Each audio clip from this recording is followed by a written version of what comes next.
Poor Bai Tang never imagined that after living alone for 5 years following her mother's death and her scummy father's abandonment, a great gift would fall from the sky onto her head. Who said that pies can't fall from the sky? What kind of brilliant life will collide with a flawed system due to a time-space disturbance and a determined little flower? From then on, it will be a journey of blooming flowers. Let's see what kind of scenery Bai Tang will create on this path of reversing her fate, becoming the envy of many as a rich flower in the human world. What did you say, a coal mine? Chapter 1. Mother's Gift. The sun was blazing, and the weather in Urumqi in June was already unbearably hot. Urumqi No. 3 Middle School, one of the examination venues for this year's college entrance examination. At this moment, the crowd at the school gate was bustling. The last exam of the college entrance examination was about to conclude, and parents had gathered at the entrance to pick up their children. Shortly after, the crisp sound of the ending bell echoed through the campus. The waiting parents instantly became agitated, and the campus was filled with a restless commotion. A glasses-wearing boy burst out from the exam room, shouting for freedom, followed closely by a surging crowd of students. The atmosphere of youth mingled with concerned inquiries from parents, marking the moment when this batch of high school seniors began to diverge towards different life paths. Among the sea of people, a small white flower floated out. Bai Tang, wearing a blue and white school uniform and little white shoes, had her hair tied up in a fluffy bun. With large eyes and a small face, beads of sweat glistened on her fair cheeks. Just over 1.6 meters tall, she was swept along by the crowd out of the school gate. 10 minutes later, Bai Tang squeezed out of the crowd, distancing herself from the exam venue, and let out a long breath. Chapter 2. Identity and Background. The evening was quiet in the room, where Bai Tang, dressed in pajamas with a Patrick Star pattern, was sprawled on her small bed, staring blankly at the ceiling. Her facial expressions varied as she occasionally burst into silly laughter at a phone call from across the ocean came in from a beautiful country.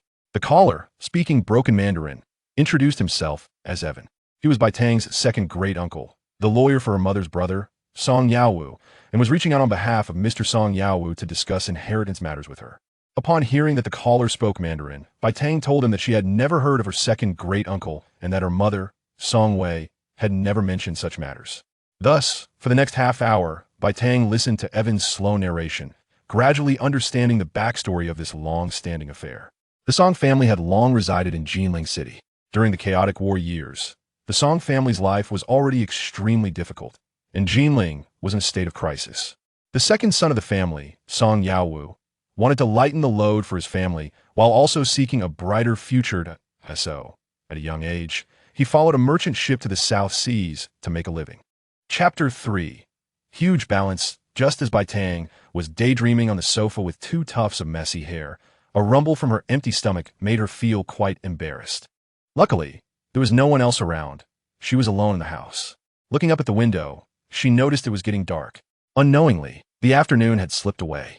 While pondering what to have for dinner, she picked up her phone to check the time. Her old, outdated smartphone, which she bought secondhand a few years ago when she just started high school, was full of scratches, but it was still in decent shape, albeit a bit sluggish and often overheating or freezing. When she saw that it was already past 7 in the evening, she noticed a text message from the bank. She hadn't heard the notification sound while lost in her thoughts. Muttering to herself, a bank message? What do they need to text me for when I'm this broke? After all, she was too embarrassed to take out the little over 3,000 yuan she had saved up for a fixed deposit. She casually opened the message. Glancing at the content, she froze in place. How much is this? The bank message notified her of a remittance, showing a number starting with 3 followed by a long string of zeros, and finally displaying her original balance of 31,752 yuan. In shock, Bai Tang felt a twinge of embarrassment. Chapter 4. Order a big cake. Meanwhile, the taxi driver on the other side was still feeling dejected. Bai Tang had already wandered to a street near her neighborhood bustling with restaurants. This so-called food street, small as it was at its liveliest. The sounds of people mingled with various aromas wafting from the restaurants, making Bai Tang, who was already a bit hungry, salivate uncontrollably. Cars were parked illegally along the roadside, with some already receiving tickets from traffic police, but that didn't affect the lively atmosphere of people gathering for meals. Under the dim, yellow streetlights, Bai Tang strolled and looked around. What should I eat? I want something delicious. I want to eat a lot of meat. Continuing forward, Bai Tang stopped in front of a restaurant with a green sign. The restaurant was quite large and bustling with activity. A friendly doorman greeted her. "Young lady, are you here to eat? We have a seat for one. Please come in." Bai Tang wasn't one to refuse, and since she wanted to try the restaurant's specialty, she followed the doorman's invitation and was seated at a small two-person table. She picked up the menu and glanced at it. "I'll have a pound of stir-fried meat, half a pound of stir-fried lamb, a serving of gluten, a bowl of rice, and a cup of tea. Thank you." Chapter 5. Such good friends. After exiting and turning left, Bai Tang hailed a taxi straight to the Wanda Plaza in U-City. U-City is a small city located in the western part of Inner Mongolia, with a population of less than 1 million, even fewer than a county in the south. However, it is industrially developed and resource-rich, particularly in coal, earning it the title of Sea of Black Gold. Adjacent to the Yellow River and backed by desert, the natural scenery is unique. In the past, during a time of incomplete systems, many opportunists emerged. The rampant development of the coal industry significantly impacted the environment, but also created a batch of wealthy individuals who profited from resources. Thus, it is a small city with a low population, but especially rich. The economic development is what allowed a Wanda shopping plaza to establish itself in this small city. Upon entering Wanda Plaza, Bai Tang headed straight to the experience store of a domestic brand, Pedal Mobile. She had accompanied her good friend, Li Xian, there a few times at her limited free time and still remembered the general layout of the store. As soon as she entered, a staff member approached her. In this world, there aren't so many people who look down on others, nor is there need to show off every day. Even though she was dressed simply, she wouldn't be looked down upon while shopping for a phone. ID like the pink top-of-the-line model, Bai Tang pointed to the latest Pedal Mate 60 Pro and told the salesperson. Chapter 6. The bank and the black card back home. Bai Tang tidied up for a bit and was done. She and bought much. Just things she couldn't carry all at once. There wasn't much to organize, apart from her school uniform. Her wardrobe only had a few pieces of clothing she was reluctant to throw away. She just hung the new clothes inside, setting her laptop and tablet aside. She took out her new phone, swapped in her SIM card, and the smooth interface and special texture, combined with the pink color, made her fall in love with it. It was like heaven and earth compared to her old, outdated phone. After installing some commonly used apps, she opened the camera and snapped a bunch of selfies, secretly smiling at her photos. "Oh my, who is this little beauty?" After a good while of messing around, Bai Tang finally settled down. She carefully put her old phone into the new phone's box and placed it in a corner of the wardrobe. That little old phone had witnessed her journey over the years. It was a great contributor and witness. She couldn't just discard it for something new. As for how to spend her time during the upcoming holiday, she lay back on the sofa again, using her new phone to scroll through short videos while thinking. Chapter 7. A Flower of Wealth at 3 in the afternoon. Knock, knock, knock. The gentle knocking almost made the drowsy Bai Tang miss it. After confirming the visitor and checking through the peephole, 7 people entered her small living room. 5 men and 2 women, all dressed in suits and looking respectful. Bai Tang was taken aback. Wasn't he at hot wearing such formal attire in this weather?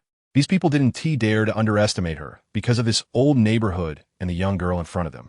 After all, the main office of the bank had personally called, issuing orders for her to upgrade to a diamond savings card and to apply for the black card of the bank.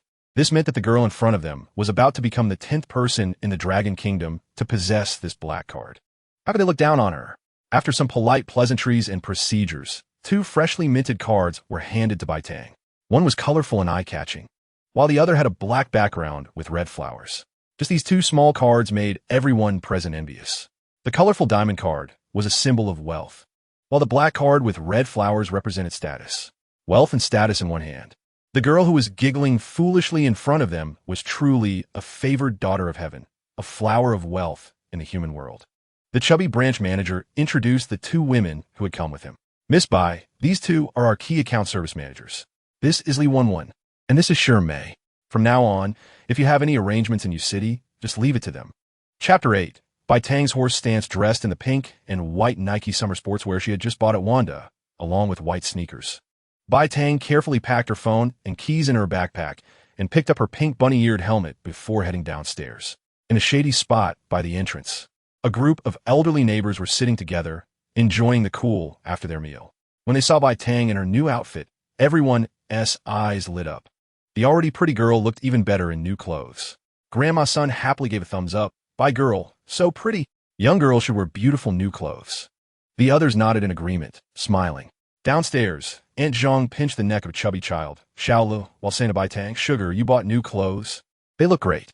Do you have enough money for college when school starts? If not, just tell me, and you can borrow from me first. You can pay me back later when you have money." Everyone knows that Bai Tang is a person of integrity who would never take advantage of others, let alone use someone else's money for free. So it's better to say that she borrowed it. This way, she might actually consider lending it. Listening to her lovely neighbors exchanging words of care and concern, Bai Tang felt very touched. However, there were some things she had to say to her neighbors, otherwise, any improvements in her life would eventually be hard to hide from those around her. She needed to have a clear source for her own money. Chapter 9. Blinded by choices, the handsome uncle helped Bai Tang push the little pink scooter to the safe side of the road and parked his car nearby. The two engaged in a friendly exchange. Onlookers by the roadside were puzzled. This was not what they had imagined. There had been a car accident, and normally, there should be arguments and discussions about compensation, right? Why did these two seem to be chatting happily? It's no wonder that the citizens of Longwa have a knack for gossiping. It's in their nature. The state of these two baffled the crowd immensely. In fact, when it comes to different social classes, the attitude toward handling small matters can be worlds apart. Of course, it also depends on the individual. Some wealthy people can be arrogant and handle such situations poorly as well. This handsome uncle, from his car to his attire and demeanor, was clearly not an ordinary person. Bai Tang, with her naturally gentle disposition and now being wealthy, didn't take this incident too seriously. Just as the uncle was about to say goodbye, Bai Tang noticed the car he was driving, and her eyes lit up instantly. "Uncle, what kind of car is this? It's so big and impressive." Seeing Bai Tang's longing expression, the uncle chuckled. "This is a Lexus, specifically the LX 570. Do you like it? It's quite expensive, so you should work hard to earn money and get one for yourself." Chapter 10. A woman with resources late at night. The only sound in the small bedroom was Bai Tang's breathing as she slept. The moonlight gently caressed her face, and in her dreams, her mother came to visit her again, wishing her a happy birthday and kissing her forehead. Bai Tang, lying in bed, murmured in her sleep, "Mom." Time jumped to midnight on June 10th, and an electronic sound echoed in Bai Tang's mind. Unfortunately, this was no longer the system. It was just a fragmented program forcibly activated after the system had gone into hibernation. Ding! Sign in for the 18th birthday. The host's adulthood gift has been delivered. Please open it personally. After the brief electronic sound, there was no further response. Bai Tang, still deep in sleep, was not disturbed by the voice in her mind. Her mother was still celebrating her birthday in her dreams and even promised her a small gift. She was so happy. At around 6 in the morning, Bai Tang's familiar biological clock woke her up. With messy hair and still a bit dazed, Bai Tang suddenly realized, "Wait, I don't have classes or work. Why am I up so early? Damn biological clock." After a backward lean, she lay back down but tossed and turned for a while and found she couldn't fall asleep again. She had no choice but to get up and wash up. Chapter 11. Birthday and car selection. While Bai Tang was celebrating her birthday with 3 friends around the dining table, chaos was unfolding on the other side of the city. At the Shunmei Group building, a meeting was underway in the large conference room on the 33rd floor. The presiding person was tapping on the table while looking through a report. He then addressed the other senior executives in the conference room, saying, "There's new information regarding the super-large coal mine south of Tawusu Town. Mr. Liu, is that the Hachuo coal mine, which is valued at 50 billion? Someone asked. "Yes. That's the Hachuo coal mine we've been pursuing for a long time. Let's be serious now. Xiaozhong, please introduce the situation." The young secretary standing behind responded and walked to the projector, opening the PPT to begin the introduction. The Hachuo coal mine is located 18 kilometers south of Tawusu Town, covering an area of nearly 48 square kilometers. It has proven exploitable reserves of nearly 3 billion tons, with a planned production capacity of 28 million tons per year. The coal is shallow and thick, and tests show it has low sulfur and low ash content, with a calorific value ranging from 6,800 to 7,500 kcal. After a brief pause, Secretary Zhang continued. The mine was owned by Menglong Group years ago, but when it started mining, policies were issued prohibiting foreign capital from owning and exploiting mineral resources in Longwa. 6 months later, Menglong Group transferred the mine, but the identity of the transferee has not been clarified. However, it is confirmed that domestic capital took over. Chapter 12. Driving school and Shunmei. After seeing off the foreigners from the beautiful country, Bai Tang hopped on her little pink scooter with the broken taillight and headed straight for Wanda Plaza. She bought a cup of milk tea and strolled around, eventually purchasing a pair of sunglasses, a pair of eye sleeves, and a sun hat to prepare for her upcoming driving practice. Finally, she returned home just before sunset to get some sleep. Her 18th birthday passed just like that. The next morning, as soon as Bai Tang finished washing up, she received a message from Coach Chung. He was downstairs, ready to take Bai Tang to driving school for registration. He repeatedly reminded her to bring her ID. The yellow coach car smoothly glided along the road. Since retiring, Coach Chung had never driven so steadily. Under the guidance of the driving school's principal, the process went very quickly. Just as Bai Tang was about to finish filling out her information, she noticed a girl at the adjacent table also filling out her registration, with what seemed to be her boyfriend standing beside her. Coach Chung noticed Bai Tang's gaze and followed it, understanding immediately. He leaned down slightly and whispered to Bai Tang, "That over there is the motorcycle license registration area. That girl probably wants to get a motorcycle license." Bai Tang was a bit puzzled. Do motorcycles also require a license? Chapter 13. Finalizing the plan after hearing Mr. Liu's thoughts. Bai Tang sat on the sofa and pondered for a while. Indeed, she was about to go to university alone, and she knew nothing about coal mines, upstream and downstream channels, management, and so on.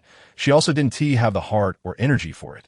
Mr. Liu's suggestion was something she could consider for feasibility. After thinking it over, she looked up at Mr. Liu, signaling him to continue. Mr.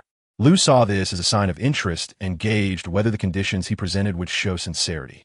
Our idea at Shunmei is as follows. First, the coal mine is priced at 50 billion, and we will fully acquire it. After that, this mine will have nothing to do with you, Bai girl. Secondly, we will invest to acquire a portion of the ownership to manage it, and you will still retain a part of the coal mine's ownership. Bai Tang considered the second option and asked, "How large a share do you want, and how much are you prepared to invest?" "The more, the better, Mr. Liu replied cheerfully. It seemed they were getting somewhere in the negotiations. Ideally, we want over half. To be frank, we need operational and decision-making rights. And we can only achieve that with a majority stake, Mr. Liu said earnestly and openly to Bai Tang. He understood that for a child who could obtain a 50 billion coal mine on her coming-of-age ceremony, it was best not to play any tricks and just be straightforward. Chapter 14. Checking exam results for 2 consecutive days, Bai Tang spent her time going through test questions and enjoying snacks. On the third day at 9 a.m., at the entrance of the Xinmei Group building, Mr. Liu was waiting outside with a group of senior executives. Before long, 6 cars drove up in unison from the distance. After parking, Bai Tang was the first to get out and greet President Liu, followed by a dozen people in suits. President Liu, looking at the scene before him, couldn't help but mumble to himself. Has this little girl become so powerful after just 2 days? They exchanged pleasantries at the door and shook hands. Then, under the guidance of Secretary Zhang, everyone entered the large conference room. Bai Tang sat at the leftmost position, staring directly at President Liu across the table. The 2 sides took their places at the long table, establishing a clear divide. For the entire morning, Bai Tang remained silent, drinking water, dozing off, and picking at her nails, which made President Liu feel uneasy. This child really has a big heart, even in the noisy conference room filled with verbal sparring. Bai Tang could still manage to take a short nap. After much deliberation, the details of the contract were revised multiple times, and finally, it was successfully signed at noon. The only thing Bai Tang did was to be woken up to sign her name and leave her fingerprint. Both sides tacitly pretended not to see anything. At noon, Xinmei Group held a grand celebration banquet where everyone was enjoying themselves. President Liu was so drunk he could barely stand. Looking around, he saw Bai Tang and her 2 female bank managers gorging themselves, completely ignoring the lively banquet. Chapter 15. The last campus day later, Bai Tang rode her little scooter to the school gate. After the grades were checked the day before, the homeroom teacher had called to inform everyone. Today, they were to come to school to collect their graduation certificates and listen to the teacher explain the details of filling out their college applications.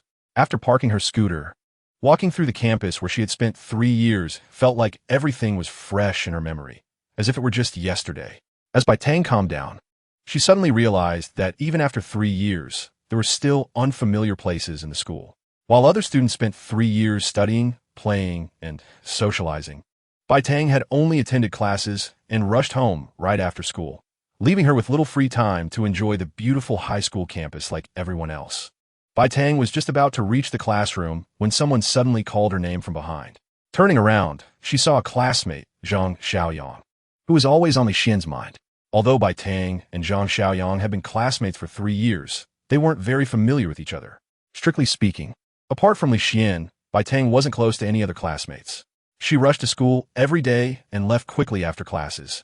So although some classmates initially wanted to befriend her, they gradually realized that Bai Tang was always in a hurry, as if she never had enough time to socialize.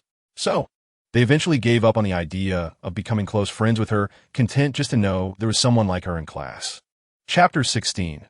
The violent Qian in the following 2 days, apart from her usual driving practice. Bai Tang worked with her 2 bank associates to research her college choices and majors. The wealth Bai Tang currently possessed was enough for her to live lavishly for several generations. Therefore, she didn't want to exhaust herself in college. She wanted to choose a major that she was interested in, one that wouldn't be too tiring and would allow her ample free time to enjoy herself.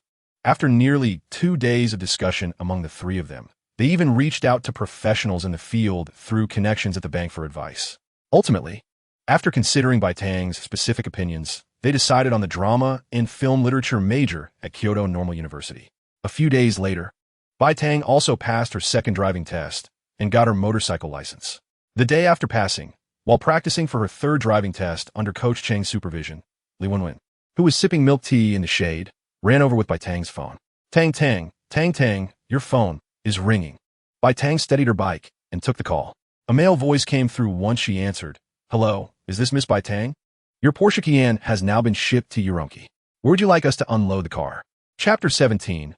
President Lu's gift. Bai Tang looked a bit confused as Secretary Zhang got out of the car. At that moment, President Lu took the car keys from Secretary Zhang's hand and handed them to Bai Tang. Didn't you say you liked Uncle Lu's 570? This 570 is your coming-of-age gift from Uncle Lu. The time was too tight, so I could only find a black one. You can wrap it in any color you like later. Bai Tang quickly waved her hands. Uncle Lu, this isn't appropriate. This gift is too expensive. I can't accept it. Secretary Zhang chimed in. Miss Bai, just accept it. President Lu went through a lot of trouble to get this car in just 2 days. President Lu laughed. Tang is treating me like an outsider. Just collaborating with Uncle is already a big help. This car is nothing compared to your assistance. Seeing that she couldn't refuse from both sides, Bai Tang reluctantly accepted the keys, drooling a little. Li Wenwen and Coach Chung whispered each other, wow. Are all rich people this generous? That 570 costs over 7 million, and he just give it away. So envious, I want one too. Why hasn't anyone given me one? Coach Chung nodded repeatedly, also feeling envious. Chapter 18. Breaking ties with Li Xian in the Bin district, a high-end community.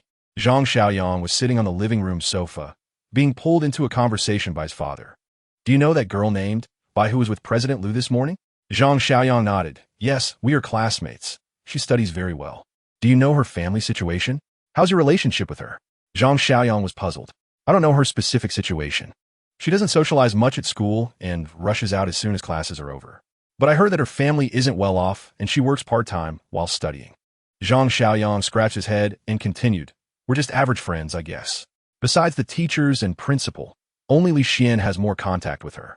Zhang's father pondered for a moment. Can you get in touch with her? Zhang Xiaoyang shook his head. I can't reach her. Very few people have her contact information, and she never speaks in a class group. Probably only Li Xian can contact her. Then contact Li Xian later and ask her to help see if she can arrange a meeting with Bai Tang. Maybe Bai Tang can help us get a bigger share of the raw coal procurement. Chapter 19. Got the license. Regardless of how Li Xian felt, whether she regretted her actions or planned to continue scheming, it no longer mattered to Bai Tang. Since Bai Tang chose to sever ties, she would no longer take Li Xian seriously. After resolving the issue with Li Xian, Bai Tang felt no sadness. Instead, she felt as if she had thrown off the pin-up frustration and awkwardness, making her feel much lighter. It was worth having a good night's sleep. In the following days, with nothing weighing her down, Bai Tang practiced driving with Coach Chung every morning and in the afternoon. She had Coach Chung drive her 2 cars with new license plates to the practice area so she could practice driving them. Occasionally, Shirmei or Li Wenwen would come over with milk tea. During these times, Coach Chung would also get a cup of milk tea. When they didn't want to eat out, they'd go to the cafeteria at Shirmei to eat, and sometimes even Shirmei was taken along.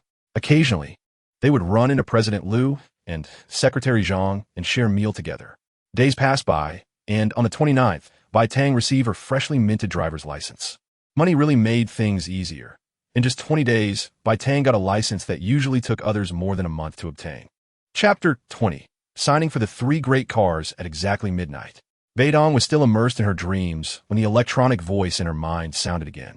Du Chu has successfully checked in. Bai Tang not only remained still, but also smacked her lips happily, seemingly dreaming of something delightful. Morning. The sunlight streamed through the window, and Bai Tang's long, thick eyelashes quivered slightly as she opened her dazed, unfocused eyes. After lying in bed for a while, she finally gathered her senses and stretched lazily, revealing her already well-formed figure. She rolled out of bed and wobbled her long, fair legs to the bathroom to wash up. Today was July 1st, and it wouldn't be long before she received her admission notice. Bai Tang had already decided to go to Kyoto in advance to prepare a place for herself there. She also planned to have some fun in Kyoto before school started. After washing up, she ran to the community gate to buy 2 steamed buns and a cup of soy milk. This breakfast shop was one her mother often bought from when she was a child. Later, when she lived alone, she learned to cook and hadn't eaten there since. While unpacking the spoils from her shopping trip yesterday, she happily munched on a bun. Still the same flavor, delicious. Chapter 21. Visiting the VIP room. Bai Tang's lunch today was just some snacks. After taking a nap, Manager Guo called again. This time, it was to inform her that the custom iceberry powder Porsche Panamera had arrived in Kyoto and to ask how she would like to arrange it. Bai Tang still asked Manager Guo to park the car in the business garage for now, and they could discuss it later when she got to Kyoto. After arranging for the car, she dismissed Manager Guo. With nothing to do, Bai Tang decided to go out and bother others. She changed into a white short-sleeve Gucci shirt and khaki capri pants, put on a Dior baseball cap, and perched her Chanel sunglasses on top. After packing her phone, keys, and card holder in her newly bought white Dior backpack, she looked in a mirror and thought, hey, a youthful little beauty has appeared. Pleased with herself, Bai Tang grabbed her car keys and stepped out in her pink and white McQueen sneakers. Sneaking out of the community, she drove her 570 straight to the business office to find Li Wenwen and pass the time while enjoying some tea with Li Hangzhong. When she arrived at the business office, she just happened to run into Shi Mei, who was about to leave. After agreeing to have dinner together after work, Shi Mei drove off in a hurry. Chapter 22. Daily chores. As the workday was about to end, Shi Mei returned. The 3 of them reunited and forcibly dragged the reluctant Li Hangzhong into the car. Bai Tang drove energetically towards the fishing village restaurant by the Yellow River. Inside the car, Li Hangzhong held onto the armrest tightly like Coach Chung used to, his tense face twitching occasionally. This made Li Wenwen and Shi Mei laugh uncontrollably. Li Hangzhong, however, couldn't care less about that now. Seeing Bai Tang driving so bumpy while turning to look at him, he exclaimed, "You better drive properly. Stop looking at me. Hurry, turn around." Laughter filled the car from Li Wenwen and Shi Mei, along with Li Hangzhong's shouts and Bai Tang's frustrated yells. Finally, they arrived at their destination, and Li Hangzhong got out of the car, trembling and exhausted. He blamed himself for being so heavy and not escaping the clutches of the 3 ladies. It seemed he would need to lose some weight in the future. As soon as he finished speaking, he started devouring the stewed yellow river carp and farmhouse sauerkraut on the table, eating more than anyone else, even more than Bai Tang. Li Wenwen and Shi Mei were astonished. Li Wenwen knew her uncle was usually not a big eater, so she wondered what had triggered this appetite. Was he turning his sorrow into food? Chapter 23. Playing in the desert. That evening, Bai Tang had dinner with Li Wenwen and Shi Mei again. This time, Li Hangzhong made up his mind not to join them and found an excuse to run away. The next morning, around 6, Bai Tang got up to prepare. She stuffed everything she had organized the night before into the trunk of the 570. Today, she planned to drive the 570 out, as it was spacious and could carry more. Plus, she had heard that they would be going to the desert and to the village and farmhouse. So the 570's high ground clearance would be much better for navigating the rougher roads that the Qian couldn't handle. Wearing the same outfit as yesterday, she just swapped her capri pants for pink Nike workout pants. When she picked up Shi Mei and Li Wenwen, it was still not yet 8 o'clock. She handed them the steamed buns and millet porridge she had bought at the breakfast shop when leaving home, confirmed the meeting point, and drove towards the cultural square. As they got closer, Bai Tang saw 7 or 8 cars parked in an open area to the east of the cultural square, with a dozen young people gathered together, chatting and laughing. Zheng Long and his group spotted the brand new black 570 driving towards them and wondered who it belonged to. When the car stopped, Li Wenwen and Shi Mei got out simultaneously. Chapter 24. Experiencing the desert while other heavily modified off-road vehicles were battling through deep ditches and sharp ridges in the sand. Bai Tang was having a blast driving the 570 with Li Wenwen and Shi Mei. The vast desert was marked with the tracks of Bai Tang's vehicle. During this time, Li Wenwen and Shi Mei took turns driving and had a lot of fun. Shi Mei even drove over a few small slopes, which thrilled Bai Tang. It was clear that both Shi Mei and Li Wenwen had decent driving skills in the desert, as they had been here many times with the group before. The guys had taught them some driving tips for the desert, and they handled the flat areas and small slopes quite well. Bai Tang looked at the off-road vehicles on the distant high slopes, charging through the sandy sea like they were riding the wind. Her envy and desire couldn't be hidden. Li Wenwen laughed at Bai Tang's little eyes filled with envy. "Oh, don't be envious. Just practice more, and you'll be as good as them." Bai Tang nodded at this and then casually pointed at Zheng Long's off-road vehicle. "What has the tall flagpole on their car for? I noticed every car has one." Chapter 25. Visiting the farmhouse, Zheng Long's explanation made Bai Tang's head spin. Li Wenwen lightly punched Zheng Long's arm and said, "Stop rambling. We girls won't understand all that. Just recommend, based on your experience." Bai Tang nodded in agreement from the back seat, while Shi Mei laughed heartily beside her. Zheng Long scratched his head, grinned sheepishly, and said, I got a bit too excited talking about it. Sorry, Bai Tang. Anyway, if you want to go off-roading, just get a Nissan Patrol Y62. You have the money, so there's no need to choose something cheap. The pricier ones might have some unsuitable aspects. I recommend the Patrol Y62 because it's suitable for girls. It offers good reliability and safety, plus it's comfortable. It's fun without being tiring. That's what it's all about. If you want to try climbing, you can't go wrong with models like the Wrangler, Toyota, FJ Cruiser, and the G-Class. These are the main categories, and it mainly depends on the modifications. You want to have fun with a car, and modifying will cost about as much as the car itself.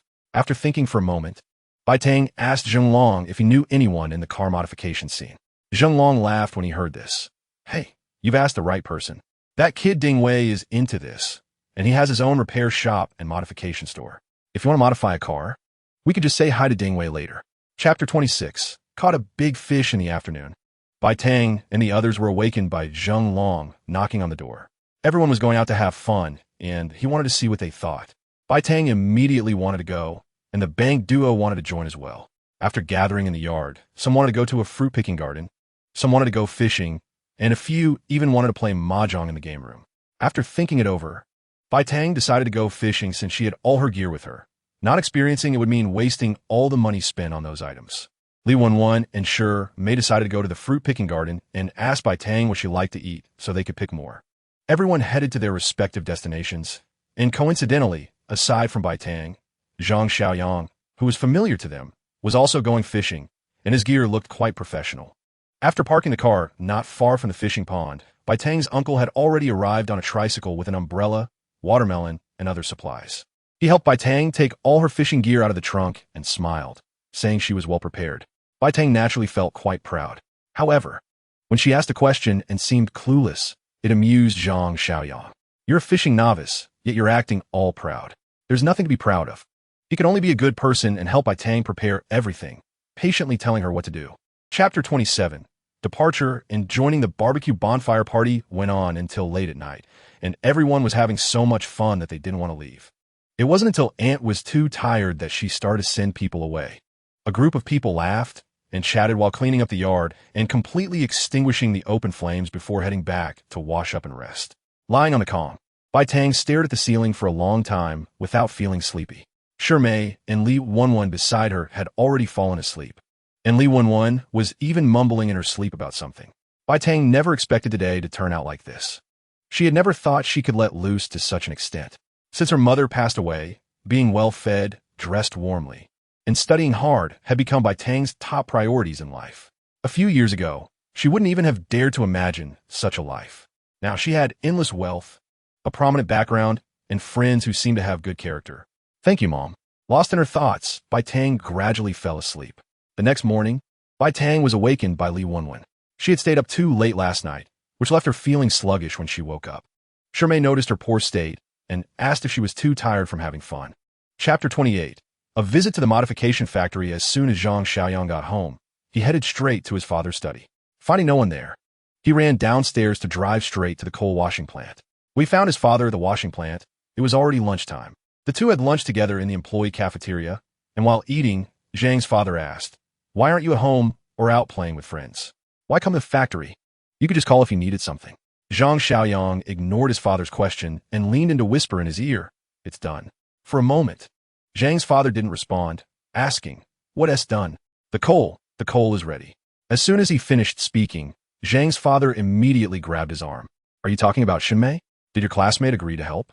Zhang Xiaoyang nodded, then calmed his father's excitement, detailing the events of the past few days. After listening to Zhang Xiaoyang's account, Zhang's father was silent for a long time before looking at his son. "Your female classmate is someone with compassion, but also has principles and boundaries. Treat her well and don't have any ulterior motives." Zhang Xiaoyang couldn't help but chuckle. "Come on, Dad, if I had ulterior motives, I would have had them back in school." Chapter 29. Arrangements before departure in the next 2 days. Bai Tang had quite a few things to take care of. Fortunately, Xinmei and Li Wenwen were there to help her. When Director Li learned about this, he specifically gave them both time off and instructed them to help Bai Tang handle everything. Bai Tang first drove her Lexus 570 to Xinmei Group, intending to leave the car in their parking lot. She left the keys with General Manager Liu. When she was welcomed into the office by Secretary Zhang, General Manager Liu was already waiting for her. "Have you got everything ready, Tang Tang? Is there anything Uncle Liu can help you with?" Bai Tang sat on the sofa, took out the 570 keys, and placed them on the table, saying to General Manager Liu, "There's basically nothing left for me to do, Uncle Liu. I've arranged most things. This car, I just didn't know where to park it, so I brought it back. You could drive it occasionally. I heard from a car-savvy friend that leaving a car parked for too long isn't good. Plus, you can help wash it sometimes, right?" As she flipped through the corporate culture manual on the coffee table, General Manager Liu laughed again. "All right then, leaving it here is fine. By the way, your classmate's father, General Zhang from Yongchang, has been here. We've basically reached an agreement. Their plant capacity isn't high, and the amount they need isn't large. The coal from Hachuo High Mine can be allocated to them." Chapter 30. Arriving at Bulgari the next morning. Bai Tang and the others had a buffet breakfast at the hotel before driving to the airport. By 9 in the morning, Li Wenwen and Mei were already with Bai Tang in the airport waiting lounge. Urumqi Airport is a small one, with only a few flights. But there happened to be a direct flight to Kyoto.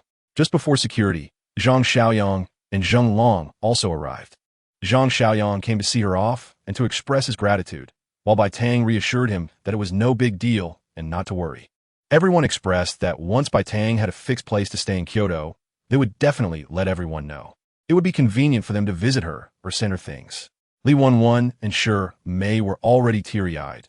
They hadn't known each other long, and given Bai Tang's noble status, they initially interacted in a business service capacity. However, Bai Tang's unique charm quickly turned them into true friends. Seeing Li Wenwen and Mei so emotional, Bai Tang felt a bit reluctant as well, her eyes reddening as she comforted them. "I'm just going to school. I'm not disappearing. Once I find a place, I'll let you know, and you can come visit me anytime." After saying this, she signaled Zheng Long to seize the opportunity to comfort Li Wenwen. Zheng Long, finally having a clever moment, quickly stepped forward to comfort her. Chapter 31. Let's go check out the car accompanied by the butler Zhang Wen. Bai Tang arrived on the top floor. After Zhang Wen swiped the card to open the door, Bai Tang stepped into the Bulgari presidential suite, worth 160,000 a day, marking her entry into the upper echelons of Kyoto's international metropolis. The living room alone was nearly 80 square meters, featuring transparent floor-to-ceiling windows and a large balcony, offering a panoramic view of Kyoto. The 2 bedrooms included a spacious master bedroom, also with a large floor-to-ceiling balcony, providing excellent lighting. The walk-in closet and bathroom were all complete. The entire suite is extravagantly luxurious, with every accessory and piece of furniture being of excellent quality from expensive luxury brands. After Zhang Wen brought Bai Tang's suitcase into the room and settled it, he asked Bai Tang whether she wanted lunch in the restaurant or delivered to the room. Have it delivered to the room. I'm a bit tired.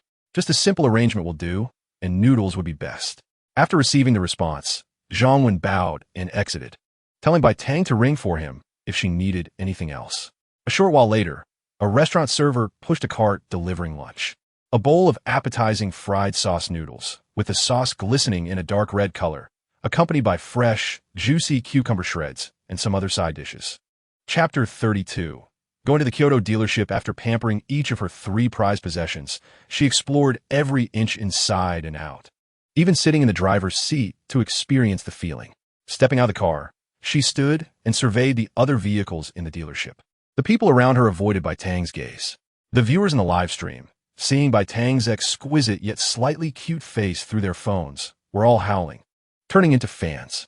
Turning to Chi Wei, who was standing nearby, she said, "The cars need to stay here for a few more days. I need to find a house. And once I do, I can take them away. Show me the ready-to-go SUVs you have. I still have a Panamera at the Kyoto dealership, so I'd rather not look at sedans." The people around and the fans in the live stream were speechless, thinking, is this even human talk? Chi Wei quickly responded, "Miss Bai, having your cars here is also good for my dealership as publicity. Just leave them here. There's no need to buy another car from me." Chi Wei thought Bai Tang was being considerate since her cars had been here for a while. Bai Tang shook her head. "Don't misunderstand. I sat in all 3 cars just now. They're fine for short-term fun, but they're definitely uncomfortable for long-term use. I just want to buy an SUV for daily commuting. I already have a sedan." Bai Tang still had a customized Cullinan that hadn't arrived yet, but she didn't plan to wait that long and wanted to buy another car to drive in the meantime. Chapter 33. No. 8. Shaoyan Road. After having dinner in the restaurant, Bai Tang headed straight to the oversized bathtub in the bathroom of her suite. After a delightful bath, she returned to her bedroom and slept soundly until dawn. Breakfast was arranged to be served in her room. Just as she finished eating, Manager Guo from the dealership called. "Miss Bai, as per your request, we have found several suitable houses, and after screening, there are 2 best options. When are you free to go see them?" Bai Tang praised Manager Guo for his efficiency and thought for a moment. "Okay, come to Bulgari now. I'll go downstairs to the lobby to wait for you." After hanging up, Bai Tang called Zhang Wen to prepare the car. After a simple tidy-up, she put on a simple white t-shirt and denim shorts and went downstairs. Manager Guo arrived quickly, driving an Audi A6 and accompanied by a young man with a briefcase who seemed responsible for the real estate. Bai Tang got into the hotel's Rolls-Royce Phantom, with Zhang Wen still following closely. They first arrived at the location of the first house, not far from Kyoto's CBD. The project, called Chuangxin Tianxi, is situated in the core area of Kyoto's CBD, boasting an excellent location. Bai Tang was invited into the lobby on the first floor as soon as she got out of the car. The property manager warmly welcomed her and made small talk. Chapter 34. Going to inspect the house, standing on the rooftop terrace, overlooking the nearby Chuyong Park and city buildings, Bai Tang felt her heart soar. She loved this house immensely. For over an hour, under the guidance of the sales manager, Bai Tang and her party toured the entire aerial courtyard. From initial awe to eventual numbness, they were amazed by every detail, design, and material used in the house. The most impressive aspect was the view, which was simply the dream home for everyone. Without further ado, upon returning to the sales office, Bai Tang directly asked for a price quote. The manager quickly called the owner for approval. After getting a general understanding of Bai Tang's background, the owner offered a substantial discount. "Our owner said it's an honor for us to have Miss Bai at Monher Real Estate. This aerial courtyard, including the area and additional space, along with the complete decoration design, appliances, and furniture, is priced at 6.5 billion. We can offer it to Miss Bai for 6.3 billion, including 5 premium parking spaces and 3 years of property fees." Manager Guo, hearing such a high price, quickly glanced at Bai Tang. Chapter 35. The female housekeeper, Zhou Jing, at the property office. Bai Tang was sitting on the sofa sipping tea, carefully observing the woman standing before her. The one who had just knocked and entered was Zhou Jing, the private housekeeper arranged from the property club. Standing at 1.7 meters, with a good figure, dressed in a professional suit, she appeared very competent and energetic. Her medium-length hair was tied back, and she wore gold-rimmed glasses. Her features were quite pretty, and her overall demeanor leaned more towards that of a workplace elite, like a lawyer, exuding confidence. "Hello, my name is Zhou Jing. I am 34 years old and have been a housekeeper for 8 years. I graduated with a bachelor's degree from Shunqing University." Bai Tang. Graduating from Shunqing University, even with just a bachelor's degree, was quite impressive. Bai Tang wondered why she chose to become a housekeeper. Zhou Jing could tell Bai Tang was only curious and answered patiently. "After graduating, I couldn't find a suitable job right away. At that time, the company was hiring housekeepers with high salaries and offered specialized training. So I joined. I never expected to stay in this field for so many years. The property manager smiled at Bai Tang and said, Miss Bai, our housekeepers are very well paid, typically earning no less than 300,000 a year. Zhou Jing has done very well. Her previous employer immigrated abroad, which is why she is available now. Chapter 36. First visit to SKP the next morning. Zhou Jing was already at the top suite of Bulgari. After Bai Tang finished her morning routine and called her to join for breakfast, the two drove straight to Kyoto SKP Mall. While driving, Zhou Jing quietly observed Bai Tang, who was still dozing in the passenger seat. Yesterday, she had already contacted the Kyoto dealership because Bai Tang had instructed them to prepare a bank card to deposit 20 million, which Zhou Jing would use for Bai Tang's daily expenses. While dealing with the Kyoto dealership, Bai Tang's dedicated account manager, Manager Gua, learned that Zhou Jing had become Bai Tang's housekeeper and chatted with her for a bit. Gua was also worried that Zhou Jing might not understand Bai Tang's background. If she were careless and offended Bai Tang, it could implicate the Kyoto dealership. So, in just 10 minutes, Gua briefly explained Bai Tang's situation to Zhou Jing, who was increasingly surprised and reminded her to work diligently and carefully. Essentially, everyone was there to serve Bai Tang, and a little communication and mutual support were acceptable. Chapter 37. Lunch with seafood not far from the residential area. Bai Tang, who was looking around, was stopped by Zhou Jing for a thorough inspection. Only after Bai Tang felt a chill from being scrutinized did Zhou Jing nod in approval. Miss, I took a quick look, and your figure is quite good. With nice proportions. It's just that your chest is a bit small. You shouldn't wear such tight underwear anymore. Let's first go see some underwear that fits your size. After Zhou Jing finished speaking, Bai Tang finally understood why she had been sizing her up just now, being led by Zhou Jing's small hand. They directly entered a seemingly high-end store, where the displays were all silk pajamas and lace lingerie, making Bai Tang's face turn red. At this moment, a young sales associate approached, welcoming them to La Perla and asking what they would like to know about. Bai Tang stood silently behind Zhou Jing, not saying a word, and her eyes were darting around stealthily. Zhou Jing then realized that her young lady was feeling shy. Having interacted with Bai Tang for some time, she had never seen or heard of any elders, as Bai Tang had always been alone. Zhou Jing began to understand why her young lady's underwear didn't fit well. Chapter 38. The fierce tiger lies on the hill. After having their fill, the two began to stroll leisurely in the SKP Mall to help digestion. The home textiles and daily necessities they had urgently wanted to buy were already taken care of, and the various brand sales associates had likely delivered them home by now. Zhou Jing had arranged for the maids to work today, so they could promptly organize and set up the items they bought. The rest of the day would mainly be about adding personal items for Bai Tang. Clothes, shoes, beauty products, jewelry, and so on. These weren't urgent matters, and they couldn't possibly buy everything at once. They would just browse and pick up anything they liked. At that moment, Bai Tang felt a bit thirsty, so Zhou Jing settled her nearby and went to buy a drink. Before long, Zhou Jing returned with a cup of juice and spotted Bai Tang's figure in a nearby jewelry store, accompanied by a sales associate. Zhou Jing approached Bai Tang with a smile, but her expression darkened instantly before she could call out. Miss, I'm not saying you can't look, but if you can't afford it, don't bother. You're just wasting my time by looking without buying, aren't you? If you can't afford it, just go elsewhere. Not everyone can come to SKP. A sharp-tongued sales associate's voice rang out in the store. Chapter 39. The fierce dragon comes normally. Photography is not allowed inside SKP. However, today's incident was significant enough, and there were many onlookers. The security staff couldn't manage it and didn't dare to intervene. The crowd not only had many people filming on their phones, but there was also a popular Douyin streamer hiding among them. Originally, Jean Duo had come to shop and didn't plan to go live, but when she reached this store and saw Bai Tang enter, she realized the conflict was brewing. Upon noticing the sales associate's dismissive attitude toward Bai Tang's outfit, Jean Duo decided to secretly start a live stream to see how the beautiful young lady would handle the luxury brand associate's poor attitude. The moment the stream started, thousands of viewers flooded in, with the number continually increasing. The audience was able to witness the entire event unfold. As a wealthy streamer with millions of followers, Jean Duo often showcased the lives of the affluent in her streams, frequently shopping at high-end malls and displaying luxury items for her fans. So when the conflict escalated, the audience was eager to see if Bai Tang and Zhou Jing would be kicked out. Chapter 40. Apologies and compensation. Since the conflict began, Zhou Jing had kept Bai Tang protected behind her, and only now being invited into the VIP room. did Bai Tang say nothing and did not stop Zhou Jing from exploding in anger. She understood that Zhou Jing was furious because she felt wronged on Bai Tang's behalf. Therefore, even if Zhou Jing was a bit excessive, she wouldn't stop her. Moreover, since her mother passed away, this was the first time someone had protected her like this. And she couldn't be happier. From feeling very wrong to now feeling delighted.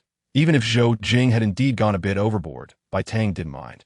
She couldn't let Zhou Jing fight for her while she played the saint in the background. Zhou Jing took a sip of tea offered by the staff to moisten her throat, realizing that after such a long outburst, she was parched. It had been a while since she had vented like this. Today, taking advantage of her lady's influence, she finally let it all out. Since starting her job as a housekeeper, she had always been low-key, working hard to serve various families, sometimes even having to hold back when facing unreasonable people. Since meeting her young lady, her mood had improved, and her menstrual cycle had normalized, which was simply wonderful. Thinking of this, she glanced at Bai Tang, who was still sipping on the half cup of juice. The way the child had looked on the verge of tears earlier instantly fueled her anger. Now, it seemed like everything was fine, and Bai Tang was even occasionally smiling foolishly. Chapter 41. Meeting Jean Duoduo upon exiting the VIP room and stepping out of the mall's office area. Bai Tang saw a girl roughly her height walking toward her. With beautifully arched brows and eyes, her makeup was lovely, and she wore a white dress that made her look to be in her early 20s. Stopping in her tracks, Jean Duoduo directly extended her hand to Bai Tang, saying, "Hello, I'm Jean Duoduo, with Jean meaning money and duo meaning a lot." Bai Tang chuckled and quickly composed herself, shaking her hand. "I'm Bai Tang, with Bai meaning white and Tang meaning begonia. This is my housekeeper, Zhou Jing."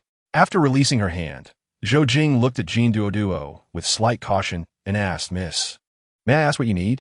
Jean Duoduo then awkwardly realized that she might have been a bit too forward, introducing herself to a stranger she had never met before. To avoid any misunderstanding, she quickly explained, "I was at that store earlier. I witnessed the whole thing. I was actually planning to step in and reason with them since I'm a VIP customer at SKP and thought they would give me some face." But before I could act, Zhou Jing rushed in and gave her a slap. I was stunned. Zhou Jing is really impressive. Saying this, she gave Zhou Jing a thumbs up. Chapter 42. The Lover's Bridge of 4 Seasons. While chatting, the two followed Zhou Jing into a luxurious store. Upon seeing Zhou Jing, a familiar sales associate immediately approached them. "Welcome, housekeeper Zhou. Welcome, ladies. Van Cleef Arpels will provide you with the best service." Not only was there a prior acquaintance, but after the incident earlier that afternoon, the mall had immediately communicated with all brand managers and sternly instructed them not to make any more mistakes. Thus, at this moment, all the brand managers and sales associates had an impression of Bai Tang and the others. Zhou Jing greeted the sales associate with a smile. She was generally easy to get along with, and Bai Tang knew this best. "This is our young lady Bai Tang, and this is her good friend Jean Duoduo." Zhou Jing introduced to the sales associate standing beside them. Immediately, a familiar sales associate of Jean Duoduo's came over to greet them, but Jean Duoduo waved her hand, indicating that she was there to accompany Bai Tang and did not require a sales assistant. Bai Tang gazed at the various jewelry pieces in the store, her eyes sparkling.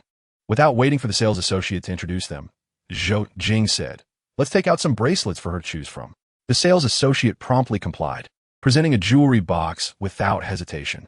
Zhou Jing sat on the sofa with Bai Tang and Jean Duoduo, watching as the sales assistant opened a box revealing various colored bracelets, all styled after Van Cleef Arpels' classic 4-leaf clover design. Chapter 43. Chanel Shopping. These 4 watches can be considered the signature items of Van Cleef Arpels. The store manager looked pained, clearly reluctant to sell them. However, not selling them was not an option. Firstly, even if these watches are signature items, they are still products that need to be sold. Secondly, Bai Tang wanted to buy them, and the brand had already communicated about it. Now, even without a brand VIP status, they still had to sell. The brand had no objections, so what could the store manager say? If Miss Bai liked it, she could take the whole set for $12.84 million. "No problem. Please wrap it up for me. I want to wear the winter one now." Bai Tang stated directly that she would take them all. Among the 4 watches, Bai Tang liked the winter one the most. Although it was also fully diamond-studded, it was relatively simpler overall, with some blue diamonds on the bracelet, and the dial was similar to the basic model, just with a full diamond face and added snowflake designs. Jean Duoduo sat beside Bai Tang, helping her try it on. On her delicate, fair wrist, The dazzling winter lover's bridge made everyone present envious. Zhou Jing took Bai Tang's car to check out. And just like that, Bai Tang became a VIP with one shopping trip. Bai Tang and the others left the Van Cleef Arpels store under the manager's escort. By this time, relevant news had already appeared online. Chapter 44. The First Snow, Small House. They picked out a bunch of Hermes tableware, water cups, trash cans, blankets, and pillows, as well as several small horse figurines and decorations. Bai Tang's favorite was a pink card holder that cost over 20,000. They ended up buying a chaotic array of items, totaling over $1 million. Jean Duo suddenly asked the sales assistant next to her, "What bags are available now? I want rare leather. If it's ordinary, don't bother showing it." Hearing this, the sales assistant glanced at Bai Tang and Zhou Jing. Bai Tang showed no response. As a luxury newbie, she didn't understand these things. Zhou Jing considered it for a moment and nodded. Regardless of whether they bought or not, it was fine to look. It would be good for Bai Tang to broaden her horizons. The sales assistant took the three of them to a small black room at the back. On the shelves were bags made of rare leather, which required a purchase to see and obtain. Bai Tang had already been quietly educated by Jean Duo about Hermes bag purchasing rules. She was secretly amazed, realizing that there were such conditions. She still had much to learn. Zhou Jing asked the sales assistant to bring out a milkshake white Kelly bag. If there was any Hermes bag suitable for Bai Tang, it would be the Kelly. The crocodile skin Kelly bag was exquisite, and the milkshake white color looked youthful and beautiful. Of course, the price was also stunning, at 240,000. Chapter 45. Zhou Jing's Past. Bai Tang and Jean Duo lay half-reclined on the sofa, digesting their food, then went for a stroll in the outdoor garden. Finally, they each took a lounge chair on the terrace with a glass of juice, passing the time. Summer nights in Kyoto are late. It was still bright at 7 or 8 o'clock. After lounging for a while, Jean Duo suggested going to the underground parking lot to see sports cars. Bai Tang called out to Zhou Jing to grab the car keys, and the three of them headed down together. Upon reaching the underground parking lot, Jean Duo transformed into a supercar enthusiast, marveling at 3 cars before taking out her phone to start a live stream. In no time, the live stream audience grew to over 10,000. Bai Tang and Zhou Jing leaned against the front of a Land Rover from a distance, chatting while watching Jean Duo entertain the audience. Suddenly, Jean Duo called out to Bai Tang, who looked up to see Jean Duo pointing another car, asking, Tang, is that pink Panamera yours too?" Bai Tang looked over. It was the car she had brought back from the Kyoto dealership. There were also 8 parking spots opposite her, and the Panamera was parked 2 spaces away from the 3 main cars. So Jean Duo hadn't dared to confirm at first. Nodding at Jean Duo, Bai Tang replied, "Yes, this is also my car. It was custom made. And I just had it brought back today, so I haven't had a chance to see it yet." Chapter 46. Night Chat with Friends. It had been a few days since leaving Urumqi for Kyoto, and now even seeing Ding Wei's cheeky face felt particularly familiar to Bai Tang. Before Bai Tang could respond, a slender hand reached out in the camera, pushing Ding Wei's face out of the frame, distorting it. This comical sight made Bai Tang burst into laughter. Next, she saw Mei's face, which looked a bit more mature with a hint of charm. Tang, are you getting used to Kyoto? Do you miss us?" Mei asked Bai Tang about her recent situation while wiping her hand back and forth after pushing Ding Wei. "Em okay. It's just that the humidity here is a bit high, and it gets sticky when it's warm, which is uncomfortable. But I've almost gotten used to it these days," Bai Tang replied with a smile. Facing these friendly friends who had entered her life for the first time, Bai Tang felt no restraint and happily chatted with everyone about daily life. Other friend from the team also popped into the frame, warmly greeting Bai Tang. Zhang Xiaoyang was also still there. Bai Tang was quite surprised to see him and asked, "Zhang Xiaoyang, are you still in Urumqi? Aren't you going to Shanghai to check out the school early?" Chapter 47. A group of friends from Urumqi clamored to see Bai Tang's 3 main cars, and Bai Tang was about to go down to the garage again when Zhou Jing beside her stopped her. It was almost midnight, too late. There would be plenty of time to see them later. After hearing Zhou Jing's words, the group over there finally realized it was late. They hurriedly apologized to Bai Tang, saying they weren't in a hurry and could see them anytime. In the following time, Mei took her phone and filmed their camping site and the surrounding night scenery for Bai Tang. Now it was Bai Tang's turn to feel envy and jealousy. Zhou Jing watched Bai Tang and Mei's interaction from aside. Over the days they had spent together, It was the first time Zhou Jing saw Bai Tang in such a relaxed state. It seemed that this group of young people from Urumqi had a deep bond with Bai Tang. It wasn't until past midnight that Bai Tang returned to her bedroom to rest, urged by Li Wenwen and Shimei. Zhou Jing placed a cup of honey water on her bedside table. That night, Bai Tang fell asleep with a smile on her face. Early the next morning, Bai Tang was awakened by a phone call from Jean Duo. Tang Tang, it's cloudy today and not so hot. Have you played in Kyoto before? As a local, let me show you around Kyoto. As soon as the call connected, Jean Duo's energetic voice came through. Chapter 48, Going Out with Law Fight. Bai Tang, who was standing and watching Jean Duo interact with her mother, saw Jean Duo point her phone toward her. She quickly waved her hand and greeted politely. Hello, Andy. I'm Bai Tang, a new friend of Duo. You can call me Tang Tang. Hey, seeing such a well-mannered and pretty girl on the other side. Wearing clean and neat clothes without any makeup, Jin's mother immediately felt a good impression. Tang Tang, what a beautiful girl. I heard from Duo that you're going out to play today. You must be careful, okay? If Duo dares to bully you, just tell me. And I'll take care of her. Jin's mother, who was dignified on the other side, particularly liked by Tang's image. Also, thank you for bringing breakfast to Duo. This child runs off without eating. You're so thoughtful, Tang Tang. If you have time, let Duo bring you to our house. Annie will treat you to a meal.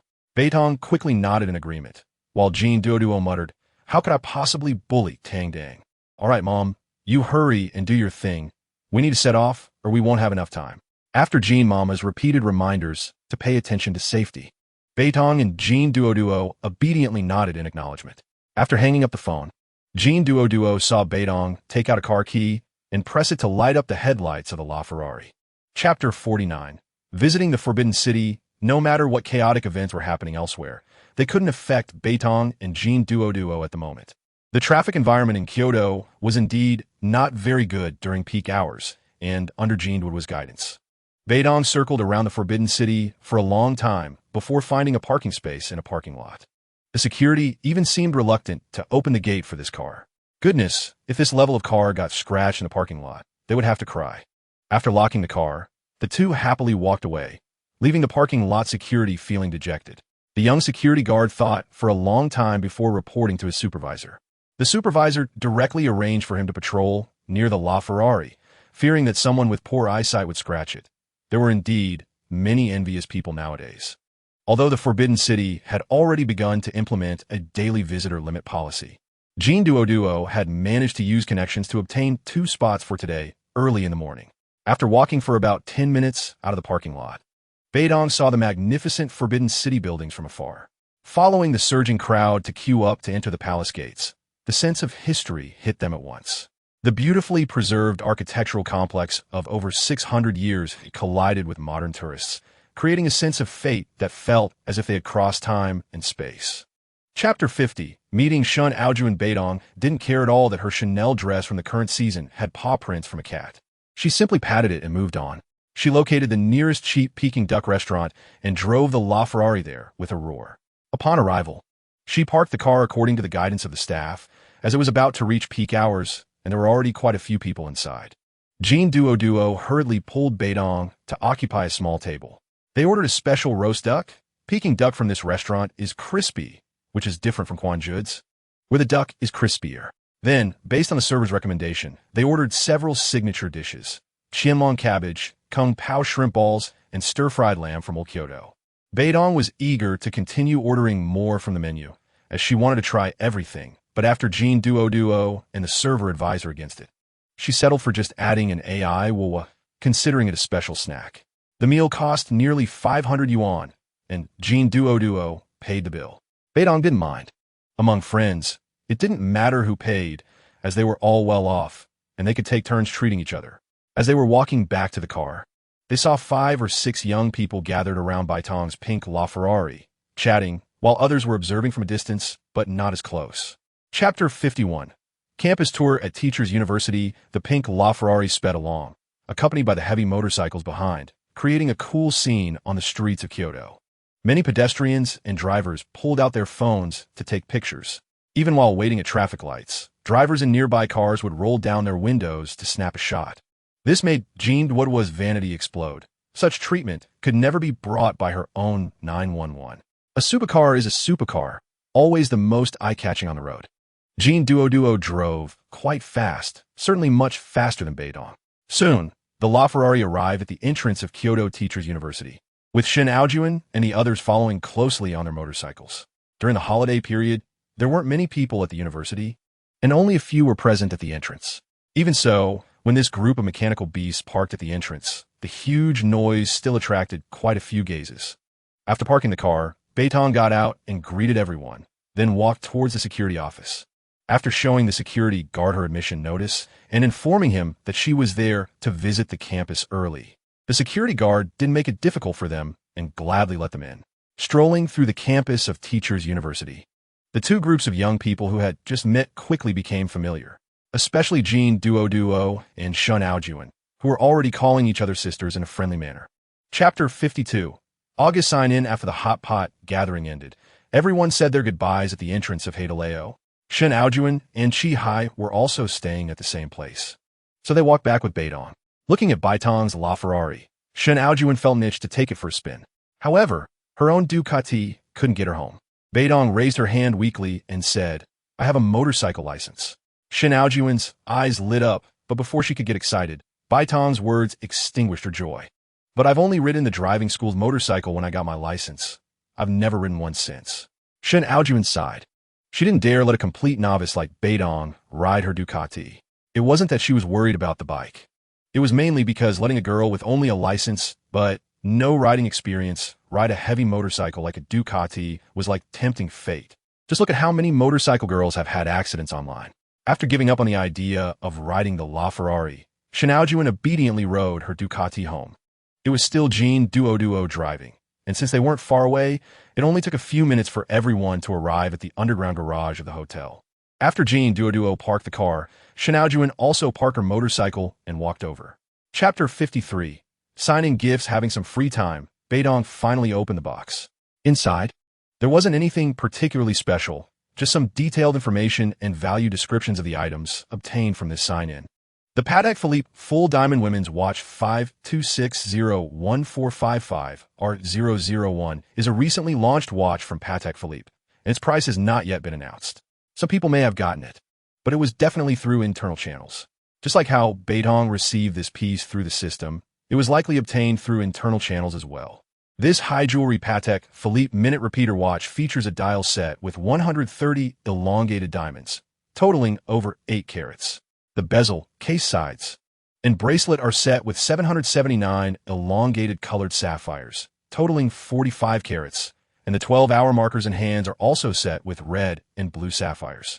The entire watch radiates a rainbow glow. The overall value is at least over 20 million. Looking at the image of the watch in her hand, Bai Tang was dazzled. Wearing this watch would be too ostentatious.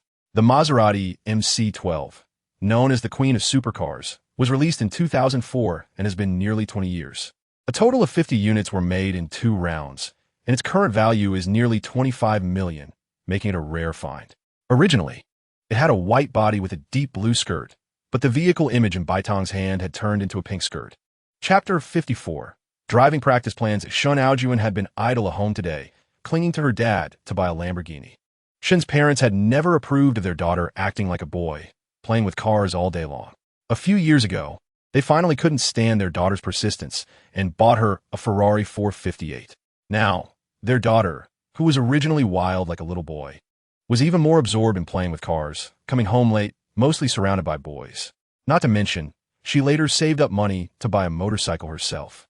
At first, Shen's father was adamantly against Shen Aojuan riding motorcycles, deeming it too dangerous. However, after Shen Aojuan repeatedly assured him that she would ensure her safety, and considering that although his daughter was adventurous, her character was still quite good, Shen's father reluctantly agreed to set some ground rules regarding motorcycle riding. For a long time, everything was peaceful, but who would have thought that last night, when Shen Aojuan returned home, she started pestering her father about buying a Lamborghini. Shen's father, feeling gloomy, could not imagine that his daughter was envious after meeting a new friend, Bai Tang, and seeing her car. While it was impossible to get the rare limited edition supercars like Bai Tang's, getting a flagship sport car from a big brand was still feasible. The only challenge lay in how to get the money from her father. Chapter 55. Jean Duoduo's live stream, everyone returned to their own homes. And Bai Tang sent a WeChat message to Zhou Jing as she climbed upstairs. She mentioned bringing some good cigarettes back to share with the security office, as several guards had helped her a lot today. Then, she decided to buy a few motorcycle helmets and riding gear according to her size, aiming for something safe and of good quality. Zhou Jing replied briefly without asking for specifics. As the housekeeper, she just needed to get things done. If Bai Tang asked for advice, she would provide it, but if Bai Tang didn't mention something, she would just do her job without asking. After that, Bai Tang messaged Jean Duoduo, saying she had gotten a motorcycle and was planning to learn how to ride from Shineo Jun and the others, wondering if Jean Duoduo wanted to join. Jean Duoduo quickly replied, mentioning that she had previously brought up the topic of motorcycles, but her parents had vetoed it. However, she could join Bai Tang when they went out to play. As noon approached, the ants were already in the kitchen preparing lunch. Due to the heat, they made a few refreshing dishes, along with a fruit mix porridge that Aunt Wong had prepared earlier. Just after Bai Tang finished her meal and put down her chopsticks, Zhou Jing rushed back with a pile of items. Sweating profusely, Bai Tang initially thought she was overheated, but Zhou Jing told her she was just nervous. After all, the items Zhou Jing brought back were worth several $100 million at the very least. Who wouldn't be nervous? The two ants quickly came forward to help Zhou Jing with her load. Chapter 56. Playing games together after a long time, Bai Tang was finally satisfied with her appearance. Although she spent quite a bit, for her, spending money to buy happiness was something she had no qualms about. The viewers in the live stream watched as Bai Tang simply changed her clothes and props, without adjusting any key settings. Then, Jean Duoduo started the game, and everyone exclaimed that this was going to be entertaining. On the most popular island map of the Battle Royale game, Bai Tang learned how to jump from the plane under Jean Duoduo's guidance. When the plane was halfway through the flight, Jean Duoduo took Bai Tang and jumped out. This time, Jean Duoduo didn't mess around. Knowing she was a novice and that it was Bai Tang's first time playing, she jumped into a deserted area. After landing, Jean Duoduo ran off to look for weapons and supplies, only to realize after a while that Bai Tang had not moved. When she ran back, she saw Bai Tang's character still circling in place. The viewers in the live stream were already laughing hysterically. Jean Duoduo slapped her forehead and quickly taught Bai Tang how to walk and pick up items. This way, Bai Tang finally improved a bit, stumbling around like a robot. Meanwhile, a popular streamer named Yiming was also live streaming at this time. After landing and eliminating several opponents, Yiming started driving around the map aimlessly. Chapter 57. Time to ride Bai Tang and Jean Duoduo played until after 9 in the evening, snacking on some food while gaming. It wasn't until the viewers in the live stream couldn't take it anymore and the numbers started dropping that they finally stopped. In all that gaming time, Bai Tang managed to eliminate a robot, and the entire live stream room erupted in excitement. It was quite a feat. In the following days, the weather was hot, and Bai Tang stayed at home without going out. Occasionally, Jean Duoduo or Shineo Jun would come and visit her.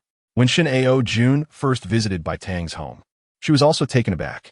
She had always known that the Manha courtyard was quite luxurious, but this was the first time she had seen it in person. The entire area was at least 4 times larger than her own home. Finally, on the 5th of the month, the weather became cloudy and much cooler. Early in the morning, Bai Tang went downstairs to meet up with Shineo Jun and Chi-Hai.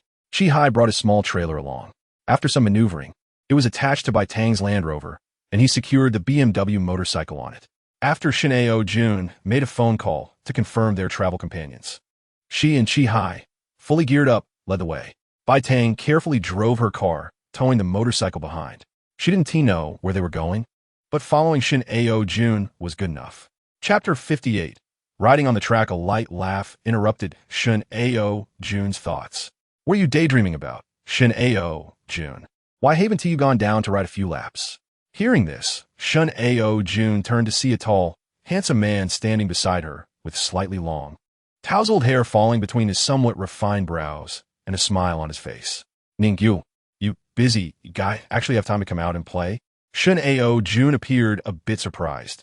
Ningyu had taken over the family business early on and rarely came out. Yes, I brought a little sister I just met. She just learned to ride, so I'm here to let her take a look and supervise her practice.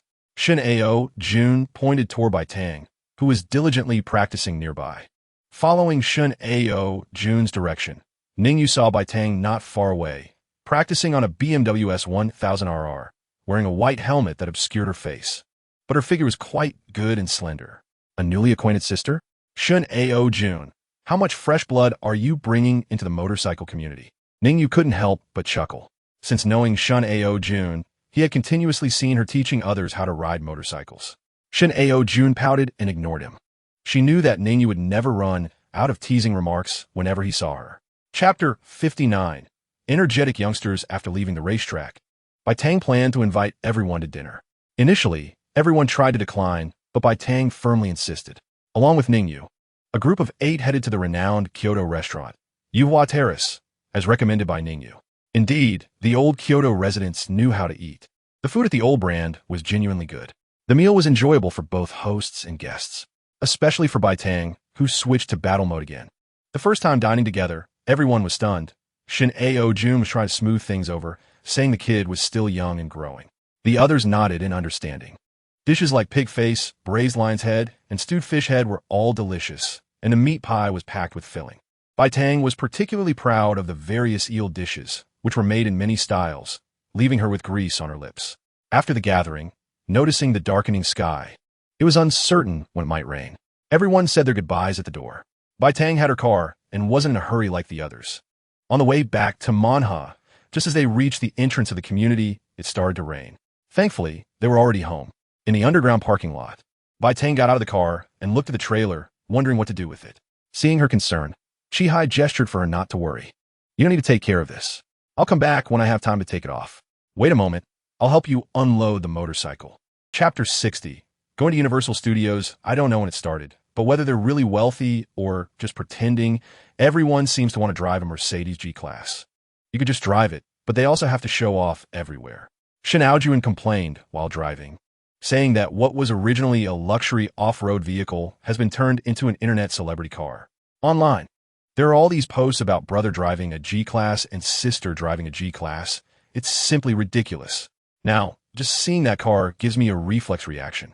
Bai Tang and Jean Duoduo in the car were amused by Shun Aojuan's remarks. Although the brand premium is quite high, it really is a good car. Jean Duoduo agreed with Shun Aojuan, noting that now this car has become a must-have tool for flaunting wealth, and it's indispensable. This has become somewhat off-putting. Bai Tang only learned about this perspective when she heard them discussing it. Without further ado, they soon arrived at Universal Studios Kyoto. After parking the car, Bai Tang was stunned. Wow, it was packed with people. Did everyone in Kyoto come here? Stop dawdling. Shun Aojuan patted Bai Tang on the shoulder, signaling her to follow. Universal Studios is one of the most famous amusement parks in the country, and now that it's summer vacation, many parents from all over the country bring their kids to play, so it's definitely crowded. Chapter 61. The Reckless Kid after having a good meal and recharging their spirits. The 3 of them eagerly started their journey at Universal Studios again. Under the guidance of 2 locals, Bai Tang's eyes were opened to a whole new world. The various fantastic attractions and dazzling lights left her mesmerized. Feeling a bit thirsty, Shin Aojuan suggested buying some drinks, and the 3 of them lined up together to get beverages. After a long wait, just as they stepped out of the queue with their drinks, a hand suddenly slapped from the side. It knocked over the drink in Bai Tang's right hand and yanked away the 2 4-leaf clover bracelets she was wearing on her wrist. Bai Tang was so shocked that she stood there frozen. The incident was too sudden for her to react. Shun Aojuan and Jean Duoduo quickly realized what happened and rushed over to push the boy away, shouting, "What are you doing? Are you robbing us?" The boy they pushed was a 7 or 8-year-old kid, clearly just a troublemaker. He had actually wanted to grab the little golden ball on Bai Tang's bag, but thankfully he was pushed away. Before Jean Duoduo could say anything else, an old lady rushed over, grabbing the boy, followed by a couple who seemed to be the child's family. "Little treasure, are you okay?" Seeing the boy shake his head, the old lady shouted at the 3 of them, "What are you doing? Bullying a child in broad daylight? How could you push my grandson when he is so small?" Chapter 62. Punishing the sanctimonious. Because there was a security booth right in front of the park, the police arrived quickly. The incident involving property damage worth over 100,000 had caused the park's visitors to gather around, making it difficult for anyone to pass through. 3 police officers struggled to squeeze their way in. When the family saw the police arrive, they quickly started to complain, especially the old lady, who cried while tugging at a young police officer's uniform. One middle-aged officer, who looked like the team leader, quickly stopped the old lady's tantrum. He then began to question both parties involved. Unlike the family who was making a fuss, Xiaojuan clearly explained the incident to the police. The onlookers also chimed in, indicating that they were all tired of the old lady's family's antics. The three police officers quickly grasped the general situation, but they still needed evidence to support the statements. Before they could ask if there was security footage, a middle-aged man wearing gold-rimmed glasses and neatly dressed pushed through the crowd with two security guards.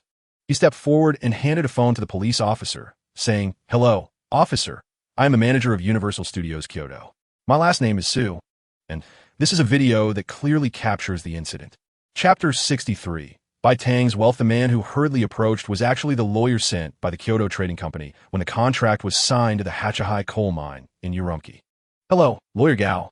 It's nice to see you again. I hope I won't trouble you too much this time," Bai Tang said as she shook hands with Lawyer Gao. Recognizing him, after greeting Bai Tang, Lawyer Gao turned to the police. "Hello, officer. I am Gao Yuliang from the Kyoto Trading Company's legal team, and I will fully represent Ms. Bai Tang in handling this dispute." After the handshake, the police reminded Lawyer Gao, "You're too polite. You need to provide us with Ms. Bai's power of attorney." "Understood. We have it ready," Gao said, then turned back as a lawyer behind him took a pre-prepared document from his briefcase and handed it to him. Gao Yuliang passed the power of attorney to Bai Tang along with a pen. "Ms. Bai, please sign this document. After that, you can leave it to me. I will handle everything and provide you with a satisfactory answer as soon as possible." This kind of scene is something ordinary people only see in dramas. They have never witnessed it in reality. The onlookers began to whisper to each other and looked at the already somewhat dazed family with pity. Chapter 64. The grand parade. The three of them sat in the VIP room of the manager's office, enjoying the air conditioning, each holding a cup of juice that the park manager had arranged for them. "Ms. Bai, we sincerely apologize for what happened. After discussion, we have decided to grant you 3 lifetime express passes to Universal Studios, valid at all Universal Studios worldwide," the manager said sincerely while looking at the 3 young ladies opposite him. Bai Tang quickly put down her juice and replied, "You are too kind. There's no need for that. This incident has nothing to do with Universal Studios. It's purely a personal conflict. You have done a great job." "Yes, Tang Tang is right. It's really unnecessary. We are not bad people, and there's no need for any compensation," Xiaojuan added in agreement. However, the manager insisted, and after much back and forth, the 3 girls ultimately accepted the gift from Universal Studios. The park was quite clever. After all, it was just 3 lifetime express passes. These 3 were all wealthy young ladies, especially Bai Tang, who was extremely rich. Such people might not even visit Universal Studios once a year. Even if they all had lifetime express passes, it was as if Universal didn't lose much money. Chapter 65. Staying at Bai Tang's house after a day of eating, drinking, and having fun on the city avenue, Bai Tang and her friends returned triumphantly with their spoils. When they reached the underground parking lot of Manha, Bai Tang stopped the 2 of them who were about to leave. It was getting late, and they were tired after a long day. Duo, why don't you stay at my place tonight and let Auntie and Uncle know? Aojuan, you can come too since we're in the same neighborhood. I'm sure Auntie and Uncle will agree." Bai Tang invited them over to her house. To be honest, Jean Duo was indeed a bit tired and agreed after thinking for a moment. She then ran to the side to call her family. Xiaojuan was indifferent. Her family lived in Manha as well, so it was a small matter. She just needed to notify her family. Jean Duo came back, grabbing Bai Tang's wrist and bouncing with excitement. "Tang Tang, do you know? As soon as I said I wanted to play with you today and stay at your house, my mom agreed without saying a word. You should know she has never been so straightforward before. She also mentioned that you promised her in the last video to come over to my house as a guest, so remember to come." Jean Duo's words awakened Bai Tang's memory. It seems that last time when Jean Duo was video chatting, she had greeted her mother and they had invited her to visit. Chapter 66. The Sakura Cullinan. The 3 of them played late into the night, so they all woke up late the next day. After getting up, they found that Zhou Jing had already prepared all the toiletries, all luxury brands. After having breakfast at Bai Tang's house, Jean Duo and Xiaojuan took their leave. Before leaving, Bai Tang packed some small desserts made by the aunties for them, which made Jean Duo, who loves these treats, cheer for Bai Tang. The rest of the day was just going to be lazy. Before lunch, the Rolls-Royce dealership called. "Miss Bai Tang, your custom Sakura pink Cullinan BB version has arrived at the dealership. We are informing you to come pick up the car when you have time." After hanging up the phone, Bai Tang handed this matter over to Zhou Jing. She didn't want to move at all today. If it were the old her, she would have been excited to pick up the car by now. But now, Bai Tang has become somewhat immune to these things. Not to mention the Cullinan. There are several supercars in the garage, and she has only driven the LaFerrari once. After lunch, Zhou Jing went out. More than an hour later, Bai Tang's phone rang. Miss, I have already parked the car in the underground parking lot. Would you like to come down and take a look? Chapter 67. Going to eat spicy hot pot on a not-so-wide roadside. There was a small spicy hot pot shop with a line of over 10 people outside. This scale of a queue for such a small shop was already quite a lot. Inside, 6 tables were filled, and the boss and his wife were so busy they looked like they could fly, truly both suffering and enjoying it. Ever since a big influencer came to eat and filmed a video with a good review a few days ago, their business has been booming. At first, the boss didn't know what was happening. The couple didn't even know the influencer online. That day, the influencer had no plans to visit any shop, just casually ate at the hot pot place, found it quite good, and simply filmed a video to post. The next day, the boss learned about this from the influx of online visitors. Originally, the boss wanted to thank the influencer, but the influencer refused, stating that they recommended the hot pot because they genuinely thought it was delicious. If it were a business deal, the compensation could be tens of thousands. And how could this small shop afford that? After a series of negotiations, the influencer reluctantly accepted the boss's gratitude in the form of lifetime free meals at the hot pot shop. Chapter 68. Unintentionally showing off wealth. When Bai Tang returned to her seat waiting for her meal, she noticed the guy at the shared table kept sneaking glances at her. Before she could react, Zhou Jing spoke up. Sir, do you need something? Zhou Jing's sudden voice startled Tian Lu. No, don't get me wrong. I'm an influencer, and many of my viewers say they know you and call you the Blackheart sister. So, I was just a bit curious, sorry. Oh, it's okay. That might be because something unpleasant happened before and someone filmed it and posted it online. By the way, if you hadn't said you were an influencer, how would have noticed you? I came here because I watched your eating broadcast video. Bai Tang was quite generous. After all, one can't get angry just because someone looks at them a couple of times, right? You can't just ask someone where you're looking at, like a northeastern guy. Hearing that Bai Tang came here because she watched his video made Tian Lu a bit happy. Has his influence grown that much to attract such beautiful ladies? So are you my fan? Tian Lu felt a bit elated. Bai Tang shook her head. Not really, I just happened to come across your video. Her words left Tian Lu stunned, realizing he had been too happy too soon. Chapter 69. Visiting the Jin family after Bai Tang and Zhou Jing got home. They found that the two aunties had already made durian milfai. Taking a bite of the delicious durian milfai made it burst with flavor. It truly tastes best when made at home. With the finest ingredients and the aunties' good craftsmanship, the finished product was irresistible. Bai Tang, under the watchful eyes of Zhou Jing and the aunties, ate 2 big pieces before finally stopping her sinful hands. Watching their young lady humming as she strolled around the house, Zhou Jing confirmed one fact. Currently, only delicious food can bring the young lady the greatest sense of happiness. Surrounded by food all day, Bai Tang's sleep that night was exceptionally deep. Early the next morning, Bai Tang was tempted to get out of bed by a waft of fragrant aroma. Today's breakfast consisted of the aunties' homemade soup dumplings and spicy soup. With pork and scallion and 3 delicacies fillings, plus the thick and rich spicy soup, Bai Tang indulged her cravings. After the meal, while enjoying the gentle sunlight on the terrace, Bai Tang received a phone call from Jean Duo. Tang, if you have nothing to do today, come over to my house as a guest. My mom has asked me many times.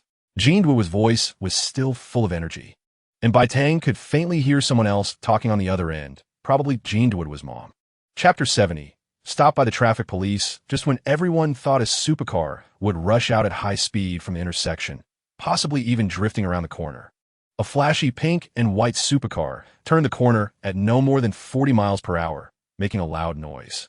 This scene left Officer Xiong and the viewers in the live stream speechless.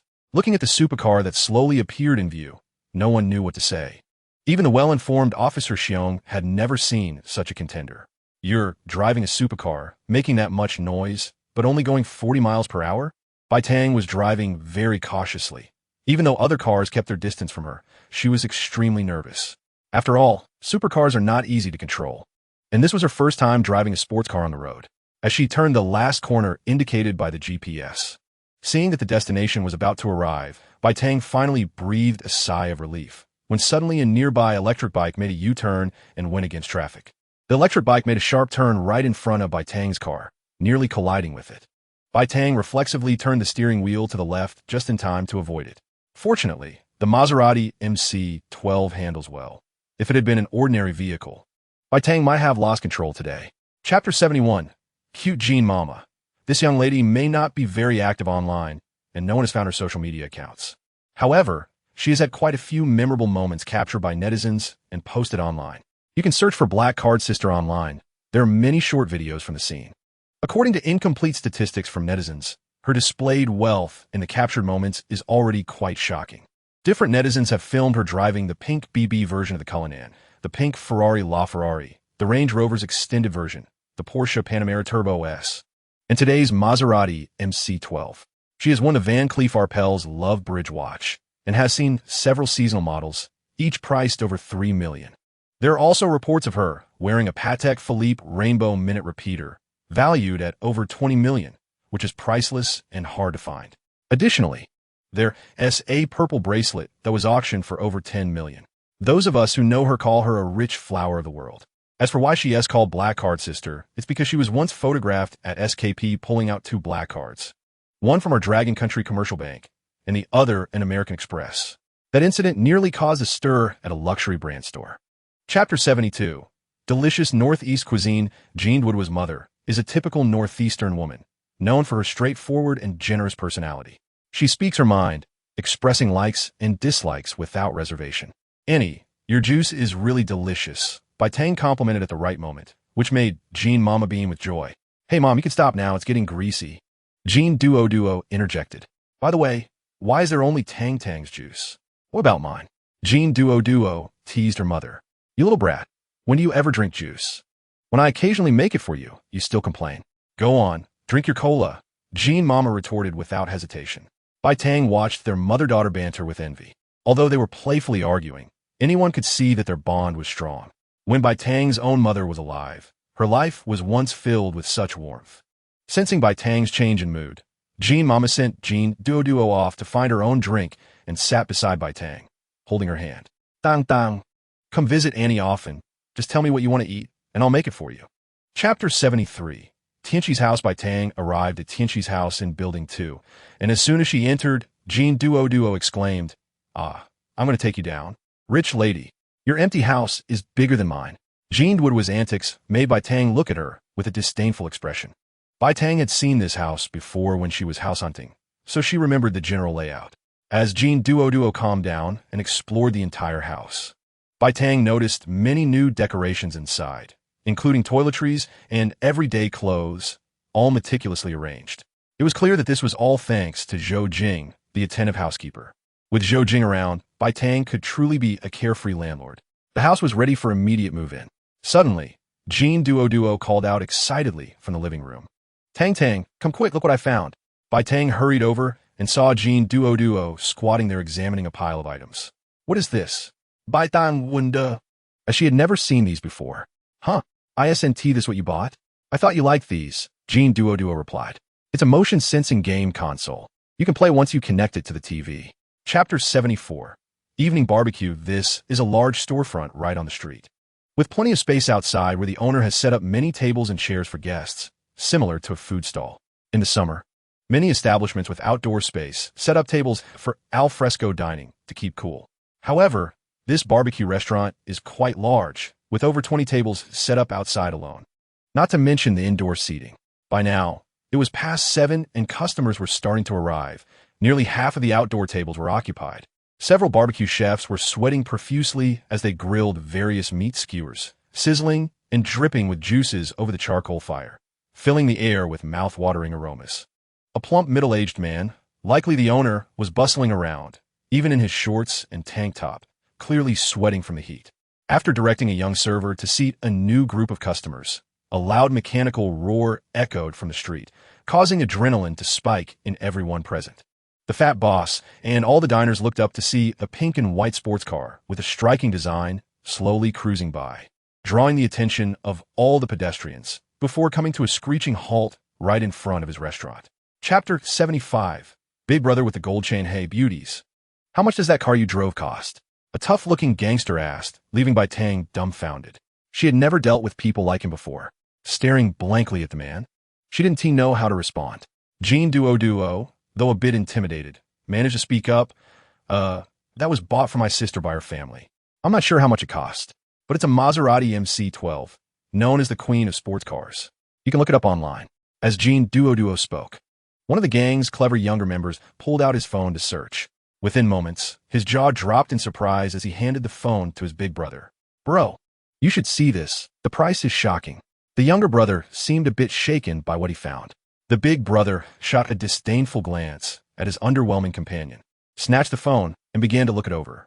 He nearly choked when he realized this car was globally limited to just a few dozen units. Although it was currently listed for over 20 million, good luck finding one available for purchase. It was entirely a case of price without market. Chapter 76. Men's Joy Vroom Vroom. The roar of a powerful internal combustion engine echoed again in the air above the road. A group of excited men cheered loudly, and even Jean Duo's face flushed with excitement. Although Bai Tang didn't quite understand the source of their enthusiasm, it didn't stop her from joining in the fun. Zhao Yong didn't push the gas too much, just a couple of quick revs. After all, it was a young lady's car. If he pressed harder, even he would feel sorry for the car. The next phase turned into a photo-taking session, with the excited men lining up orderly for selfies with the MC-12. Bai Tang and Jean Duo took on the role of photographers, snapping pictures with different people's phones. What started as a barbecue night turned into a car enthusiast meetup. However, Bai Tang enjoyed the lively and friendly atmosphere, feeling herself slowly coming out of her shell. Until the owner, Sister Ching, could no longer bear to watch a bunch of grown men crowded at her door like fools, especially since her husband was among them. Hey, the food is ready. Come back and eat, or it'll get cold and I won't reheat it. Chapter 77. Conflict at the bar slap. A crisp, loud slap silenced the entire scene instantly. The arrogant, blue-haired thug howled in pain, releasing Bai Tang's arm and crouching down to cover his bleeding nose. Jean Duo quickly pulled the now-safe Bai Tang over and, as a bonus, kicked the downed blue-haired thug, sending him sprawling on the ground. Sister Ching quickly pulled Jean Duo and Bai Tang behind her, casually poking Jean Duo on the forehead, saying that the girl really had a lot of nerve. Before the blue-hair brothers could react, Zhao Yong and his group took the initiative to charge in.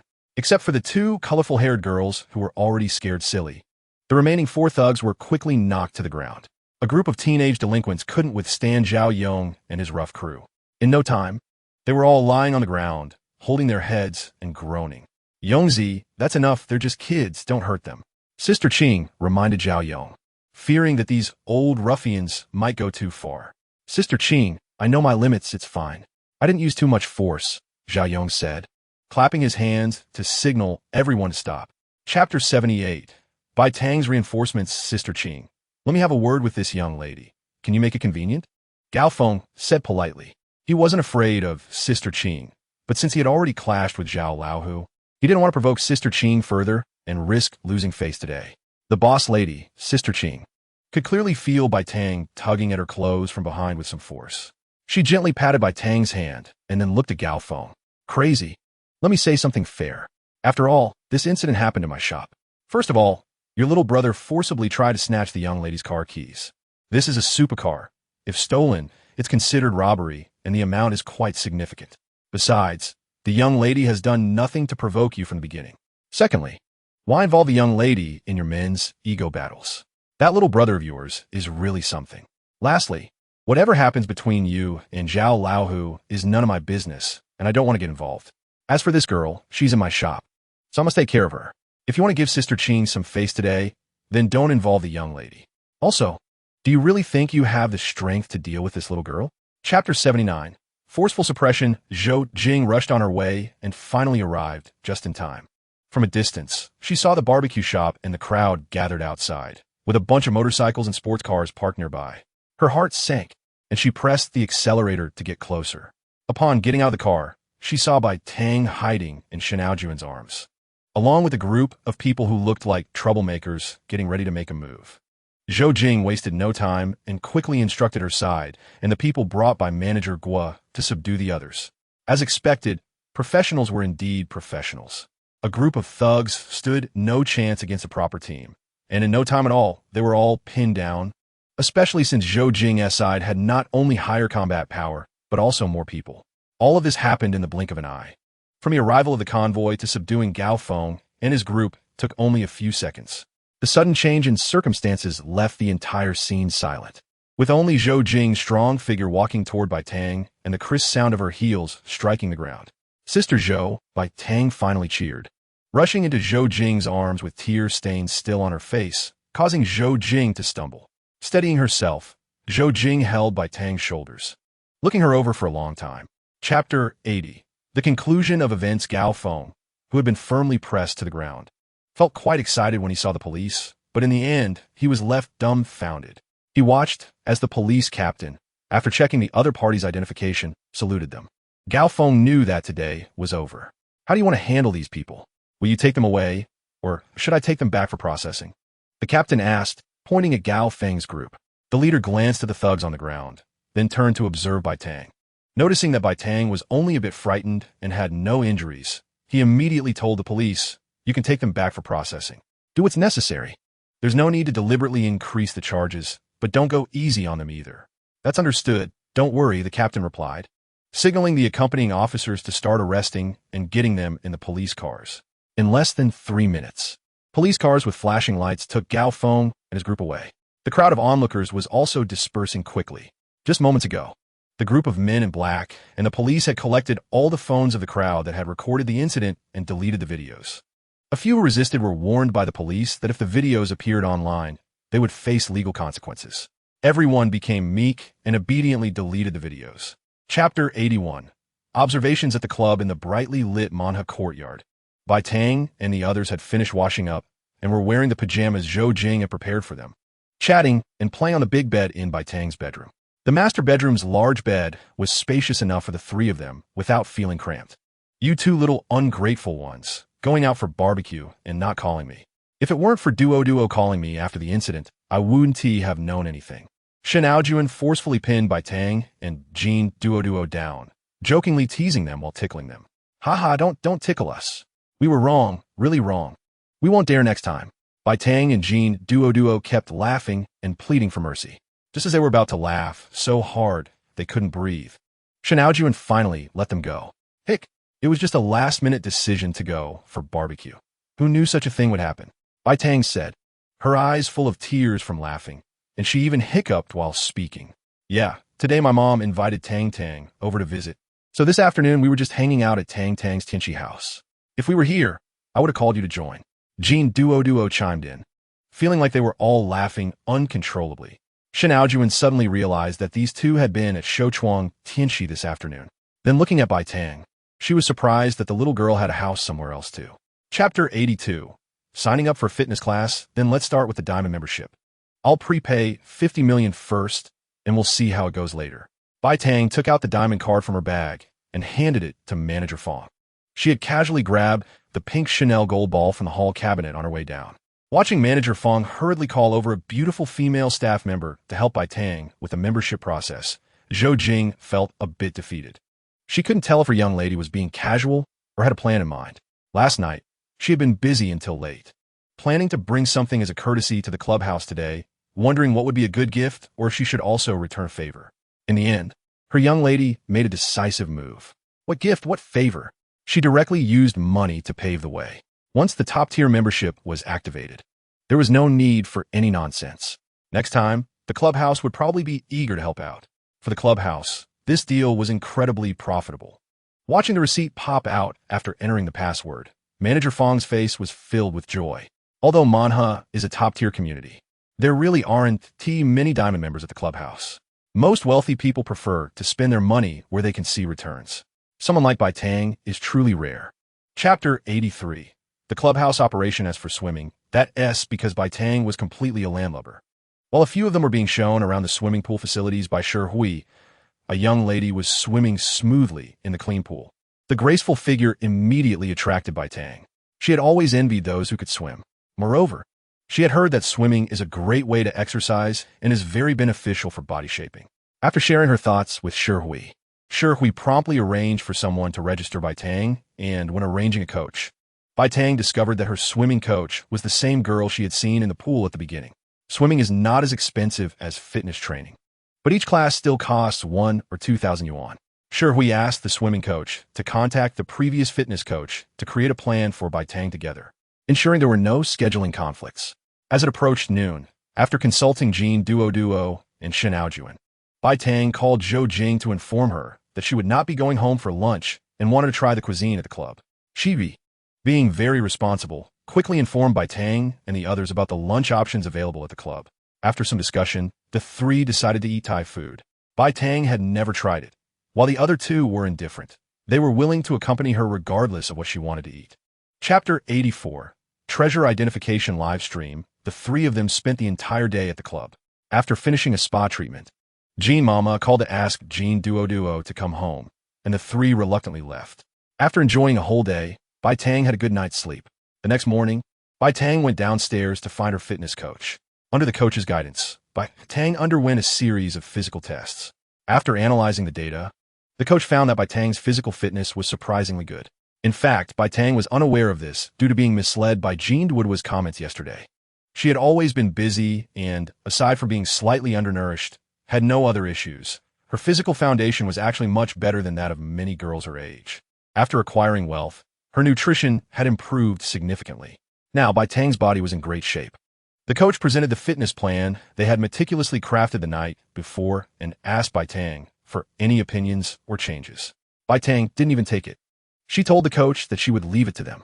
She didn't understand these matters at all. This was a point she learned from Zhou Jing. Leave professional matters to professionals. Thus, the entire morning passed under the coach's guidance. After working up a sweat, Bai Tang declined the coach's invitation to lunch, as she hadn't had a home-cooked meal from her aunt in several days. Chapter 85. Bai Tang showcased the barrage of comments from online viewers instantly energized teacher Shihai. If there were truly big shots, today's livestream would attract a wave of traffic. People usually can't imagine how outrageous and extravagant the collections of wealthy individuals can be. On the other end, the treasure enthusiasts, although perhaps connecting by mistake, were destined to be together. If there are any good items, please showcase them to everyone. Teacher Shihai was still trying his best. At this moment, Bai Tang had just finished her conversation with Zhou Jing. Hearing teacher Shihai's words, Bai Tang shyly said, I don't have anything good to show. In fact, she really didn't have much to showcase. She had only been wealthy for a little over a month and couldn't compare to those true collection experts. She hadn't even seen the comments in the live stream, where viewers speculated about her identity and background. Treasure enthusiast, it's okay, just be casual. Regular jewelry can be appraised too. From the camera, it seems like you live in a villa, so you should have some strength. Don't be modest. Teacher Shihai continued to use his persuasion tactics, thinking that the younger sister on the other end might be easier to talk to. A villa? I don't live in a villa. Bai Tang scratched her head, wondering how the streamer could tell she lived in a villa. Chapter 86. The collecting fanatic Bai Tang, after a long silence in the live stream. The usually cheerful teacher, Shihai, let out a long sigh. He never thought that one day his live stream would showcase jewelry worth 9 figures. Other streamers nodded in agreement. If it weren't for good luck, most people might never see such a diamond in their lifetime. Some savvy viewers in the live stream began editing the recorded clips and posting them online. Before long, news of nearly 200 million yuan pink diamond appearing in the live stream climbed to the trending topics on Douyin and Weibo, accompanied by a fiery, explosive label. After Bai Tang put away the pink diamond, teacher Shihai weakly asked her, treasure enthusiast, do you have anything else to show? Please don't bring out such top-tier items again. I'm afraid jealousy will make me unrecognizable. This sentiment resonated with most viewers in the live stream. Teacher Xuanzi, twitching his little mustache, interjected, sister, show us something more ordinary. We can't handle seeing such expensive items. In this way, Bai Tang replied, most of my things are in the wardrobe. I'll take the tablet and turn around. You can see what you want to film. Bai Tang wasn't sure what to showcase, so she handed the decision over to the viewers. Chapter 87. Going shopping, is this the limited edition from Patek Philippe? The Rainbow 3 Questions Full Diamond 5260? Teacher Xuanzi's voice jolted everyone back to reality. Oh my god, I heard this watch hasn't been released yet. The public price hasn't even been announced. I've never heard of anyone having it in real life. The female teacher from the big wave was getting a bit crazy at this point. It's no wonder. The things Bai Tang showcased were dreams for any woman. Teacher Shihai licked his dry lips, looking as sleazy as ever. Come on, watches of this caliber, especially limited editions, rarely get released. They're usually absorbed by super VIPs. Teacher Shihai is right. At this level, it's basically impossible for ordinary people to buy them. It was said that this watch starts at 20 million and up, but no one knows the exact price. Teacher Schwanzi seemed quite knowledgeable about watches. Yes, what the teacher said is right. I don't know how much it costs either, because this watch was also a gift from family. Bai Tang continued the conversation, blending in with what the teachers said. However, she wasn't lying. Whether it was a gift from the system or family, it made no difference to her. Chapter 88. Chanel Store Closing Miss Bai. It's been a while since we last saw you. Usually, it's Butler Zhou who comes to get you clothes.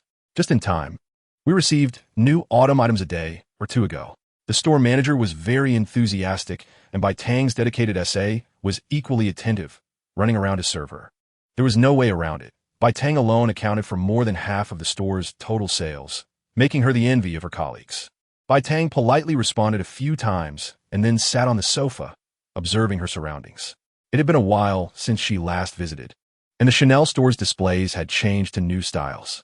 Moreover, she saw that a barrier had been set up at the entrance, with a sign indicating that the store was closed to customers. It seemed she was being received privately this time.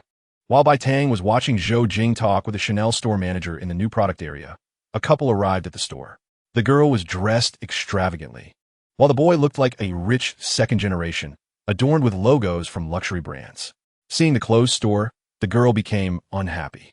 Wang Xiao, you said you would take me to buy that Chanel bag I wanted. Now that we are here, we can't get in. What should we do? The young man, known as Wang Xiao, ignored her. As a qualified, rich second generation, he certainly knew that it wasn't an easy character who could make Chanel close its doors to customers. Chapter 89. Shopping at SKP. Bai Tang really struggled to understand Kelly's words and quickly reached out to shake hands with her. After some small talk, Kelly took a soft measuring tape and measured Bai Tang from top to bottom, constantly saying good, which left Bai Tang feeling a bit confused. With her short stature and small chest, what was there to say good about? This foreigner must be mocking her on purpose. In fact, Bai Tang didn't understand one thing. These four designers looked at the overall body proportions. Inherited from Song Wei, Bai Tang's body proportions were nearly perfect. After finishing the measurements, Zhou Jing discovered that Bai Tang had actually grown more than a centimeter. It seemed that Bai Tang's secondary development could still increase her height. When they left Chanel, all the staff accompanied them out. This scene attracted the attention of passers-by nearby. Kelly, the big designer, also joined in the excitement. She really liked Bai Tang, and they exchanged contact information. They agreed that if Bai Tang traveled abroad in the future, she must go to France to find her, and she would take good care of Bai Tang. None of these upper-class service people were fools. The manager of Chanel must have informed Kelly of Bai Tang's identity. Otherwise, how could these foreigners, who usually look down on others, easily provide service to someone? Chapter 90. Reporting for school in the next few days. Bai Tang went for fitness massages in the morning and spent afternoons shopping, playing, and dining with her good friends. During this time, she also arranged to go cycling in the western suburbs with Shun Aojuan and Chi Hai. This time, Jean Duo also came along, riding on the back of Shun Aojuan's motorcycle. Bai Tang had only been riding for a short time and didn't dare to carry anyone. Days passed like this. Before she knew it, August 31st arrived, the day for new students to report to Kyoto Normal University. The weather was clear, and the main entrance of the university was already crowded with people. Students from all over the country were arriving in groups. Some came with companions, while others were accompanied by family. Each passerby took out their phones to capture memories. The roadside at the school gate was filled with vehicles of all brands, including some luxury cars.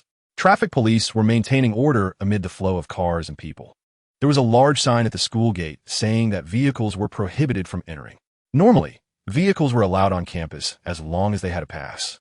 But today, due to the large crowd on new student reporting day, the school prohibited all vehicles from entering. A cherry blossom pink Rolls-Royce Cullinan slowly approached, followed by a white extended Range Rover. It was Bai Tang arriving. Chapter 91. Zhou Jing's analysis. Seeing that everything was basically tidied up, Zhou Jing surveyed Bai Tang's desk and began to make plans. It seemed that some additional items were needed. At this point, Yi Jin's father invited everyone to go out for a meal, saying that for the next 4 years, the kids from their families would be the closest roommates. So it would be nice to eat together and build relationships. Everyone agreed, and Zhao Zihong's family from the northeast responded enthusiastically. Only Zhou Jing looked at Bai Tang for her opinion and then declined. I'm sorry, everyone, but my young lady has some other matters to attend to, and it might not be possible for her to join. Plus, with just the 4 of us here, it doesn't feel appropriate. I can treat everyone another time.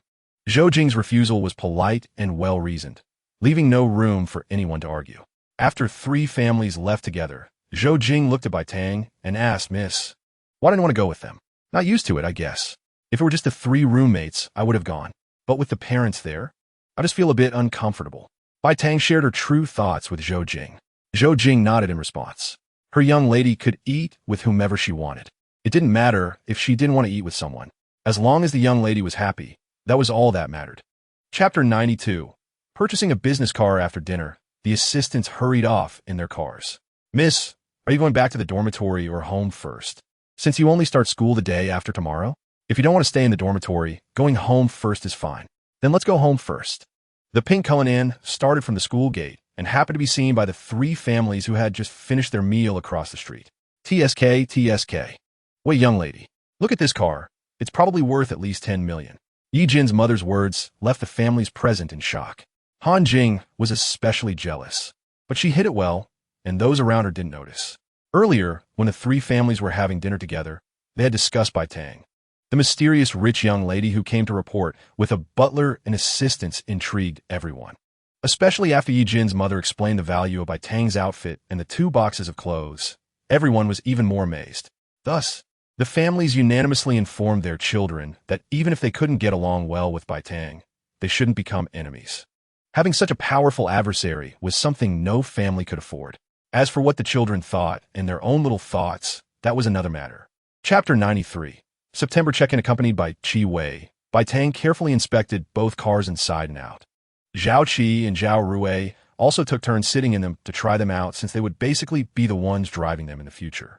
After they got out and said there were no issues, Bai Tang directly asked Qi Wei for a price, saying that if it was reasonable, she would take both cars right away. Hearing that Bai Tang could take both cars in one go, Qi Wei gritted his teeth and said, "All right, for the 6-seater, I'll charge 1.55 million, and for the 4-seater, it's 1.85 million. I'll cut 50,000 from the total, so you can take both for 3 million. Seeing the pain look on Qi Wei's face, Bai Tang couldn't help but laugh. "All right, brother Qi, I'm not teasing you anymore. You've helped me several times. Let's skip the discounts and just go with your asking price. Just transfer them to me at cost. I can't let you earn nothing either. Oh, my young lady, truly beautiful and kind like a living bodhisattva. If it weren't for so many people here, I'd have to bow to you." Qi Wei was naturally pleased. He managed to sell the hot potato without losing money, which was the best outcome for him. "Brother Qi, how are your connections at the vehicle management office? If I drive out today, can I get the license plates today?" Bai Tang wanted to settle these trivial matters today. Chapter 94. Visiting the Sihiyuan after finishing up the chaotic matters, Bai Tang finally had time to look at the information about this Sihiyuan. This 4-courtyard Sihiyuan is located in one of the oldest areas of Kyoto, Nanluo Guxiang. The entire courtyard covers over 4,000 square meters, with the main entrance in the alley, where 5 cars can park, and there are 6 parking spaces inside the courtyard. The side door opens on a dongdaiji, making it very convenient to enter and exit. Located in a bustling area, it offers tranquility in the midst of chaos. The 4 courtyards contain a total of 22 rooms, with an exterior that is antique and charming, while the interior decoration is modern and intelligent. The entire courtyard has underfloor heating, gas supply, and water supply, making daily life very convenient. Most importantly, there is a huge underground garage with enough space for 22 cars to park. The entire courtyard is lush and green, with a garden and fish pond in the backyard. The courtyards are connected by covered walkways. The whole estate is valued at 12.5 billion, but it's not for sale, even if someone had 1.5 billion. They couldn't buy it because the sale of the estate is explicitly prohibited. There's also a plaque for cultural relic protection nailed to the side gate facing the street. Putting this information aside, Bai Tang took out a file bag from the box. Inside were the property certificate of the estate, keys, and various water, heating, and gas cards. Chapter 95. Let's have a gathering. When Bai Tang arrived at the community entrance, she found that besides Qi Wei, Qi Hai was also there. "Tang, I knew it. My cousin called me in the middle of the night, saying a Lamborghini was coming in, so I knew it had to be your car," Qi Hai said, running over to Bai Tang with a silly grin. Qi Wei had no way to deal with his silly cousin. After all, he was the youngest in the Qi family. "This silly boy. Last time when your car arrived, he complained that I didn't tell him right away. This time, as soon as the car arrived in the middle of the night, I specifically called him. who knew this kid really is something and actually got up in the middle of the night to come see the car at my dealership. Chi-Wei said with a helpless expression. Bai Tang looked on with envy. The bond between these cousins was really good. Unfortunately, she had no siblings. Zhou Jing greeted the little assistant and Chi-Hai, then went ahead to inspect the car. Chi-Hai followed along, chattering and leaving the two little assistants stunned. After inspecting the car, Bai Tang signed and then Chi-Wei planned to head back home. Chi-Ge, if you don't mind, stay for a meal. Chi-Hai, you come too. I'll call Sister Ao June and Sister Duo later. Let's all gather together. I'm about to go to school soon, and there won't be much time to play normally. Chapter 96. Meeting the old principal, the ants were busy in the kitchen, and Chi-Chi and Rue were helping out nearby. There was no choice. The news of the young ladies' gathering came suddenly, and there were quite a few people. It was almost mealtime, so they had to hurry. The seafood was handled by Aunt Lu, while Aunt Wong focused on the items Zhou Jing brought back from the clubhouse, as well as the sauerkraut and blood sausage brought by Jean Duo. When Aunt Wong saw these items, she was delighted. Upon inspection, she knew they were authentic Northeast specialties. Locally, they couldn't produce such authentic sauerkraut and blood sausage. With satisfactory ingredients in hand, Aunt Wong naturally intended to show her true skills and make the young lady a hearty Northeast-style dish of sauerkraut and pork belly stew with blood sausage. Soon, Zhou Jing came to the living room to call everyone to eat. This time, the large round table in Bai Tang's dining room finally came into use. Usually, there were only a few cats dining at the small four-person table. The aroma of the dishes made everyone's mouth water, and seeing many empty seats, Bai Tang directly pulled Chi-Chi, Rue, and the two ants to the table. This meal was a spontaneous preschool gathering organized by Bai Tang, filled with the people she was most familiar with since arriving in Kyoto. Chapter 97. Obtaining the pass, the old principal didn't rush to discuss donations, but leisurely brewed tea while asking Bai Tang what her requests were. This approach caught Bai Tang off guard. Her cheeks turned slightly red, feeling a bit awkward and shy. After all, she was still young and had a thin skin. Since the other party didn't accept the conditions first, Bai Tang felt embarrassed to speak up. Zhou Jing, beside her, had already noticed her psychological state. After all, it wasn't realistic to have such a young lady confront the elderly man directly. Let us get straight to the point. Principal's son, our young lady wants to drive into the school and go home every weekend. I heard that you need a pass to drive into the school, so I thought I'd come to you for some advice, Zhou Jing said subtly, not directly stating the desire for a pass, but rather circling around a request for advice. Principal's son was momentarily taken aback by this and put down his teacup, asking, "Is that it?" He found it a bit unbelievable that someone would donate 40 million just for a pass. Yes, just for the pass. Zhou Jing answered without a hint of hesitation. Do you have a driver's license? Yes. Bai Tang quickly nodded in response. She sensed that there was a good chance. Chapter 98. Zhao Zihong's reminder. Meanwhile, not to mention what the principal and Shaoli were discussing, Bai Tang had already arrived at the dormitory building. The girls' dormitory building was conveniently located next to the faculty dormitory, with a small parking lot in between. It seemed Bai Tang would have a convenient parking spot in the future. After parking the car, a few of them carried some daily necessities upstairs. The door to room 207 was slightly ajar, and Bai Tang pushed it open first. Inside the dormitory, only Zhao Zihong was present, currently wearing headphones and playing games on the computer. Zhou Jing entered the room to observe carefully. The dormitory's layout was not much different from yesterday, except Bai Tang's desk had an incredibly cool white desktop computer that looked impressive. Bai Tang's chair had also been replaced with a co-branded model that the two little assistants found someone to swap for her. The other desks had some changes as well. Zhao Zihong was playing games on her own computer, which appeared to be a newly assembled desktop. On the other side, Yijin's desk also had a brand new desktop computer and a large array of cosmetic bottles. Only Han Jing's desk had a laptop that looked quite old and heavy. Bai Tang walked to her bed and opened her locked cabinet. Inside, besides her clothes, there was a new laptop, a tablet, and some daily toiletries. Chapter 99. Expensive face masks. Hey, Bai Tang, you're back. As soon as Han Jing entered the door and saw Bai Tang, she immediately greeted her. Yeah, just got back. About half an hour ago. Zhao Zihong said you two went out to play at noon. How was it? As the saying goes, you don't hit a smiling face. Han Jing warmly greeted Bai Tang, and of course, Bai Tang wouldn't give her a cold shoulder. Yijin didn't seem too happy, but still nodded at Bai Tang. Have you joined the class group? There's a notification about tomorrow. Don't miss it. Zhao Zihong just added me to the group. I saw it. Don't worry. Bai Tang responded to Yi Jin's concern. By the way, I brought some snacks. You two should try them. Bai Tang opened the remaining snack box and placed it on the table. Oh my, let me tell you, the snacks and cookies Bai Tang brought are delicious. I couldn't help but eat a whole box, Zhao Zihong said somewhat shyly. Really? Let me try. Han Jing said as she picked up a piece and handed it to Yi Jin before taking one for herself. Bai Tang and Zhao Zihong exchanged a knowing glance, both understanding without needing to speak. Yi Jin didn't let Bai Tang down either, despite her earlier mood. As soon as she popped the snack in her mouth, she was immediately impressed. This is so good. Chapter 100. Yi Jin's bias on the first night, staying in the dormitory. Bai Tang adapted quickly without any trouble adjusting to the bed. However, after getting up the next day, she felt a bit stiff all over. It seemed that the mattress at home was more comfortable. She didn't expect that in just over 2 months, she had become such a pampered young girl. A few people got up and hurried to wash up. Bai Tang took out several bottles and jars from the cabinet, drawing the attention of the other 3. Until Bai Tang displayed 3 small black bottles and a black round box. It instantly broke the composure of the delicate Yi Jin. Wow. Yi Jin directly cursed. Is this the Lam Mer 21-day repairing essence? Bai Tang was surprised that Yi Jin recognized this thing. She herself didn't know at first until one day Zhou Jing brought back many boxes, each containing 3 bottles, each bottle 7 milliliters, totaling 21 milliliters, to be used up in 21 days. According to Zhou Jing at the time, this thing was hard to buy, and she had borrowed Bai Tang's black card to operate and placed many orders with Lam Mer's official in advance.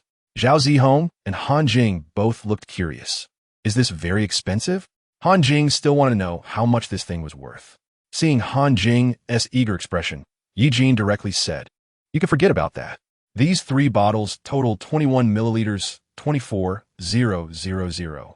That is over 1,000 per milliliter. Just a tiny bit Bai Tang squeezed earlier. Over 1,000 is gone." Chapter 101. The first class meeting soon. The 4 found their classroom in the main teaching building according to the class group prompt.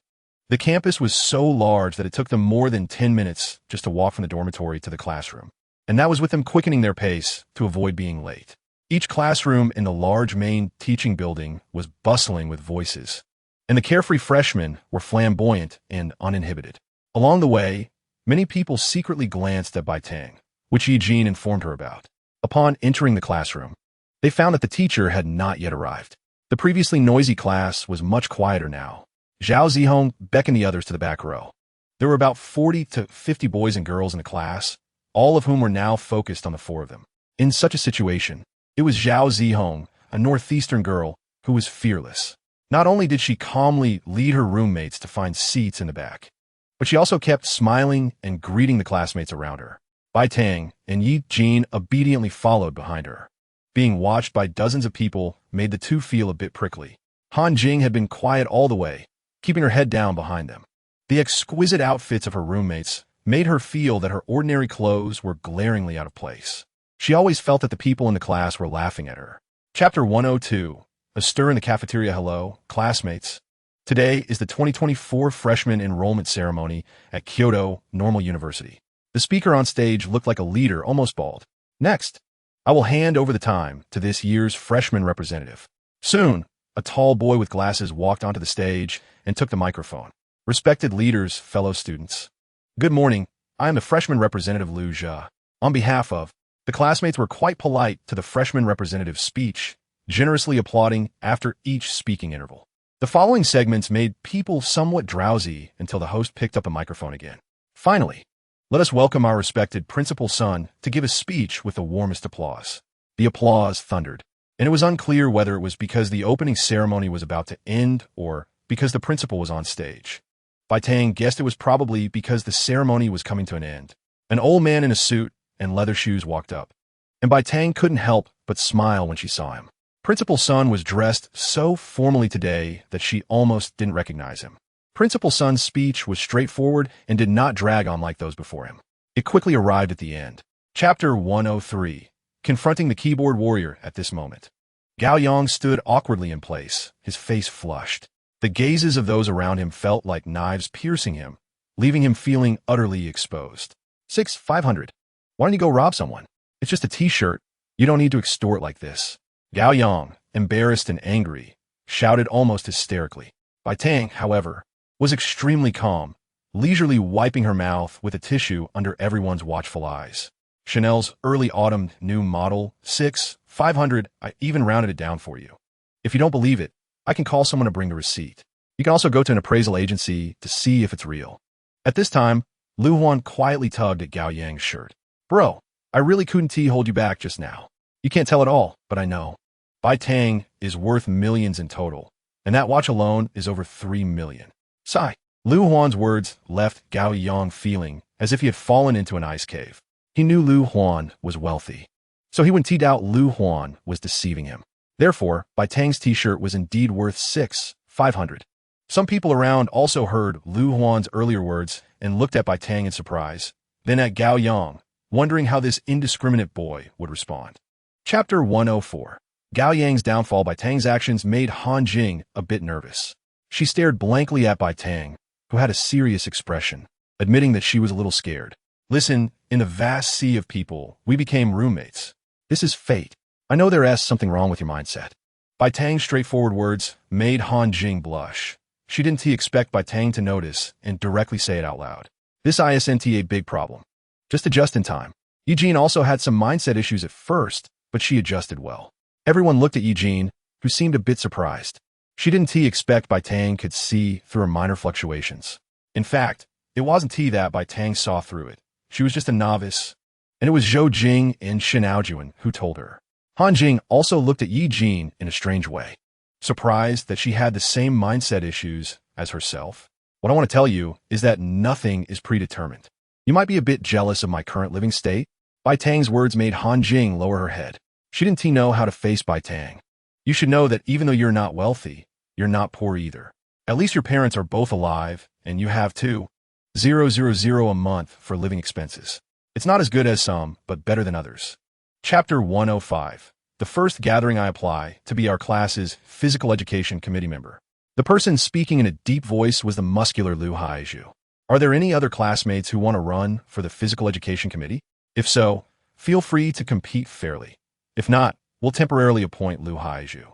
Ding Ning saw that no one was speaking for a long time, indicating that everyone was convinced by this muscular guy as the committee member. All right, since no one has any objections, the Physical Education Committee will be temporarily appointed as Lu Haizhu. I want to say in advance that this time the class committee members are temporary, and specific confirmation will wait until after military training.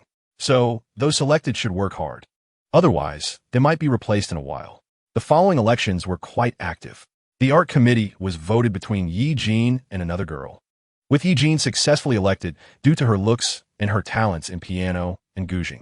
The study committee member was the boy with the highest college entrance examination score, Lu Lijun, who wore black-framed glasses. The competition for the class leader was the most intense, with interested classmates taking turns to give election speeches. Bai Tang was surprised that in the end, the position of class leader went to Zhao Zihong. Zhao Zihong successfully took the position of class monitor with her unique humor and charisma as a Northeasterner, along with a speech full of responsibility. Surprisingly, Lu Huan, the carefree boy, was elected as the vice monitor. However, he seemed much more subdued today. It appears the Gaoyang incident had quite an impact on him. Chapter 106. For scouts, the woman standing at the door, who settled the bill for them, was Zhou Jing, Bai Tang's chief housekeeper. The other three had met Zhou Jing before, so they all came forward to greet her, calling her Sister Zhou along with Bai Tang. I didn't want to disturb you, since you looked like you were having fun. I've been here for a while, Zhou Jing said with a smile, observing the interaction between her young lady and her roommates. It seemed there were no problems for now. Let's go, the car is outside. I'll take your roommates to the school gate as well. Outside was the pink Rolls-Royce Cullinan, shimmering under the night lights. Many people were gathered around the car, taking photos. The few muscular students who had just spoken were also nearby. Boys, who doesn't like cars? One of them said, sounding knowledgeable. This thing is impressive. It doesn't look like a wrapped car at all. This pink is clearly the original paint color. If it were wrapped, it wouldn't have such a dazzling effect under the lights. Another boy who seemed to know cars was explaining. This has to be custom-made. There is no model available in this color. It shows the owner has enough clout to communicate with the Rolls-Royce headquarters for a special order. This car is also the BB version. If you calculate it, this car costs over 10 million. Chapter 107. Driving to school the next day, Bai Tang, who slept in, didn't wake up until after 9 in the morning. When she arrived at the dining room, she found both aunts waiting for her. "Miss, are you having breakfast? We prepared crab roe buns today." "Yes, you go ahead and get ready. I'll wash up and join you." Upon hearing there were crab roe buns, Bai Tang immediately changed her mind about skipping breakfast. After washing up and sitting at the dining table, she found the steaming crab roe buns already served. The aunts had prepared them early in the morning so that Bai Tang could enjoy them fresh after waking up. After finishing this substantial breakfast, Bai Tang wiped her mouth and said to the aunts, "Aunties, please prepare some of your specialty snacks for me to take back to school this afternoon." Aunt Lu and Aunt Wang happily agreed. They always felt that working for Bai Tang was too easy, and their young lady was very easygoing and not picky about food. Basically, they would eat whatever she ate. Usually, after cooking for Bai Tang, they would make something simple for themselves. Until one time Bai Tang caught them doing that. It was the first time they saw their usually easygoing lady get angry, and it was the first time she scolded them. Chapter 108. Han Jing's mischief. Han Jing was startled by Zhao Zihong's loud shout, nearly dropping the Ifadin sunscreen she was holding. "Zhao Zihong, are you crazy? Why are you shouting? And how dare you scold me?" Han Jing appeared quite angry at that moment. Zhao Zihong scoffed. "I'm scolding you. What is the matter? Not convinced? If you're not convinced, then do something about it. Is that yours? You just take it and use it?" Eva Bai Tang wouldn't squeeze out that much in one go. "You really don't care about other people's things." Zhao Zihong's words made Han Jing's face flush for a moment, but she quickly regained her composure. "What is it to you? I'm using Bai Tang's stuff, not yours." "You're meddling too much. Bai Tang hasn't said anything." Han Jing's shameless comment made Zhao Zihong laugh in disgust. "It's not wrong to say you have no shame. Bai Tang hasn't said anything. Bai Tang isn't even here. She didn't see it. What could she say? Taking without permission makes you a thief. After all these years of school, you don't even understand that? If you want to use someone else's things, you should at least get their consent. I just can't stand people like you." Zhao Zihong went all out, leaving Yi Jin, who had a thin skin, speechless. Chapter 109. Han Jing is really afraid. Back at the dorm, everyone was given pastries, including Han Jing. Even Yen Siyu and her friends from room 213 were called over and each received 2 boxes. This made the girls very happy, and each gave Bai Tang a loving hug, leaving her both amused and exasperated.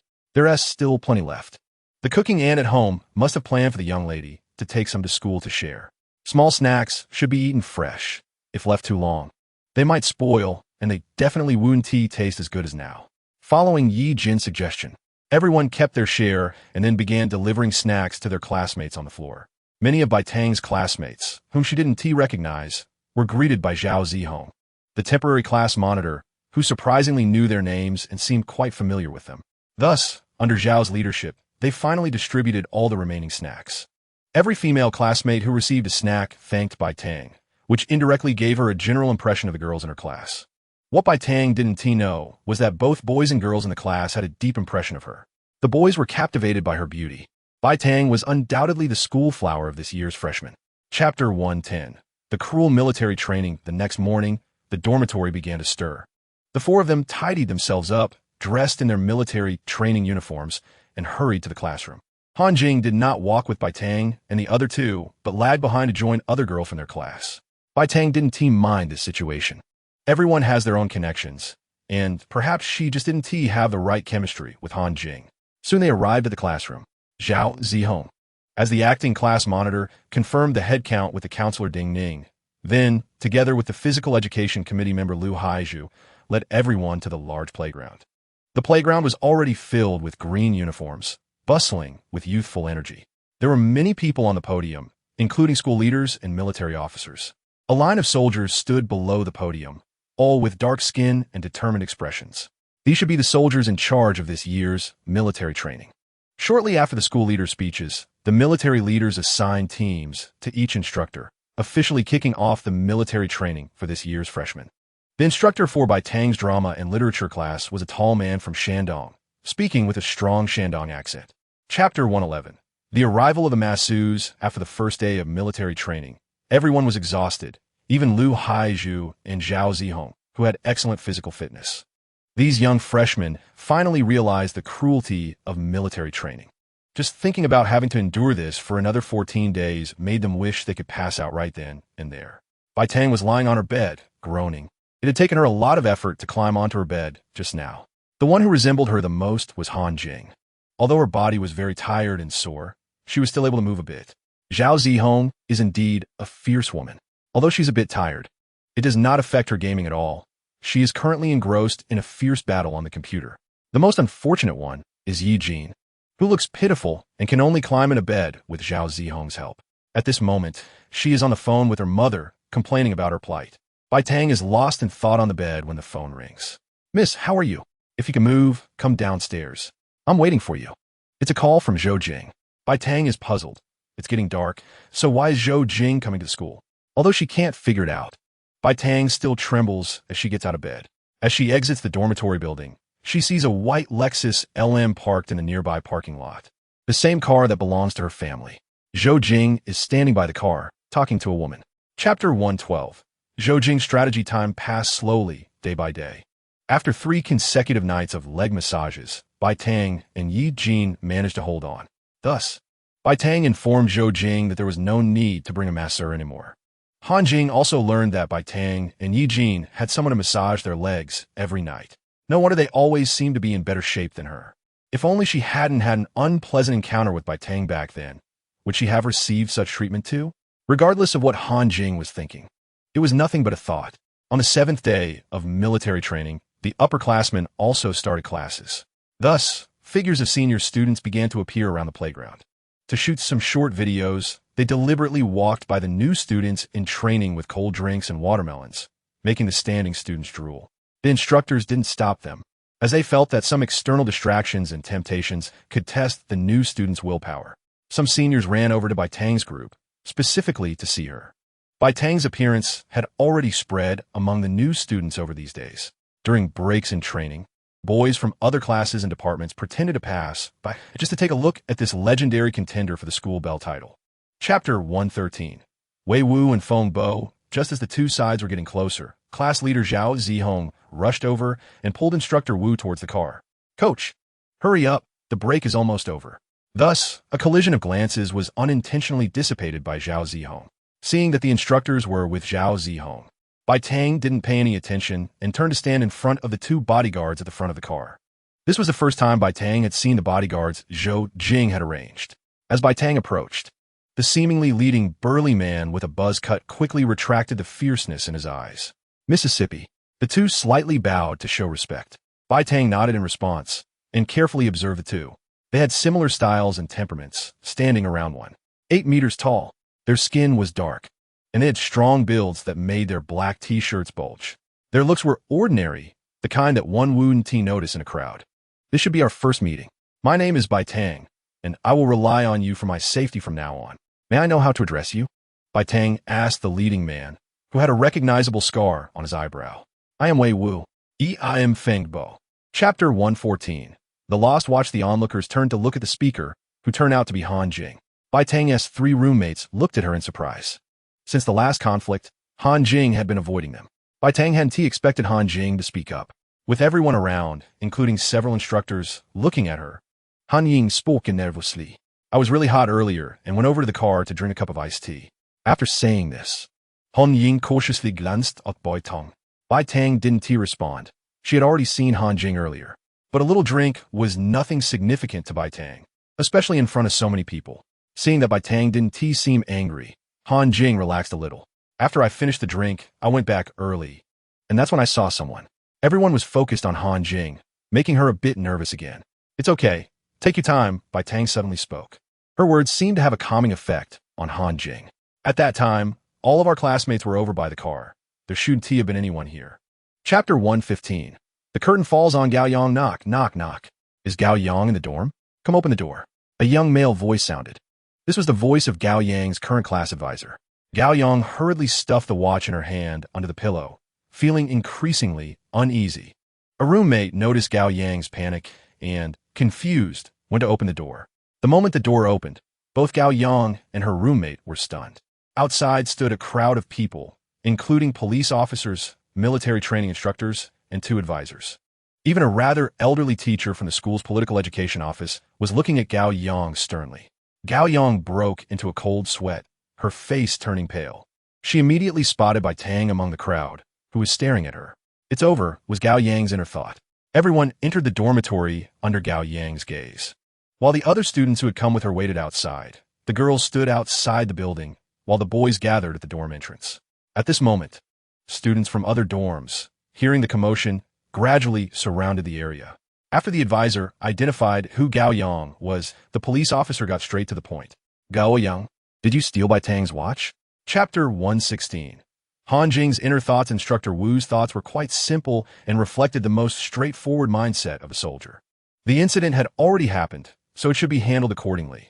The laws are clearly written. Why always think about being lenient and asking the victim to be more forgiving? It's simply upside down. As a straightforward soldier, he could not stand such behavior, especially since Bai Tang was one of his students in military training and had just eaten from their supplies that morning. Thus, the astute instructor Wu hurriedly dispersed the students before the teachers could speak, leaving them awkwardly standing there. He pretended to know nothing.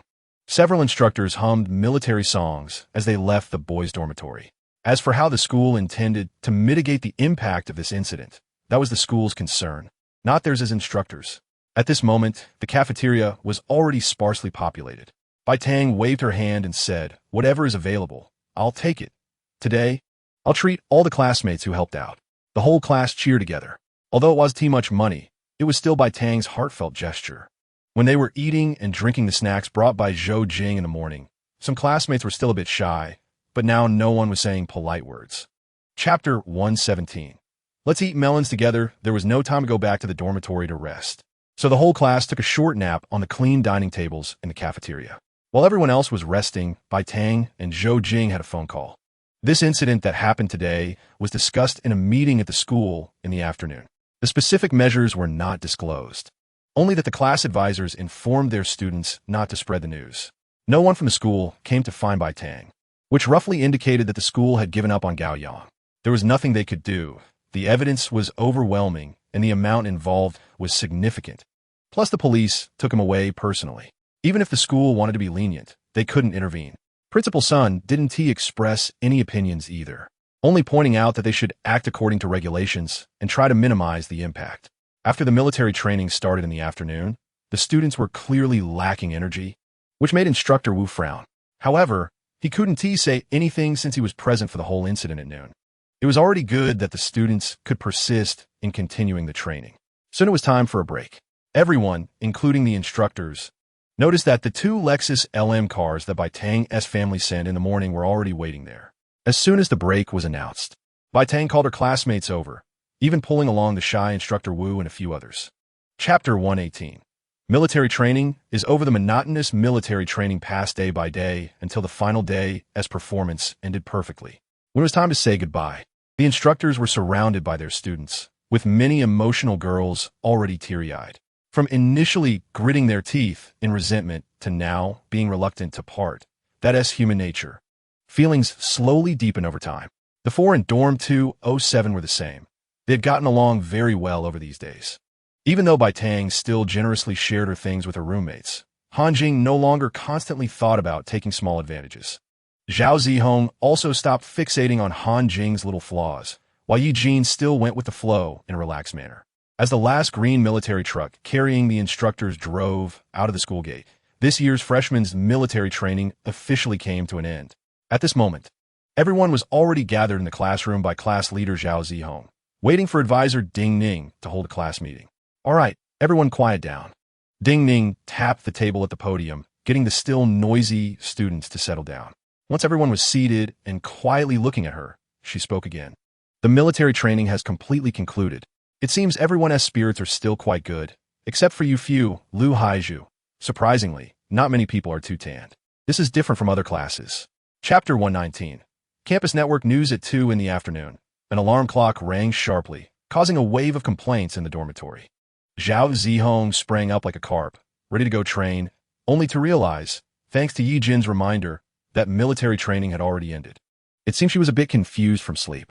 Bai Tang also got up to tidy up, and then started packing her things into her bag. She carried her Hermes white handbag, planning to go home today. Seeing the other three in the dormitory looking a bit aimless, Bai Tang suddenly spoke up. "I plan to go home. If you three have nothing to do, would you like to come to my house as guests? We can all come back together on Sunday afternoon." Her words left the three of them momentarily stunned. Okay, Zhao Zihong, the straightforward northeastern girl, responded without hesitation. Her personality didn't allow for any niceties. She had been thinking of ways to pass the time in the dormitory anyway, and was considering where to go for a stroll. Is that okay? Would it be too much trouble? The one asking was Yi Jin, the girl from Shanghai, although she really wanted to visit Bai Tang's house. Her upbringing made her want to ask first. Han Jing, on the other hand, didn't say anything and just looked back and forth at everyone. She had no opinions and would follow whatever everyone decided. Chapter 120. Visiting Bai Tang's home, it was still early afternoon. Bai Tang accompanied the three of them to have some fun in the parking lot. At 18, the age of blooming youth, the four girls had become quite close without any barriers. Unfortunately, the car keys were still at home, so they could only take pictures of the car's exterior. Even the usually reserved Eugene let go of her shyness and leaned against the Maserati MC12, making silly peace signs for Bai Tang to take pictures. With Yi Jin acting like this, Zhao Zihong and Han Jing were even more lively. Zhao Zihong's favorite was the BMW motorcycle, which she thought suited her taste perfectly. As for Han Jing, she liked them all. Every car left her mark. After playing for a while, it was time to go upstairs. Yi Jin and Bai Tang tugged for a long time before they managed to pull Zhao Zihong off the BMW motorcycle. Zhao Zihong kept shouting and unwilling to leave, even gazing longingly at the motorcycle when they entered the elevator, which made the other three feel a bit speechless. The elevator reached the top floor, and as soon as they entered, Zhou Jing was there to greet them along with Zhao Qi and Zhao Rui, who even had slippers ready. Once they changed their shoes, the girls' chatter didn't stop from the moment they stepped inside. Chapter 121. Jean Duo Versus. It turned out the person connected with the streamer Tian Lu was Jean Duo. When Bai Tang saw it was her good friend, she put her phone down. Stretching her waist, she nestled into the lazy sofa. Han Jing and the other three were excitedly watching the live stream and discussing. Even Yi Jin was pulled into the excitement. Such scenes were rare. Besides some platform celebration events and ranking competitions, there were rarely two major streamers competing in a PK. Han Ying excitedly explained, Are those two streamers really good? This question came from Yi Jin, who was relatively unfamiliar with this aspect. Yeah, the male streamer I follow, Tian Lu, is already a top streamer in the outdoor channel with over 10 million fans. The female streamer connected just now also has several million fans and does outdoor sharing as well. But I believe Tian Lu will win. Since I started following him, I haven't seen him lose a PK. Plus, his big brothers and sisters on the leaderboard are really supportive.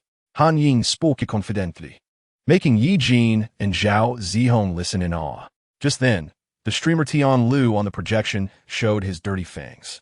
Chapter 122. Standing up for a best friend suddenly, the calm livestream of Jean Duo exploded with dazzling full-screen effects. The PK progress bar, which had been suppressed and colorless, was suddenly pulled back a bit. This scene shocked everyone in the livestream, including Jean Duo sitting up straight. White sugar, not sugar, sent Jean Duo a carnival. After the shock, everyone also saw the GIF notification in the chat messages. Wow, just as I was talking about Chow Chow, he arrives. Is this really a telepathic connection between best friends? There's hope now, with Miss Blackheart here. Duo is saved. The bullet comments in the live broadcast room skyrocketed, creating a lively atmosphere. Jean Duo's long-suppressed emotions were also released at this moment. Her eyes filled with tears. It would be a lie to say it wasn't a pity, after playing this account for so long and having these lovely fans. How could you just let it go? It was simply helplessness. Ooh, dang. Jean Duo choked up a bit. At this moment, the descending Bai Tang was her savior. Bai Tang's account was a new one.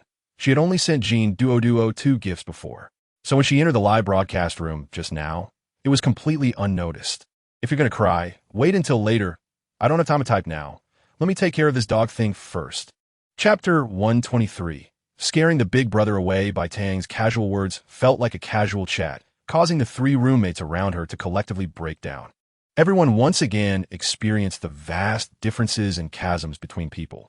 Even though Yi Jin had lived in a wealthy area since childhood, attending an elite school and interacting with various wealthy heirs, she had never seen anyone spend money like this. Even those with substantial family assets wouldn't give their children such a large cash limit. Yet with a simple sentence, Bai Tang threw 50 million into the virtual network. Not to mention the gifts she was continuously sending out. As a qualified housekeeper, Zhou Jing didn't hesitate for a moment, immediately picking up her phone to make the call. Regardless of how Zhou Jing managed to do it, Bai Tang never doubted her ability. In short, just over a minute later, Bai Tang's Douyin backend had an additional 50 million limit. Converted into virtual currency, that was 500 million. Do not underestimate someone like Zhou Jing. As a housekeeper who has served many wealthy families, the connections and channels she has accumulated over the years are unimaginable for ordinary people. Produce. During Bai Tang's time at school, Zhou Jing had never had a moment's rest. Chapter 124. Bai Tang's strength regardless of how Tian Lu was handling the aftermath. Jean Duo directly hung up the call. The entire live broadcast room was peaceful and lively. Fans and passers-by were leaving messages congratulating Jean Duo on her victory. Many other streamers were also sending gifts in Jean Duo's live broadcast room to seek some familiarity. Seeing such a fierce presence surrounding Jean Duo, who wouldn't want to build a relationship? Jean Duo was quite busy at this moment, calming her excited fans while thanking other streamers for their gifts. However, everyone noticed that even though the PK had ended for a while, the big shot Bai Tang was still continuously sending gifts. All major streamers across the internet, as long as they were still watching Jean Duo's live broadcast room, were silently amazed. This was a true big shot, genuinely protecting Jean Duo. Seeing Bai Tang's continuous gift-giving, Jean Duo couldn't care about anything else and hurriedly took out her phone to call Bai Tang. "Hey, Sister Duo." Bai Tang's somewhat lazy voice came through. Jean Duo steadied her still excited heart and said, Tang, the PK has already ended. Why are you still sending gifts? Hurry and stop. That's all money. Chapter 125. Roommates and friends. When Jean Duo arrived at the entrance of the Manha community, she was about to call Bai Tang to notify the gatekeeper to let her in when she ran into Shen Aojuan, who had also just returned. This was the first time Jean Duo saw Shen Aojuan's sports car side from her motorcycle, a fiery red Ferrari 458. With Shen Aojuan around, there was no need to find Bai Tang anymore. The two drove down to the underground parking lot, parking their cars in Bai Tang's empty space. After all, her parking spot was right in front of the elevator, making it more convenient to get to her home. Duo, what is this big box? After getting out of the car, Shen Aojuan walked up to Jean Duo and saw her carrying a large thermal box from the car, quickly stepping forward to help. Ugh, don't mention it. Let's go upstairs first. I'll tell you while we go. The two lifted the thermal box together and notified Bai Tang to activate the elevator floor permissions. While going upstairs, Jean Duo briefly recounted what had happened earlier to Shen Aojuan. That Tian Lu, that streamer, really isn't worth much. Luckily, Tang was here. After hearing this, Shen Aojuan was also a bit angry. So this big box is the food your mom brought for Tang? Wow, I just happened to hit the jackpot today. Chapter 126. Smooth face Miss Bai, you're here. The security guard ran up to greet her enthusiastically. Indeed, many people who had interacted with Bai Tang knew that this young lady had just started her freshman year, which was no secret. Yes, I just finished military training and thought I'd come to relax. Where's Manager Sure? Bai Tang showed no airs and even asked the familiar security guard where her dedicated service manager was. Manager Sure is here. I just notified them, and they should be getting ready now. Please come in. No one spoke. Everyone followed behind Bai Tang, with everything led by her. As soon as they entered the grand hall, they were greeted by Shi Hui. Hey, my young lady, you haven't been here for quite a while. Shi Hui smiled as she welcomed Bai Tang, simultaneously beckoning several service staff to step forward and greet her. Bai Tang waved her hand, signaling everyone to not be so polite. There are many people today. Just arrange it as you see fit. Find a few attentive ones to serve. Especially for my two aunts. They are older and may not understand much, so please be patient. Upon hearing Bai Tang's words, Aunt Lu and Aunt Wang behind her were deeply touched. Chapter 127. Qin Jiayong and Ningyu. When everyone walked down from the underground parking lot at Manha, they found Qi Hai had already arrived. Hey, Tang. I guess it must be you who remembered me. The big sister head doesn't have this kind of heart. Qi Hai began bragging as soon as they met, his newly dyed chestnut hair bouncing in the air. Before Bai Tang could respond, Shen Aojuan quickly stepped forward and pinched Qi Hai's ear, making him cry out in pain. You silly thing, I haven't seen you in a few days, and you have the courage to mess with me. Quickly separating the two who were playfully fighting, there were now 10 people in total, and Bai Tang and Zhou Jing were looking at how to arrange the outing. Dear Tang, can we drive a supercar? Zhou Jing was speechless. while Bai Tang was amused by Chi Hai's fawning demeanor. Sure, what's the problem? Which one do you want to drive? Seeing Bai Tang agree, Chi Hai didn't care about Shun Aojuan still grabbing his collar and pointed to the lurking black beast on the side, saying, I want to drive this one. The Lamborghini Veneno will do. Last time I barely drove it in the underground garage. It wasn't enough fun. You damn it, you still want to drive this? Are you feeling wronged? Shun Aojuan was furious upon hearing Chi Hai's words. Change it. Tang Tang hasn't driven this one yet. Chapter 128. Leisurely days at Sister Ching's barbecue stall. The sound of roaring sports cars echoed from a distance. Sister Ching put down her work and walked out from the cash register to the roadside, followed by Zhao Yong. Both of them looked in the direction of the sound. Many customers, hearing the commotion and seeing the look on the boss lady and Zhao Yong's faces, also went to the roadside to peek and join the fun. Under the watchful eyes of passers-by, a sleek black sports car appeared in the distance. Sister Ching saw that it wasn't Bai Tang's car and was about to return when Zhao Yong called out to her. Wait, it sounds like more than one car.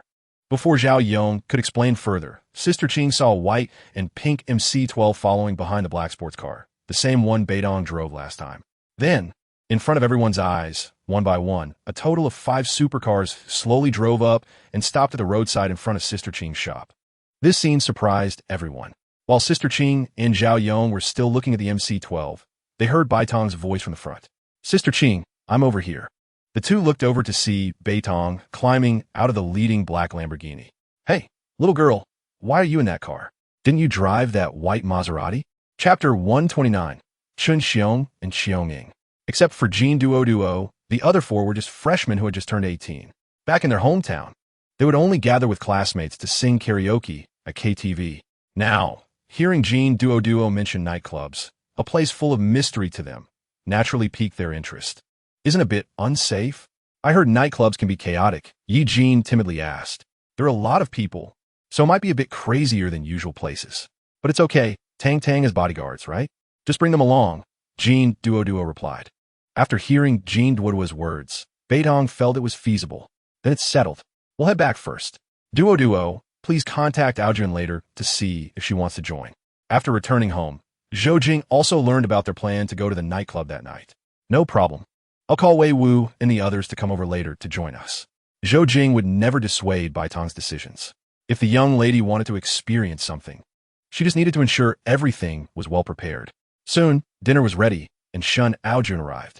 She seemed to have dressed up, with her wine-red waves making her look hot and sexy. Everyone gathered around Shun Aojuan, eager to hear what Ningyu had to say. After all, his information would determine whether they had a place to hang out tonight. Meanwhile, Xiong Ying, who had just escaped a tough situation, let out a sigh of relief and exchanged glances with Chun Xiong. Having always been in a special environment, they weren't used to being so close to people. They had often heard their old class leader Wei Wu and Feng Bo talk about Miss Bai. Now that they met her, it felt like their class leaders had been deceiving them. They said she was a bit introverted, but she was clearly very outgoing and generous, even a bit bold. In fact, Wei Wu and the others weren't wrong, and neither were Xiong Ying and the others. As time passed, Bai Tang was gradually changing and growing. Some youthful enthusiasm in her personality was slowly being stirred up. If they had met earlier, Bai Tang would have definitely been too shy to get close to Xiong Ying. But today, Shun Aojuan's initiative played a part. It can only be said that no one was wrong. It was all a matter of time. The call ended, and Ningyu brought good news. They had secured the best VIP booth at the Flower Sea. Chapter 131. Observations at night. Bai Tang remained silent, simply standing in the crowd with a smile, her cute appearance making people want to pinch her cheeks. Shun Aojuan stepped forward and tugged at Ningyu's sleeve. Stop dawdling here. Can't you see so many people are waiting? We can talk later. Where's the marketing guy? Hurry up and find some parking spots. Just then, a neatly dressed young man jogged over. Ninggu, are these beautiful sisters your friends? The manager has received the news and specially sent me to arrange parking for you. After speaking, he called out to the security staff to clear the VIP parking spots and said to Shun Aojuan and the others, could you please park the cars yourself? Our staff are afraid to drive your cars. The marketing guy was very polite, and naturally, Bai Tang and the others had no objections. With a roar of engines, 5 supercars and 2 Land Rovers parked in the VIP spots at the Flower Sea, and security cordoned off the cars. The manager of Flower Sea was also clever. Placing these cars in the most prominent VIP spots made them the store's live advertisement for the night. Chapter 132. The more the night, the happier. Zhou Jing held the ordering tablet and communicated with Bai Tang while also consulting the others present. 3 sets of Paris flowers, 3 sets of black spades, 3 sets of pink M, 1 bucket of cola, 1 bucket of coconut juice, 3 bottles of Flower Sea champagne, a 24-pack of Cam Budweiser, and 1 bottle of Hennessy Richard. Following Bai Tang's instructions, Zhou Jing placed the order while speaking with Manager Qian. Hello, we ordered a bit too much alcohol. I'm afraid we won't be able to finish. What do you think? This was the first time in Manager Qian's life that he advised a customer to order less alcohol. Qi Hai and Ning Yu also shared this sentiment. Indeed, the order was a bit excessive. It's fine, Bai Tang decisively said. It's not every day we get to come out. We should try various things. If we can't finish, that's okay, as long as we're having fun. Seeing Bai Tang say this, Manager Qian didn't insist any further. He took the card reader from a marketing guy who had returned and swiped Bai Tang's diamond card. When he handed the card and receipt back to Bai Tang, he was still a bit taken aback. This was the first time he had seen such a beautiful card. He wondered what conditions one needed to meet to own such a card. Chapter 133. Qin Xiaoyang's Embarrassment. In a men's restroom of Flower Sea, Ning Yu, do you know the owners of those cars? The noise in the restroom was quieter, and as soon as the call connected, Qin Xiaoyang's impatient voice came through. Well, I know them, sort of. Shen Aojuan, do you know her? Huh? Shen Aojuan? The one you often mention, the flower of the gang. Qin Xiaoyang couldn't help but tease Ning Yu. Go away. You're the flower of the gang. Okay, my Ning Yu, I'm the flower of the gang. Hurry up and tell me, are those cars Shen Aojuan's? You've never mentioned this before. Ning Yu flicked the cigarette but into the nearby ashtray. They're not Shen Aojuan's. They're her friends. After a pause, Ning Yu continued, and those cars all belong to her alone. What the hell? As soon as the words fell, Qin Xiaoyang's excited voice rang out. Following that, Ning Yu briefly recounted how he met Bai Tang. There wasn't much to say, considering they had only met twice. Ye. My dear Yu Ge, when will you wrap up? Can I make it if I hurry over now? Qin Xiaoyang said anxiously. Ning Yu was a bit headache at this moment. He wished he hadn't teased him. Chapter 134. Ending nightclub activities, Qin Xiaoyang was startled by the female voice and quickly sat up, awkwardly looking at the other person. It turned out to be Shen Aojuan, who hadn't seen Ning Yu return for a long time and thought something had happened. As soon as she found her way to the door, she noticed a big black rat with its butt up, lying on the ground next to a Lamborghini. If it weren't for Ning Yu, who was standing nearby with a look of disbelief, Shen Aojuan might have thought it was someone stealing the car's wheels. Aojuan, why are you out here? Let me introduce you. This is Qin Xiaoyang, my good friend. Seeing Shen Aojuan, Ning Yu felt like he had found savior. Shen Aojuan rolled her eyes at Ning Yu, but didn't correct him for calling her Aojuan. Hello, I'm Shen Aojuan, and I guess I'm also a good friend of Ning Yu. Shen Aojuan graciously extended her hand to Qin Xiaoyang. Just as Qin Xiaoyang was about to shake her hand, he suddenly remembered that his hands had gotten a bit dirty from the ground. He quickly pulled back his hand, rubbed it on his pants, and then extended it again to shake hands with Shen Aojuan. Hello, I'm Qin Xiaoyang. I'm good buddies with Ning Yu. Qin Xiaoyang's sloppy demeanor made Ning Yu feel a bit embarrassed, especially in front of a girl he liked. Chapter 135. Club Recruitment. The next day, everyone woke up around noon. While drinking the bird's nest porridge that the ant had specially simmered for a long time, Bai Tang sighed. We really need to go to nightclubs less in the future. One night out is exhausting enough. According to Ning Yu, a live house like Hua Hai was relatively easygoing. After finishing their meal, Jin Duo and Shen Aojuan left together. They had other matters to attend to and couldn't afford to be as leisurely as Bai Tang and her 3 freshman friends. The group discussed and decided to rest well at home for the remaining time, as they had to return to school in the afternoon. They planned to watch a movie in the private cinema and then catch up on some sleep. Soon, it was time to head back to school in the afternoon. This week, they abandoned the Panamera and picked up the keys to the Cullinan. When Bai Tang and her 3 friends were lying on their dormitory beds, someone had already posted new news on the campus network. The new ride of the newly crowned freshman campus belle Bai Tang. Below was a picture of the pink Cullinan.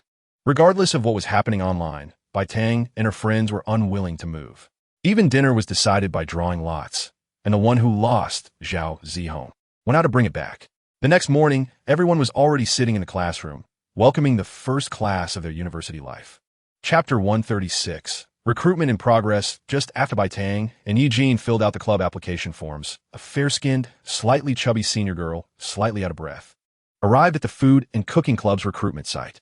She took the application form from Su Yuan, pretended to look at it for a moment, and then extended her hand to Bai Tang and Eugene. I'm the president of the food club, Zhou Tingting, a junior. You can call me Senior Zhou or President Zhou. Welcome to join us. In fact, she didn't even need to look at the form. With Bai Tang's popularity in school, many clubs had already identified her as a target they must secure. Getting her to join would mean a boost for the club's image. However, many people didn't expect that Bai Tang would be taken by the inconspicuous food cooking club, along with her excellent roommate, Eugene. Hello, President. Please take care of us from now on. Bai Tang and Eugene politely shook hands with Zhou Tingting. Come on in. Zhou Tingting invited them into the shade. Su Yuan, what were you guys doing just now? Bring out some of the snacks for the two freshmen to try. Upon hearing Zhou Tingting's words, Su Yuan slapped his forehead. No wonder she was the president, and he was just the vice president. He quickly joined a few club members to bring out some previously baked snacks for them. Chapter 137. Changes in Wuxia. Bai Tang walked out of the dormitory holding her phone. What's going on? On the other end of the call was Li Wenwen from Wuxia. Tang Tang, the housekeeper who regularly helps you clean your house in Wuxia, just called me. She said today is cleaning day, and she had just finished cleaning and was about to lock the door to leave when she was stopped by two old people. According to them, they're your grandparents. Li Wenwen's words made Bai Tang's heart skip a beat. She had long known that this house wouldn't be kept for long, but she didn't expect it to happen so soon. And then, please continue. Bai Tang stide he. After the initial urgency, Li Wenwen had calmed down a bit. They were particularly aggressive, immediately asking the housekeeper who she was and how she could be in their house. The housekeeper explained that she was hired to clean, and only then did the two old ones reluctantly let her go. If the housekeeper hadn't explained quickly, that old man might have tried to hit her. Li Wenwen was quite angry at this point. She had never heard Bai Tang mention the existence of her grandparents. So if this was true, it could only mean one thing. Their relationship was not good. That is why Li Wenwen was quite irritated by the actions of these two old people. Chapter 138. Arrival at Wenyayuan that afternoon around 5 o'clock. Two Range Rovers were parked in the parking lot of Kyoto Airport. A plane broke through the clouds and headed west. At 10 o'clock in the evening, on the top floor of the Xingtai Hotel in Wuxia, Bai Tang and her group had booked 4 executive suites on this floor. This trip back to Wuxia could be considered a return to familiar territory. Bai Tang stood in front of the huge floor-to-ceiling window, overlooking the brightly lit small city. Behind her, 7 or 8 people were sitting or standing in the room. Besides the cooking aunt, she had basically brought her entire team from Kyoto back with her. The night sky in Wuxia wasn't very clear, always feeling a bit gray. Looking at the bustling traffic below and the streets where she once walked and laughed, Bai Tang felt a surge of emotions. Just then, there was a sudden knock on the door. Fengbo saw Bai Tang's eye signal and turned to open the door. The visitors outside were among Bai Tang's few friends in Wuxia, Li Wenwen and Shirmei. Tang Tang, we're here. Li Wenwen and her companion were initially startled by Fengbo opening the door. Then they quickly passed by Fengbo's side and saw Bai Tang. Upon realizing they were familiar faces of a young lady, Fengbo stepped aside to let them in. Chapter 139. Bai family elderly couple Little Tang Tang? Just as the two groups of people were about to continue walking into the community after meeting, a familiar voice called out. Bai Tang, who was talking to General Manager Liu, quickly turned her head to see Aunt Zhang, who was holding the back of the collar of the little troublemaker, Shaola. It seemed that this kid had been causing mischief again and had been caught. His face was dirty, with tears and snot all over it. Aunt Zhang, Bai Tang et Galim, feeling a bit happy. Before she could say anything, Aunt Zhang hurriedly told her, hurry back, your grandparents are moving things out. They had hired a truck early in the morning around 6 o'clock, and since you changed your phone before going to school, those two little girls couldn't see you at all, which made us worried sick. But we couldn't stop them. They had the property deed after all. Aunt Zhang's words instantly made Bai Tang angry. It didn't matter about the house. There were many belongings of her mother inside. Without having time to respond to Aunt Zhang, Bai Tang lifted her skirt and ran towards home, with the others quickly following. General Manager Liu and President Li couldn't keep up and had to walk quickly back with Aunt Zhang. Stop! Just as they reached the floor, they saw a small truck parked in the open space at the entrance of the building from afar. Chapter 140. Grandma Bai loses her temper when the police arrived. The house was bustling with activity. Everyone had already packed up the belongings that belonged to Songwei and Bai Tang. even going through the things that Fengbo had unloaded downstairs. From a cabinet down to a needle, nothing was left behind, not even Song Wei's gold bracelet. Bai Tang, feeling bored, waved the gold bracelet in front of Grandma Bai on purpose. Originally, Grandma Bai had calmed down after making the call to the police, only glaring fiercely at everyone. She didn't want to cause trouble, but with Chun Xiong blocking her, she had no way to do anything. However, when Bai Tang waved the gold bracelet, Grandma Bai couldn't sit still anymore. Put that down. That's our family S. Oh God, open your eyes. The police outside struggled to push through the crowd that had gathered to watch, and as soon as they entered, they were met with this suffocating scene. Grandma Bai's sharp cries made people's eardrums ache. Seeing the police come in, Zhou Jing quietly signaled to Wei Wu and Chen Xiong. The two immediately pretended to casually walk a few steps away from the two elderly people. Police comrades, you have to make a decision for us. Grandma Bai's movements were particularly agile, making it hard to tell her age. Chapter 141. Visiting old acquaintances. Fortunately, no major conflict occurred, and the police were able to leave smoothly. However, as they were leaving, the leading officer took a deep look at Chen Xiong. With such a sturdy build and a menacing aura, it was hard to tell where this person came from. Hopefully, there wouldn't be any major disturbances in Wushi. Ignoring Grandma Bai, who was still making sarcastic remarks, the group took their things downstairs, where two pickup trucks that Secretary Zhang had arranged were already parked. Those who had been around the leaders for a long time were all quite clever. As they were leaving, Bai Tang greeted the familiar neighbors one by one, promising to come see them after resolving these troublesome matters. In the office of the Xinmei group, most people were present, except for President Li, who had left early due to other matters. Bai Tang, the things you packed will be stored in the group for now. I'll have Secretary Zhang find a clean, empty room to put them in. General Manager Liu, sitting in the main position, arranged for someone to make tea while casually speaking to Bai Tang. Bai Tang quickly replied, "Thank you, Uncle Liu. To be honest, I really don't know where to put them for the time being. Don't mention it. Don't forget, you're also a leader of Xinmei," he said, although you don't go back to work much. Chapter 142. Past favor. When the old principal heard that Bai Tang was going to donate money to the school, he became energized. I'll be polite when receiving gifts, but when it comes to donating to the school, I'll go all out. Before the old principal could ask any questions, Zhou Jing, who was sitting beside him, spoke up. 30 million. We plan to donate 30 million to your school. We've observed that your school has quite complete infrastructure. There is no shortage of teaching buildings or dormitories. Therefore, some of this money can be used to replace the aging playground turf and track, add a batch of new books to the library, and replace some computers and teaching equipment. The majority will be used to support impoverished students. We hope the principal can ensure this money is put to good use. Zhou Jing spoke quite subtly. The old principal initially thought Bai Tang and the others would only donate a few million at most. He never expected it to be 30 million. After calming down from the shock, the principal became spirited again. Don't worry, as long as I'm here, not a single cent of this money will go elsewhere. Bai Tang naturally trusted the principal's words. After discussion, it was decided that the money would be transferred to the school account provided by the principal after the holiday ended. Chapter 143. Test drive in a modified car. Bai Tang slept deeply that night. Perhaps it was because she had laid down the past and felt light, or perhaps there was something she cared about in her dreams. In any case, she slept until the next morning. Zhou Jing returned to Bai Tang's room after dinner. She was worried about Bai Tang's state today and lay down next to her, keeping her company until dawn. After finishing her morning routine and eating breakfast brought by Qiangying, Zhou Jing came over with her phone. "Miss, some of your friends contacted you last night. You were sleeping too soundly." Wiping her mouth, Bai Tang took the phone and glanced at it, surprised to see that almost everyone was there. Li Wenwen, Zheng Long, Ding Wei, and even missed calls from Zhang Xiaoyang. It seemed that Sister Mei and Sister Wenwen had told everyone, and now everyone knew she was back. She had originally planned to contact them after dealing with these trivial matters, but this was perfect timing. Bai Tang smiled at Zhou Jing and replied. She called back one by one, and they agreed to gather for dinner that evening. Thinking there was nothing else to do, Bai Tang also called Ding Wei. "Hey," I said, "Miss, didn't we just hang up?" Ding Wei said, "It seems my charm is still too great." Bai Tang was now basically immune to Ding Wei's antics. "Stop with the nonsense. Do you have anything to do this afternoon?" Chapter 144. Bai Tang gives gifts that evening. The largest private room at Xingtai Hotel was almost filled with people. Unless there were particularly urgent matters, everyone was basically present.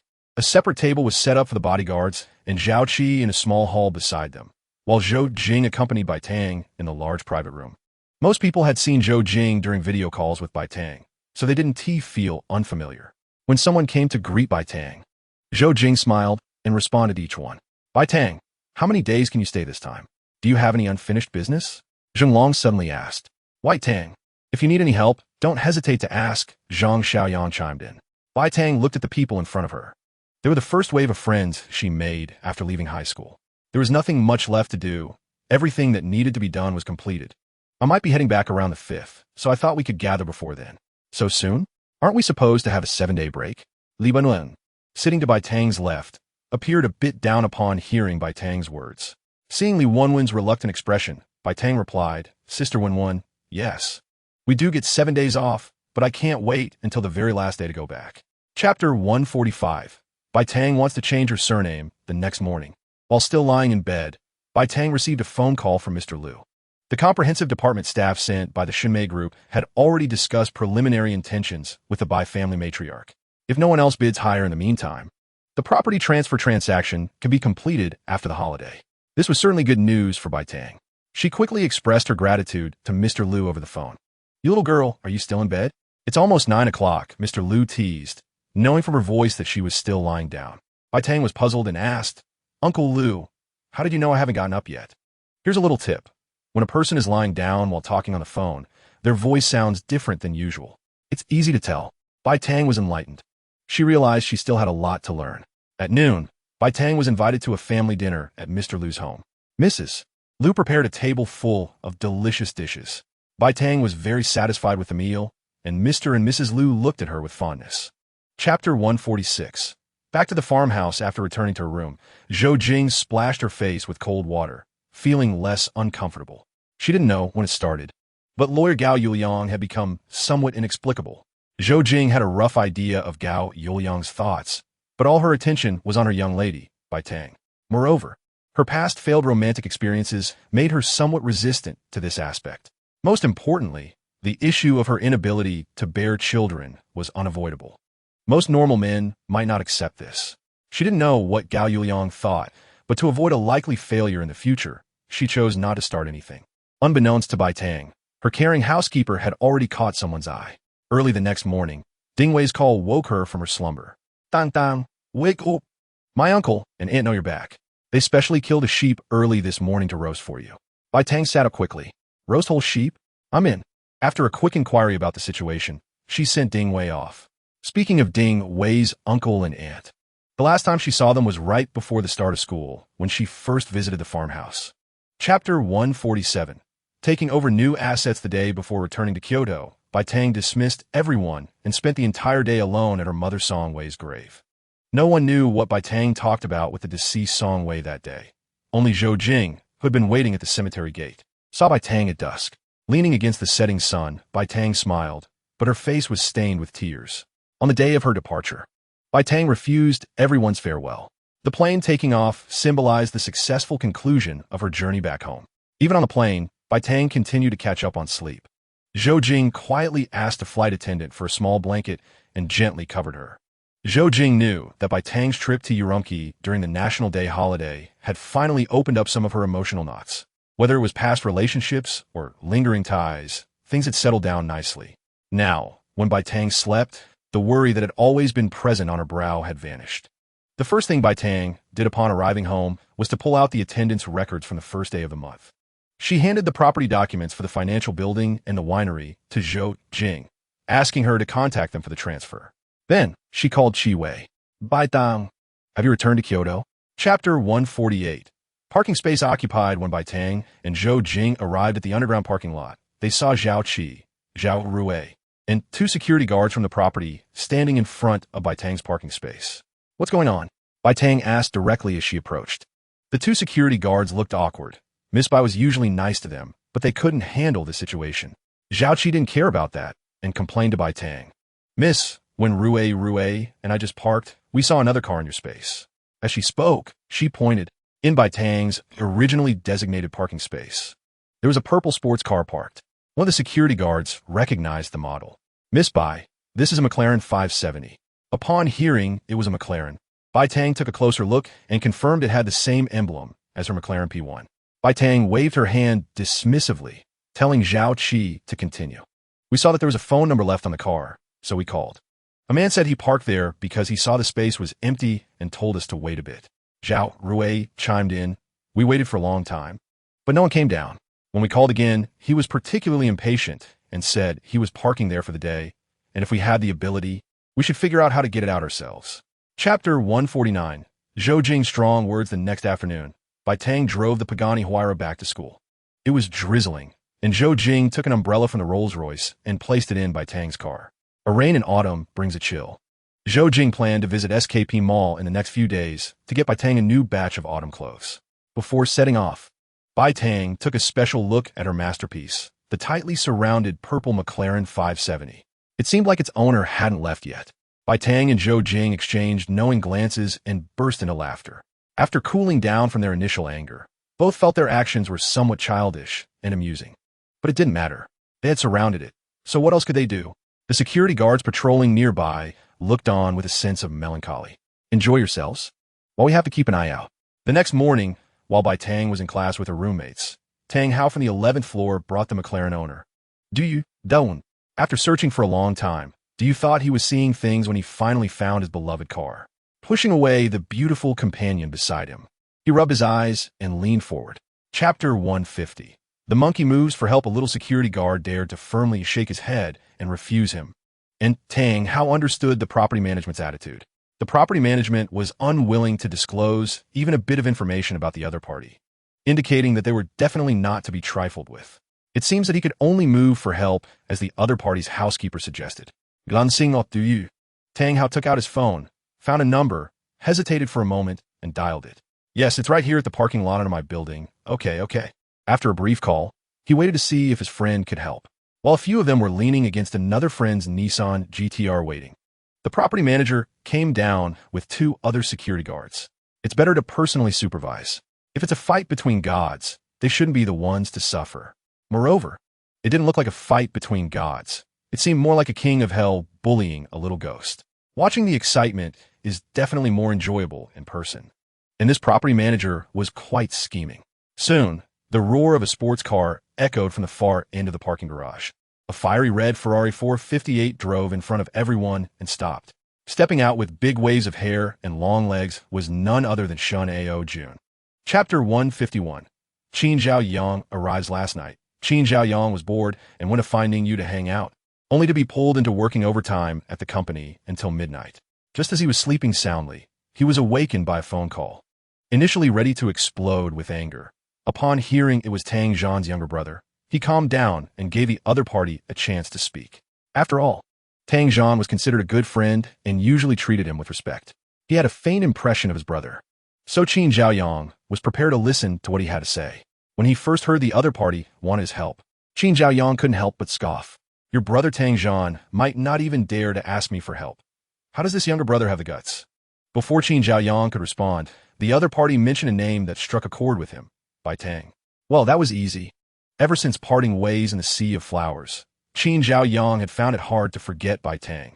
Initially, he was envious of her car, but later discovered that Bai Tang herself was even more attractive than the car. However, he no longer knew anyone connected to Bai Tang. Ningyu did know her, but he didn't know much about Bai Tang either. Moreover, that slacker Ningyu refused to give him Shin Ao Jun's contact information, who knew Bai Tang. Chapter 152. Intercessor Qin Zhao Yang Ning Yu called Qin Zhaoyang while he was leaving. They discussed the general situation on the way. When they arrived at the scene, just as Qin Zhaoyang walked over to a cluster of cars, he spotted Shin Ao Jun's Ferrari 458 there. Ningyu looked at Qin Zhaoyang with some confusion. What are you staring at me for? Look at the car. Bai Tang's collection is amazing. Qin Zhaoyang's words made Ningyu want to open his head and see what was inside. Are you here to handle business or to admire cars? Also, what's the deal with this Ferrari 458? Qin Zhaoyang finally felt a bit embarrassed. Handling business, of course, handling business. I don't know what is going on with this car. It was just parked here when I arrived. What, do you know this car? Qin Zhaoyang Jaswali asked, not expecting Ningyu to nod. This is Shun Ao Jun's car. Upon hearing this, Qin Zhaoyang immediately waved to bring Tang Hao and Du Yu over. What is going on? You two explain it clearly. After Tang Hao briefly recounted Shun Ao Jun's actions, the expressions on Ningyu and Qin Zhao Yang's faces were quite something. Ha ha ha. Ningyu, your Shin Ao Jun is quite a character. Chapter 153. Ningyu turned red. Everyone thought Qin Zhao Yang was handling matters, but only Ningyu knew this guy was just putting on a show. Housekeeper Zhou, I'm not here to stick my neck out for anyone. I'm just here to be an intercessor, a mediator. After all, I only found out it was about Bai Tang when I got here. How about this? Let them sincerely apologize and see if Bai Tang has any other opinions. If she does, let them do their best to address it or offer some compensation.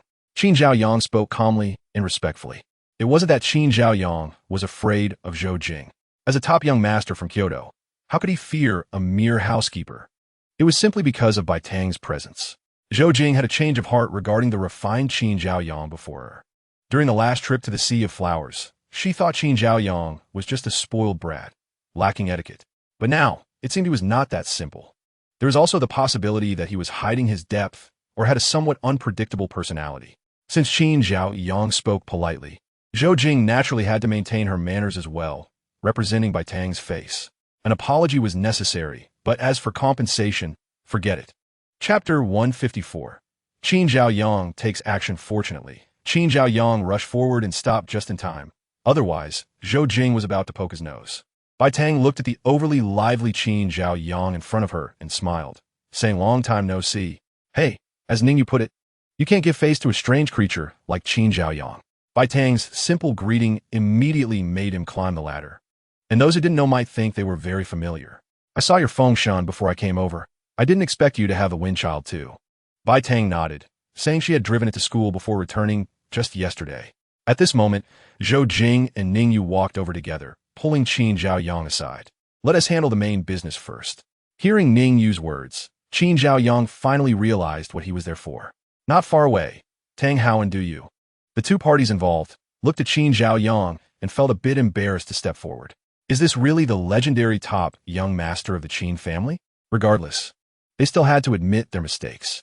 Next, Du Yu bowed and apologized to Bai Tang, while Tang Hao stood by his side speaking good words for his buddy. Chapter 155. Mutual harm during dinner. Qin Zhao Yang finally settled down, and everyone who had suffered from his antics breathed a sigh of relief. Before the meal, Ningyu secretly threatened Qin Zhao Yang that if he acted up again, he would expose his feelings for Bai Tang. Therefore, Qin Zhao Yang obediently finished his meal. After dinner, while everyone chatted in the living room, Shin Ao Jun happened to be seated next to Qin Zhao Yang. After secretly observing Qin Zhao Yang for a while, Shin Ao Jun confirmed Ning Yu's earlier claim. When Qin Zhao Yang looked at Bai Tang sitting opposite him, there really seemed to be a spark in his eyes. "Where did you learn all these flattery? You have a whole set." Sin Ao Jun quickly askikin Zhao Yang. Shin Ao Jun's sudden question caught Qin Zhao Yang off guard, and he blurted out without thinking, "It's just an online dating guide. Girls love compliments." As soon as he said it, Qin Zhao Yang realized something was off. He hadn't moderated his volume, and everyone present had basically heard him. Feeling embarrassed, he turned his somewhat stiff neck and saw Shin Aojuan giggling behind her hand, her shoulders shaking. Meanwhile, Ningyu, sitting next to Shin Aojuan, looked at him with a face full of awkwardness. Only Bai Tang across from them had a look of pure confusion, completely unaware of what was happening among these people. Chapter 156. Bai Tang's thoughts before Shin Aojuan could finish her sentence. Bai Tang shook her little head like a rattle drum. "I have nothing, and I can't do anything. Don't say nonsense." Bai Tang's response was crisp, making both Shin Aojuan and Zhou Jing laugh out loud. In fact, Qin Zhaoyang wasn't a bad guy. Despite his lively personality, Ningyu told me that Qin Zhaoyang had never been in a relationship. Shin Aojuan continued to mischievously tempt Bai Tang. "Aren't you going to consider it? He's good looking, comes from a good family, and has a good personality. He's a quality catch." Bai Tang clearly picked up on Shin Aojuan's teasing. "I think Ningyu is pretty good too. Good looking, comes from a good family, and has a good personality." A counterattack. Shin Aojuan was momentarily stunned, then playfully grabbed Bai Tang's face and moved it side to side, saying, "Hey, when did this little head of yours start turning so quickly?"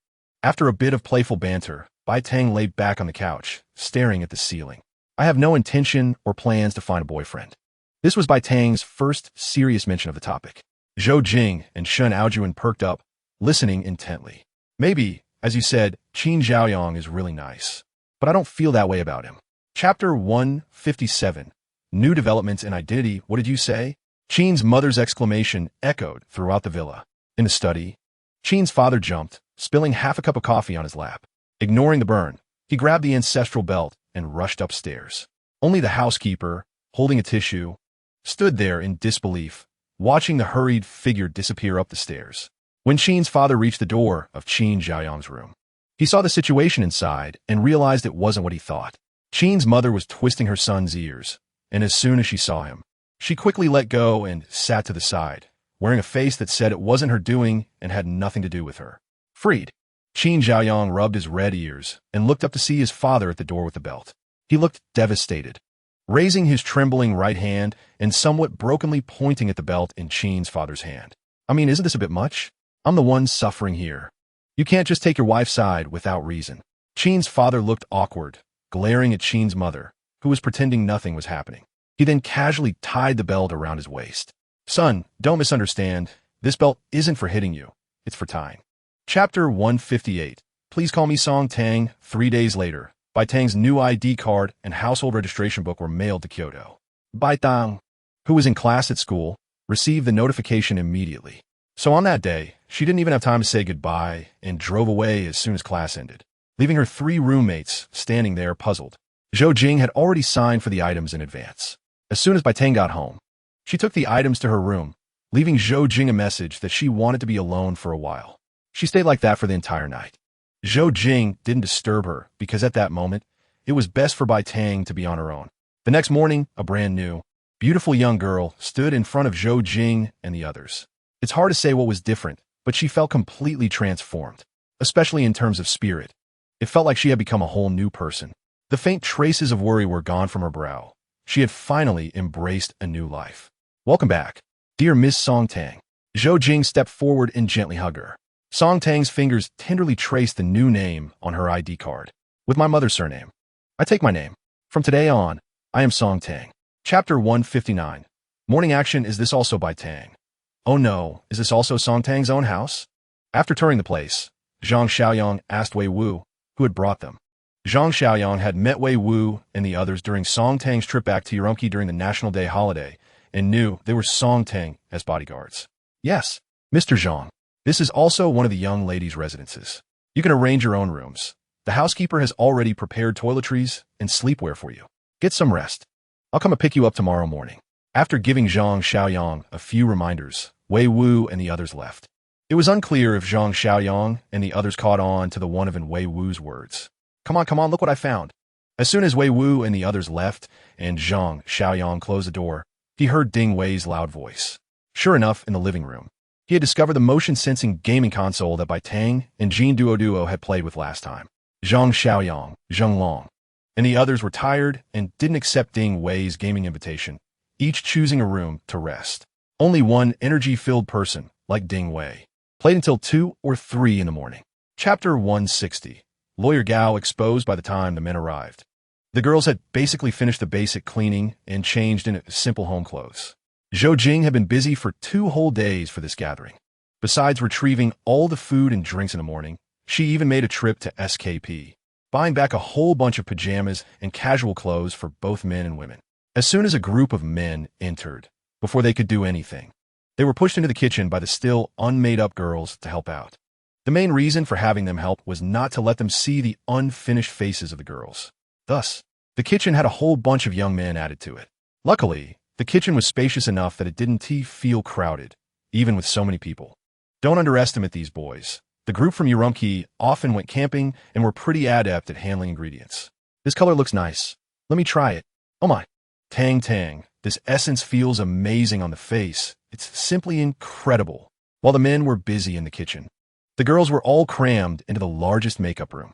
The wide makeup counter was filled with various products, and the high-end shelves around them were densely packed with categorized items, even more complete than those in department store counters. Chapter 161. Song Tang's red wine today's gathering was the most lively time Song Tang had ever experienced in her life. Everyone was happy for her and sent their sincerest blessings. The various delicacies on the table, both Chinese and Western, were breathtaking. The most impressive was the world-class red wine that Zhou Jing brought out, which had a label wishing Song Tang a happy birthday.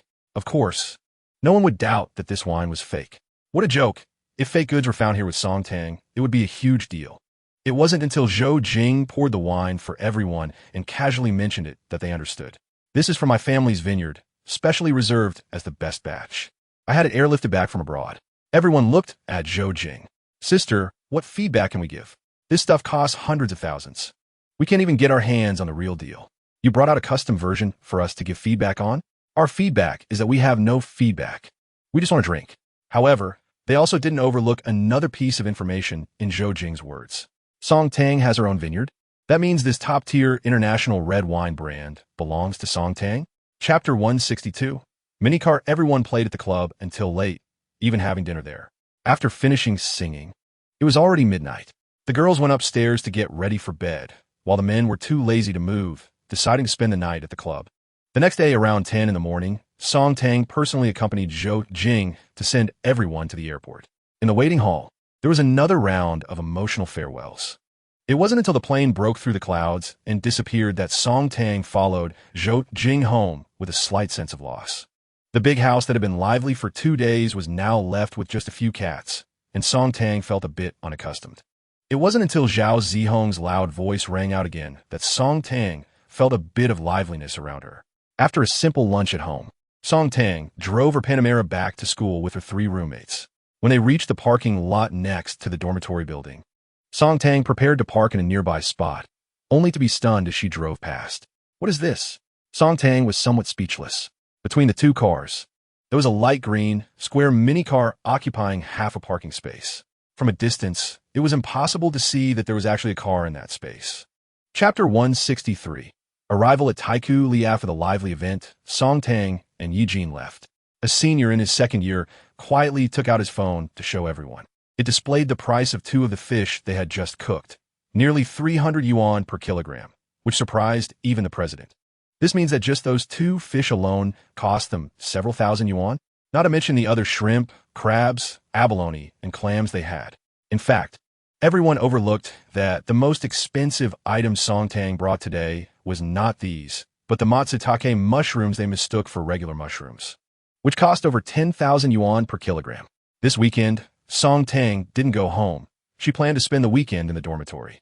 Since the start of the semester, she hadn't spent a complete week with her roommates in the dorm. On Saturday, Song Tang and her 3 roommates decided to go shopping. For the first time, all 4 of them from the dorm were together, and everyone was quite excited. The 2 minicars happily headed straight for Tycoon Li. In Han Jing's words, Tycoon Li is where internet celebrities gather, trendy and youthful. Everyone wanted to experience it. Song Tang usually did her shopping at SKP and rarely went to other malls. As for Tycoon Li, she had never been there even once. Chapter 164. Causing a big trouble, the streamer Li Bao's voice was quite loud, and even nearby passers-by and other streamers could hear her. Seeing that many people were paying attention and some were approaching to watch, Li Bao felt secretly pleased.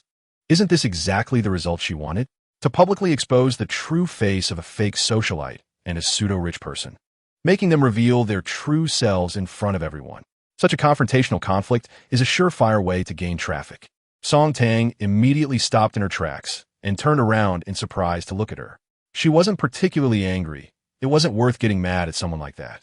Song Tang just felt that Li Bao must have something wrong with her head. How could she tell that her outfit was fake? Zhao Zihong rolled up her sleeves, ready to charge at Li Bao, but was held back by the equally furious Han Jing and Yi Jin. Li Bao's accompanying photographer felt a bit numb in his feet, standing still and unsure of what to do with the filming equipment in his hands. In the live broadcast, the audience was continuously increasing. Wow, shock for 100 years. The streamer's courage is commendable, but her brain isn't quite right. By the way, how does this little streamer dare to do this? Is she really risking her future just for traffic? Chapter 165. Confrontation with the streamer. At this moment, Li Bao continued her verbal assault. The reactions of Song Tang and her friends made her even angrier. She had said so much, yet the person opposite remained unashamed and even managed to smile, just as she was about to curse and say something harsh. Fortunately, the photographer interrupted her again. "What are you doing? Can't you see I'm live?" Looking at the expressionless photographer in front of her and the phone held up, Li Bao snapped at him. She was working hard on this live broadcast to achieve success, And eventually, this little photographer could also enjoy the benefits. But this clueless guy kept interrupting her flow. Just as Li Bao was about to scold the photographer, a familiar voice came from the phone he was holding up. It turned out the photographer had switched to speaker mode when he got close to her. He was afraid this reckless streamer wouldn't answer the call. Sure enough, Li Bao had no intention of answering the phone. Li Bao, you are really something, aren't you? You're really something else. The voice from the phone was so loud that even Song Tang and the crowd nearby could hear it, indicating just how angry he was. Chapter 166. Young master of East City, the suddenly appearing Qin Zhaoyang stood boldly in front of Song Tang and the others, pretending to be casual while flipping his long hair. Just as Li Bao was about to approach Song Tang again, seeing such a wealthy young man, she hesitated and stopped. She now felt certain that this rich second-generation heir driving a Koenigsegg had deliberately reversed to greet Song Tang, which indicated that Song Tang was indeed wealthy and influential. She felt extreme regret and a lot of complaints, regretting her carelessness and impulsiveness, and complaining about Song Tang's act of playing dumb. Clearly a rich person. Why pretend to be someone else? One must say, those who are pitiable must have their flaws, and what's more, Li Bao, this streamer, is not pitiable at all. Such people always look for reasons from others when something happens, trying to clear themselves of any blame. She doesn't consider that if she hadn't provoked Song Tang and the others, these events wouldn't have occurred. Watching Qin Zhaoyang flaunting himself, Song Tang felt a bit speechless. How could she run into this fool in such a place? Stop swinging your head. That hairstyle really doesn't look good. With just one sentence, Song Tang managed to deflate Qin Zhaoyang. At this moment, someone around also recognized Qin Zhaoyang. Chapter 167. What is a flounder? Song Tang looked at Qin Zhaoyang speechlessly. She knew what he was thinking, but he hadn't confessed anything, nor did he treat her specially. He just had a friendly face. What are you doing here? Are you okay? If you have something to do, go take care of it. Don't let us delay your business while you accompany us shopping. Song Tang wanted to struggle a bit more. Since Qin Zhaoyang had coincidentally run into her in Tycoon, how could he easily leave? It's fine, it's fine. I was just bored and thought I'd take a stroll, Qin Zhaoyang said with a smile. However, the phone in his right hand, which kept lighting up and was repeatedly hung up, proved that he was just talking nonsense. At that moment, somewhere nearby, some poor soul who had been stood up was likely cursing and continuously calling his phone. Well then, let's go together and take a walk. To be honest, it's my first time in Tycoon. Given the situation, Song Tang called Qin Zhaoyang to join her. Putting aside his feelings for her, he was indeed a good companion. Haha, then leave it to me. I could walk 3 laps here with my eyes closed. Chapter 168. Supercar Club. If someone familiar with Qin Zhaoyang were present, they would definitely be shocked. Who in the circle doesn't know that young Master Qin values his hairstyle above all else? Even if Ningyu really stole a wheel from Qin Zhaoyang's sports car, Qin Zhaoyang wouldn't get angry. But if Ningyu messed up Qin Zhaoyang's hairstyle, Qin Zhaoyang might get furious. Yet this person who places so much importance on his hairstyle actually wanted to change his look. He wanted to shave his head. But which hairstylist would dare to take that risk? For someone like him, if he wasn't satisfied after shaving and came back to cause trouble, that salon might as well close down. Song Tang looked at the slightly aggrieved, cool hairstylist beside her, and she understood the difficulties involved. Complaints about dissatisfaction after a haircut had happened far too many times. Get up, don't disturb their work, Song Tang said to Qin Zhaoyang, who was still lounging in the chair.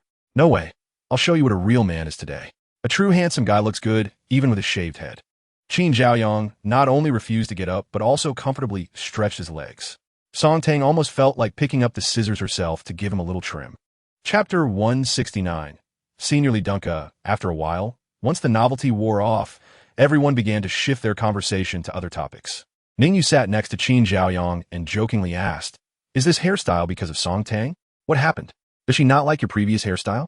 Qin Zhaoyang shoved a handful of cashews into Ningyu's mouth and said irritably, "Mind your own business.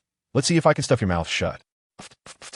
Ningyu awkwardly spat out the cashews and said, "You don't know how to appreciate kindness. Just tell me the situation so I can have Shin Aojuan investigate." Qin Zhaoyang saw through Ningyu's intentions at a glance. "You just want to see me make a fool of myself. If you want to gossip, just say so.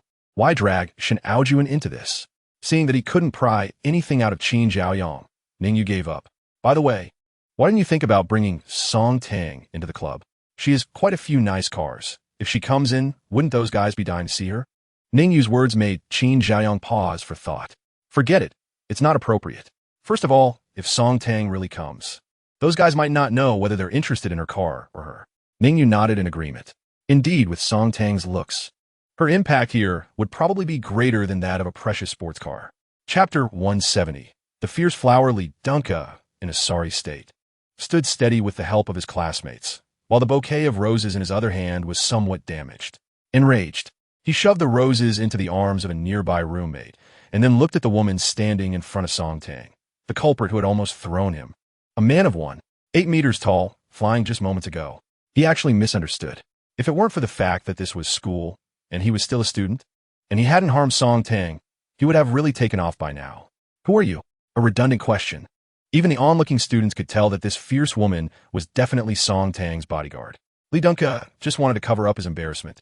Cheong Ing ignored Li Dunka, and, after confirming there was no safety issue, voluntarily stepped back to Song Tang's side.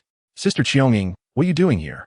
Seeing the suddenly appearing Cheong Ing, Song Tang was overjoyed.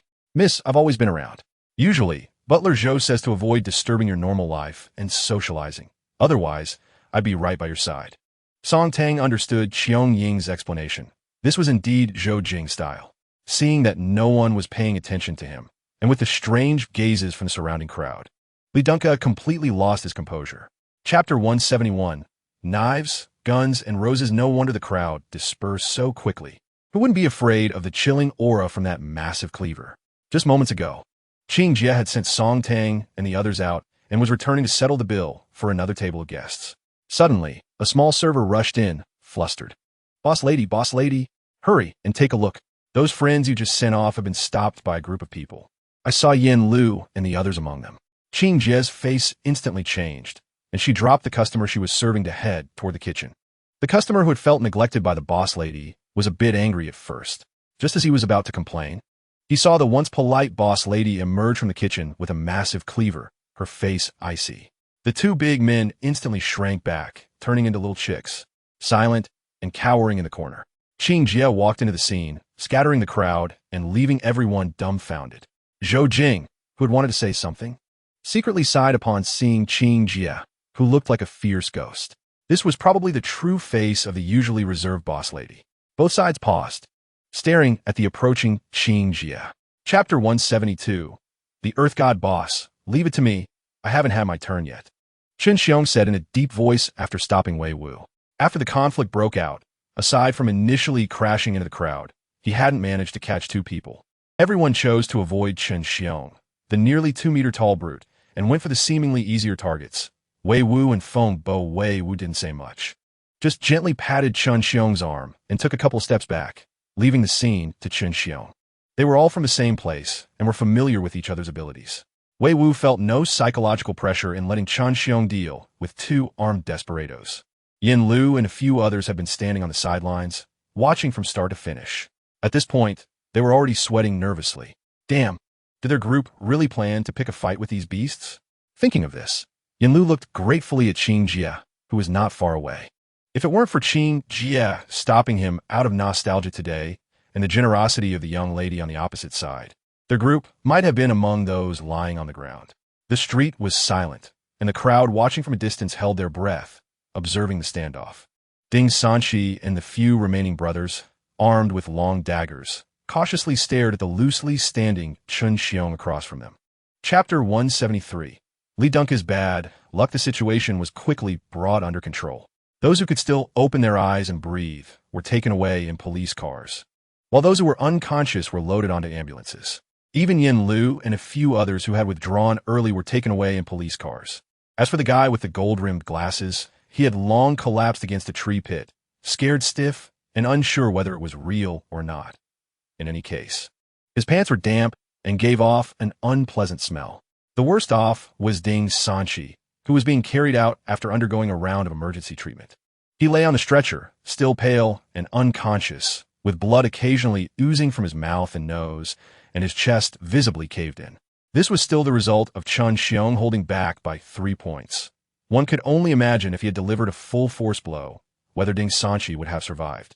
The doctors providing emergency treatment on the scene were amazed, and even a daring young nurse came over to pinch Chen Xiong's sturdy arm. Chen Xiong, with his fierce aura dissipated, was actually not terrifying but rather silly. At that moment, a few young nurses pinched him a few times, and his dark face showed a hint of bashful redness.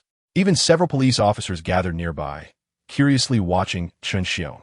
They had never seen injuries caused by a physical strike like this in their years on the force, but they couldn't help but believe it, as they had all witnessed Chen Xiong's final blow. Chapter 174. The contrast of Chen Xiong. Li Gang looked at the person in front of him, struggling internally, his face changing colors repeatedly, and finally let out a bitter laugh. Let us go. No matter how Mrs. Li threw a fit, in the end, Li Gang was still taken away in a car. Inside the police station, Song Tang and others who had arrived a while ago were waiting, while the police reviewed the footage they had obtained. It had to be said that the clearest and most comprehensive footage came from Han Jing, capturing everything from start to finish without missing a word from the scene. Even during the intense fighting, Han Jing's exclamations could be heard in the footage. Soon, the on-site footage was reviewed, and the only person who could still be interrogated, the guy with the gold-rimmed glasses, had also been pried open for information. The facts concerning Li Dunka's hired kidnapping, mob violence, and some connections to organized crime had been preliminarily established. Just as the police were preparing to send someone to apprehend him, the police station's door was pushed open, and the leading person showed their credentials. Soon, the downcast Li Dunka was brought in. As for those who were arrested along with him from the private room, they had already been handed over to other relevant departments for processing. As soon as Li Dunka was brought in, he saw Song Tang sitting on a bench in the hall. His eyes instantly turned red, and he struggled madly, shouting at Song Tang, "It's you, I sent it? It's you. Just wait, I want to let you go." Chapter 175. Customized men's clothing. The next day, early Sunday morning, Song Tang sat at the dining table and said to Zhou Jing, "Sister Zhou, call Wei Wu and the others and tell them to come to Manha and wait for me." Zhou Jing didn't ask what Song Tang was up to, just did as she was told. After swallowing the last shrimp dumpling made by her aunt, Song Tang clapped her hands and said, "I plan to go to SKP later. Are you all coming with me, or are you heading back to school? Hey, is that even a choice? SKP, shopping, do we even need to choose?" The three girls in the dorm unanimously decided to accompany Song Tang, not for anything else, but because they hadn't been to SKP since arriving in Kyoto. Zhou Jing busily helped Song Tang get ready, making the other three envious. This life was just too enjoyable. Even the little princess Yi Jin from the Magic City didn't have such treatment at home. All set, they found Wei Wu and the others waiting in the underground parking lot. 2 Range Rovers in front and 2 Lexus LMs in the middle. A convoy of 4 cars headed straight for SKP. Upon arriving at SKP, Wei Wu and the others were dumbfounded. As Song Tang put it, this trip to SKP was mainly to get some things for her 4 precious ones as a reward, without giving them a chance to refuse. Song Tang pulled Xiong Ying along and walked in, while the other 3 exchanged glances and could only helplessly follow. Chapter 176. Human relations and social skills. They quickly turned around in the Ralph Lauren store and left. They couldn't stay any longer. Every time they saw the clothing logos, they couldn't help but think of Zhao Zihong's words and burst into laughter. Zhao Zihong had also caught on, looking awkwardly at everyone, as everyone who saw her couldn't help but laugh. Next, Xiong Ying's women's clothing was easy to resolve, whether it was Chanel or Hermes. Brands that Song Tang was more familiar with. They had women's formal wear available, and they didn't even need to be customized. Their ready-to-wear had sizes suitable for Xiong Ying. However, to be fair, Song Tang stubbornly disregarded Xiong Ying's objections and bought enough clothes and shoes from each brand that matched what the other 3 had spent. There was no way around it. If she didn't choose herself, Song Tang would personally select for her, and they were all particularly feminine items, even including lady dresses. Looking at the clothes Song Tang had deliberately picked out, Xiong Ying felt like crying. She realized her young lady actually had a little devilish side. She could only interrupt Song Tang, who was already excitedly picking out clothes, and then choose clothes herself. If she didn't do that, she couldn't imagine what it would be like to wear a pink lady dress. She would rather die. Chapter 177. Compensating for the window after having lunch at a nearby restaurant, the 4 of them chose to go back to school directly, driving away in a Lexus LM. As for their 2 other cars, the Spicy Fish Head, they would let Zhao Qi and Zhao Rui find a time to drive them to school later. The next morning, while the barbershop was replacing its windows, Zhou Jing walked in briskly. "Hello, is the boss in?" Upon seeing her, the worker who was working shouted loudly, "Little boss, A customer has arrived. A young man came out from behind the curtain and, upon seeing Zhou Jing, said, "Hey, hello, you're here." Last night, Chun Xiong had smashed Ding Sanchi into the young man's barber shop, breaking his window. At that moment, everyone on the street was shocked, while the young boss looked at his messy shop with tears in his eyes. He didn't dare to confront Chun Xiong at that moment, and he himself was confused about whether to seek compensation from the assailant Chun Xiong or from Ding Sanchi, who broke the window. Fortunately, Zhou Jing found him before leaving. "Hello, the losses in your shop will be covered by us, but we need to rush to the police station now. If you trust me, I will come back tomorrow to discuss compensation with you, okay?" Chapter 178. Qing Jie's Dilemma. Zhou Jing's sudden remark left Qing Jie and the fat boss speechless. The fat boss was completely unaware of the situation, while Qing Jie had some suspicions, but when Zhou Jing actually said it, she was still taken aback. Previously, Song Tang and Zhou Jing had put a lot of thought into how to repay Qing Jie and her partner. The main issue was that there was basically no overlap in their business fields, and Song Tang found it difficult to help out. She had no understanding of Qing Jie's line of work, and aside from owning a rental building, Song Tang didn't have any business to speak of in Kyoto. It wouldn't do to eat barbecue every day, nor could she open Qing Jie's barbecue in her own building. However, when Zhou Jing mentioned collecting rent, she thought of something. What does her young lady have in abundance? Money. So much money. After some discussion, Song Tang agreed with Zhou Jing's idea. Zhou Jing then directly used her connections to contact Qing Jie's landlord, only to find out that the shop next door also belonged to the same landlord. At that time, the landlord indicated that if they wanted to sell, they would need to sell both shops together. Was this a problem for Song Tang? When Zhou Jing reported the news, Song Tang made the decision without hesitation and instructed Zhou Jing to buy both. Chapter 179. November sign-in on the last night of October. Just before midnight on November 1st, Song Tang was still awake. It was Saturday, and she had just returned home. Recently, she had been watching Zhao Zihong play mahjong on the computer in the dormitory, and she was pulled into playing as well. Although she wasn't very good at it, the novelty was still there. Now, Zhou Jing had brought a mahjong machine home, and Song Tang was enthusiastically playing with Zhou Jing, Zhao Qi, and Zhao Rui. Aside from Zhou Jing, the other three were not very skilled. It was common for them to make mistakes and lose easily. Zhou Jing easily defeated these three novices, but there was no sense of achievement. It was just too easy.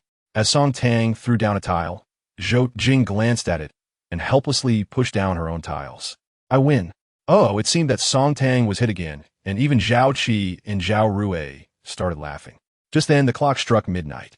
A voice echoed in Song Tang's mind, causing her to stop arranging the tiles. Sign-in successful at the beginning of the month. Congratulations to the host for receiving a seaside villa on Cheongzhou Island. Congratulations to the host for receiving a yacht. Congratulations to the host for receiving an Apollo IE. Chapter 180. The Butler and Security. Song Tang, your new car has arrived. Are you at home or at school? On Sunday morning, just after Song Tang finished breakfast, before she could discuss matters with Zhou Jing, Qi Wei's phone call, which came like clockwork on the first of every month, rang again. Song Tang thought for a moment and said, "Brother Qi, please hold on. I'll call you back shortly." "What is up, miss?" Zhou Jing asked as she walked over. "Qi Wei just called to tell me that 2 more cars have arrived and asked where I want them to be delivered," Song Tang replied while counting on her fingers.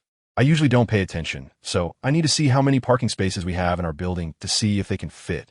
Zhou Jing chuckled upon hearing this, realizing that the miss was counting parking spaces. "You don't need to count, including your motorcycle and the Mini. You have a total of 13 cars and 3 parking spaces left." Zhou Jing was quite clear about these matters. "Then there's enough room. I'll have Qi Wei bring them over. If we get more cars in the future, they'll have to be parked at the courtyard," Song Tang said, noting that there were parking spots available at Tianxi, but she was uneasy about leaving her cars there since they rarely stayed in that building. While speaking, Song Tang called Qi Wei back. Chapter 181. The unappetizing Bunzhou Jie. Focus on arranging the butler and maids for Cheongzhou Island. Make sure to have a yacht staff organized in advance. Song Tang happily bounced around in the living room. This year we'll celebrate the new year there together. Zhao Qi and Zhao Rui followed her, asking, "Miss, what yacht on Cheongzhou Island? Are we going there for the new year?" Zhou Jing smiled and explained to them, "Your young lady has recently acquired a big villa and a yacht on Cheongzhou Island. This winter, she is taking everyone there for the new year." The house was filled with the excited cheers of Song Tang, Zhao Qi, and Zhao Rui. "Miss, I've never been to Cheongzhou Island. The winter, there's just like summer. We can wear summer clothes for the new year. Zhao Rui said with anticipation. Song Tang sat on the sofa to rest for a moment. I haven't been either, but I often see videos on Douyin, blue skies, white clouds, and sandy beaches. All right, don't get too excited. The new year is still a long way off.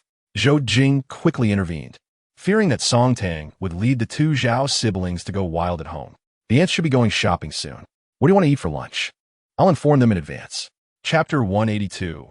Market observations. The vendor cheerfully weighed a whole piece of beef in his arms. Miss, it's a bit over 22,000. I'll round it to 22,000. Unexpectedly, the first order of the day was so large, and the vendor packed the bags with impressive speed. Meanwhile, the cooking ants were also selecting high-quality beef, tenderloin, and brisket nearby. They hadn't forgotten that the young lady wanted to eat meat buns. They bought several pounds of both brisket and tenderloin. These ordinary cuts of meat weren't as outrageously priced, being only about 50% more expensive than at regular markets. But the quality was indeed good. Miss, this is freshly arrived mutton from the Sunite region of Inner Mongolia, with no gamey smell at all. Would you like to try some? The vendor continued to promote his goods, believing he could sell several days' worth of inventory in just this short period. Song Tang and the ants gathered to take a look, and the mutton did look good. 2 pounds of four-leg meat for making mutton buns. Aunt Wong said to the vendor, then turned to Song Tang beside her. Miss, would you like to try my newly learned signature dish, red braised mutton? Song Tang was always appreciative when it came to food. Sure, let us have it. She didn't worry about waste. Usually, if there was something Song Tang wanted to eat, the ants would do their best to satisfy her. Chapter 183. Mutton and scallion buns. As Song Tang curiously observed the fruit shop owner, the owner was also quietly sizing her up. Though not very tall, she was the most beautiful person the owner had ever seen. Even with many celebrities shopping in the store, few could compare to the young lady in front of her. Take a look, what would you like? Since the young lady is here today, I'll give you a 20% discount. The fruit shop owner was quite savvy. Why does this look a bit different from what I usually eat at home? Song Tang asked, pointing at a few large durians at the stall. Before Zhou Jing could respond, the shopkeeper's wife awkwardly spoke up. Miss, if I'm not mistaken, the ones you usually eat are the blackthorn durians that you buy from me. Today, we don't have any blackthorn durians in stock. These few you see are Muzang King durians. It was then that Song Tang realized these were just different varieties. The shopkeeper's wife noticed Song Tang seemed to understand and quickly added, Miss, the blackthorn durians you usually eat are more expensive than these Muzang King ones. But their textures are different. Just because Muzang King durians are cheaper doesn't mean they taste worse than blackthorn durians. Song Tang nodded after hearing this. I'll buy this one a try. Chapter 184. 3 sloppy weirdos in the underground parking lot. Wei Wood already parked the 2 new supercars he received in their spots, but Song Tang didn't pay much attention to cars. She had other worries at the moment. Looking at her little mini, Song Tang wore a worried expression, while the 2 cooking Annies and Zhao Qi and Zhao Rui behind her were speechless. Zhou Jing, watching her young lady worry, couldn't help but chuckle. The group was holding 2 large boxes. One cooler contained meat buns for Song Tang's roommates, including spicy beef filling and lamb with scallion filling, while the other foam box held some fruit she had bought earlier. Originally, Song Tang planned to drive her mini back, but the 2 large boxes just wouldn't fit no matter how she arranged them. So, she was fretting in front of the chopped pepper fish head, while Zhou Jing, who had noticed this long ago, was secretly laughing. Ever since her young lady grew up so fast, it was rare to see her show such little expressions in front of her. It was truly a sight that became less frequent. Miss, why don't I drive you? Or we can put it in Sister Qiong Ying's Land Rover. Finally, Zhou Jing suggested a solution. After hesitating for a long time, Song Tang had no choice but to agree. Don't bother driving me. You would have to run back and forth. Let us put it in Sister Qiong Ying's car. Chapter 185. The dormitory manager's daughter mom. Who was that? What were you doing just now? I heard a student brought you food. As soon as the dormitory manager auntie returned to her room and picked up her phone, she heard her daughter asking from the other end. The auntie placed the item Song Tang had just delivered steadily on the table before continuing the video call with her daughter. Yeah, she's a new freshman this year, and she's really pretty. The dormitory manager auntie looked at her daughter on the screen with a nostalgic expression. You have no idea. I can't even describe her looks. After so many years as a dormitory manager for the girls' building, I've never seen anyone more beautiful than her. Is it really that exaggerated? The woman on the other end teased her mom with a laugh. Now you make me want to go see her. When have I ever lied to you? The auntie playfully glared at her daughter. Not only is she beautiful, but she is also quite wealthy and very polite. Every time she comes back from outside with food, she always stops by our office. Both I and Aunt Zhao have enjoyed the food she brought. Hearing her mother say this, the woman was somewhat astonished. She herself had hardly brought her mom food a few times. Chapter 186. 3 unreliable ones. How could Song Tang bear to give such good things to the dormitory manager Annie? The last time Li Deng blocked Song Tang downstairs at the girls' dormitory, although Sister Cheong Ing eventually pushed him away. When Song Tang crossed the crowd back to her dorm, she ran into 2 dormitory managers coming out with brooms and mops. So, everything is a result of cause and effect. In room 207, the box filled with expensive fruits was left aside, ignored. The 3 girls in the dorm didn't even care about the fruits.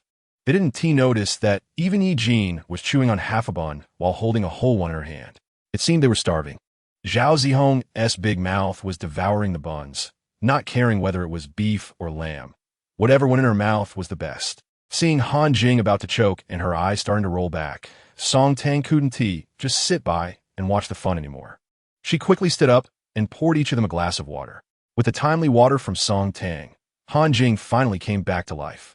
Han Jing's earlier plight scared Zhao Zihong and Yi Jin, and now the 3 of them calmed down a bit, no longer stuffing their mouths like wolves. Chapter 187. Digestive tablets. Because they had eaten too much, an entire box of luxurious fruits was basically untouched. It wasn't that they didn't want to eat. It was mainly that there was really no room left in their stomachs. In Zhao Zihong's own words, she felt like she was full to the throat, and even the slightest movement could make her vomit. Although Yi Jin and Han Jing found Zhao Zihong's crude description ridiculous, they had to admit that Zhao Zihong's words truly reflected their current feelings. The 3 of them sat in a row on the chairs, watching Song Tang happily cut and eat a Shizuoka melon by herself, salivating wildly but feeling powerless. However, when Zhao Zihong heard Yi Jin say that 1 Shizuoka melon costs over 1,000 yuan, she trembled and stood up. Song Tang, come help me. I feel like I can still eat one more bite. Amused, Song Tang hurried over, but instead of helping her, she pushed her back into her seat. Seeing Song Tang push Zhao Zihong back down, Yi Jin and Han Jing both let out a sigh of relief. Why should Zhao Zihong get to eat another bite while we can only watch? Thankfully, Song Tang stopped her. Otherwise, they would have risked their lives today just to take a bite and show Zhao Zihong who was better. Chapter 188. 3 people playing pranks. The next day, Saturday, just before noon, the 4 of them, carefully dressed up, drove 2 cars straight to Hai Di Lao. Song Tang realized that despite coming to Hai Di Lao many times, she rarely had to wait in line. Most of the time, they arrived just in time for a free table. With the enthusiastic service of the staff, the 4 of them sat down to order. They didn't intentionally try to save money for Han Jing because it really wasn't necessary. It would be quite difficult for 4 girls to spend 2,000 yuan at Hai Di Lao, even though Song Tang and Zhao Zihong could eat a lot. Moreover, this gathering was a treat from Han Jing, so everyone naturally wanted to give her face. While Han Jing went to the sauce area to prepare the dipping sauces, the other 3 conspirators leaned in together, whispering about something. Returning with her sauces, Han Jing was still in the dark. What are you guys talking about? Aren't you going to get your sauces? Yi Jin quickly sat up straight, looking guilty as she glanced at Zhao Zihong and Song Tang. Zhao Zihong feigned calmness and waved her hand. Nothing, just discussing where we should go after we finish eating. Song Tang quickly nodded. Yes, Zhao Zihong is right. Chapter 189. The car was rear-ended. Feeling dejected after being rear-ended, Zhao Zihong sat in the passenger seat of Song Tang's minicar. Watching Song Tang hum a tune while driving, Zhao Zihong pretended to be fierce and said, "Don't be too happy too soon. I don't believe you and Yi Jin won't have a birthday. Sooner or later, it'll happen." Song Tang felt a bit awkward. She had been so busy joking about others that she forgot about her own birthday. Hey, it doesn't matter. My birthday has already passed this year. We could talk about next year. Song Tang decided to let it go. The 2 small cars drove straight to the Kyoto Zoo. Except for Yi Jin, who had always had good conditions at home in Magic City, the others had never seen so many strange animals. Zhao Zihong, the tough girl, wasn't one to visit the zoo back in Ice City. She would rather practice boxing in her spare time. The group of girls spent the entire afternoon exploring almost the entire zoo. When they left around 6, they were still full of enthusiasm. Song Tang and Yi Jin loved the red panda the most. It was just too cute. Han Jing liked the giant panda, which symbolizes their Sichuan region. Only Zhao Zihong felt out of place. She liked the capybara, the silly-looking big guy. Chapter 190. What is a master? Wang Chung looked at the tall girl blocking his way and shook his head slightly. He could see that Zhao Zihong had some signs of training, but it wasn't enough to trouble him. However, he admired her courage for standing up in this situation. Miss, step aside. You can't stop me. Don't worry. I won't be rough with your friend. You're full of crap. Zhao Zihong's stubborn temper flared up. In her dictionary, there is no such word as retreat. Whether I can stop you, you don't get to decide. Saying this, Zhao Zihong directly shook off Song Tang's hand that was tightly holding her arm. They were already face to face. She had no reason to back down. Stepping forward, she threw a clean and swift punch. Zhao Zihong, old Zhao. The three people behind her exclaimed in surprise. As Zhao Zihong swung a heavy punch at his left jaw, Wang Chung felt a sense of emotion. This girl had some skills, but if this was all she had, it would be useless. While thinking this, Wang Cheng's movements were not slow.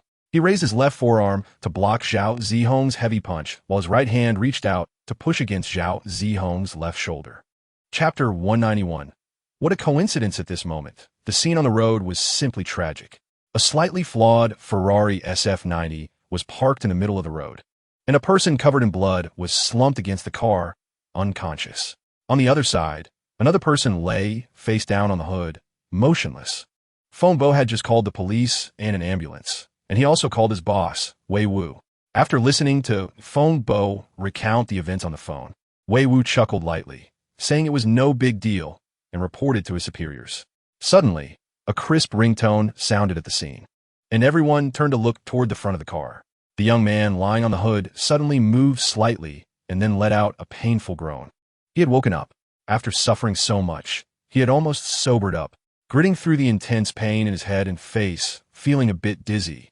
He slowly slid down the curve of the hood until he was kneeling on the ground, supporting himself against the front of the car. Struggling to pull out his phone from his pocket, it rang again. Little Dizzy, where have you been? Why haven't you come yet? A complaining voice came through the phone as soon as it was connected. Chapter 192. Little Dizzy chicken out, right? Who could pick up this money? Isn't that just dropping face first on the ground for him to step on? At this point, Zhao Zihong even reached out to grab Song Tang's hand. Moreover, he not only made us pick up money, but also, taking advantage of his drunkenness, teased Song Tang and tried to get her to go with him. How could we possibly tolerate that? As soon as Zhao Zihong finished speaking, Ningyu noticed that Qin Zhaoyang's expression changed beside him. He quickly reached out to grab Qin Zhaoyang's arm, signaling him not to get worked up. Qin Zhaoyang narrowed his eyes and glanced back at little Dizzy, who was still sitting in front of the car, then turned back to let Zhao Zihong continue. The familiar companions of Qin Zhaoyang also sensed the change in him and looked at him in disbelief. Could it be that Qin Zhaoyang has some relationship with a beautiful girl named Song Tang in front of him? So, an angry Song Tang kicked his car hard. I was going to kick it again, but then he got out of the car with his bodyguard. Zhao Zihong said this with a hint of regret, while Song Tang beside her rolled her eyes and gently pinched her. A big man actually let his bodyguard beat us up and took Song Tang away. Oof. How could I let that happen? Chapter 193. Little Doozy in the hospital. Once everything settled down, the street was lit up, and most of the people rushing by were heading home. Song Tang, are you guys out playing or heading back to school? Ningyu and Qin Zhaoyang settled their friends and told them to visit the hospital if they had time. Then they turned to Song Tang. At this point, Song Tang's little car had been moved to the side of the road, and she was squatting behind the car, looking at the scratched rear bumper with some distress. We're heading back to school. We had a great time today, and we're planning to go eat barbecue nearby, but then we ran into this situation. Song Tang thought it was a bit unlucky. After drinking, she should have stayed home obediently instead of coming out to attract trouble. Hearing Song Tang's complaints, both Qin Zhaoyang and Ningyu felt a bit awkward, while others watched them with smiles. After all, little Doozy was the one they had called out to join them. Afraid that Song Tang would continue complaining, Qin Zhaoyang quickly interrupted her. We haven't eaten yet either. Let's go together. Which barbecue place are you talking about? Lead the way, and Ningyu and I will follow. Ningyu next to him nodded in agreement. Yeah, we haven't eaten either. Let's go together. Chapter 194. Zhao Zihong's worries on the way back to school. Zhao Zihong was unusually quiet, which made everyone feel a bit uncomfortable. Usually she talked the most, and after so many events today, it should have been her excitedly explaining everything to everyone. It wasn't until they parked the car by the dormitory and were strolling toward the dorm that Song Tang couldn't help but ask, "Old Zhao, do you have something on your mind?" Song Tang looked at the unusually quiet Zhao Zihong with some worry. If it weren't for the fact that she had been eating and drinking well earlier, Song Tang would have thought she had been injured by Wang Cheng. Han Jing and Yi Jin also noticed something was off and came over to surround her, even reaching out to pinch her. Coming back to her senses, Zhao Zihong found it amusing, seeing everyone gather around her like curious children, their faces full of concern.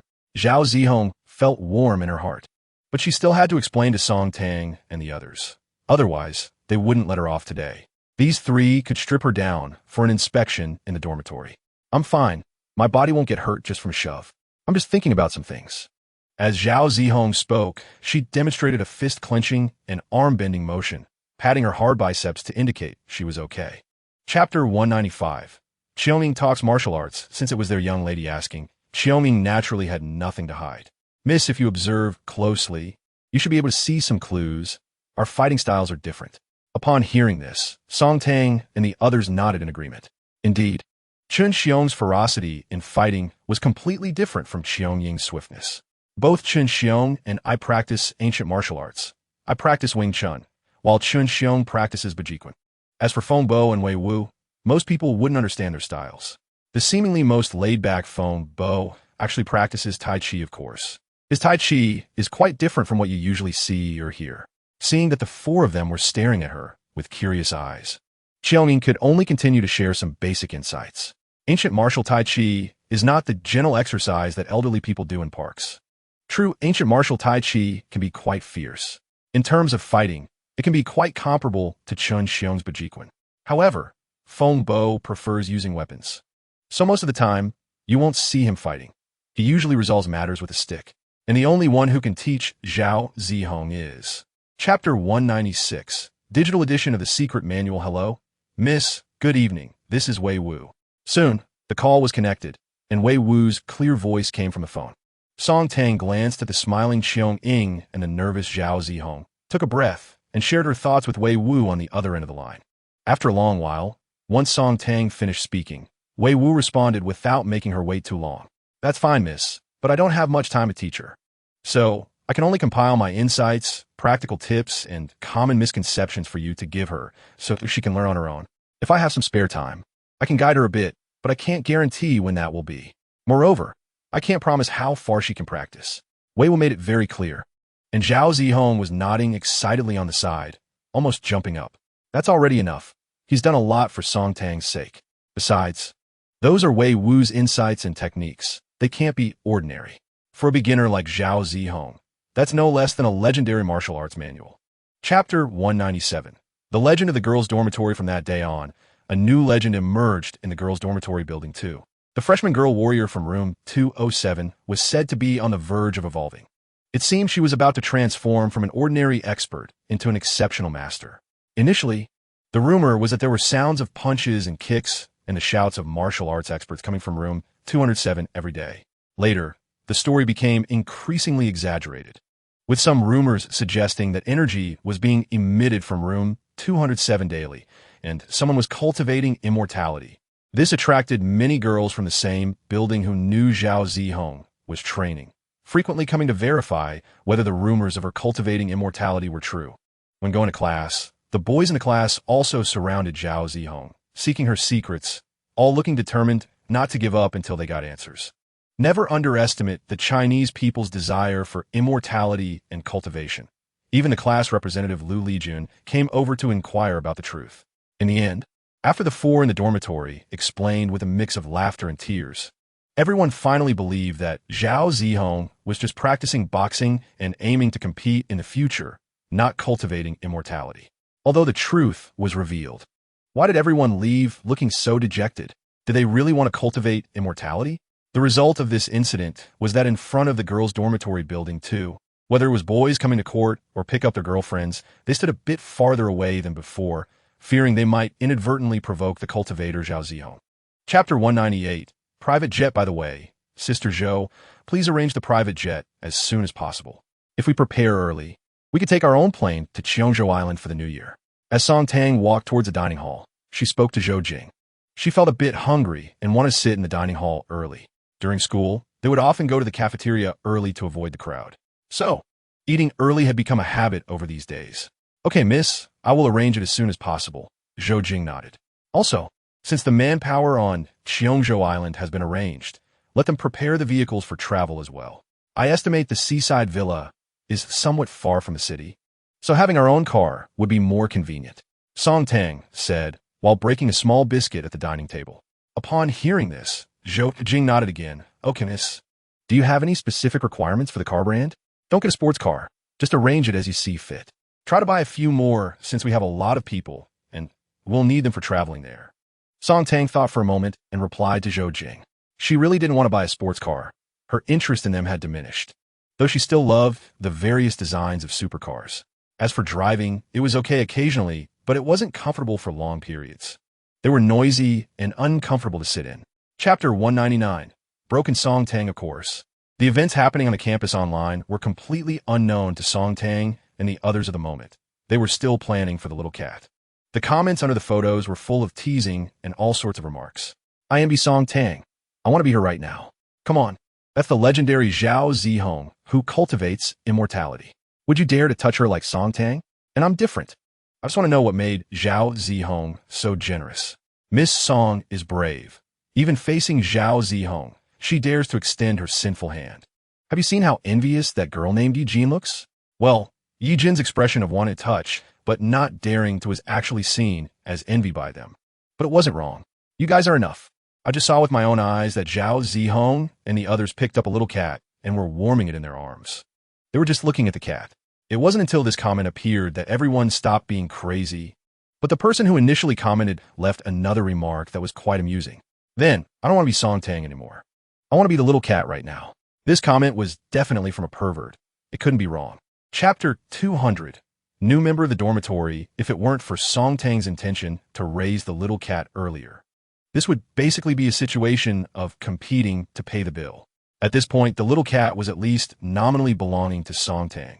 So naturally, the expenses for the little cat would also be covered by Song Tang. This was actually one of Song Tang's original intentions. It was the best choice for her to cover all the expenses for the little kitten. However, she never expected that her empathy for this poor little stray kitten would make her feel so sad. Facing the young veterinarian, who was also the pet shop owner's payment code, Song Tang didn't hesitate at all and took out her phone to scan the payment. Several of her roommates standing nearby inadvertently saw the interface on Song Tang's phone, and the long string of numbers made them swallow hard. Zhao Zihong directly complained to Song Tang, "Your WeChat balance is longer than my life." After paying, Song Tang took the little kitten and shot a reproachful glare at Zhao Zihong. This kid always talks nonsense at the wrong moments. She handed the little kitten to Zhao Zihong, as only her big down jacket could easily hold the kitten without looking too awkward. The others picked up the daily necessities they had just bought for the kitten, said goodbye to the veterinarian, and prepared to leave. Chapter 201. This poop really stinks. How about calling it Greenbelt? After all, this little guy was picked up from the Greenbelt. The nonsensical name that Song Tang thought of made the other three, who had been seriously anticipating, fall back in unison. You really have enough. Yijin poked Song Tang's forehead in annoyance. What are you even talking about? If this little kitten could understand, it would definitely give you a couple of hard hits. At that moment, the little kitten sat on the table, looking eye to eye with Song Tang's big head, as if to say, do I not have any dignity? In the end, it was still Han Jing who was more reliable. Look how skinny it is, its head is the biggest part. How about calling it Big Head? Zhao Zihong nodded repeatedly from the side. Not bad. That name is quite cheeky. It should be easy to take care of. Yijin looked at Zhao Zihong with a face full of disbelief. You just can't let go of that cheeky name today. How was that name cheeky? It's quite cute. I think it's fine, since it has the surname Song. Let's call it Song Big Head. Yijin made the final decision.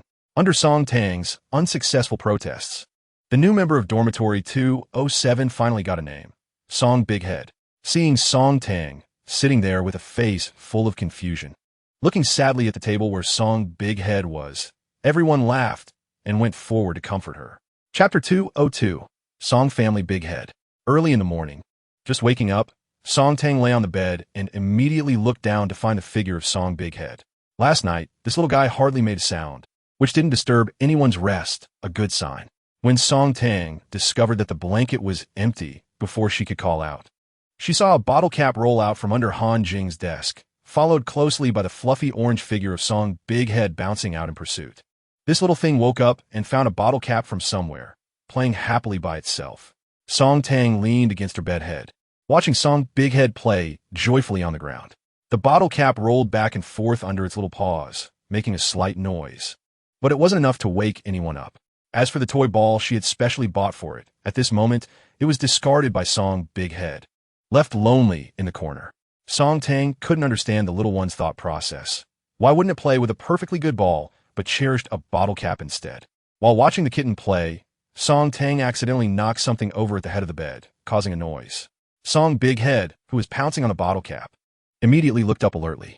When it found that it was already awake, Song Tang watching it. Song Big Head joyfully abandoned the bottle cap and meowed as it ran to the leg of Song Tang's bed, trying to climb up by scratching the smooth bed leg, but repeatedly failed and fell over. Chapter 203, Human-Cat Battle. Having Song Big Head around added more joy, but also brought some anxiety. The dormitory supervisor had several times expressed confusion at the door during inspections, saying there was some smell, and pretended to glance into their dorm. This scared the girls, who taught Song Big Head various survival and hiding skills every day, almost turning the kitten into a wilderness survival expert. Of course, the dormitory supervisor was also just bored and teasing them a bit, making them a little more nervous. Did they really think the supervisor didn't know anything? After so many years on the job, which supervisor doesn't have keen eyesight? Every year, the new girls come in with various antics. What hasn't the supervisor seen? She already knew when Song Tang and the others brought the kitten back on the first day. Zhou Jing had also prepared everything for Song Big Head at home. When Song Tang called to say she had picked up a cat and would take it home during the break, Zhou Jing didn't ask much. She just inquired about the kitten's age and calculated how long it was until the break. She needed to prepare some things according to the kitten size by then. Another Saturday morning, while sleeping in, Song Tang, Yi Jin, and Han Jing were awakened by Zhao Zihong's noise. Chapter 204, Auction House Invitation. Christie's, huh? Song Tang actually knew about it. Previously, her system had sent her quite a few items through Christie's channels, each of which was quite valuable. After that, whenever there was a slightly larger auction at Christie's, they would send her the highest specification invitation. Moreover, it wasn't just Christie's. Other large auction houses frequently send invitations to Song Tang as well. What a joke. You must know that a super customer like Song Tang is a must-catch for any auction house. When is it? Song Tang thought for a moment and asked. Tomorrow morning at 9. Zhou Jing on the other end of the phone felt a slight stir. She was just doing her routine to inform her young lady, as usual. But hearing her young lady's question made her feel that this time Christie's invitation might have some hope. Song Tang put Song Big Head on the floor and stood up to look at her roommates, who were curiously staring at her. Is there a dress code? If I need a gown, I won't go. I don't want to change when I go back. Song Tang's words made Zhou Jing smile slightly. No need, miss. This is just an auction. It's not a cocktail party or dinner. You don't need a gown. Just wear normal clothes, clean and tidy is enough. Chapter 205. The Dragon Crossing the River in Kyoto. Today's auction at Christie's should be quite large. At this moment, the entrance to the venue was bustling with people and vehicles, with many uniformed staff busy welcoming guests, and the parking lot at the entrance was filled with luxury cars. Unlike the sports cars outside the evening session, the luxury cars here were generally Rolls-Royce, Maybach, Bentley, and many high-end SUVs. There were only a few sports cars here. From a distance, 2 Land Rover Range Rovers were flanking 3 cars, especially a pink Cullinan in the middle, which stood out in a sea of black and white cars. A beautiful hostess, who had been arranged to wait early, quickly stood in position as she saw the main guest arrive. The convoy slowly stopped at the entrance of the venue, and before the hostess could step forward to greet them, the 4 fierce bodyguards quickly got out of the 2 Land Rover Range Rovers and separated her. One of the female bodyguards stepped forward to open the door of the Cullinan, and today, Song Tang, dressed in light colors, jumped out of the car, standing there with a charming demeanor radiating brilliance.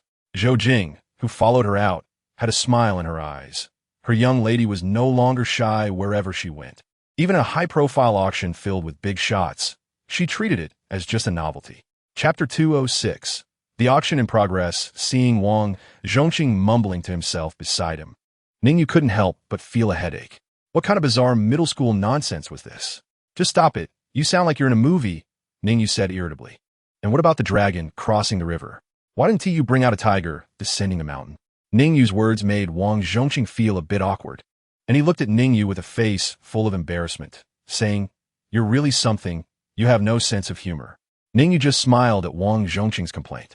"If you call someone a dragon crossing the river, aren't you one too? If I remember correctly, you're not even from Kyoto."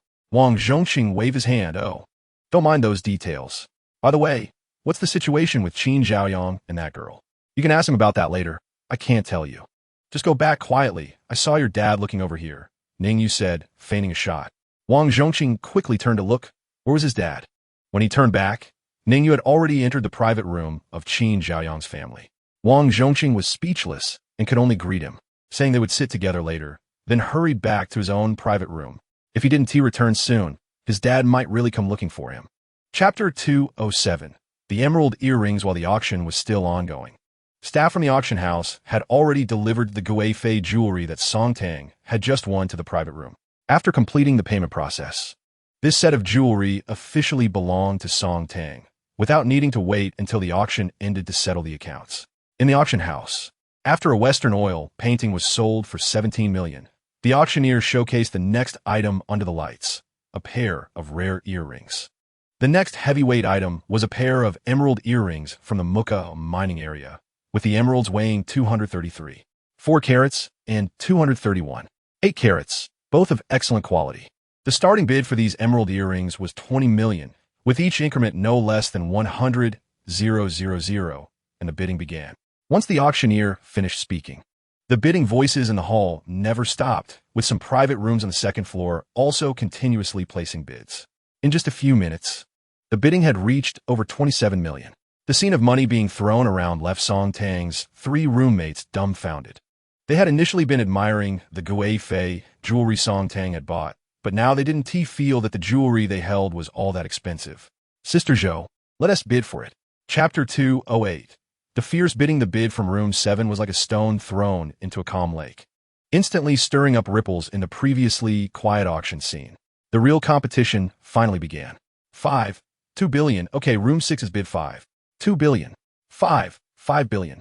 Room 3 has already bid 5 billion. Is there a higher bid?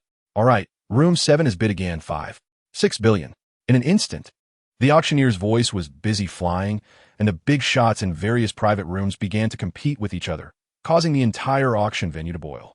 At this time, in room 2, Song Tang sat firmly on the sofa, watching the lively scene with great interest, while her 3 roommates looked excited.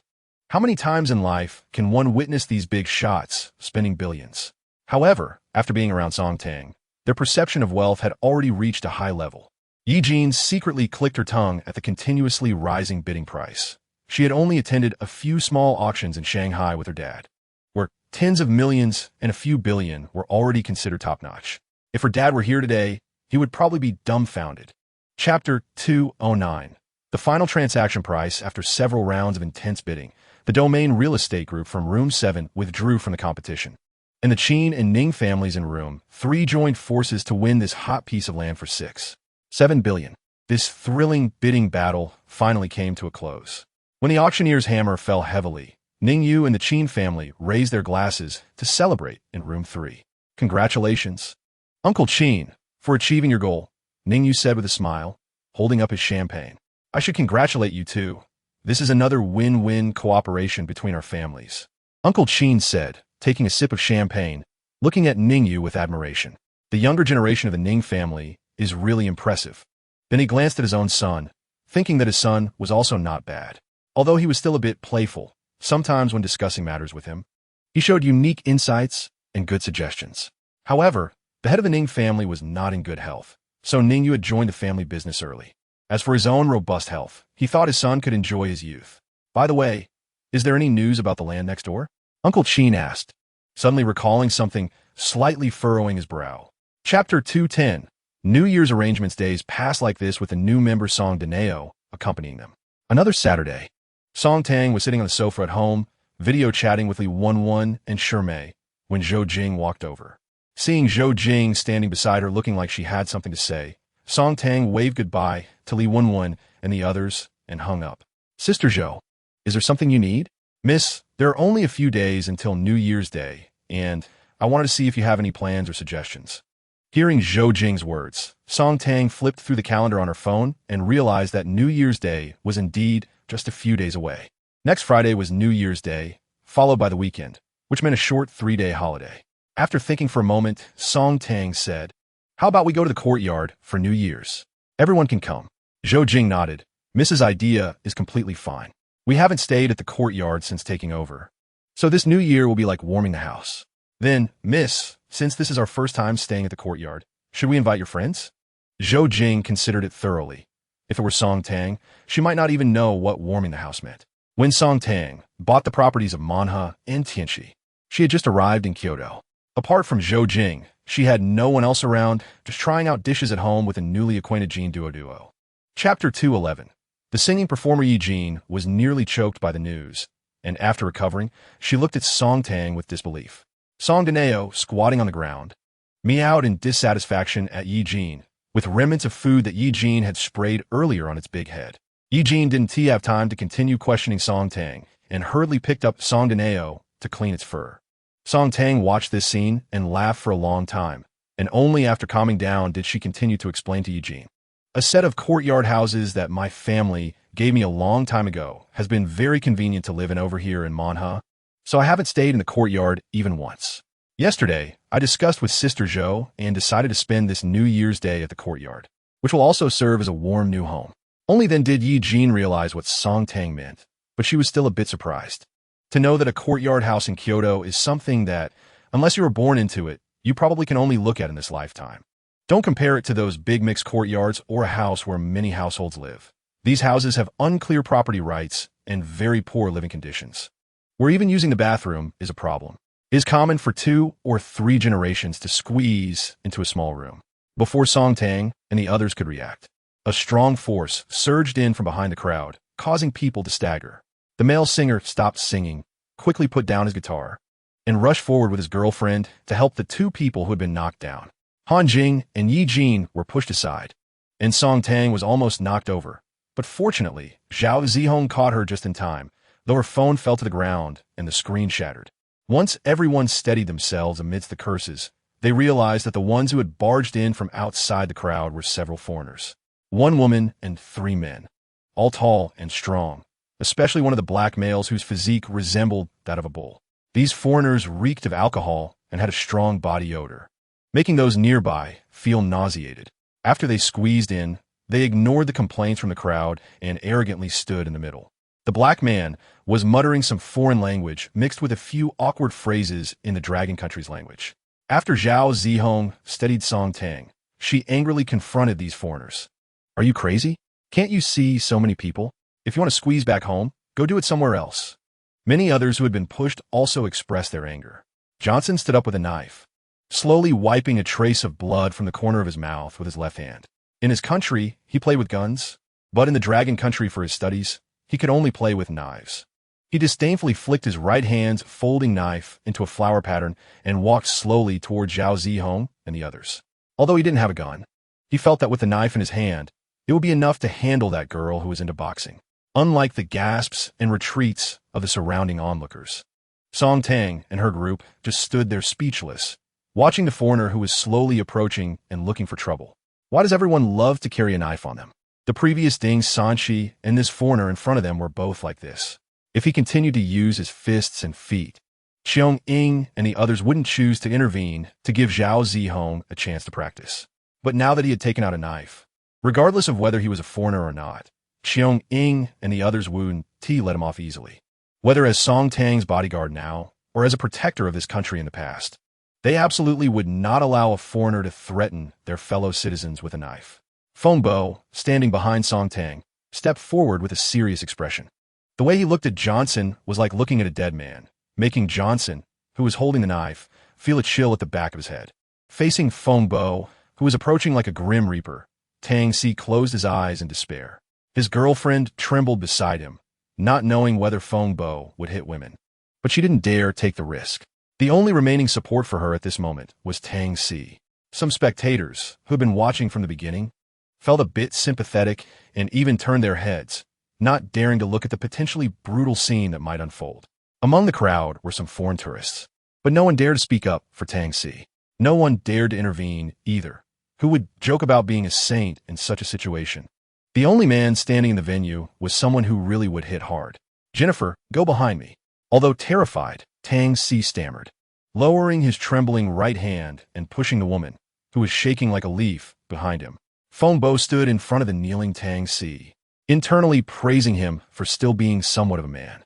In fact, aside from a small mistake of pushing it initially, Tang Si had not done anything truly evil. Everyone was startled by Zhao Zihong's sudden outburst and looked at her in unison.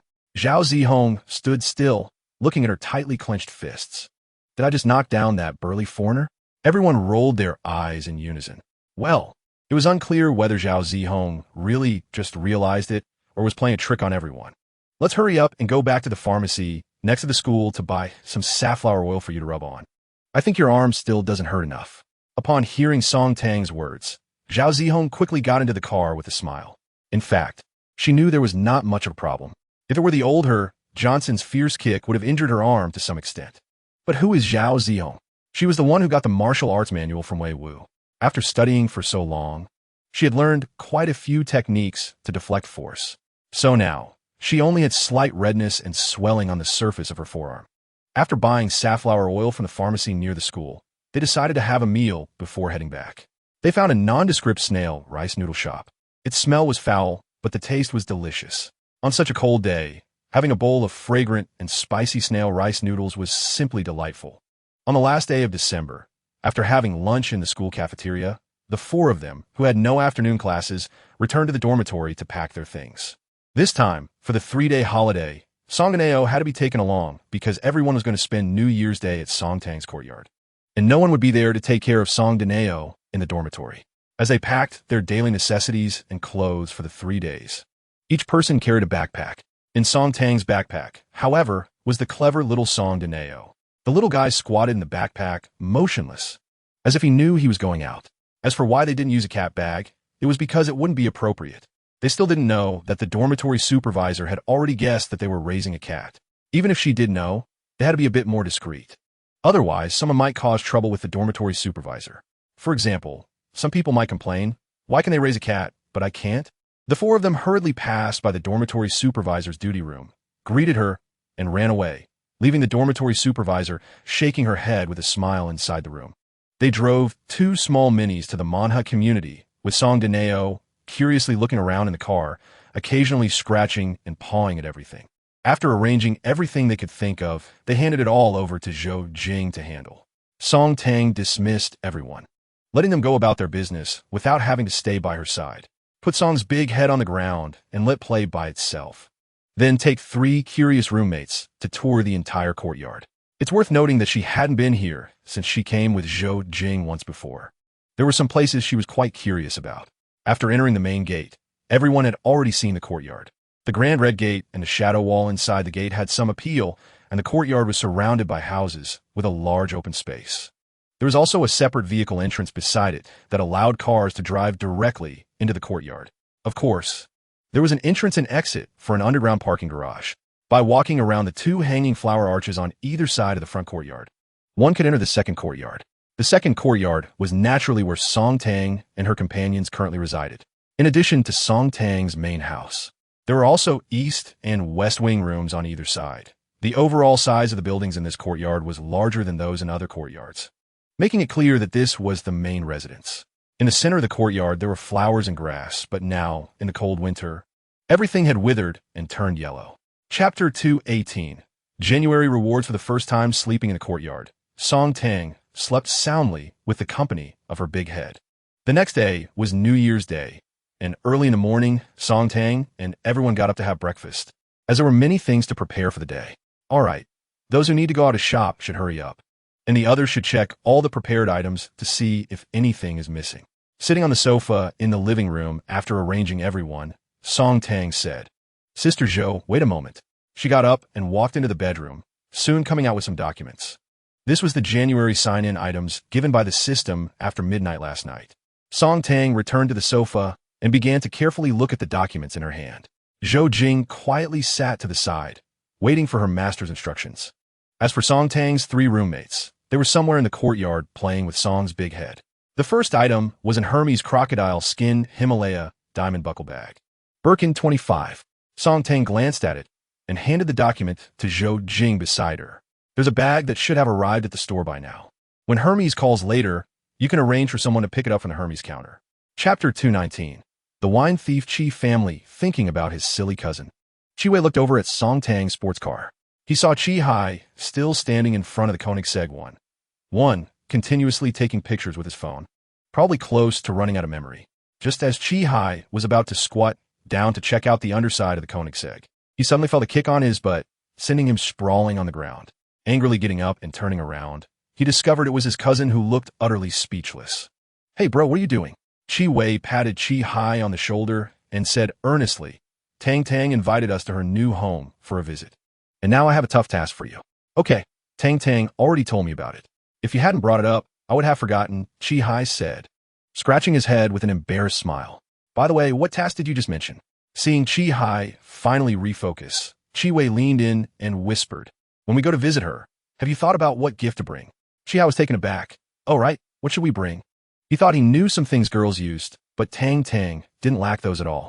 Chapter 220. Everyone has arrived. The two who got out of the car immediately hugged Song Tang, causing Song's big head in her arms to meow a couple of times in dissatisfaction. The little guy also had a temper, even if it was a beautiful girl. Being squeezed was unacceptable.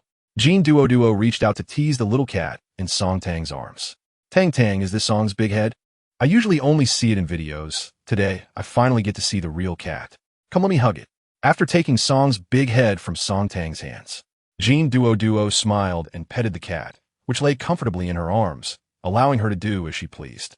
After petting the cat a couple of times, Shen Aojuan looked around and remarked, "Tang Tang, this courtyard is really nice. I don't recall you ever mentioning when you bought it." As Song Tang led the two towards the main house in the second courtyard, she laughed and replied, "It's not bought. This courtyard isn't even for sale now. It was given to me by my family. I received it a while ago but haven't lived here until now. I plan to celebrate New Year's here and use it as a warm house." Upon hearing this, Jean Duo and Shen Aojuan understood that this was another gift from Song Tang's family. Once inside the warm room, everyone sat in the living room chatting, while the housekeeper busily prepared tea. Song's big head, having escaped from Jean Duo's embrace, jumped back onto Song Tang's lap, comfortably resting there. Chapter 221. Stunned Chi Hai. Under Chi Hai's nervous gaze, Song's big head suddenly leaped up in a display of faith. Before Chi Hai could react, the cat in midair was caught by a pair of hands. "You little rascal, how did you get up there? Aren't you afraid of falling?" Song Tang's gentle voice rang out. Chi Hai, squatting on the ground, felt speechless. "Wow, so I was worried about the car for nothing? You, on the other hand, are worried about your little cat falling? That's too hurtful," Chi Hai thought, starting to feel emotional. Qin Zhaoyang watched Song Tang walk away with the cat, hesitating to speak. He originally wanted to warn Song Tang to be careful of the cat's claws scratching the car paint, but after hearing what Song Tang said after picking up the cat, he dismissed the thought. In their eyes, the precious sports cars might not be as important as the little cat to Song Tang. Everyone has their own values. So Qin Zhaoyang chose to remain silent. Even if the little cat really scratched the car paint, Song Tang wouldn't blame it. Finally, a housekeeper came down from the other side of the elevator, informing Song Tang that dinner was about to be served. The group then happily packed their phones full of photos and left the garage. Chapter 222. Discussion about the land. Tang Tang, are you planning to stay here? Chi Hai asked. At that moment, everyone was gathered in the living room chatting. They had just walked around the entire courtyard and were a bit tired. After seeing Song Tang's garage, Chi Hai suddenly realized that since the sports cars were here, could it mean that Song Tang might also be moving in? Not for now. Song Tang handed Song's big head to Jean Duo, who wanted to hold it. "At least during winter, I will still live at Manha, and I'll occasionally stay here or come for a longer stay in the summer." Ningyu, who had been quiet for a while, noticed everyone relaxed and spoke to Song Tang. "Tang Tang, can we talk privately? I have something to discuss with you." Upon hearing this, Song Tang exchanged glances with Zhou Jing, both understanding that this was about the land. "All right, let's talk in the study over there."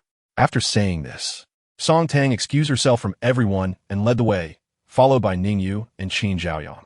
Zhou Jing instructed the housekeeper to take care of everyone and followed them in. "Please sit down."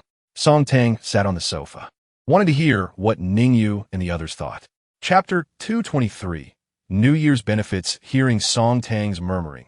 Everyone in the study exchanged knowing smiles. This young lady was very changeable. Her serious demeanor, just moments ago, was completely different from her usual self. Song Tang ran over and pulled the door open, and Song did now die, stumbled in, even doing a little tumble. Originally, Song Tang wanted to scold it for scratching the door, but upon seeing this, she quickly picked it up. The little guy was quite sturdy now and much healthier than when she first found it, now looking plump like a little ball, thanks to the excellent food Song Tang provided. When she took it to the pet store for vaccinations, the owner was so fond of it that he turned it over and examined it for a long time, stating that Song Tang and the others had a talent for raising cats.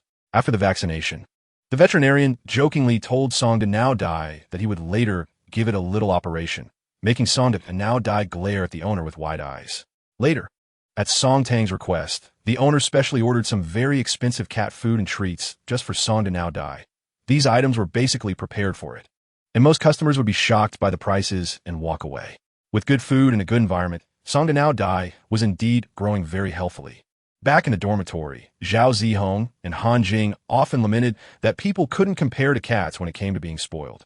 Chapter 224, Love Blossoms in the Wind. Do you like Lawyer Gao? Zhou Jing was completely taken aback by Song Tang's question. She initially thought that Song Tang had something serious to discuss with Lawyer Gao, probably related to the land issue, so she followed in. Unexpectedly, as soon as she sat down and took her first sip of tea, Song Tang dropped a bombshell. Gao Yuliang also didn't expect Song Tang to say this. He was caught off guard and, feeling uneasy, secretly glanced at Zhou Jing. Zhou Jing stared in shock at her smiling young lady, unsure of what to say. A long time ago, Lawyer Gao told me he likes you. I've observed for a while and found that you don't seem to dislike him. Seeing that neither of them spoke, Song Tang had to speak again. Zhou Jing, hearing this, looked somewhat dumbfounded at Gao Yuliang, who was pretending to be a turtle, thinking, why is he spilling everything to my lady? In fact, Gao Yuliang wanted to explain that it wasn't him who brought it up, but that your lady had figured it out herself and secretly asked me. However, Gao Yuliang didn't dare to explain. He was afraid that if he said one wrong word, it would be over. With things reaching this point, Zhou Jing looked at her lady with a resentful gaze, realizing that her lady had transformed from Little Red Riding Hood into the Big Bad Wolf. Chapter 225, Fate is preordained. After hugging for a while and parting, the two, feeling a bit embarrassed, blushed and dared not look at each other. Don't get too excited yet. I have something to tell you, and you should listen before saying anything. Zhou Jing's words made Gao Yuliang sit up straight. He knew that what Zhou Jing was about to say was her secret, the reason she had rejected him several times before, even with Gao Yuliang's encouraging gaze. Zhou Jing struggled for a moment before slowly speaking. I don't have the ability to bear children. After saying this, Zhou Jing, just like Gao Yuliang earlier when he confessed, lowered her head and fell silent. At this moment, Gao Yuliang finally understood why Zhou Jing had always rejected him. He had always felt that Zhou Jing had feelings for him, but he never understood why she had been so resolute in her refusals. It turned out that this woman was afraid. She was afraid of being hurt again and afraid of hurting him. Gao Yuliang sighed lightly, took Zhou Jing's hand, and made her look at him. Listen to me, this is not your fault. You are a treasure. You have been waiting for my appearance. I'm sorry I came late. Chapter 226, Snowfalls in the capital. Song Tang smiled at Gao Yuliang beside her, thinking that whether she was catching one sheep or two, bringing him home was a normal operation, right? The business side couldn't just let him go, could they? Song Tang's smile made the hairs on the back of Gao Yuliang's neck stand up. He felt a bit nervous about her smile. Lawyer Gao, look, you've taken my chief steward away. Shouldn't you show some appreciation?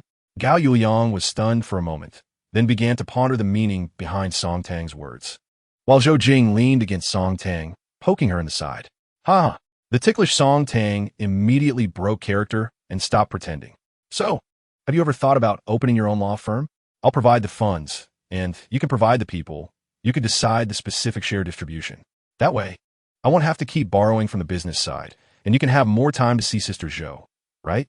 At this moment, Song Tang was like a little devil, enticing Gao Yuliang, using Zhou Jing to help her win him over. This time, Zhou Jing didn't object, though her face was flushed. She still looked straight at Gao Yuliang. Although her lady's words made her shy, she genuinely hoped to have more time to spend with Gao Yuliang. Chapter 227, Cat Destruction. Hey, slow down, be careful not to fall. Zhou Jing felt like a worried mother at that moment. Haha, got it, Incho. Song Tang giggled and turned back to respond to Zhou Jing, looking like a sprite in the snow. However, the beautiful scene didn't last long. Just after she finished speaking, Song Tang slipped and sat down in the snow, sliding a bit. Zhou Jing, standing at the door, slapped her forehead, thinking what a clumsy child. Her roommates quickly helped pull Song Tang up. She was bundled up and quite heavy now. Song Tang didn't mind the cold. Wearing the little red vest, Zhou Jing prepared for it, following Song Tang around, occasionally jumping up to pounce on some snowflakes, curious about this snowy world, adding some lively spirit to the yard. Seeing they were playing without any issues, Zhou Jing smiled and went back to her own tasks. The entire courtyard had its paths cleared early in the morning, but Zhou Jing left Song Tang's main courtyard untouched, knowing her lady would want to play in the snow for a while. No matter how wealthy, she was still just a little over 18. The heart of a child was still quite large. Chapter 228. Plans for the Northeast. Zhao Zihong's sudden remark left everyone stunned, including Song Tang, who was quite surprised.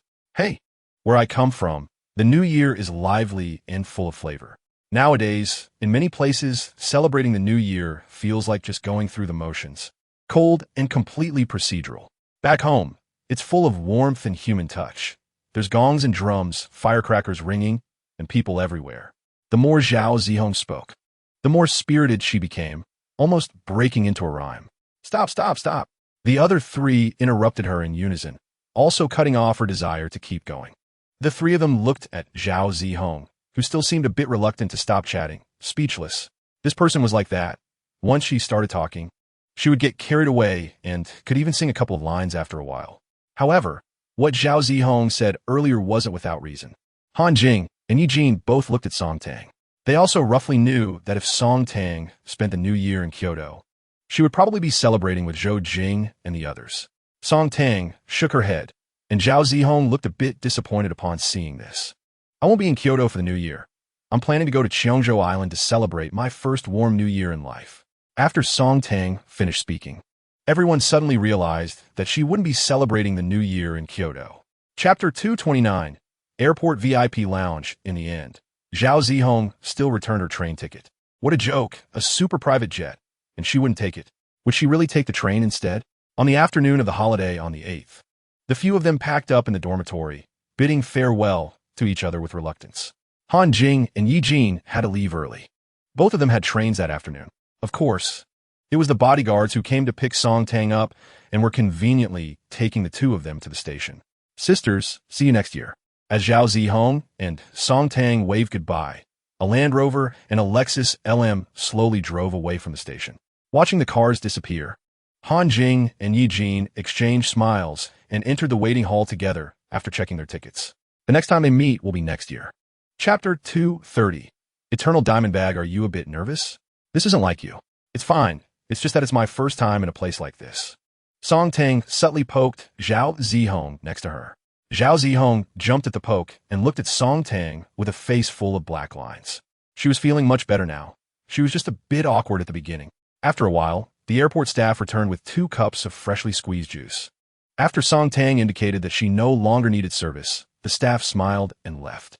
Aside from Song Tang and Zhao Zihong whispering to each other, everyone else around them sat in silence.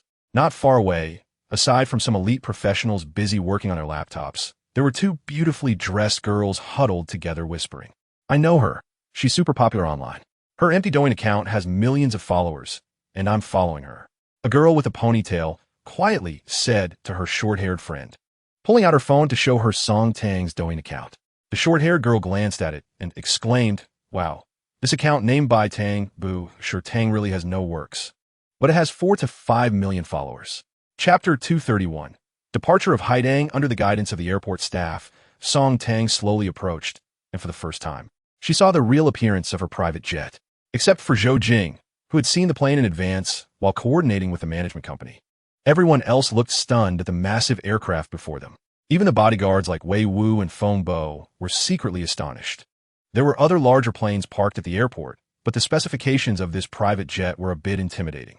The pure white fuselage was outlined with pink lines, and the 3 large artistic characters of Haidang made one feel a bit dizzy when viewed up close.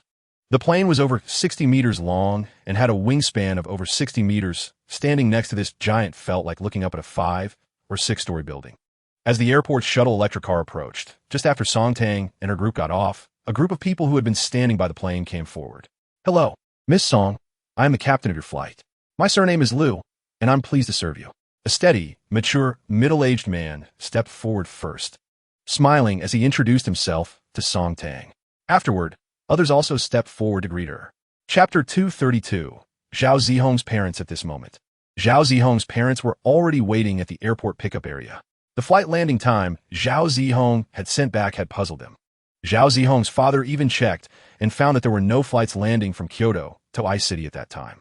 However, since their daughter had said so, they had to come to pick up their precious girl. In no time, Zhao Zihong's parents saw a group of people walking out from a distance. A plump girl leading the way, followed by a group of assistants and bodyguards, with airport staff leading the way. This scene caught the attention of other travelers. Zhao Zihong's parents followed the crowd's gaze and looked closely. Hey, isn't that their daughter walking next to the leading girl, looking around? Zhao Zihong, Zhao Zihong. Zhao Zihong's father happily waved his hand and shouted towards his daughter. "Dad!" Hearing the voice, Zhao Zihong spotted her parents and happily rushed over with her suitcase, causing Song Tang and the others to chuckle. Usually a big sister at school, Zhao Zihong unexpectedly turned into a little cotton-padded jacket when she saw her parents. Chapter 233. The Ritz-Carlton. When Zhou Jing made the reservation earlier, the Ritz-Carlton Hotel in Ice City received a reminder from headquarters. This time Miss Song, who was about to check into the Ritz-Carlton in Ice City, was a big client that many top luxury hotels wanted to compete for, so they had to treat her with caution. Therefore, even the hotel manager of the Ritz-Carlton in Ice City personally waited in the lobby on the first floor of the RF Tower. As soon as the car door was opened by the staff, the hotel manager approached Song Tang, who had just gotten out of the car. Seeing the other party being so courteous, Song Tang smiled back. "Thank you for waiting out here in this cold weather." The hotel manager's face lit up with joy upon hearing Song Tang's words. "Miss Song, please let us go inside. It's cold outside, and we wouldn't want you to catch a cold." Accompanied by the hotel manager, Song Tang and her group of 8 walked toward the RF Tower. At the entrance of the building, beautiful receptionists and a red carpet had already been arranged. As Song Tang approached, the 8 beautiful receptionists lined up on both sides and greeted in unison, "Welcome, Miss Song."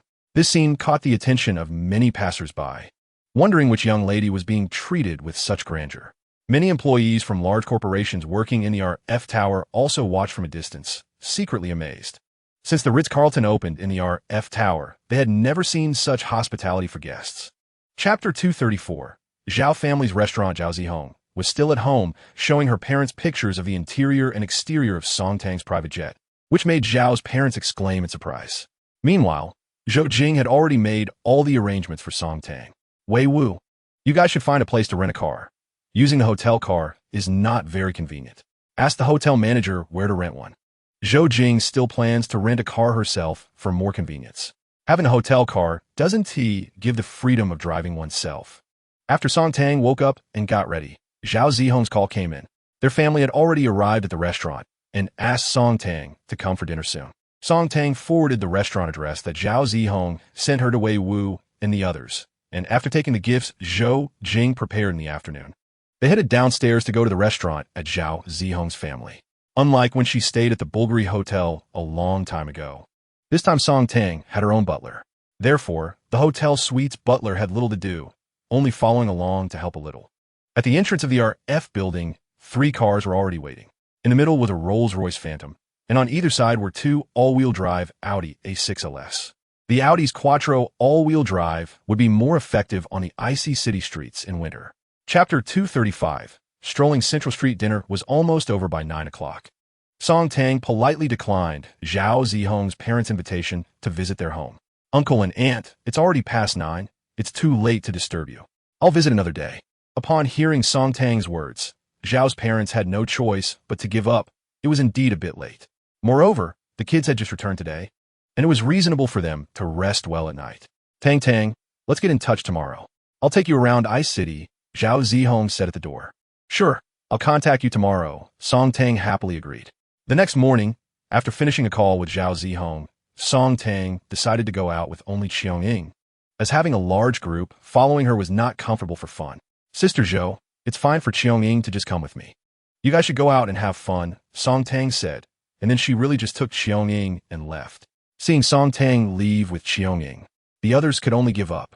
Zhao Qi and Zhao Rui pulled Zhou Jing to go shopping together.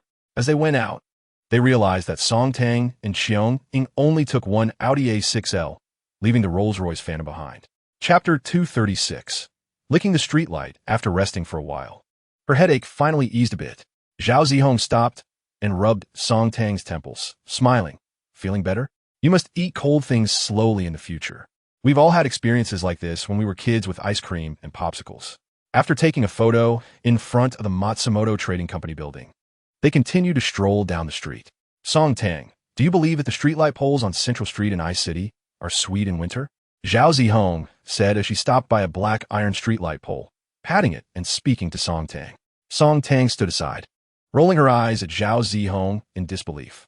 Did she really think she was completely disconnected from the internet? How many times had she seen videos of people in northeast China sticking their tongues to iron poles on short videos? Seeing Song Tang's expression, Zhao Zihong laughed. Haha, I didn't manage to trick you. Just as they were about to move on, a 7 or 8-year-old boy suddenly rushed over, smiled at Zhao Zihong as he passed, then hugged the streetlight pole and stuck out his tongue to lick it. Everything happened so fast. The boy's actions were swift and without any hesitation. Chapter 237. Song Tang, exhausted, the two had Western food at the previously agreed-upon Huamei Western restaurant for lunch. After the meal, they walked through the street art district on Central Street, where several street artists were drawing portraits. Song Tang excitedly pulled Zhao Zihong from one artist's booth to another, as each artist's brush seemed to have a soul, bringing the tourists' likenesses to life, almost like photographs. Quick, let's pick an artist and get a portrait done. Song Tang was full of enthusiasm for these new experiences she had never encountered before. They finally chose a booth run by an elderly man whose hair was starting to turn gray. Song Tang and Zhao Zihong each got a portrait drawn, and they also had a group photo done together. After a long wait, their necks were a bit sore, but the results were wonderful. Even the elderly artist praised Song Tang, saying she was beautiful, which inspired him to perform exceptionally well. Looking at her portrait and the one with Zhao Zihong, Song Tang nodded in satisfaction. It's so beautiful. It would be great if everyone were here. We could get a group portrait done then. Zhao Zihong also nodded while looking at the drawing in her hand, realizing again how beautiful Song Tang was, as spending time together daily made her somewhat desensitized to it. Today, seeing the portrait brought back the impact of Song Tang's beauty. Chapter 238. Unstoppable whirlwind. After a whole day of fun on Central Street, Song Tang slept deeply. Besides during military training at the start of school, she probably didn't remember the last time she felt this exhausted. She slept until the next morning, and in a hazy state, Song Tang felt her right leg was a bit numb and heavy, as if something was pressing down on it. Still a bit groggy, she directly rolled over and lifted her right leg, executing a smooth set of movements. Meow! A cat's cry suddenly echoed. Song Daneo, who had been sleeping soundly on her leg, was sent flying by Song Tang's kick, spinning 2.5 times in the air. Startled, Song Tang shivered and sat up abruptly, only to see Song Daneo looking at her with a resentful expression from the bed beside her. Startled awake by the sudden incident, Song Tang felt a bit awkward under the gaze of the little cat. Yes, the lucky little cat, Song Daneo, was also brought out by Song Tang. She wasn't very at ease leaving it at home. She knew this little creature was particularly clingy to her. If she were gone for so long, she didn't know if the little cat would get depressed.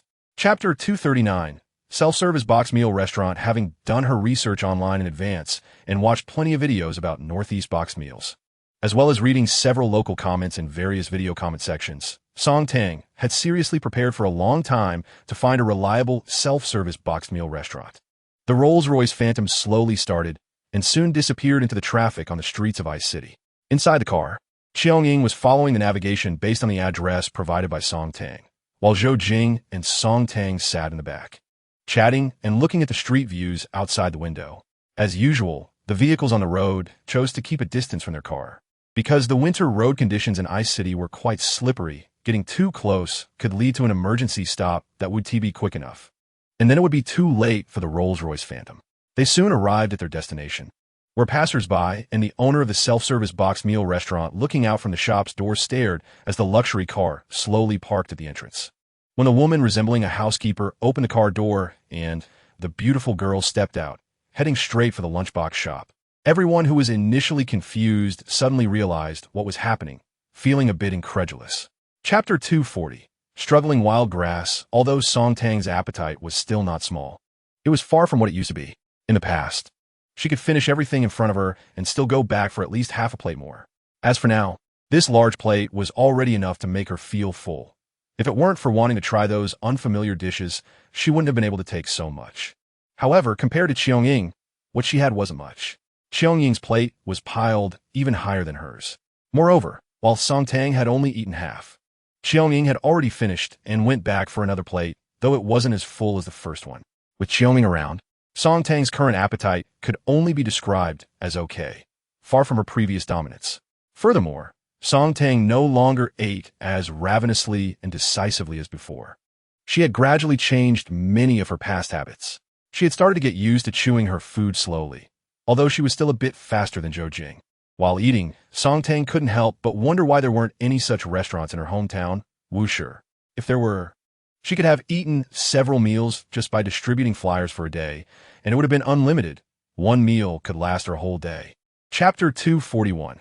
The morning market on the second day. As dawn broke, the sun peaked over the horizon, dyeing the sky a deep red. Zhao Zihong stood on the street of the morning market with a somewhat dazed Song Tang, who clearly hadn't fully woken up yet. Behind them stood a group of people. Upon hearing that the young lady would be visiting the morning market, everyone had come along. The bustling sounds of vendors calling out, electronic speakers blaring, created a lively atmosphere. Various steamers were releasing heat, and delicious aromas wafted through the streets. The stalls lining both sides of the street offered a myriad of options, both hot and cold, with fried and boiled food available. In the distance, Song Tang even spotted a stall selling only ice cream, simply placed on the table, as the current weather was better than a freezer. The street was bustling with pedestrians. Not only middle-aged and elderly people, but also many young people energetically moving between stalls, likely as curious visitors like Song Tang. Locals lived here, while tourists came to experience their lives. Now, the Northeast Morning Market had become a unique postcard for the region, thanks to the influence of short videos on the internet. Chapter 242. My meat sandwich frozen pears, delicious frozen pears. 3 Jin for 10 yuan. The distant call made Song Tang perk up. She prepared to pass a bag with a few fried cakes to Chen Xiong, who was ready to grab another. Here you go. Then she dashed toward the stall where the voice came from. Everyone hurriedly followed, leaving Chen Xiong, holding a bag with several fried cakes, standing there in shock. Did he eat too much? Realizing this, Chen Xiong quickly caught up with the group, popping a fried cake into his mouth. There was no way. A fried cake that had some weight in others' hands felt tiny in his. He couldn't even fit one hole in his mouth. Passers-by looked at the guy carrying fried cakes as snacks and quickly avoided him, fearing he might take a fancy to them. When he saw the young lady excitedly approaching a stall, Chen Xiong realized he had overthought it. The lady had simply moved on to new food, leaving the old fried cakes behind for him. He thought, of course, my lady is generous, not to mention a few fried cakes. Even if I said I wanted to eat a whole cow, she would probably happily arrange it and share with me. Chapter 243. Ice and snow whirled slowly. Chen Xiong was carrying more and more food. Big fried dough sticks, big fried twists, soy milk and tofu pudding, and various stuffed buns. Every time Song Tang came across something interesting, she would buy some to try, and whatever was left would be hung on Chen Xiong. Although this was originally a small prank by Song Tang, because her meat sandwich had gone into Chen Xiong's mouth, she didn't expect it to actually please him. He wasn't worried about the food hanging on him. Instead, he was so happy that his smile was nearly reaching his ears. Still, my lady knows how to care for me. Chen Xiong followed behind the group, smiling to himself, and casually stuffed a big meat bun into his mouth. It seemed that the happiest one on this morning market trip was actually the big guy, Chen Xiong. At noon, in the presidential suite of the Ritz-Carlton, Song Tang lay on the bed, not wanting to move. Miss, are you sure you don't want to have lunch? Zhou Jing looked worriedly at Song Tang, who was lounging on the bed. No, I'm still full. I really can't eat anymore. Song Tang was also somewhat speechless in the whole group. Only she and Chen Xiong had eaten a bit too much. Chapter 244. Ice and Snow Slide. At 10 o'clock, the ice and snow world opened. After passing through the ticket gate, Song Tang was captivated by the ice and snow kingdom that unfolded before her. This was a feeling that could not be experienced no matter how many times she watched videos on her phone or computer. Magical?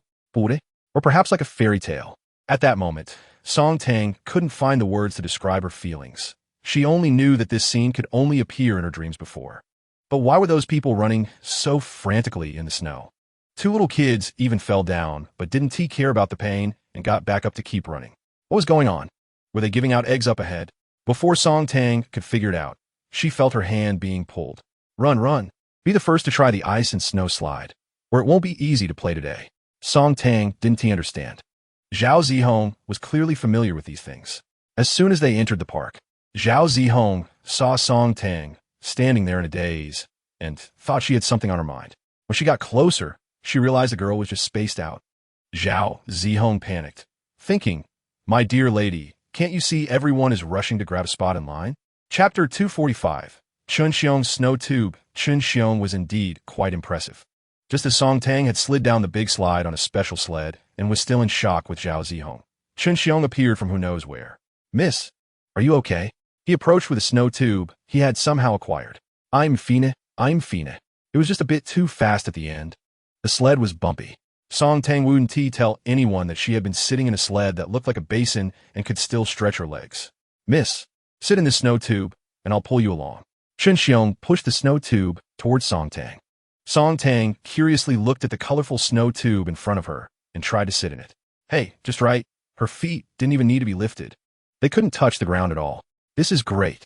Song Tang happily sat in the snow tube and patted it, while Zhao Zihong secretly laughed. Goodness, the little one is just a little one. Her feet can't touch the ground, and she's still so pleased with herself. Before long, everyone else slid down one by one, and no one seemed to know whether they were excited or cold. In any case, their faces were all red. Chapter 246. Feng Bo takes a plane. Seeing the tractor was more powerful than him, Chun Xiong put in more effort, which startled Feng Bo, who had been taking it easy before. "Chun Xiong, you bastard, slow down," Feng Bo shouted, and instead of slowing down, Chun Xiong became even more enthusiastic. With his big arms swinging vigorously, the snow tube under Feng Bo's but lifted off the ground, flying through the air. The onlookers, including Zhou Jing and others, instantly ran far away, fearing for their safety. At this moment, Feng Bo was calling out for help, clutching tightly to the snow tube beneath him, praying that Chun Xiong would stop soon. Under normal circumstances, Feng Bo could easily escape given his skills. However, now he was sitting in a hole in the middle of the snow tube, his body forming a V shape as he was nestled inside, with no strength to exert. Moreover, the snow tube was already being swung by Chun Xiong, and any sudden movement could throw him headfirst. He wouldn't get hurt, but he was worried about embarrassment.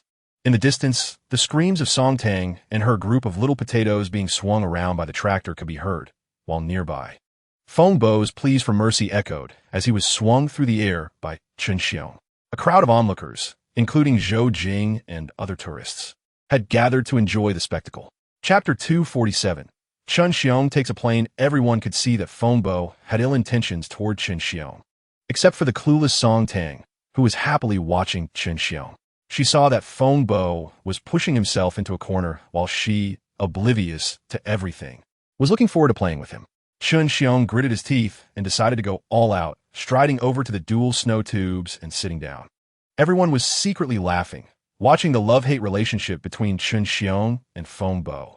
Not wanting to disappoint the girl, Chun Xiong was indeed giving it his all, knowing that Feng Bo was scheming against him, but still putting on a brave face to accompany him. Little Song Tang sat in her snow tube, with a large Chun Xiong not far away. He was sitting on one snow tube, with his legs stretched out onto another. The snow tube he was sitting on was practically invisible now. "I'm ready. Sister Qiong-ying, push me." Seeing that Chun Xiong was also ready, Song Tang cheered and called for Qiong-ying, who had strength, to give her a push. Qiong-ying squatted behind Song Tang. "Miss, I'm gonna push now." Seeing Song Tang nod, Qiong-ying used both hands to push the snow tube forward. Song Tang cheered and rushed down the icy slope. Before Chun Xiong could say anything, he felt a strong force from behind, along with Feng Bo's excited shout. Chapter 248. The black bear on the Lotus platform. Time always flies when playing. After finishing at the ice and snow Ferris wheel, Song Tang impulsively insisted on having Chun Xiong sit on her snow tube to see how much weight she could pull. She felt that after sitting in the snow tube all morning, others should be able to switch places and take turns pulling each other. While Chun Xiong had been doing all the work, having enjoyed the ride only once before flying off the track. After several refusals, Chun Xiong carefully sat on Song Tang's snow tube and crossed his legs, looking from a distance like a black bear sitting on a lotus platform. Sit tight. I'm going to use my strength now. Song Tang pretended to puff warm air into her gloved hands, reminding Chun Xiong. Everyone gathered around with their snow tubes to watch the fun, eager to see if the girl could pull Chun Xiong. Song Tang's face turned red as she tightly held onto the pulling rope of the snow tube with both hands, her legs continuously trying to push backward in place. But Chun Xiong didn't budge an inch. Just as Chun Xiong sat there, eyes closed and speechless, surrounded by laughter from the crowd, Song Tang suddenly exclaimed, "Oh no," and plopped down onto the ground. Chapter 249. Snatching food and territory outside the food city, many tourists were coming and going, some like Song Tang and her group hurrying to eat, while others had just finished their meals, looking satisfied. Seeing this scene, Song Tang, sitting in the snow tube, shouted anxiously, "Chun Xiong, let us hurry and rush to snatch food and territory." "All right, miss, hold on tight," Chun Xiong replied, tightening the rope in his hand and starting to jog toward the ice and snow food city. Song Tang cheered happily, leaving a trail of snow behind her. The others quickly followed, and although Chun Xiong was just jogging, his speed was not slow. Besides, what the miss said was right. Seeing so many people ahead, they had to snatch food and territory. If they moved slowly, there would be nothing to eat. Once inside the ice and snow food city, everyone realized it was quite spacious. Some areas resembled a school cafeteria, where they could buy food from various snack shops and then take it to tables in the open area to eat. There were also larger restaurants with their own dining tables and chairs. Song Tang and her group leisurely circled the food city and then chose a Northeast specialty barbecue restaurant. Chapter 250. Seasonal internet celebrity. After eating and drinking to their fill, Song Tang regained her energy.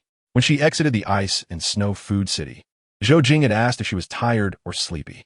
It should be noted that Song Tang had gotten up early to queue, and she had been playing nonstop all morning. Normally, she would have been exhausted, but at this moment, Song Tang told Zhou Jing that she wasn't tired at all, and then plopped down into the snow tube that Chun Xiong was pulling. Seeing this, Zhou Jing suddenly realized that she had overlooked such an important point. Although the miss had been playing all day, most of the time she was being pulled around in the snow tube by Chun Xiong, only needing to exert herself a little during some activities. This was a form of balanced relaxation, so how could she possibly be tired? After playing around most of the ice and snow world, the sky began to darken. At a certain moment, the entire ice and snow world suddenly lit up in a dazzling display of colorful lights. Various uniquely shaped ice sculptures and buildings shone under the lights, as if a fairy tale world had invaded reality. Song Tang stood still, her mouth agape in astonishment. Such beauty could not be captured in short videos. Only by being present could one truly feel the splendor and grandeur of the ice and snow kingdom. Chapter 251. Overlooking the mountains with Xiong Ying's help, Song Tang steadily sat on Chun Xiong's left shoulder. It must be said that Chun Xiong's physique was truly formidable.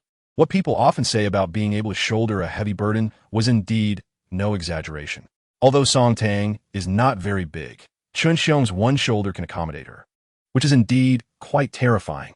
However, whether she can sit comfortably or not, she can only sit on the one shoulder. If she were to ride on her father's shoulders like a daughter, that would be too ungraceful. "Miss, hold on tight, and use your right hand to support my head," Chun Xiong said in a deep voice while squatting. At that moment, he felt the weight of the miss on his left shoulder.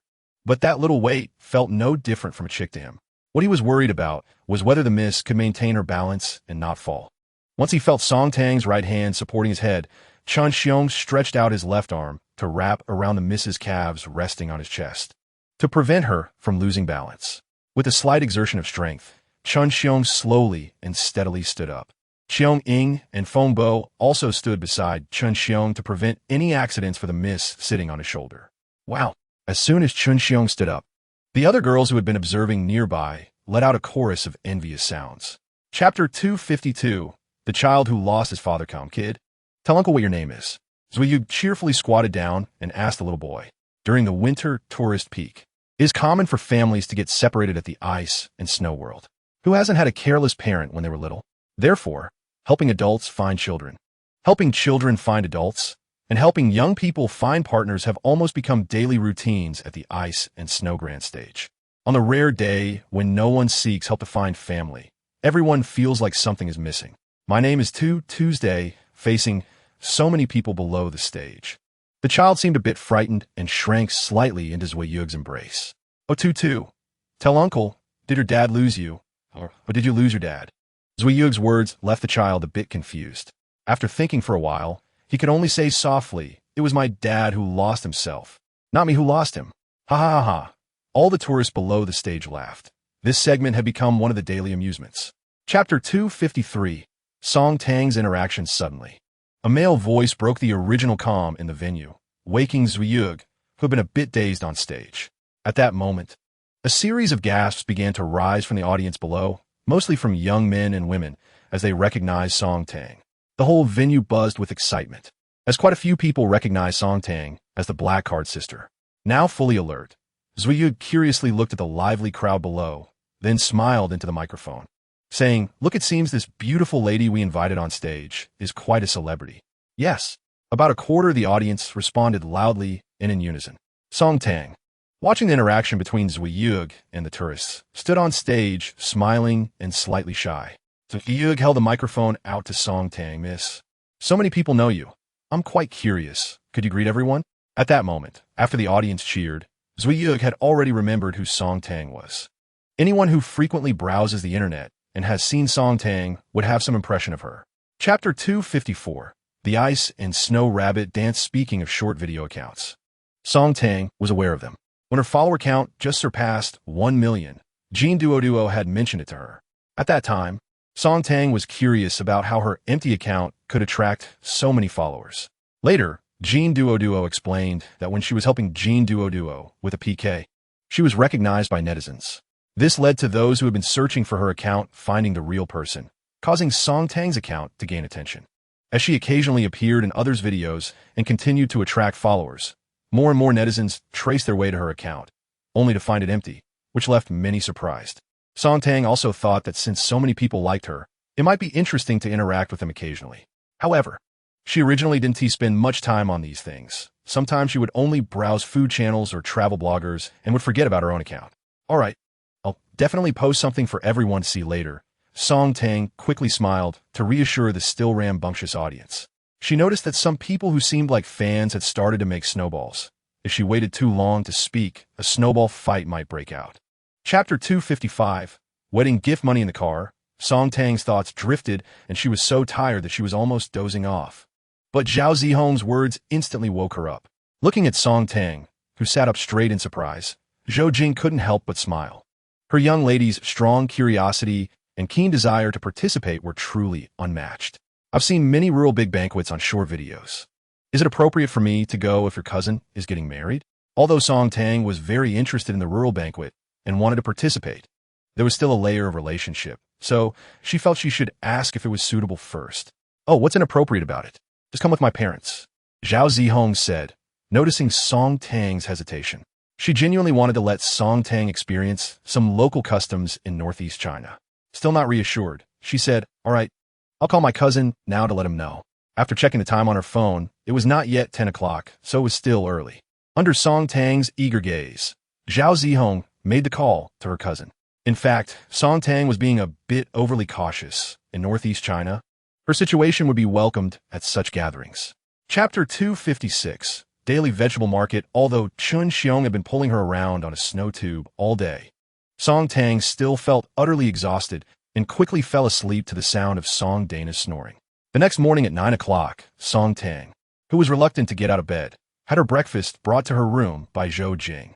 Since she would be attending Zhao Zihong's cousin's wedding tomorrow and wanted to experience the joy of a rural banquet, Song Tang didn't plan to wear herself out today. Zhao Rui's suggestion was quite good. They should take a trip around the city and take some beautiful photos. Since they arrived in the ice city of northeast China, they hadn't yet visited many well-known attractions in the city.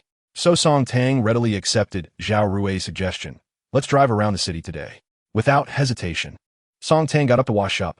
Indeed, she had just finished eating and ran back to the big bed in the bedroom, which meant that their earlier conversation had actually taken place in the bedroom.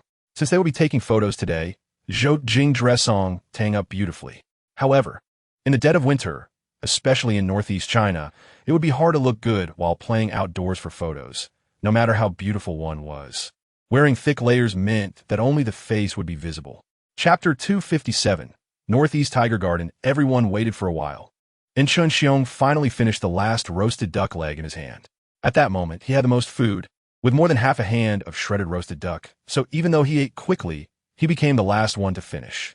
He could have taken his time, and everyone was leisurely waiting for him while strolling around, especially since it was too cold to eat outside in this weather. However, he couldn't help but speed up. His young lady kept stealing glances at him, or rather at the roasted duck in his hand, making him feel uncomfortable under her gaze. He had thought that she wasn't full and had offered her the roasted duck, but she declined. Yet, she didn't eat and kept staring at him, which puzzled Chun Xiong. He could only hasten to finish his meal. If she continued to gaze at him like that, he really wouldn't be able to eat any longer. In fact, Song Tang was really full. She was just a bit greedy and curious about how much Chun Xiong could eat. She never expected that her gaze would put so much pressure on him, almost causing him to choke on the roasted duck. One could only say that the lack of tacit understanding between the young lady and the bodyguard was quite amusing. Chapter 258, The Scars of History as they left the Northeast Tiger Garden. Song Tang was happily flipping through the photos of Air Mai Tai taken by Zhao Rui in the car, among which were a few pictures of her feeding Air Mai Tai. One had to say that the smell of Air Mai Tai was really strong. Even through the protective gear, she could smell its eye-watering odor. One of the photos showed Song Tang wearing a mask with one hand covering her nose while feeding it. However, the cheerful Song Tang soon couldn't maintain her happiness. The 731 Unit Crime Evidence Exhibition Hall, standing in front of a large black stone. The black stone with white characters was glaringly bright. Suddenly, a fierce wind howled through the heavens and the earth, replacing the previous sunny weather. Song Tang stood silently here, looking at the overall oppressive style of the venue and the long queue outside, remaining silent.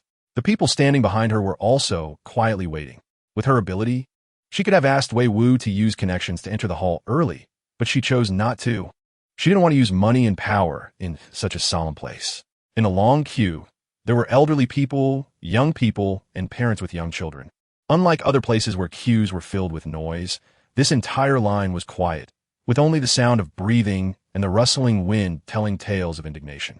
Chapter 259, Heart-wrenching sadness. The sunset in the sky was slightly red, and standing under the bright sky, Song Tang took a deep breath of fresh air. That short journey felt like a nightmare. At this moment, she could finally look back. The dark exit not far behind seemed like a monstrous mouth ready to swallow people. Song Tang knew that was the direction of hell. One by one, heavy-footed figures slowly walked out from the darkness, their faces stained with tears, looking heart-wrenching. 1, 2, 10. Hundreds. Each person emerging from that despairing abyss seemed to be sent back to the world by their ancestors who had passed away, pushed back to life. Everyone who walked out stood still like Song Tang, unwilling to leave, deeply looking back at the darkness they had just experienced, as if wanting to keep it forever in their memories. Song Tang realized that everyone here, like herself, seemed to have gained a strength, a shout, an indomitable spirit, the angry roar of a great nation. The sunset was stained with blood, spreading across the earth. Every person stepping away from here seemed to be reborn. Chapter 260. The guardian kitten, this half-grown kitten, only a few months old, had always been well-behaved and had never been fierce with anyone. Now it actually understood how to protect its owner. You check your own thing, don't mind it. It probably just doesn't want to leave the young lady's side. It's not targeting you, Zhou Jing said to the doctor, while casting a reassuring glance at the still vigilant Song Dineo. The VIP had spoken.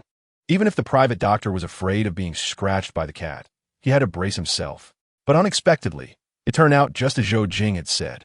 From the beginning of the examination to the end, Song Dineo only watched the private doctor's every move cautiously, without hissing or being aggressive.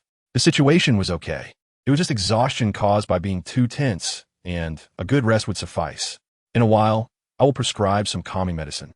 If she wakes up from a nightmare, let her take the medicine and sleep again. Upon hearing the doctor's words, everyone finally felt relieved.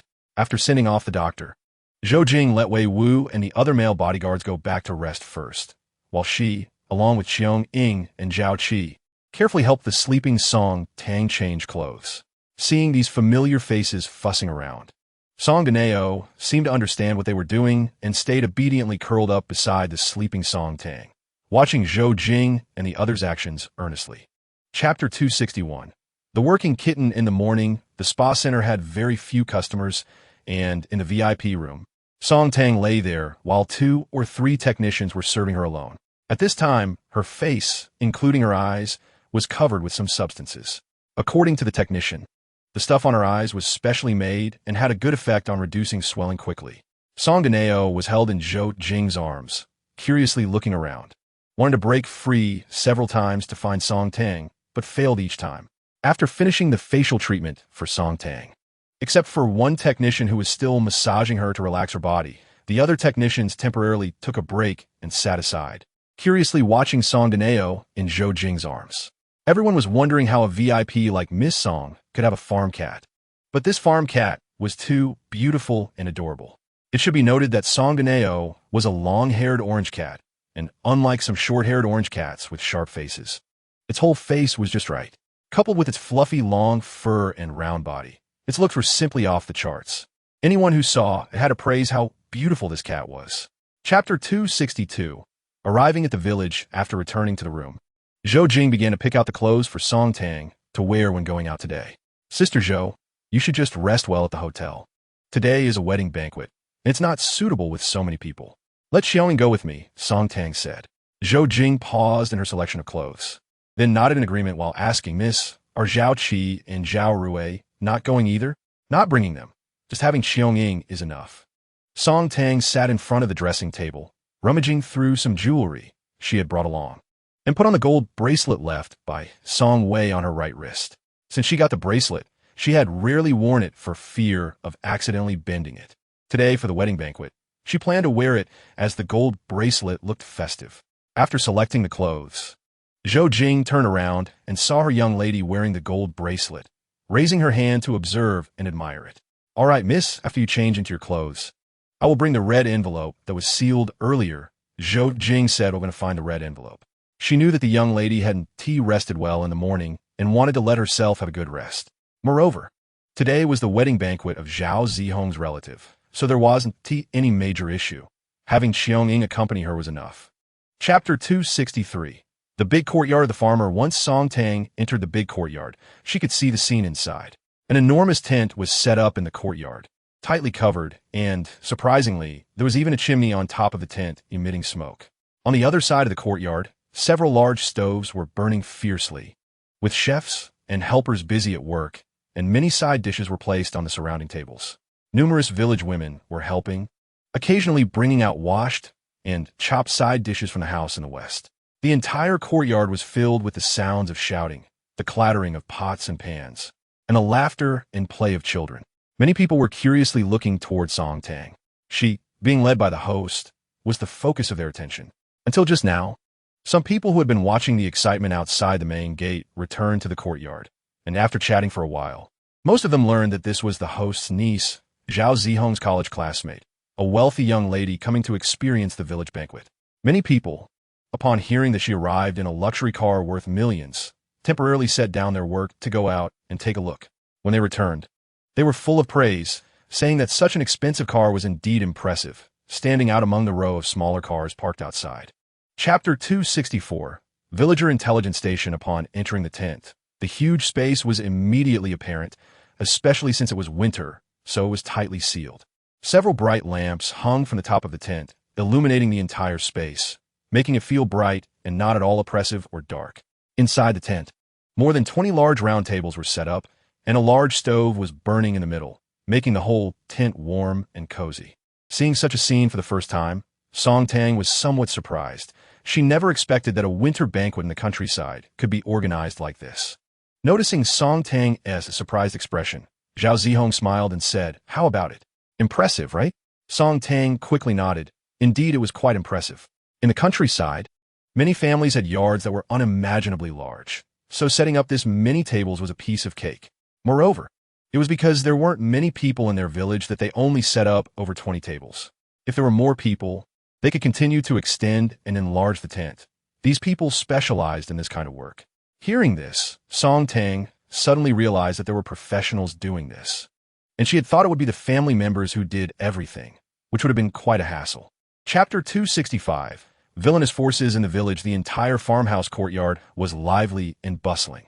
People were occasionally walking towards the courtyard, seemingly also coming to attend the banquet. As the time was about right, everyone had finished their tidying up, and Zhao Zihong's mother took out her phone to call Zhao Zihong and Song Tang back for the meal. However, just as she was about to dial, she suddenly heard her daughter's ghostly wails coming from outside the courtyard, and it was getting closer, occasionally mixed with Song Tang's surprised screams. Hearing the commotion, Zhao Zihong's mother hurriedly ran towards the courtyard gate, worried that something had happened to Zhao Zihong and Song Tang, and others who heard the noise quickly followed her outside. When they reached the gate, they found that quite a few people were already watching the excitement, all laughing and looking towards the direction of Zhao Zihong's voice. Just outside the gate, Zhao Zihong was running wildly towards the courtyard, shouting and looking back in panic. Chapter 266. The downfall of the goose forces. Fortunately, it was winter, and everyone was dressed warmly, so they had an inherent advantage against the goose forces.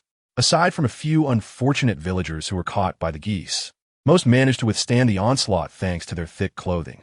If this had happened in summer, it was hard to say which side would have won.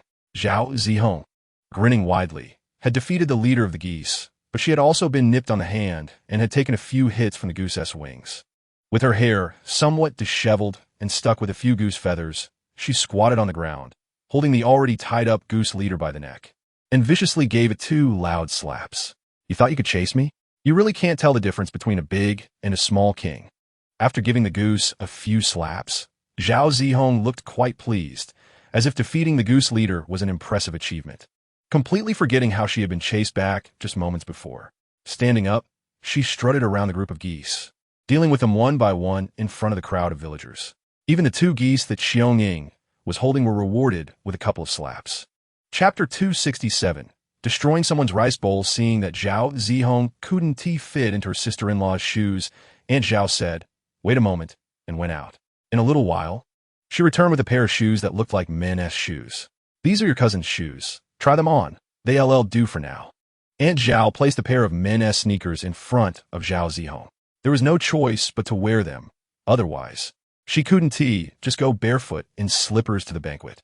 To her surprise, although they were a bit big, they weren't too oversized, and tying the shoelaces tightly made them perfectly wearable. While they didn't quite match her outfit at first glance, they were better than having nothing to wear. "I heard you took Song Tang out to play. How did you end up with a bunch of geese?" Zhao Zihong's mother asked, sitting on the edge of the calm, cracking sunflower seeds and laughing. Now that everything was prepared and there was nothing more to do but wait for the signal to start the banquet, she had time to ask what had happened. Others in the room, including the newly arrived sister-in-law, were also curiously looking at Zhao Zihong and Song Tang, wanting to know what had happened. Xiong Ying stood in the corner, watching her young lady and Zhao Zihong with a smile. She had seen the whole thing unfold but didn't need to speak up yet. Chapter 268. The beginning of war. At first, Zhao Zihong and Song Tang were a bit hesitant, mainly because it seemed inappropriate. However, the words of a little boy made them a bit timid. "Huh? You don't want to play this? How about I take you to blow up cow dung? That's fun too. It creates a sky full of stars." As he spoke, the little boy got excited, and the others nearby were also eager to find some fresh cow dung. This scared Song Tang, who had just heard of this method, making her turn pale. If she didn't dodge in time, wouldn't she end up covered in cow dung? Thinking of this, she quickly shook her head to refuse. The little boy, seeing that the beautiful older sister had declined, felt a bit disappointed. He had wanted to show off his bravery in front of her. He had completely forgotten who it was that had been crying loudly in front of the pretty sister just moments ago. Zhao Zihong also shook her head to refuse. If she were a few years younger, she would definitely agree and be the one leading the charge. Now, however, it really wasn't appropriate, especially since she was with Song Tang. While they were still debating what other fun things they could do, one of the kids suddenly made a bold move. Originally, the geese were a bit restless when they saw strangers, but then someone threw in a smoking firecracker. Chapter 269. Revenge on Air Guzimom. You all go ahead. I forgot to grab something. After Zhao Zihong said this, she pulled a confused Song Tang back into the house. Although Zhao Zihong's mother was a bit puzzled, she thought of her daughter's careless nature and just urged her to hurry, then went to the big tent with the others. Inside, Zhao Zihong mysteriously pulled the unaware Song Tang closer. "Tang Tang, take out the firecrackers from your pocket for me. Although Song Tang didn't know what Zhao Zihong needed them for, she obediently pulled out a bunch of firecrackers she had bought later. But Zhao Zihong was indifferent to these and continued to stare at Song Tang's hand that was still rummaging in her pocket. Sure enough, Song Tang eventually pulled out a few powerful firecrackers that had previously blown up a dog bowl. Perfect. Zhao Zihong clapped her hands in joy, stuffing the big firecrackers that Song Tang had placed on the Kong in her own pocket, then pushed the pile of firecrackers for Song Tang to put away again. Song Tang shook her head, saying she wanted to eat and that these small firecrackers were useless. Seeing that Song Tang didn't want the firecrackers anymore, Zhao Zihong didn't say anything and directly gathered them all into her own pocket. All of this was witnessed by Qiangying, who was not far behind them. She knew what Zhao Zihong was planning to do, but she didn't intervene. Firstly, it was a personal matter, and secondly, they would interfere with Song Tang's normal life and social interactions. Chapter 270. Free-flying, let us hurry. The feast is about to start, and we still have to go on stage. Zhao Zigong cheerfully adjusted his wife's red wedding dress and took her hand. I never thought my cousin could get along so well with her beautiful roommate Song Tang, the bride said, smiling beside her beloved. Zhao Zigong laughed at this. He knew his cousin too well. My cousin is easygoing, and although Song Tang is wealthy, she also seems to have an easygoing nature. It's not surprising they get along. The bride chuckled. You're praising your cousin for being easygoing, but just now she blew up a dog bowl for revenge. Zhao Zigong's smile froze for a moment, realizing his new wife was playfully calling him out. She may be easygoing, but she doesn't let herself be taken advantage of. Those two dogs ignored her when she needed help multiple times. Given my cousin's personality, it's a miracle she didn't tear their doghouse apart. The couple chatted and laughed as they entered the big tent, marking the beginning of the grand feast. Chapter 271. Delicious feast. After Zhao Zihong distributed the remaining drinks at the tables, she brought Song Tang back to where they started. At this point, many people were seated at the table, all relatives of the Zhao family, whom Song Tang had met and chatted with before. When everyone saw Zhao Zihong bringing Song Tang to sit down, they all greeted her with smiles. Since they had met before, Song Tang was not shy and chatted happily with everyone. A lady sitting opposite asked with a smile, "Little girl, are you back? I thought you flew away and wouldn't be seen again."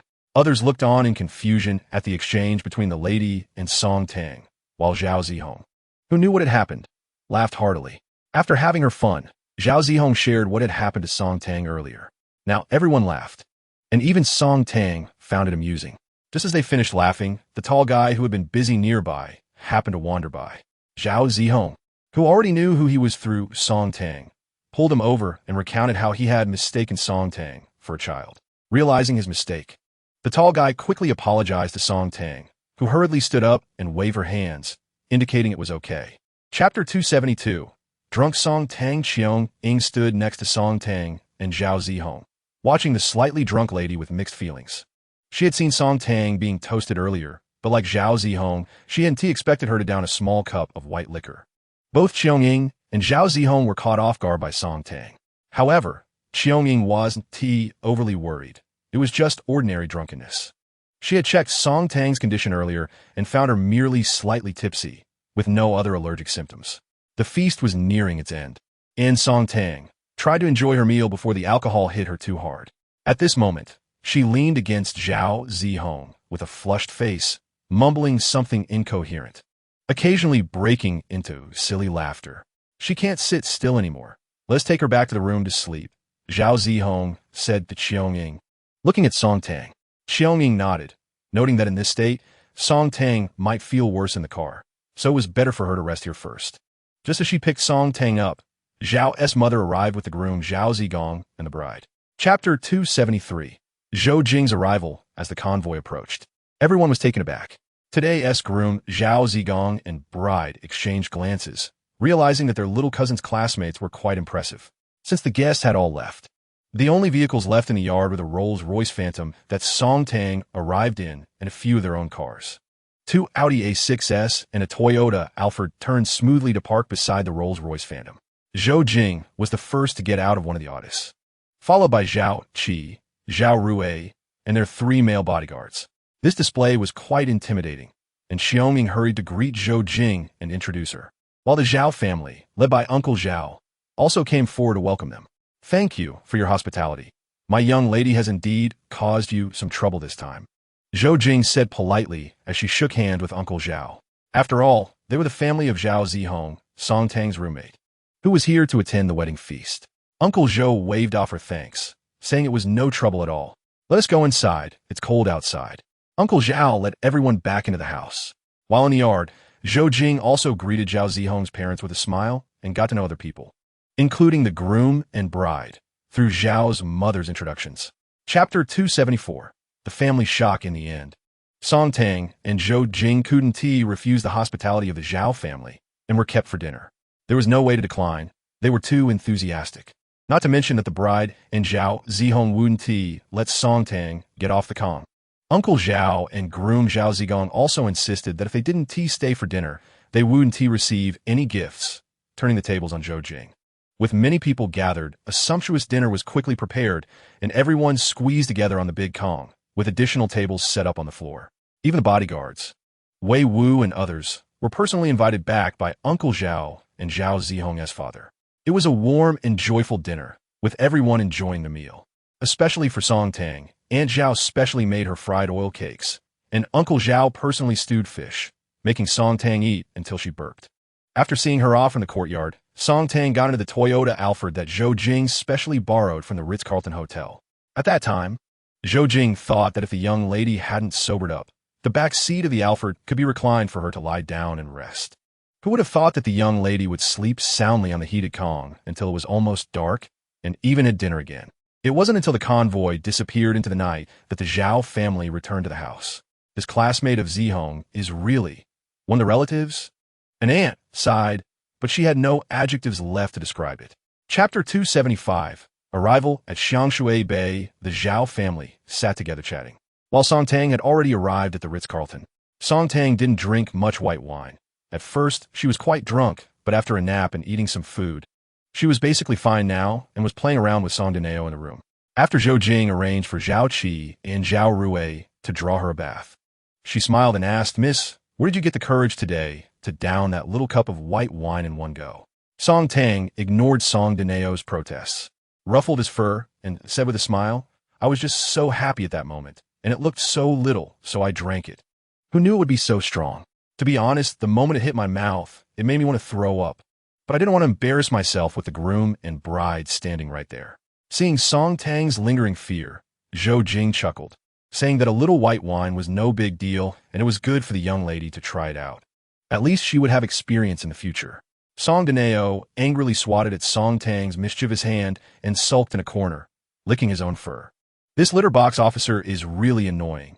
When she came back, she turned me into a frizzy sea urchin." Chapter 276. Sunset and evening breeze. The scenery along the way was just like what she saw in the information when she first received this gift.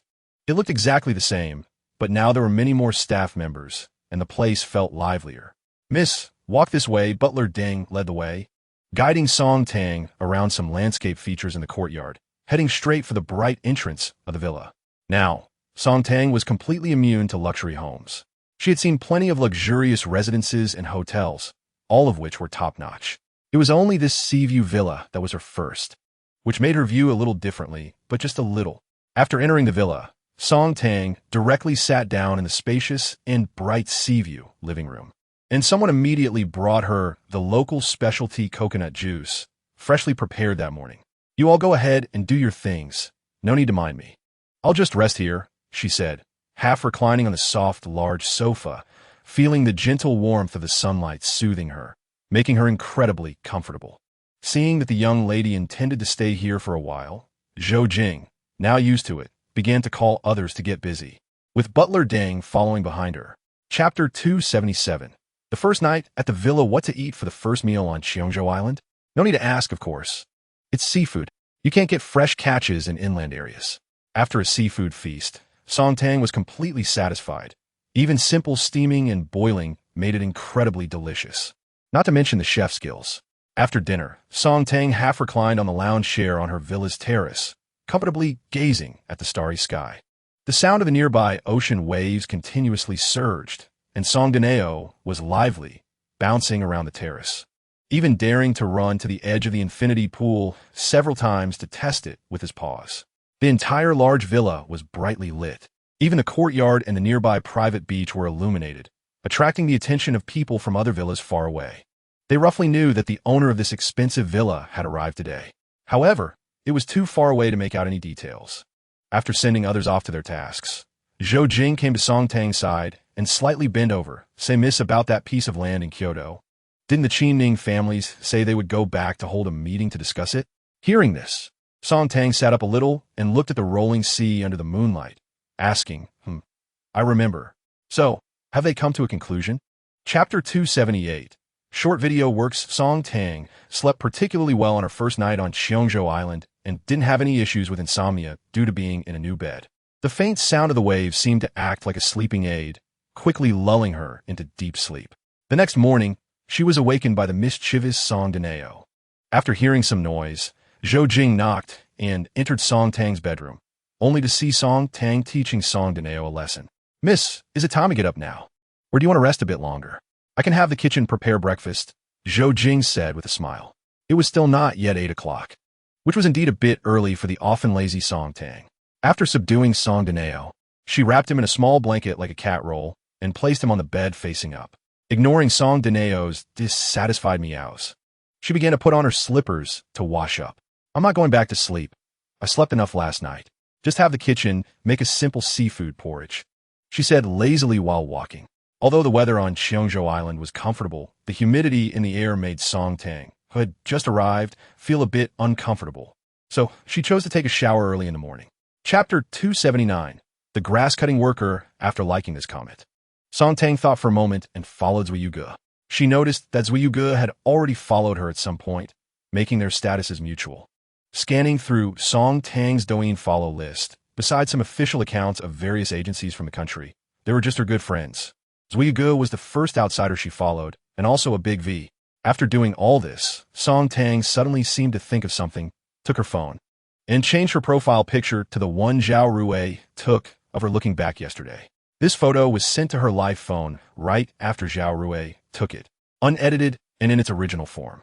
According to Zhao Rui, any alteration to this photo would be a desecration to beauty. Song Tang also cherished this photo. It required the right timing, location, and a bit of luck, along with her own state at that moment, all of which were essential. After changing her avatar, she admired it for a while before tossing her phone aside and grabbing the rolling Song Dineo to play in the backyard. What she didn't know was that while she was playing with Song Dineo, her Douyin account was about to explode. Chapter 280. Breaking into the private beach curious. Song Tang stood up from her lounge chair and walked over to the edge of the terrace in her slippers. Peering across the infinity pool toward the beach, where she heard noises, she could only see some moving shadows and faint sounds of arguments carried by the sea breeze. What's going on over there? Are they arguing? Song Tang asked, pointing to the distant beach. It seems like they are arguing, but I don't know what happened. According to the rules, that should be your private beach, right? It shouldn't be like this, Zhao Qi said, a bit puzzled. This is the ladies' private beach. How could there be any quarrels happening here? Go and notify to prepare the car. Let us go take a look. Song Tang said decisively. Since we can't figure out from a distance, let us just go see it. It's not that far. It won't affect our enjoyment of the gossip, right? Song Tang was dressed in a cotton Chanel high-end custom short-sleeve shirt and shorts, too lazy to change clothes, planning to just change her shoes before heading out. Zhao Qi had already called for the car via the intercom. After changing her shoes, Song Tang excitedly rushed ahead. It was simply wonderful to have gossip right after waking up. Song Dineo followed closely behind her, also looking excited. The two of them, one person and one cat, were quite the pair, with expressions that were remarkably similar. Chapter 281. Giant cat litter box. Such a thing couldn't leave the other party behind or be dealt with. That would be ridiculous. Song Tang wasn't a big bad wolf. As for the old lady's disgusting behavior, there was nothing to be done. One could only say it was disrespectful for her age, and they couldn't do anything about the old lady. Watching the other party leave, just as Song Tang was about to send the security guard who had been sprayed back to wash his face, she saw the guard standing there awkwardly saying, I didn't dare to say it earlier, but when that old lady sprayed me, I also spat back at her several times. Song Tang burst into laughter, and the others couldn't help but chuckle at the slightly shy young security guard in front of them. This guy was truly a talent. No wonder that old lady looked so indignant at first. After the fun, the family had already walked away, and Song Tang quickly told the young security guard to go wash up and change clothes. Otherwise, she felt he had a lingering smell of the old lady's saliva on him. After dismissing everyone, only Zhou Jing and Cheong Ing remained beside Song Tang, along with Song Danao, who was diligently digging in the sand on the ground. For the first time, standing on the sandy ground. Song Danao was initially startled, but soon became excited. Chapter 282. Meeting new friends. Now Song Tang understood. These two girls had come from Kyoto to Cheongjo Island for tourism. Wanted to find a better beach for fun and photos, but ended up being misled by a guide to this place. Well, I didn't know either for the first time. I suspect the person who wrote that guide must have been tricked here before. That's why they wrote a guide, to trick others. The short-haired girl looked a bit embarrassed, but what she said did make some sense. It was indeed possible that a person who had suffered losses would intentionally create a misleading guide. However, the short-haired girl also seemed carefree. After clearing herself of the charge of carelessness, she smiled at Song Tang and said, "Black card, sister. We didn't tea break in privately. Actually, we came very early and were playing outside. When that family barged in, I even called out to them, but they didn't take it seriously." The short-haired girl spoke without a pause, leaving her friend beside her a bit dazed, while Song Tang happily watched this lively girl. So these two girls came here so early? They looked like they came from a well-off family, even considered to be quite good. Yet they didn't take their wealth for granted and ignore the rules. These two girls had pretty good quality. Chapter 283. Chow Chow and Meow Meow. Song Tang casually grabbed a few bottles of water and handed them to Chow Chow and Meow Meow, who were standing aside. "First, have some water. I see you two are all clean except for your bags and cameras. You came out to play without even bringing a bottle of water?" Song Tang opened a bottle of water for herself. Mainly didn't expect to run this far. Chow Chow said with a smile. "Thank you, Song Tang." Song Tang waved her hand, indicating it was no problem. Encountering each other while out having fun was fate. Although she had a house here and all, wasn't she also out to have fun? Watching them drink half a bottle of water in one go, Song Tang couldn't help but smile. These two girls were indeed a bit bold. Song Tang's place was a seaside villa area, covering a large area with not much shopping nearby. To dare to come play this far without even bringing water was truly daring. But thinking about it, these two were probably children from wealthy families, so they might not pay much attention to these things. Plus, they had mentioned they were misled by a fake guide, so they never expected it to be like this here. After seeing that their spirits were somewhat better, Song Tang went to get the keys for 2 beach buggies from Zhao Qi, who had been standing aside. Chapter 284. First time boarding. Not long after lunch the next day, Zhou Jing found Song Tang, who was playing with the cat on the beach. "Miss, Lawyer Gao is already on the plane, expected to land at Phoenix Airport around 3 in the afternoon. There are a total of 24 people coming this time, including Lawyer Gao." Song Tang looked speechlessly at Song Danao, who was digging a sand pit and peeing, and said to Zhou Jing, "Okay, I got it. Arrange for the hotel side to have everything ready. Let them rest well in the hotel after they land today. And tomorrow I'll have them brought here for a welcome." "All right, I'll arrange it right away." Zhou Jing responded and was about to turn and leave when she heard Song Tang speak again. "Since Lawyer Gao is coming, if you have nothing to do, you could drive to pick him up." Zhou Jing turned back to look at her boss, who had a silly expression, and sighed. "Miss, you're getting cheekier. Miss, let's talk about serious matters." Zhou Jing felt a bit helpless. Although she wanted to see Lawyer Gao, being mentioned so directly by Song Tang was a bit embarrassing. "I'm talking about serious matters too. My team is coming, and I'm sending you, the big housekeeper, to receive them, which is quite reasonable, right?"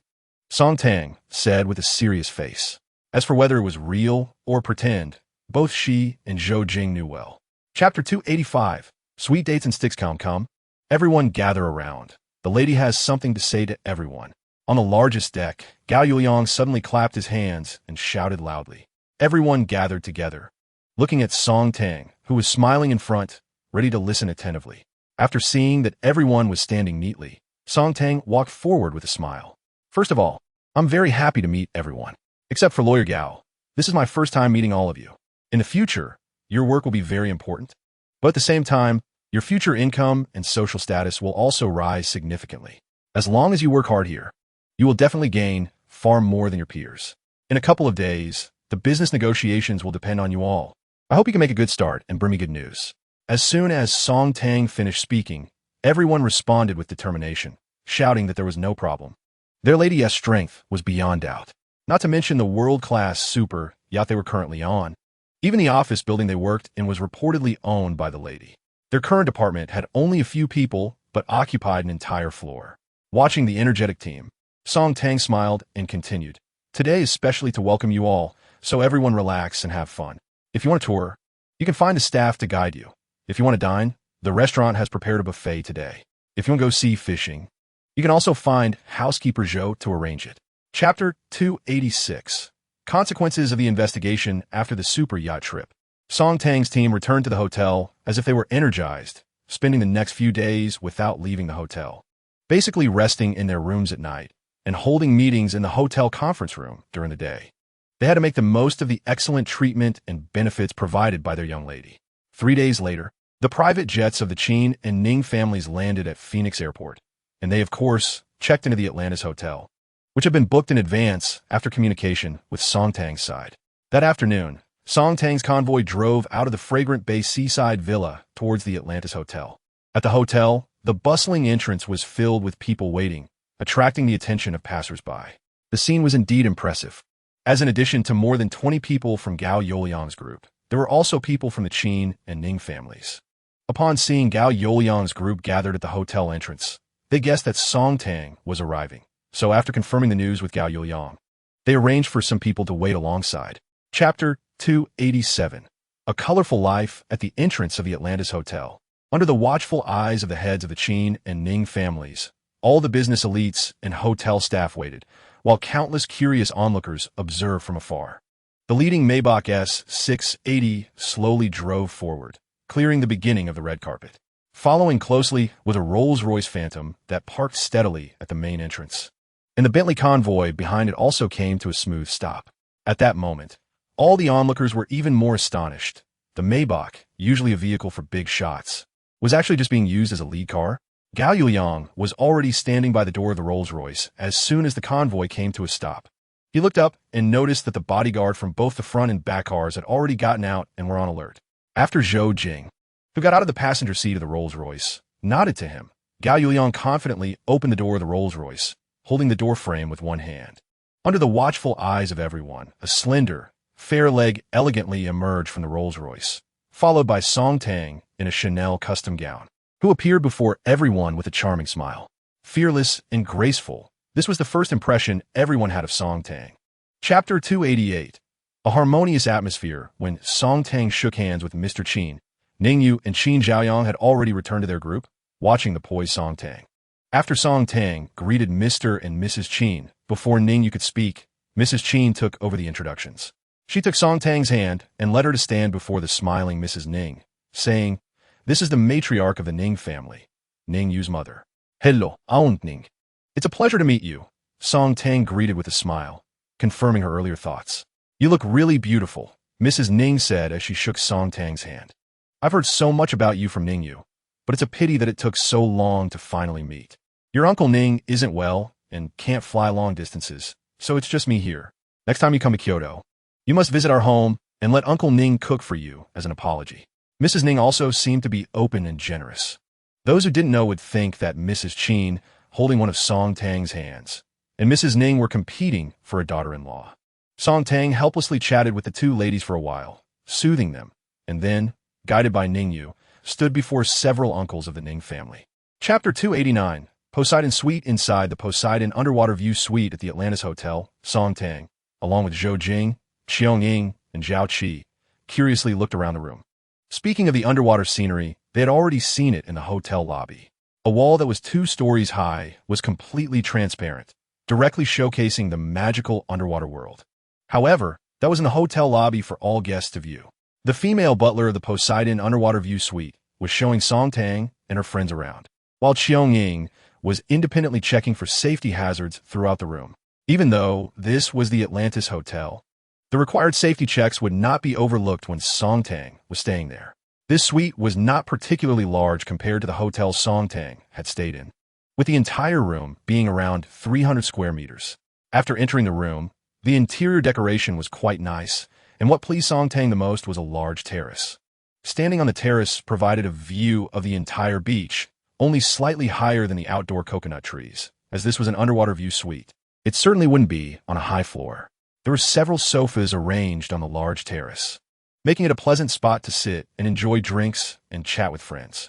Chapter 290. Attacking the big shark. These girls often kept in touch, chatting about their recent lives and work, or sharing some daily anecdotes and fun stories. Sometimes they would even have a group video call, with a bunch of girls chatting excitedly. Of course, such things were also shared with their 3 roommates. When a group video call was initiated, everyone quickly saw each other on their phones. The dreamy background behind Song Tang once again elicited a chorus of exclamations from the other 3. Tang tang. Did you run to the Atlantis Hotel on Cheongjo Island? Yijin's background was her own bedroom, indicating that this good girl was probably preparing for bed. Yeah, I came to the city for a business matter today, so I decided to stay here, Song Tang replied with a smile. Previously, during their video calls, they had already seen Song Tang's villa and super yacht on Cheongjo Island, which had amazed everyone. As Zhao Zihong had said at the time, if she hadn't been told it was a yacht, she would have thought it was a warship. Speaking of Zhao Zihong, this tough girl was probably at her family's restaurant at the moment, as could be heard from some background noise. Chapter 291. Testing the colorful shark the next morning. After waking up, Song Tang actually complained to the butler of the Poseidon suite about the lewd big shark outside. Just joking. She was simply venting to the room service staff and others. If it were a real complaint, the hotel wouldn't be able to do anything about that shark anyway. At that moment, still in her pajamas, Song Tang was sitting at the table, eating breakfast that Zhou Jing had ordered for her, while continuously ranting about the outrageous behavior of that lewd shark to the people around her. Last night, while soaking in the bathtub, Song Tang had really been at a loss with the old lewd shark and could only call Cheong Ying, who had already come downstairs, to help pull the curtains by the bathtub. Finally able to relax in her bath, after bathing and changing into her pajamas, Song Tang glanced out and found that the lewd shark had actually followed her, swimming outside her bedroom window to spy on her. This made Song Tang furious. How could that shameless shark come to her bedroom? She jumped directly out of bed, regardless of whether the shark outside could hear her or understand, and pointed at it through the window, starting to vent her anger. The result is that she, who is not very good at cursing, is just using the same few words over and over again. It not only has no effect on the lewd shark outside the window who is peeking at her leisurely, but also makes her exhausted. Chapter 292. The lewd shark cleans up its act. At this moment, the hotel's room steward is also standing with everyone, while cooperating with Song Tang. He thinks to himself that if it turns out that the shark is indeed a lewd old man, he will have to notify the hotel to post a warning sign saying, "There's a lewd shark outside the window. Please protect your privacy."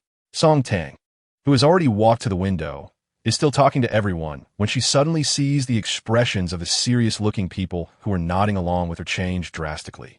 Feeling something, Song Tang turns around sharply and sees the lewd shark swishing its big tail as it leaves. Well, this confirms it. This guy is indeed a lewd old man.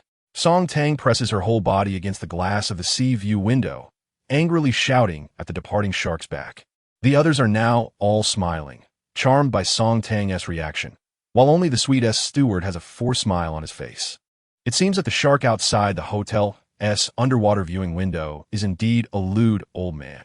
And if this gets out, it would become a joke, right? In fact, she is still being narrow-minded. People today are full of curiosity about such peculiar things. If it becomes known that the shark outside the Atlantis Hotel as Poseidon Underwater Suite is a lewd old man, who knows how many people would come and check in. Chapter 293. Makeup artist Huang Rui. So, to boost her team's morale for the first negotiation, Song Tang decided to apply a light makeup to show respect for the formal occasion.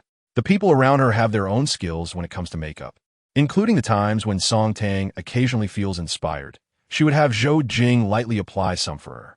However, today, everyone lacks confidence in their skills for this occasion. Hence, the makeup artist, Huang Rui, who just entered, is standing awkwardly at the door.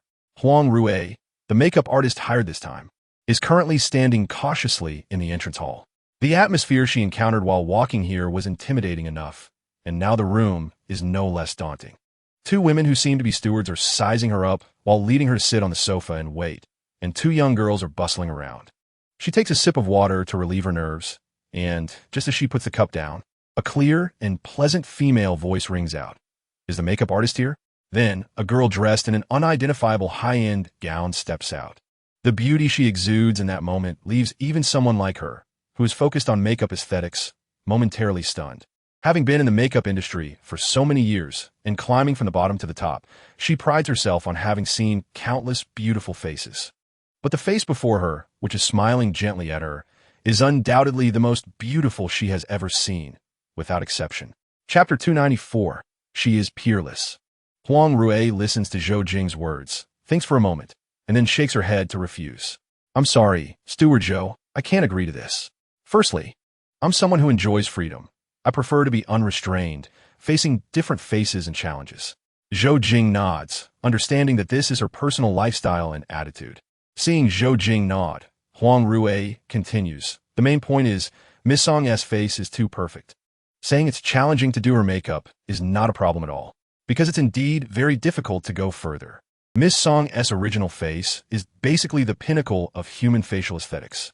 Of course, one could also say she is the easiest, because even a few casual strokes would be enough. It would have no impact or change on her at all. Therefore, staying by Miss Song's side is basically of no use to her, nor does it benefit my own makeup skills. Huang Rui's words come from the heart, and Zhou Jing nods again after hearing them. Then let us exchange contact information, just in case there is a possibility of collaborating again in the future. Zhou Jing says with a smile as she takes out her phone. Zhou Jing always keeps contact information for talented individuals like Huang Rui. Chapter 295. The negotiation begins. The big shots in the front are exchanging pleasantries, while a bit further back, Mama Qin admires Song Tang, who is laughing and chatting with her old Qin and the Ning family, and glances at her son Qin Jiayong beside her with a hint of regret, sighing internally. Silly son, let go if you need to. That girl, Song Tang, at the center of the crowd, is already on the same level as your father and the others. The two prominent families, the Qin and the Ning, are being polite with her. She a gem. Of course, Qin Jiayong cannot hear Mama Qin's thoughts, and she wouldn't tell him either. She knows her son well and understands that he must have made a decision in his heart. Since their meeting at the hotel entrance, and now, at this meeting, Qin Jiayong has not taken the initiative to approach her again. Mama Qin can see that her son has let go. What can he do if he doesn't let go? Watching as he is about to lose even the qualifications to pursue her, continuing would only add to his troubles. It's better to just be friends, which is good for everyone. On the other side, Mama Ning also really likes Song Tang, but she knows her son Ning already has someone he likes, and she is quite satisfied with that girl, Shen Aojuan, whom she knows. Chapter 296. The Team's Sharpening Stone. After an unknown amount of time, the atmosphere in the conference room has become quite tense, with both sides clinging tightly to a significant point and unwilling to budge. The teams from the Qin and Ning families find this point crucial. Conceding would result in a substantial loss of benefits, and it would take considerable effort to make up for it elsewhere. Song Tang's team is in a similar situation, but the difference is that Song Tang's side feels somewhat confident. This cooperation was proposed by the other side, and they want to push for it more than Song Tang's team. For a moment, the entire scene is at a standstill. The members of the opposing team are generally older, and they are all fuming, while the younger members are extremely spirited. Song Tang's team members are generally younger, with only Gao Yuliang and a few leading the team being slightly older, but still under 40. Watching the older folks opposite, these young people all have serious expressions, refusing to let go. If they're not spirited, what does it mean to be young? Having come back to reality and observed for a long time, Song Tang smiles slightly, feeling very satisfied with her team. Looking at the clock, she gently taps the table, and everyone turns their attention to her. Chapter 297. The ants come to visit. When the negotiation resumed that afternoon, the opposing team's members indeed stepped up their intensity. Each one is excited, as if they had been injected with adrenaline. It is unclear what benefits Qin father and Ningyu promised the team to make these older members work so hard. For a moment, Song Tang's young team members were nearly overwhelmed by the pressure, but fortunately, there were seasoned veterans like Gao Yuliang to hold the fort, preventing a collapse. By the time the negotiation ended that evening, everyone at the negotiation table felt a sense of relief. Such high-intensity work had truly left them mentally exhausted. The elderly people on the other side looked listless, and the young people on Song Tang's side weren't much better off. Even a few of them were sweating through their shirts due to poor stamina. Even Song Tang, who had been watching the whole time without participating, felt a bit exhausted. On the way back to her room, Song Tang was still complaining to the person next to her. I said let them increase the intensity, but I didn't mean for them to go all out. Uncle Chin was too harsh. I saw one girl on our side turn pale. Zhou Jing, walking beside Song Tang, smiled and responded to her. Miss, that's a good thing. If we young people can hold our ground in this negotiation, there won't be many occasions in the future where we can keep them in check. Chapter 298. Gidge and Nailin curious. They followed Song Tang downstairs, and sure enough, the first thing they saw was the stunning ocean view window in the living room below. Wow, this is amazing. These people really know how to have fun. Who came up with this idea? Mrs. Ning was astonished. Under Song Tang's lead, they toured the rooms, and after seeing the bedroom's ocean view window, Mrs. Chin suddenly spoke up. Wow, the blanket on Xiaodong's bed is folded nicely. When Song Tang saw the bed, she immediately felt a bit embarrassed, as she couldn't admit that Zhou Jing was the one who folded it. To ease her embarrassment, Song Tang quickly said, Andy, didn't I say I would show you something fun? Just wait a moment. After saying that, she stood by the ocean view window, facing outside, under the curious gaze of the two ladies. Just when the two ladies were still puzzled about what Song Tang was doing, they saw a big, fat shark swimming in the sea outside. Its fierce appearance startled both ladies at first, and Mrs. Chin even thought about pulling Song Tang back from the window. However, after a moment, they calmed down and realized something was off.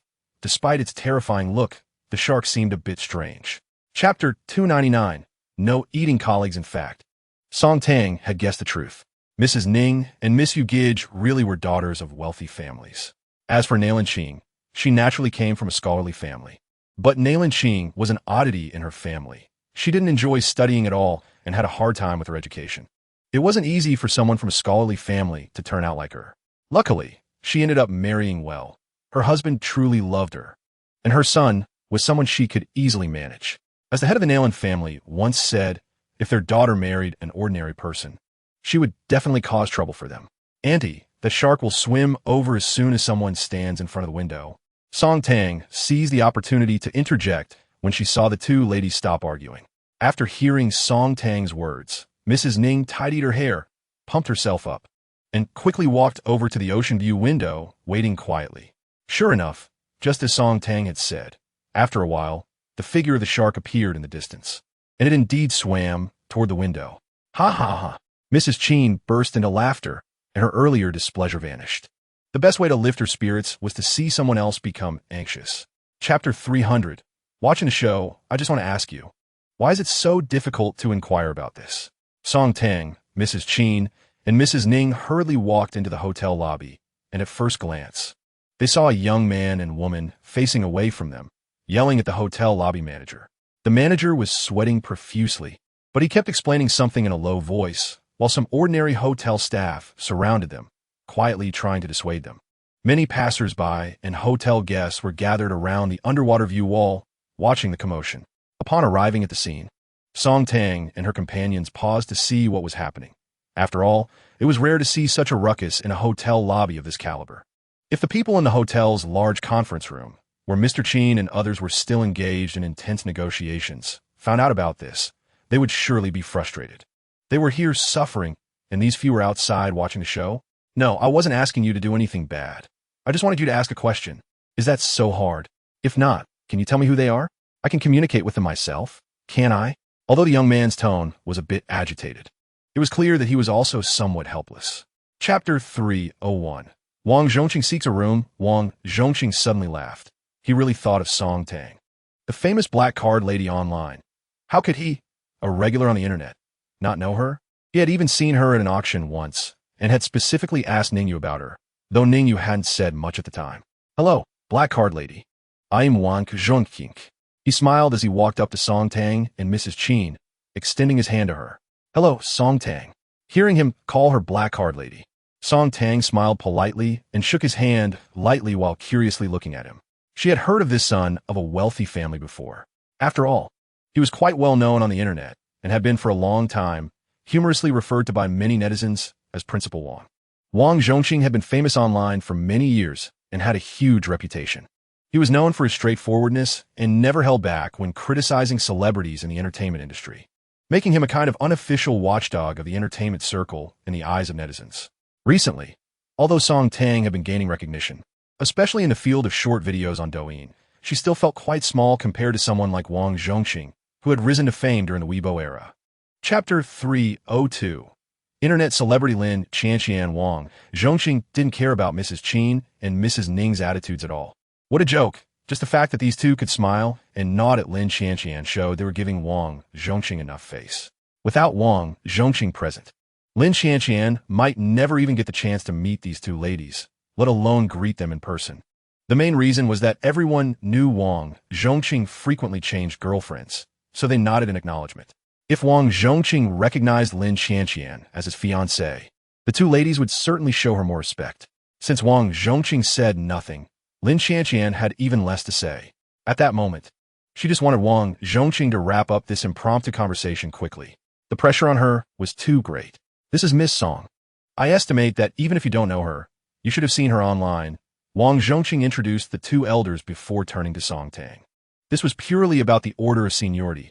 Everyone present had impressive backgrounds. Hello, Miss Song. Lin Qianqian hurriedly greeted her while secretly looking at Song Tang with curiosity. The beautiful face of Song Tang was one of the topics of conversation among these young internet celebrity girls in private. Chapter 303. Sour vinegar hot pot charisma is something that can't be seen or touched, but it can definitely be felt. In Song Tang's current circle, there aren't many who can talk and interact pleasantly with ordinary people.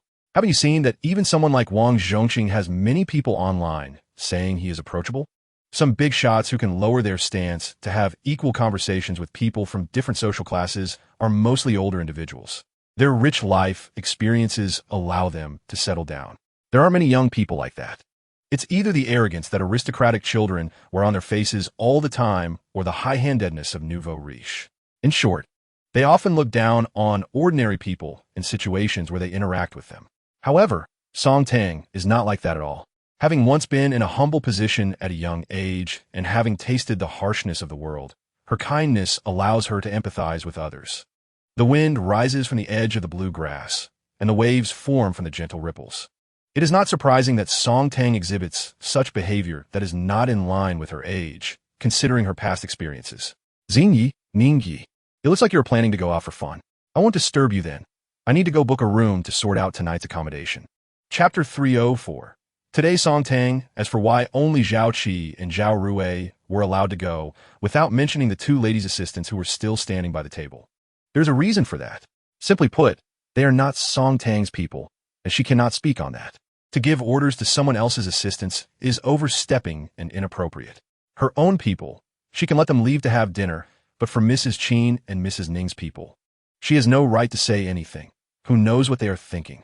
Seeing Song Tang send her assistants to find the bodyguards to have a meal together, Mrs. Qin and Mrs. Ning exchange smiles. This child is indeed different. Into this upper-class circle, Song Tang, a black horse with a vastly different style of conduct, has entered, and the young people in the circle will surely have some challenges ahead. People fear comparison. Children like Song Tang, with such character, are precisely what many wealthy families strive to cultivate, but often the results deviate from their intentions. Perhaps your child plays the piano well, or perhaps there speaks 4 languages. But what is the use? Navigating the world with piano and guzheng, or managing relationships with foreign languages and calligraphy? Chapter 305.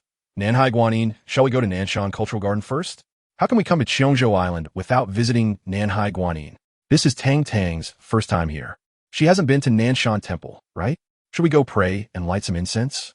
Mrs. Ning asked while sitting in the back seat of the Rolls-Royce Phantom, addressing Song Tang in the front passenger seat. They had just discussed where to go for fun while in the car, and Mrs. Ning chose a place suitable for all ages.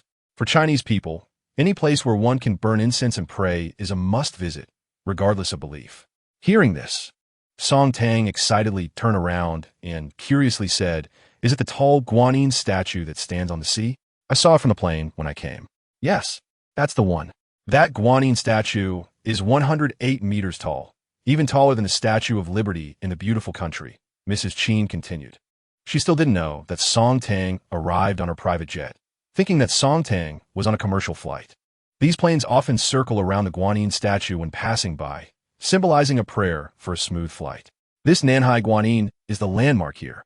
Every tourist on a flight landing at Phoenix Airport sees this magnificent Guanyin statue at first sight.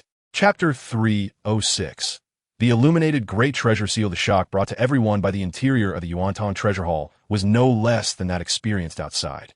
The entire hall was brightly lit, with a large lotus lamp on the bright circular dome. In the main hall sat a golden bodhisattva statue, incredibly solemn. Before the Buddha was a huge, round, dark red Buddha platform, with some mats placed on it, where many people were sincerely praying. After visiting the entire interior of the Yuantong treasure hall, Song Tang and her group also came here. After going through the process, Song Tang personally stepped onto the Buddha platform, respectfully kneeling before an empty mat, and clasped her hands in prayer. The two ladies also found space beside her to kneel and pray. It was unknown what wish Song Tang made in her heart to the golden bodhisattva, but when she got up, her eyes sparkled brightly. After waiting for Song Tang to let Zhao Qi and Zhao Rui pray, everyone then went to find the elevator to head to the foot of Nanhai Guanyin. As for Qiong Ying, she politely declined Song Tang's invitation. People like them do not believe much in these supernatural matters. After taking the elevator to the foot of Nanhai Guanyin, standing in front of the toe of the statue, Song Tang truly felt the statue's enormity. At that moment, she was holding a slightly glowing and faded toe of the statue. And just the toe of the Guanyin statue was as high as her chest. Song Tang, leaning against it, was even smaller than the statue's toenail. Chapter 307. Incense at the God of Wealth Hall. After everyone had shaken their fortunes and interpreted their fortunes, Song Tang pulled everyone to head to the next stop, which was also the last major attraction of the trip, Nanshan Temple. At that moment, Mrs. Ning stopped her again. Tang, there's a God of Wealth Hall ahead. Do you want to go pray? Mrs. Ning understood today's young people very well. Didn't the internet say? I scoff at feudal superstition, but I kneel for the God of wealth. Yes, we must go. Let's all do it together. Let's pray for everyone to strike it rich. Song Tang was delighted to hear Mrs. Ning's words. Although she was already very wealthy, the meaning of praying to the gods is simply to seek good fortune. Seeing the lively Song Tang, everyone smiled knowingly. A companion like her is what everyone loves when traveling. No matter what to eat or play, she is always supportive. At this moment, not only Song Tang's own people, but even the two ladies' attendants felt a fondness for this little fairy-like person. Everyone stepped away from Nanshan Courtyard in the cheerful sound of Song Tang's voice. At this time, the master who had just interpreted Song Tang's fortune was holding another visitor's fortune slip, but was staring directly at Song Tang's already distant figure. Chapter 308. Patting others' legs. The last stop, Nanshan Temple. Nanshan Temple is impressively grand, with the entire architectural style mimicking the grandeur of the Tang dynasty, making it the southernmost and largest temple in the south of the country. Because it is currently the peak tourist season in Cheongzhou Island, there are many visitors at Nanshan Temple. Song Tang and her group followed the crowd to tour the temple, expressing their admiration. The temple offers free incense, and Song Tang and her companions sincerely prayed there. They truly burned a lot of incense and prayed throughout the day. And by the time they finished touring Nanshan Cultural Garden, they had lost track of how many times they had burned incense. Not far away is the seaside viewing platform of Nanshan Temple, where the view and scenery are top-notch. And one can see the Nanhai Guanyin statue standing majestically in the sea from a distance. Taking photos here is a good choice. As usual, Song Tang pulled the two ladies and had Zhao Rui take many pictures. Other followers also took commemorative photos under Song Tang's cheerful encouragement. After stuffing the merit box with some offerings, this afternoon's journey of worship and prayer was almost concluded. Taking a sightseeing car, we quickly passed through the remaining places like Shubi Nanshan Village and the Nepalese Temple. Finally, when we passed by Yuanqi Building and Suzhai Restaurant, the two ladies asked Song Tang if she wanted to experience it, but Song Tang declined. Chapter 309. Strolling along the dreamy coconut corridor, especially this child, Tang. With her looks and her current popularity on the internet, any casual action could end up in a video online. After hearing Mrs. Ning's words, Mrs. Qin nodded and said, "That's true. Look at that kid from the Wang family, Wang Zhongqing. He's so popular online now, changing girlfriends and eating street food. Any little movement can stir up some heat online. So, everything has its pros and cons. The developed era of internet self-media has made a lot of information transparent and circulate quickly, allowing ordinary people to see the world at a glance. But at the same time, true and false information coexist, making it difficult to distinguish between them, easily leading people astray. Moreover, People's privacy is no longer private. Not to mention celebrities like Song Tang and Wang Zhongqing. Even ordinary people's trivial matters can quickly spread online. As they discussed this, everyone began to complain, and the car was lively. When your Aunt Ning and I were young, we argued about whether to continue climbing on Mount Tai, and we had a spat on the beaches of the Maldives. We even beat up foreigners together at the Ming tombs. Chapter 310. Inviting for dinner, hearing Song Tang's words. Zhou Jing was a bit surprised. She had been focused on the negotiation process in the hotel conference room all day. At this moment, she had just returned and didn't know that Song Tang was checking out the next day. Okay, Mississippi, I'll start making arrangements right away. Although it was a last-minute notice, Zhou Jing responded immediately. After teasing the shark for a while, Song Tang turned and sat on the sofa, saying, I've been here for 2 days now, and I don't want to stay anymore. Besides this colorful shark, there's nothing interesting left. I want to go back and see how Big Head is doing. Zhou Jing realized that the miss wanted to go home. By the way, how's the negotiation in the conference room going? Can our young people hold up? After chatting about some trivial matters, Song Tang finally started to mention the business negotiations, showing that she really didn't care much about these things. After all, the piece of land in her hands was valued at 10 billion or more, which might seem like a huge difference to ordinary people. But it didn't matter much to her. Seeing her mention this, Zhou Jing organized her thoughts and said, it's going well. The situation is gradually becoming clear, and it seems that there will be results in a day or two. Chapter 311. What to eat. Song Tang was dressed casually, full of youthful vitality. Without the strong aura and pressure of high heels and formal dresses, she appeared very approachable. Good evening, Miss Song. Is there anything I can help you with? The lobby manager hurried to Song Tang's side, walking alongside her respectfully. Song Tang smiled and pointed to the 3 people who had already stood up not far away, saying, It's fine. These 3 said they wanted to invite me to dinner, and I came as promised. You can go about your business. Hearing this, the lobby manager responded and stepped back. He didn't want to interrupt the gathering of Miss Song and those 3 young masters, especially since Miss Song had told him to go busy himself. Song Tang. As she got closer, the 3 hurried a few steps forward to greet her. You all are here. You just said this morning that you wanted to invite me to dinner tonight? Principal Wang, you really are efficient. Wang Zhongqing smiled at Song Tang, saying, I thought it might be inconvenient to invite you after you leave tomorrow, so I wanted to do it now. He noticed that every time he met Song Tang, she had a different style and temperament. Chapter 312. Driver Wang Zhongqing after exiting the hotel. The 4 of them chose Song Tang's Bentley to go to the night market for some snacks without making a big deal out of it. This car was enough.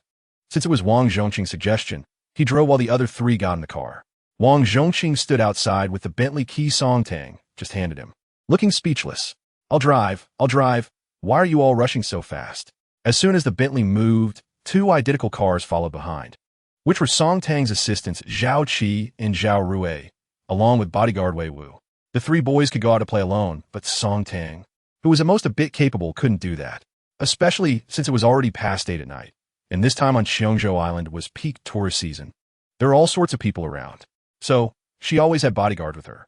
Wang Zhongqing, being a bit silly, noticed that Song Tang and the others seemed a bit hungry, so he purposely talked about the delicious food at the Cheongzhou night market during the ride.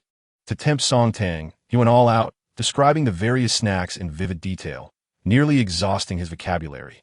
Chapter 313. The paparazzi. There was a large thermal container, and inside was a fragrant Wenchong chicken. Song Tang tore off a chicken leg and pushed the rest towards the 3. You all should have some too. I don't know if it's authentic, but it smells good. The other 3 shook their heads, not because they were being polite to Song Tang, but mainly because the seafood was about to be served, and, of course, they prioritized eating seafood. Chicken is so filling that if they had a few bites, they wouldn't need to eat seafood anymore. Seeing they weren't eating, Song Tang organized the snack she brought back, then took out her phone and seemed to be typing. In less than half a minute, a sturdy figure appeared behind her, causing Wang Zhongqing next to her to feel a bit nervous. Miss, you were looking for me? Chun Xiong squatted down beside Song Tang, towering over her even while she was sitting. This drew the attention of many customers in the food stall. The owner of the nearby food stall heard everything clearly and was a bit startled. At first, he thought this girl was Principal Wang's new girlfriend, but it turned out she was the young lady herself. Chapter 314. I count you as impressive after Fongbo said this. He had just finished clearing the camera of footage about Song Tang. He casually pulled out the storage card and threw the camera to the motionless paparazzo. The paparazzo clumsily caught the camera thrown by Bo. At that moment, he realized he had filmed someone he shouldn't have. And that person was none other than Song Tang, sitting next to Wang Zhongqing, with bodyguards having such skills protecting her. Even a not-so-smart paparazzo understood he had stepped on a landmine. At this moment, he was so scared he could only stand there obediently waiting for the other party to deal with him. Seeing that the little paparazzo seemed to understand his situation, Bo smiled, stepped forward, and cleverly took the paparazzo's ID card into his hand. He took out his phone, snapped a photo, and then stuffed the ID card back into the paparazzo's pocket. If, afterwards, any photos or videos that I just deleted appear online, along with other fabricated false messages that shouldn't exist, I will break your hands and feet, and then make you stay inside for 10 years. No matter where you run, whether domestically or internationally, you can't escape. If you have the guts, feel free to try. Bo's cold voice sounded again. The paparazzi, who had been keeping his head down out of fear, hurriedly shook his head upon hearing this, only to realize that Bo had already left. Chapter 315. New Year's Gifts. Big Head, Big Head. The first thing Song Tang did when she returned to the seaside villa at Fragrant Bay was to look for Song Big Head in front of the servants. She rarely referred to him as Song Big Head.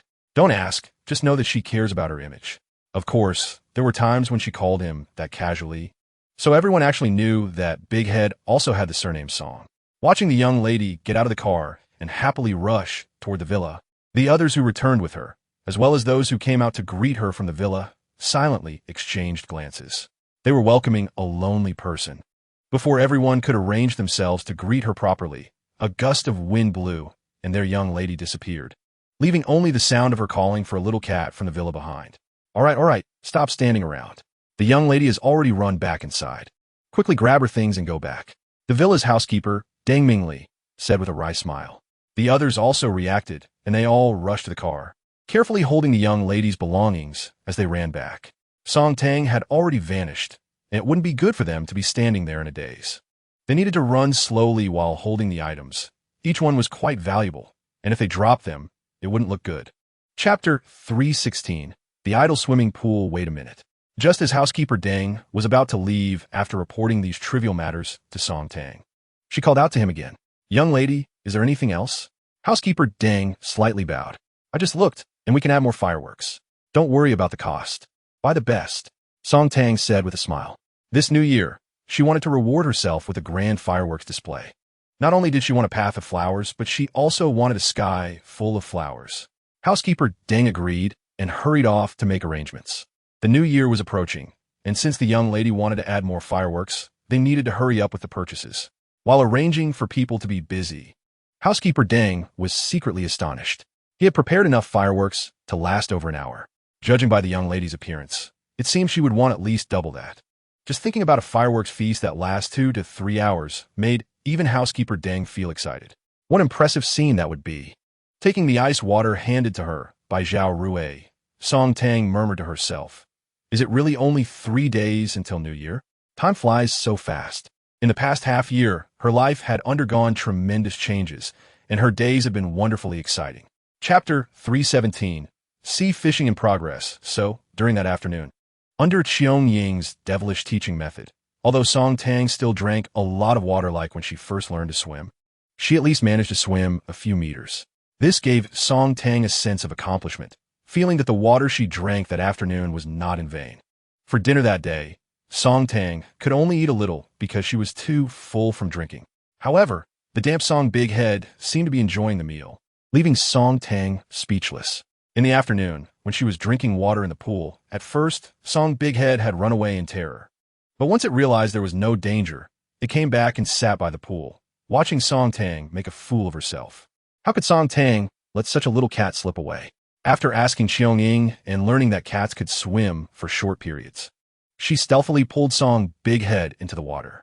Sure enough, after the initial panic of entering the water, Song Big Head actually lay on the surface and started swimming in the pool using all 4 legs. This made Song Tang internally complain. The cat jumped in the water and could swim right away, while she had to drink so much water just to swim a few meters. Chapter 318. Giant creature in the sea. After dealing with the little thief, Song Big Head, who wanted to steal her thunder, Song Tang, under the guidance of professionals on the yacht, struggled to lift the prize from her first sea fishing experience. Zhao Rui, hurry, take a picture for me. This thing is too heavy, Song Tang shouted excitedly while holding the grouper. There was no need for her to shout. Zhao Rui had already been recording her since she started struggling with the grouper in the sea. After seeing Zhao Rui take a few pictures of her, Song Tang quickly threw the grouper onto the deck. Housekeeper Deng, it's up to you. Find someone to handle it. Song Tang's words sounded quite bold. Anyone who didn't know her might think she was some pirate dealing with someone. All right, young lady, just watch. I'll make sure you enjoy tonight.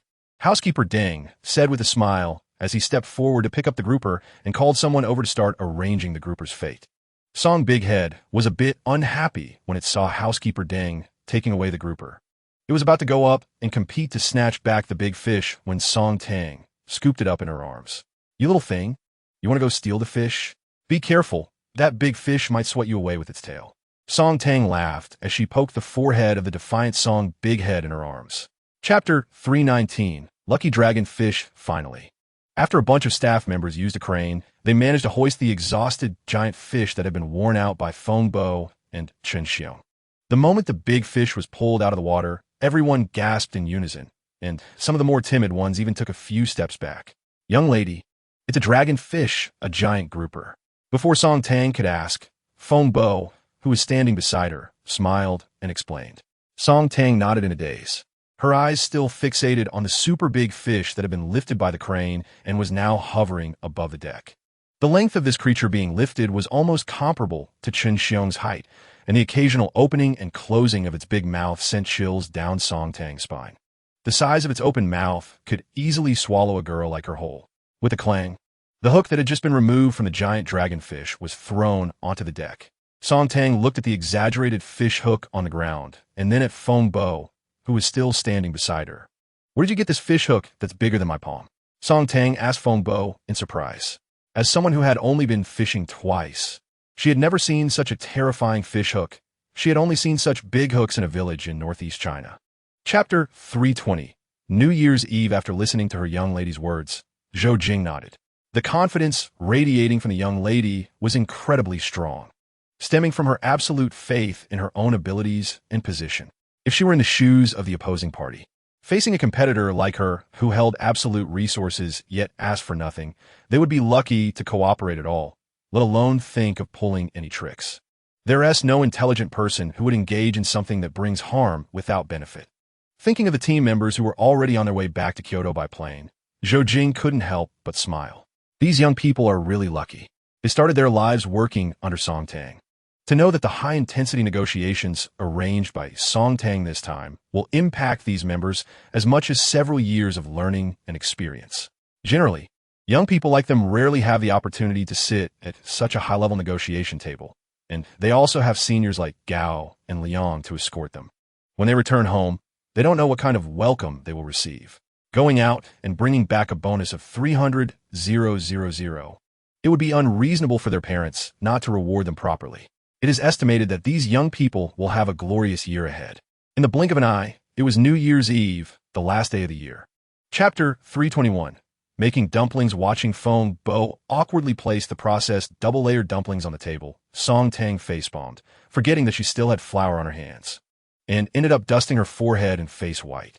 Ah, if anyone eats your dumplings, they're likely to get flour everywhere. While the other dumplings are cooked, these won't be. Song Tang didn't care about the flour on her face anymore. She reached out and poked Feng Bo's dumplings, making his eyelids twitch. Afraid that Miss would poke the dumplings, he just fixed again. Various dumpling shapes and numerous situations frequently appeared in the dining hall, and everyone would occasionally be caught off guard by someone's strange dumpling, prompting several chefs in the kitchen, busy preparing the New Year's Eve dinner, to rush out to comment.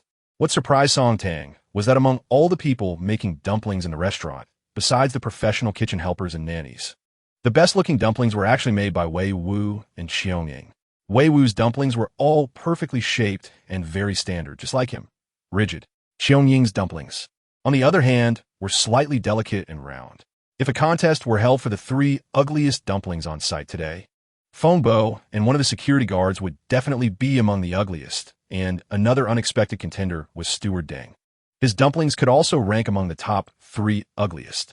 Chapter 322, New Year's Eve dinner begins, miss. Say something, Zhou Jing said, smiling as she looked at Song Tang, who sat beside her. This was her first New Year spent with the young lady, and she believed there would be countless New Years to come for them to celebrate together. Yes, miss, we are all waiting for you to start, everyone enthusiastically replied. At this moment, everyone had already taken their seats, and even the busy chefs in the kitchen were pulled out. The 2 tables were filled to the brim. On the giant screen in front, the Spring Festival Gala had already begun, with the host passionately delivering the opening remarks. Song Tang nodded at Zhou Jing and everyone's words. It was time to say something. After all, this was her first New Year after changing her life. Seeing her holding a champagne glass and standing up, everyone stopped their movements and quietly looked at her, waiting for her to deliver the first New Year's greeting. After a moment of preparation, Song Tang addressed everyone. I'm not very good at speaking pretty words, so I'll keep it simple. This year has been the most important year of my life. I have gained so much this year, academically, in my career, and of course, the most indispensable things in life, like friends, my dear steward, and my little assistants. Chapter 323. The ownership of coins. The entire living room was lively, with Song Danao Dai, the little cat, contentedly lying on the sofa, licking its fur while watching the bustling scene. After the meal began, Zhao Qi and Zhao Rui had piled up all the dishes that the little cat could eat into its cat bowl, filling it to the brim. Song Danao Dai was thoroughly satisfied. If anyone was the happiest this new year, it had to be this little cat. Even Song Tang was busy with pasting spring festival couplets and making dumplings. While it didn't have to do anything but have someone take care of it to prevent it from causing trouble. Chun Xiong was grinning widely as he watched Feng Bo's joke, when suddenly, Feng Bo stuffed a dumpling into his mouth, making him stop laughing immediately. He wanted to spit it out, but felt embarrassed and thought it was ungraceful, so he could only glare at Feng Bo, who was grinning, while swallowing the ugly dumpling in a few bites, amusing everyone at the table into laughter. After this little excitement, everyone watched as Feng Bo and the other 2 finished eating their own dumplings. Feng Bo and Steward Deng were fine since they made less and ate less, but that little security guard had stuffed himself with a dozen dumplings and was now nearly bursting. Once Song Tang picked up the first dumpling, everyone also started to dig into the dumplings in front of them, except for the little security guard who sat in his chair, watching the many plates of dumplings slowly rotating on the table, feeling overwhelmed. Chapter 324. The New Year's red envelope. As time slowly passed, this lively New Year's Eve dinner gradually came to an end, when the song Unforgettable Tonight from the last program of the Spring Festival Gala played on the television. The time reached midnight, and the new year officially arrived. Happy New Year, Mississippi, wishing you happiness and health. The living room had been tidied up, and Song Tang was invited by Zhou Jing and the others to sit in the center of the sofa, with everyone coming forward to wish her a happy new year. The first to step forward was the lucky security guard who had received a lucky coin. Happy New Year! Looking at the lucky guard, wishing her a happy new year, Song Tang smiled and took out a bulging red envelope from the big box that Chun Xiong had just brought over. Here, a New Year's red envelope. Work hard next year. Facing the large red envelope handed over by her young lady, the lucky security guard bowed deeply to Song Tang and happily received it with both hands. The others standing nearby couldn't help but click their tongues when they saw the red envelope in the lucky guard's hands. Wow, the young lady is really generous. That red envelope looks like it contains at least 40,000 or 50,000. Next, everyone hurriedly stepped forward to wish Song Tang a happy new year. Each blessing was unique, making Song Tang laugh heartily, and even her actions of handing out red envelopes sped up significantly. Chapter 325. Very mysterious things. Hurry and think of a way.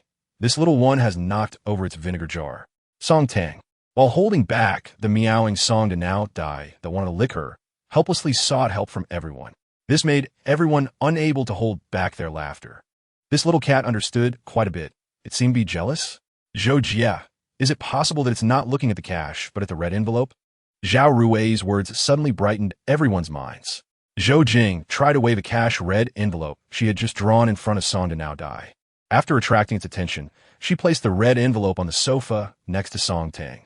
Sure enough, when Song Danao Dai saw the red envelope, it directly pushed Song Tang, its litter box officer, aside and bounced over to the red envelope, lying down and directly hugging the red envelope under its belly. At the same time, The jealousy on its face disappeared, replaced by squinted eyes, looking very satisfied. Everyone was charmed by its cuteness. Even the little cat knew to be fair. What's wrong with the cat? Cats also want face, okay? Cats also need to eat and want red envelopes. After everyone had collected their bonuses, Song Tang had already put on her shoes and stood at the door. Are we all ready? Hurry up. We're going out to set off fireworks. We've already wasted some time. Chapter 3:26. Fire trees reflecting L's on the private beach of Perfume Bay at this moment. The sky was illuminated by fireworks, blooming like a sea of flowers. The shimmering waves on the nearby sea reflected the brilliant lights. On the beach, everyone was setting off various types of small fireworks, and nearby villa residents and people in distant skyscrapers were also taking pictures of this rare spectacle with their phones. Only Song Tang seemed to have suddenly discovered a new world, joyfully rummaging through the pile of fireworks. When Zhou Jing and the others saw their young lady searching for something, they all rushed to help. Soon, there were more than a dozen oversized fire trees and silver flowers around Song Tang, each as tall as her waist. Gently touching these big ones in front of her, Song Tang felt a mix of emotions, both comfort and heartache. A fire tree and silver flower had accompanied her through her entire life, witnessing her ups and downs. From the small ones she set off with her mother when she was a child, to the palm-sized ones she later lit herself, and now to these waist-high ones in front of her. The size and duration of the fireworks varied, yet they vividly depicted her life. "You'll go have fun. Don't mind me," Song Tang said, turning around to see everyone standing still watching her, and she smiled and waved her hand at them. Chapter 3:27. It's the first day of the new year that night. Song Tang did not stay up like everyone else. Instead, she went back to sleep. She wanted to enter her dreams to find her mother, to chat about her recent situation, as well as her feelings of longing and growth. The entire villa and the surrounding lights were turned on, brightly lit. Some people were resting while others were staying up. After arranging everything, Zhou Jing sat on the sofa in the small hall outside Song Tang's bedroom, holding the unusually well-behaved Song Daneo's head, staying up all night. Although she had only fallen asleep around 2 in the morning, Song Tang still got up early. It seemed that her conversation with her mother, Song Wei, in her dreams last night had gone well, as she was full of energy early in the morning. As soon as she stepped out of her bedroom, the well-behaved Song Daneo jumped down from Zhou Jing and ran to her legs, meowing and rubbing against her as if showing concern. "Oh dear, why are you so well-behaved?" Song Tang bent down to pick up the increasingly heavy Song Daneo, smiling as she spoke. Then she looked at Zhou Jing, who had stood up from the sofa and was smiling at her. "Sister Zhou, did you not sleep again last night?" Song Tang asked with some concern, knowing from Zhou Jing's appearance that she hadn't slept all night. Zhou Jing smiled and adjusted her slightly wrinkled clothes covered in cat hair. "It's fine. Just think of it as staying up for the new year. Many people didn't sleep last night. Do you want breakfast, miss? What would you like to eat?" Chapter 3:28. The business visit. The next video was of Song Tang setting off fireworks on the beach last night, beautifully captured by Zhao Ruwei, lighting up the entire sky. The comments below the video were all kinds of reactions. "I woke up this morning and saw this fireworks display online. Followed the trail and found out it was actually set off by the black card girl. No wonder it was so amazing. I saw someone post about it last night. I only found the main character today. Can anyone evaluate how much this fireworks display cost? Ordinary people shouldn't even think about it. Judging from the many videos leaked last night, this fireworks display lasted nearly 2 hours. And the variety must have cost nearly 80,000 for a box of them. Especially that last full sky of 8-foot jade. Each one is worth at least $1 million. The person who commented was clearly knowledgeable, with details and prices that were quite accurate. In no time, many netizens started to comment and share their selfies, asking the black card girl if she could take care of them. The comment section turned into a lively competition among many men, all critiquing and rating each other, creating quite a buzz. Chapter 3:29. Blue Bay Shepherd Dog Miss Song. Should I have someone go get it from the car for you to see? Seeing Song Tang's curious gaze, President Kai didn't keep her in suspense any longer and asked straightforwardly, "Sure, bring it in for me to see. Why are you making it so mysterious? No one mentioned it to me from your bank. You guys keep secrets well," Song Tang teased. "Please wait a moment, Miss Song." President Kai smiled slightly and walked outside with the 2 people who came with him, instructing others. In a little while, they began unloading things from several cars. Each item looked extremely precious, including rare mountain delicacies, supplements, and various valuable jewelry and luxury goods. These things would be temporarily placed in the outer hall, and later, each would be checked by Wei Wu and others. As long as it wasn't personally sourced by them, they would carefully inspect everything. Of course, this would be done privately after the guests left. It wasn't appropriate to scrutinize items in front of the guests. After everything was unloaded and Zhou Jing took a general look, she thought to herself that it really was as President Kai had said, that these are nothing special in front of Song Tang. Chapter 330. The naming dilemma. The Blue Bay Shepherd dog can be said to be one of the hottest dog breeds on the internet in recent years. One reason is that these dogs look exceptionally handsome when they grow up, with a majestic appearance that has captivated many dog lovers online. The second reason is that this breed is extremely rare.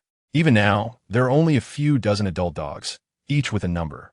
It doesn't matter how much these dogs are worth, whether tens of thousands or millions, because the Blue Bay Shepherd is not available for sale to the public. Many fake Blue Bays are being hyped online to attract attention.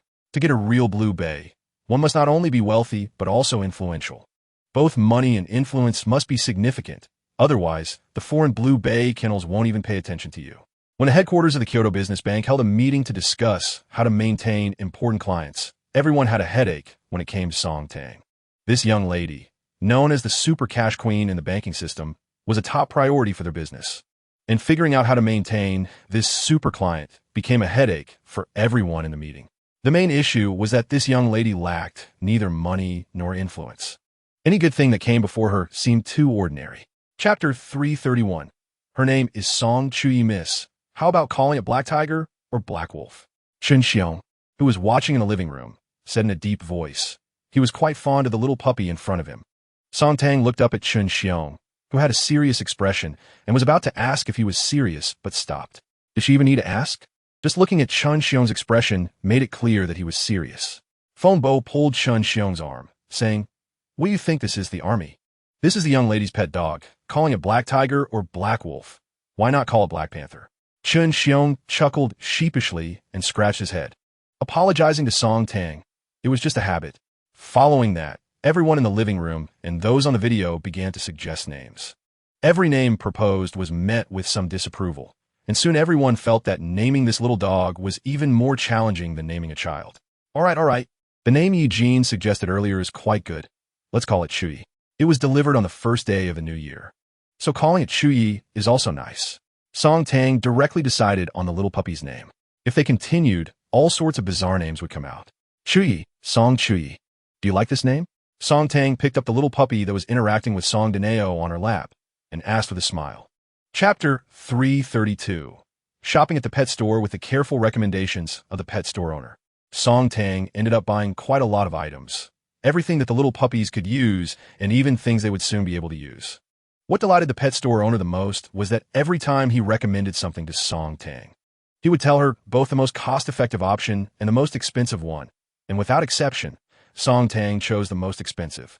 Moreover, this young lady didn't just buy supplies for the puppies. She also bought plenty of things for the half-grown kitten that came along with her.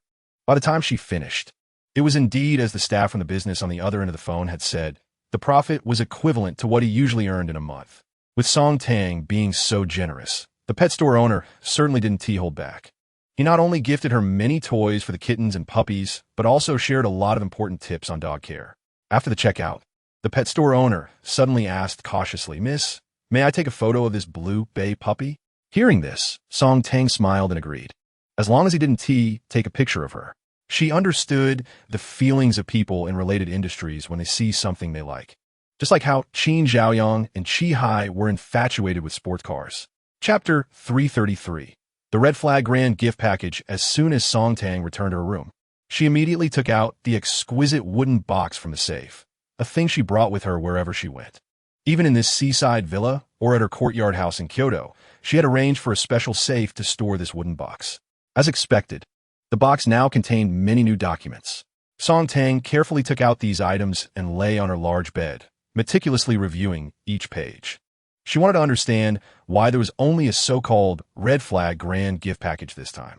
After flipping through for a while, Song Tang was surprised to discover that the so-called red flag grand gift package consisted of a series of Hongqi cars. At this moment, Song Tang, who knew nothing about this, had no idea how shocked an outsider who understood this field would be upon seeing what she held. One Hongqi S9 supercar, one Hongqi L5 ceremonial car, one Hongqi National Gift ceremonial car, one Hongqi and 701 ceremonial car, one Hongqi L9 ceremonial car. These were all the contents of Song Tang's grand gift package this time. Slowly placing the documents on the bed, Song Tang took out her phone. Chapter 334. The Crossing Dragon Suspension Bridge soon. While Song Tang was playing in the living room with Song Chuyi and Song Danao, Zhou Jing returned.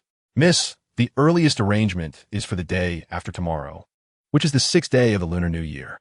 Song Tang nodded. She thought she would have to wait several days during the New Year, but she was surprised that they could take off the day after tomorrow. All right, then make the arrangements.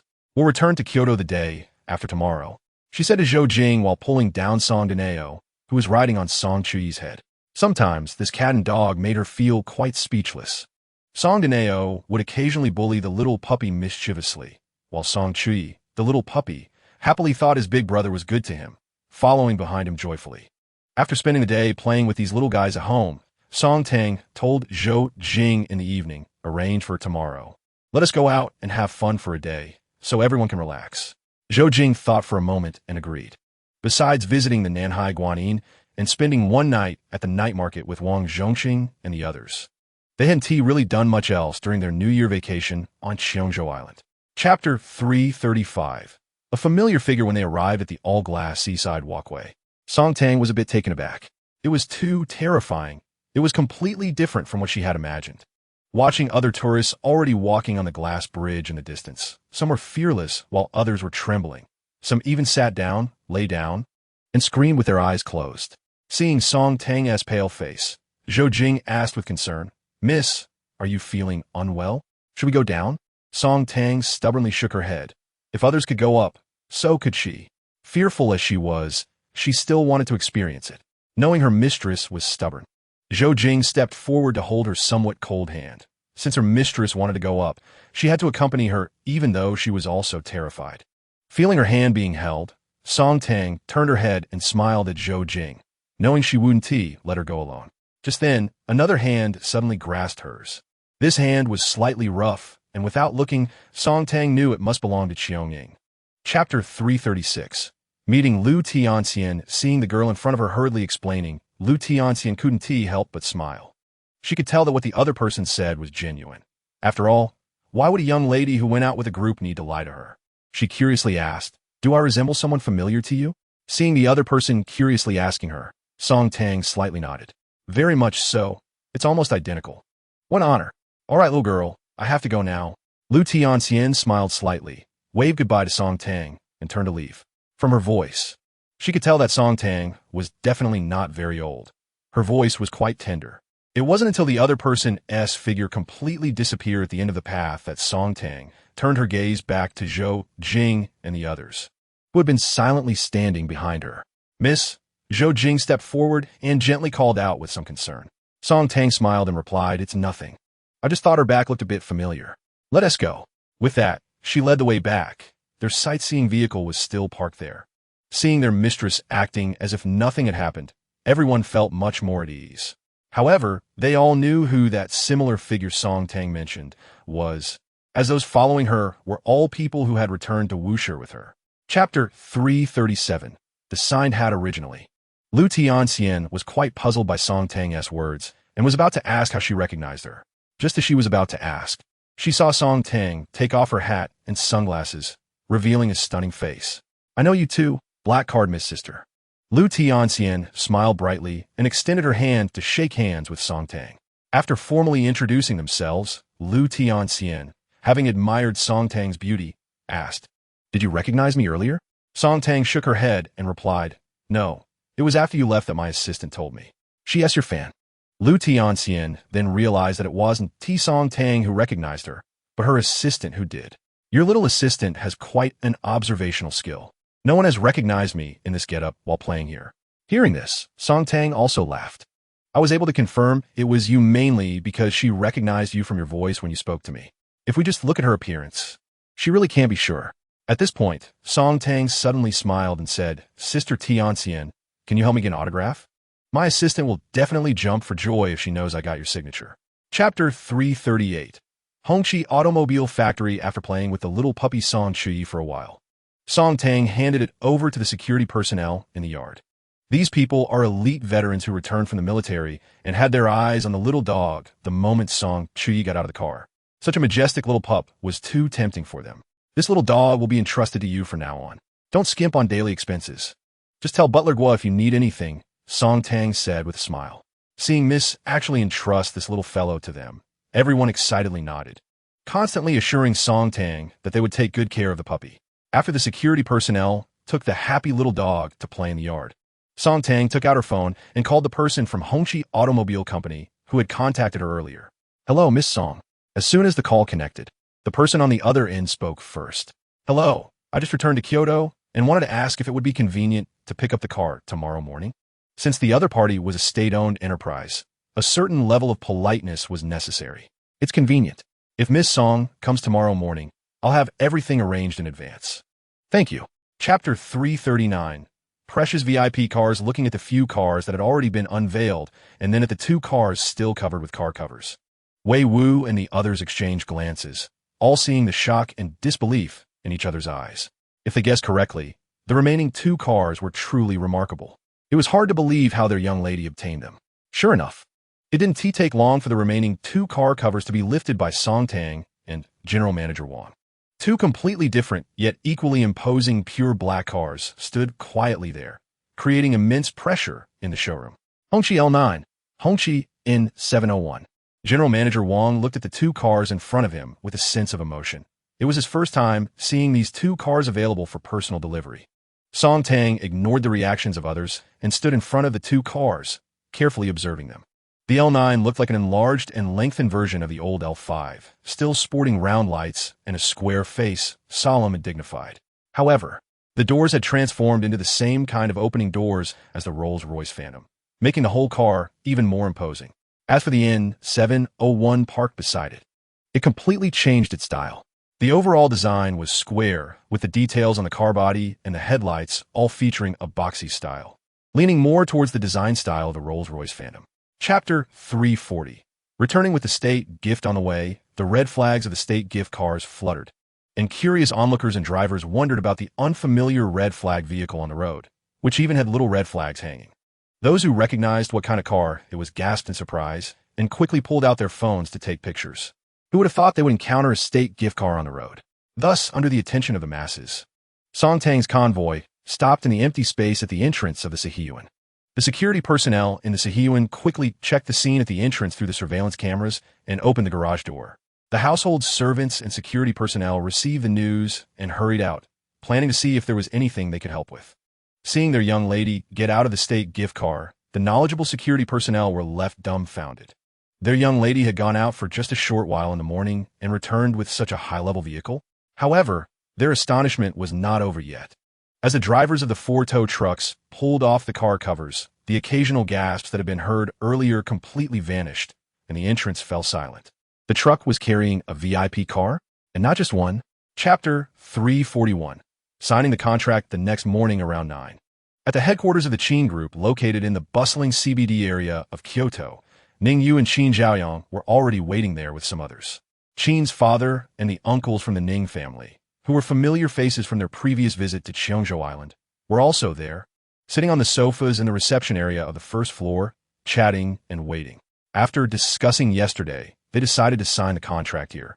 And Song Tang had no objections. For her, it didn't matter whether it was a home court or not. She was more interested in visiting someone else's company. Today, they would finalize the contract, and Qin's father and the Ning family members were in good spirits, chatting and laughing together. At that moment, a secretary-like person rushed in from outside. Mr. Qin, Miss Song has arrived. Hearing this, Qin's father smiled, stood up, and said to everyone, "Let us go out to greet her." The others also stood up in response, smiling.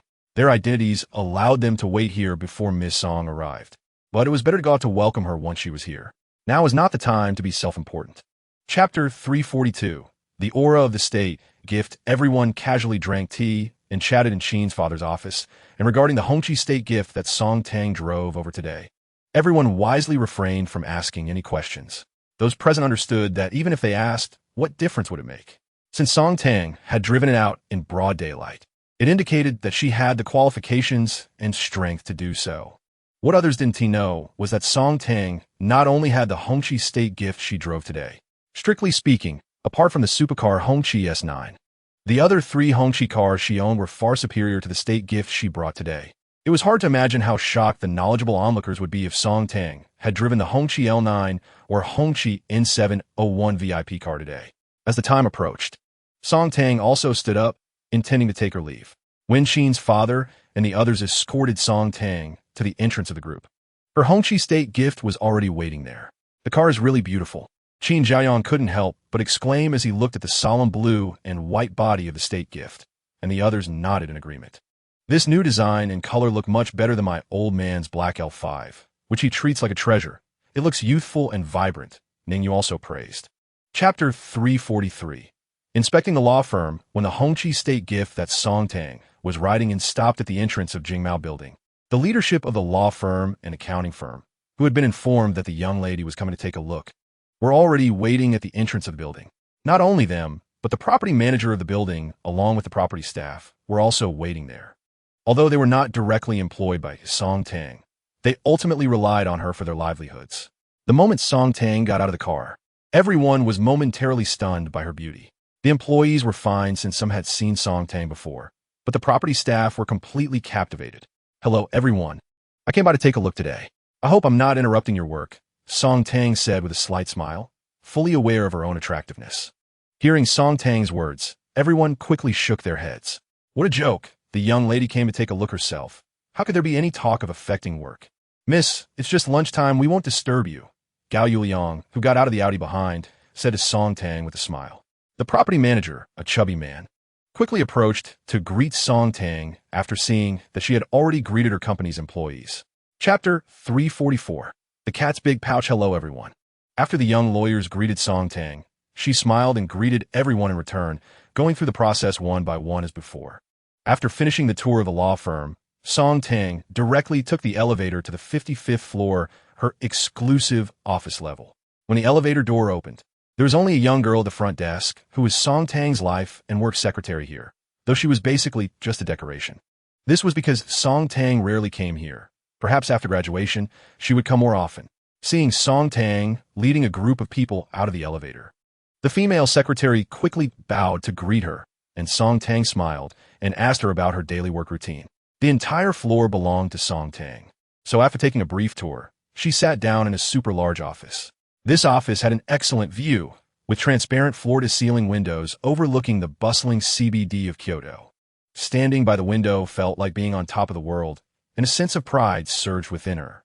Glancing at the huge desk and executive chair, Song Tang did not choose to sit there, but instead turned and sat down on the sofa in the reception area.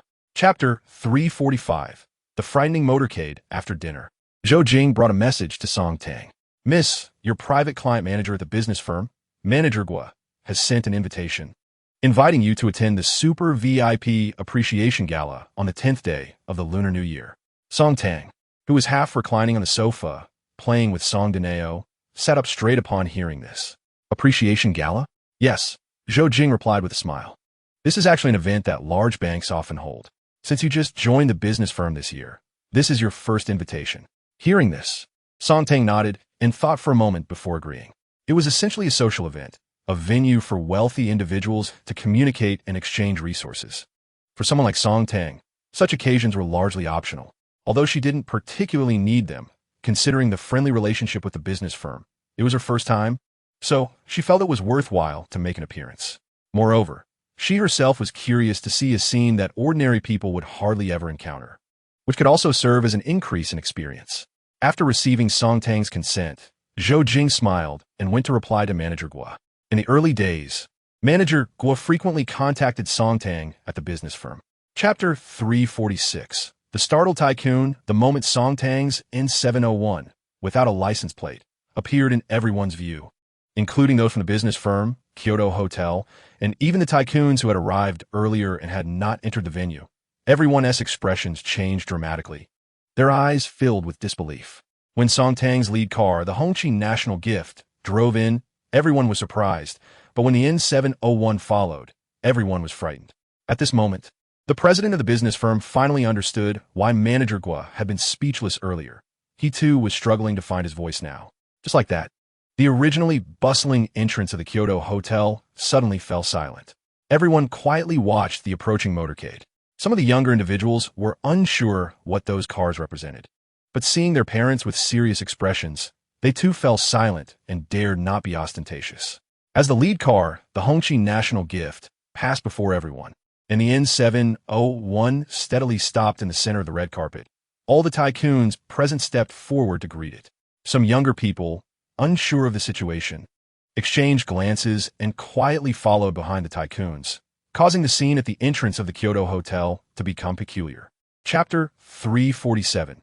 The new internet tycoon in the largest banquet hall of the Kyoto hotel, various industry tycoons were being guided in by staff from the business firm. Many people, upon entering and seeing Song Tang chatting and laughing next to Wang Shoufu and Qin Ning, were puzzled. In such a setting, Song Tang was completely a newcomer. Although she looked stunning, she didn't have the capital to casually converse with figures like Wang Shoufu. Many insightful individuals could see that Song Tang was indeed exceptionally talented. Thus, occasionally, tycoons would chat with those around them, trying to inquire about her, and some who had seen Song Tang arrive would explain to them. Consequently, many people ended up looking at Song Tang from a distance in astonishment. If Song Tang had arrived here without taking the N701, even if she had taken the Hongqi National Gift, people would have started probing into her background and assets. However, when the N701 arrived, all discussions about her background or assets became irrelevant. No one present dared to inquire about Song Tang's background, as they considered it a foolish act. After all, someone who could arrive in such a grand vehicle like the N701 was not someone to be trifled with. Anyone daring to investigate would be asking for trouble. Chapter 348. Strike while the iron is hot. As soon as Zheng Dong spoke, Wang Zhongqing's expression immediately changed. He suddenly stood up, wanted to step forward, but was held back by Ningyu beside him. They had previously had conflicts in the nightlife scene, so after that, they basically always clashed whenever they met. Although Wang Zhongqing came from a wealthy background, Zheng Dong was not particularly afraid of him now. This was mainly because he knew that their elders, like Wang Shoufu, were too lazy to intervene in the petty squabbles between younger generations unless things got too serious. It would be embarrassing to get involved in minor conflicts among the younger generation. Moreover, he now had a father-in-law as a backing. He was cautious around figures like Wang Shoufu, but not overly concerned. Just as Zheng Dong was about to say something to provoke Wang Zhongqing and embarrass him in this setting, Ningyu, who had just held Wang Zhongqing back, spoke up. Zheng Dong, I remember you were married. Isn't your wife with you today? As soon as Ningyu finished speaking, Zheng Dong's expression changed instantly. Just like Wang Zhongqing's a moment ago. Although he had funds in hand, he had stabilized himself in the domestic internet field by relying on his wife's family background. Otherwise, how could he easily rise among the few internet tycoons in the country without being eaten alive? Chapter 349. The edge of death perhaps when facing figures like Wang Shoufu or Qin Zheng, Lei Zong, and other elder tycoons, Song Tang would consider the impact. However, when dealing with someone like Zheng Dong, who dared to confront even these wealthy second-generation individuals, she had no intention of indulging him at all. From Ning Yu's earlier words, she understood that Zheng Dong was coming at her personally, and the fact that he was married indicated he wasn't a good person. Even if there are people behind Zheng Dong, Song Tang at this moment is not afraid at all. It's not like she is directly confronting his background. The other party also has to consider whether she is an easy target. Not letting her leave? That's a bit too domineering. Let's see if he can really stop me. Since Zheng Dong rose to prominence, he has never been threatened like this, and now he is getting angry. Such a big commotion naturally can't be hidden. Many big shots are curiously looking over here. Lei, who just finished his speech on stage, saw that Song Tang, who had been chatting happily with him earlier, was in trouble, so he called over Wang Shoufu and his group, who were planning to come over. At this time, President Huang also received the news and quickly rushed over with a group of senior executives. Chapter 350. The arrival of the Fong family. Let us not talk about how he is just a small player now. He cannot withstand the slaughter of the big sharks in the capital circle. To put it bluntly, it's not impossible for all his assets to vanish into thin air in a short time. He is not like cash-rich big shots like Song Tang. His wealth is mostly based on financing and going public, which is quite hollow. At this time, President Huang and a group of big shots had already called over the young people who had witnessed the entire scene nearby. The young people realized it was their time to shine and began to voice their opinions, with even some girls chattering nonstop. Meanwhile, Zheng Dong's family and his powerful father-in-law also received messages relayed by Zheng Dong's bodyguards at the scene. In a study, an elderly man looked at the detailed messages on his phone and frowned slightly. His son-in-law has a good business sense and operates with a certain method, but he is still a bit young and can be impulsive at times. Indeed, trouble has come knocking. To have a gun pointed at someone's head at a business association's annual meeting, one wonders which super big shot he offended. Thinking of this, the elderly man pulled out a number from his phone, hesitated for a moment, and then dialed it. Chapter 351. The Fong family's apology at President Huang's gesture. Soon the secretary returned with two capable middle-aged men. Upon seeing them, Zheng Dong's eyes were filled with excitement, thinking he was finally saved. In fact, after Cheong Ing put away the gun, no one stopped him from leaving. He remained here because he was too scared to go. Since the incident occurred, it must be resolved thoroughly. If he dares to leave without a word, he can't even imagine the kind of storm he would face. Just as he thought his brother-in-law was here to save him, unexpectedly, the newcomer first slightly bowed to the big shots present and then said to Song Tang, "Miss Song, may I speak to Zheng Dong alone for a few words?" Everyone turned their gaze to Song Tang, and without much thought, she nodded in agreement. Since someone had come, it meant they were here to resolve the issue. Necessary communication was still needed. Fang Yuan pulled Zheng Dong, who was still sitting at the table, up and walked to a corner not far away under everyone's watchful eyes. "Brother Yuan, Dad knows, right? What did Dad say?" Before the other party could speak, Zheng Dong anxiously asked. Fang Yuan looked at his brother-in-law with a complex expression, genuinely wanting to slap him twice, but it wasn't the right time. Chapter 352. Analysis by the big leaders. To be honest, these things are of no use to me. Song Tang's words were not nonsense. She truly looked down upon the size of Zheng Tung Technology. Moreover, Zheng Tung Technology is still a developing company that is not profitable and needs continuous investment, which is a common problem for most internet technology companies in their early stages. I just looked. There are 41 shares of Zheng Tung Technology here. How about this? After the annual meeting ends, those interested can subscribe together. As for how much each of you wants, you'll have to research that yourselves. I can't make that decision for you. As soon as Song Tang finished speaking, most people were somewhat surprised. They didn't expect the Fong family to have such courage. It seemed they had learned some insider information that others didn't. Otherwise, it wouldn't be possible to suddenly offer all the shares. Thinking of this, everyone once again placed more importance on Song Tang. "Song Tang, are you planning to give them all up? Aren't you keeping some for yourself?" President Lei asked curiously. "Not keeping any." Song Tang's response was very straightforward. She had said before that these things were of no use to her. She never expected they would use this to compensate her. Chapter 353. Known past. While Ningyu, Qin Zhaoyang, and Wang Zhongqing were chatting about Song Tang, several wealthy young ladies nearby slowly gathered around. "Ningyu, I heard you call her Tang Tang. Is that Song Tang's nickname?" A girl curiously asked. These top second-generation heirs often attend events with their elders, so they know each other to some extent, regardless of how close the relationship is. There's nothing wrong with discussing this, and Ningyu nodded. "Yes, Tang Tang is her nickname. Generally, familiar friends and close people call her that." "Sounds nice," another girl said. "So that means you have a good relationship with her? How long have you known her?" Hearing this, Wang Zhongqing shook his head, while Qin Zhaoyang and Ningyu nodded. Indeed, Wang Zhongqing truly got to know Song Tang when they were on Cheongzhou Island, when he was looking for a place to stay. As for Qin Zhaoyang and Ningyu, they had known Song Tang for quite a while. "Can you briefly tell us about Song Tang?" "To be honest, we want to be friends with her, but, a girl said cautiously, and the others nodded in agreement. Chapter 354.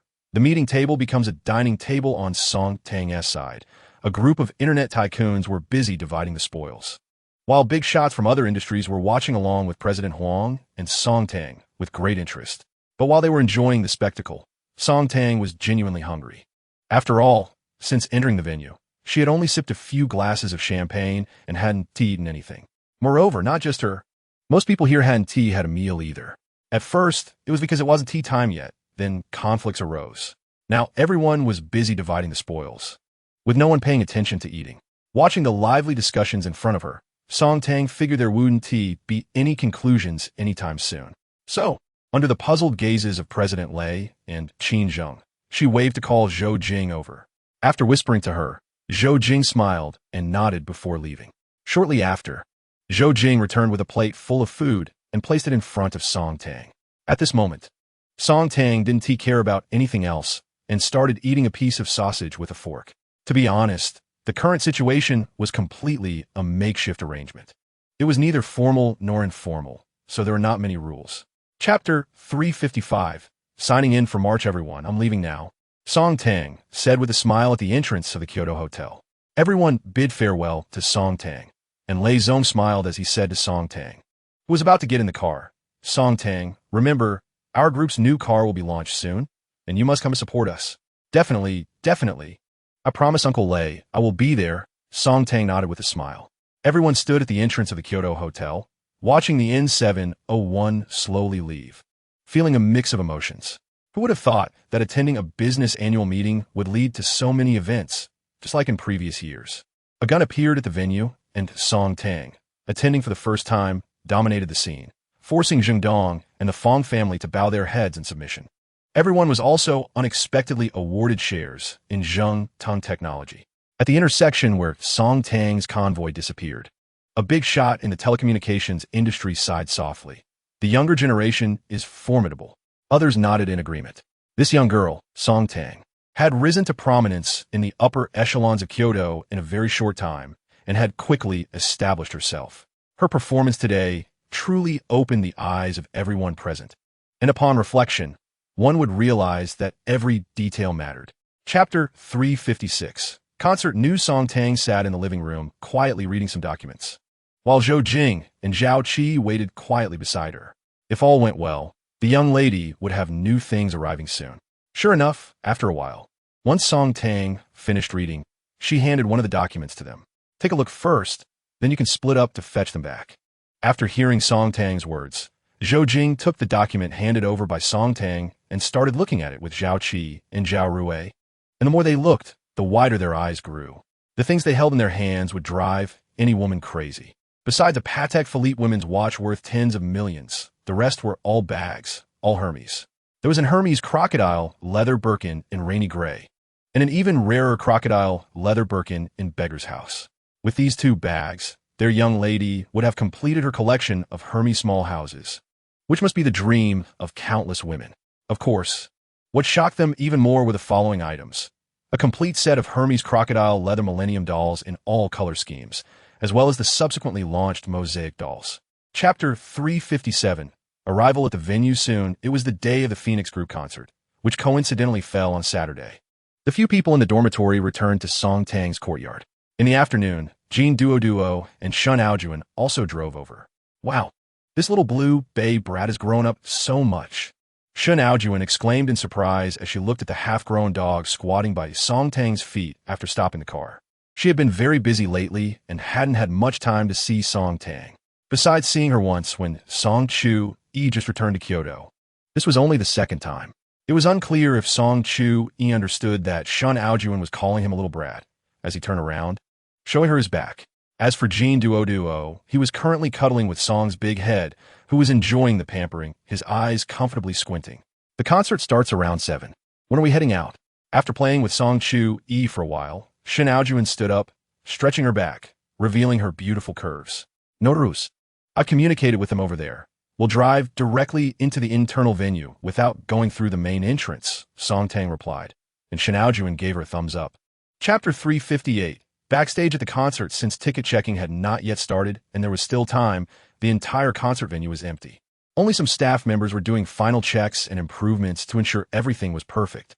After Song Tang and her group took a general look at the venue setup and their seating positions, they were politely led by Zheng Yi to the backstage makeup room. Initially, Zheng Yi and Lianhua didn't take it seriously when they heard from their agency that many wealthy young masters wanted to see their concert. After all, they had been famous for many years, and to be honest, they had seen quite a few rich second-generation kids. It wasn't until one day during rehearsal that they personally saw the company's CEO and the venue manager at the Bird's Nest warmly welcoming several guests. After those people were sent off, Lianhua and Zheng Yi learned from their agent that those people were sent by the business headquarters to pick up tickets.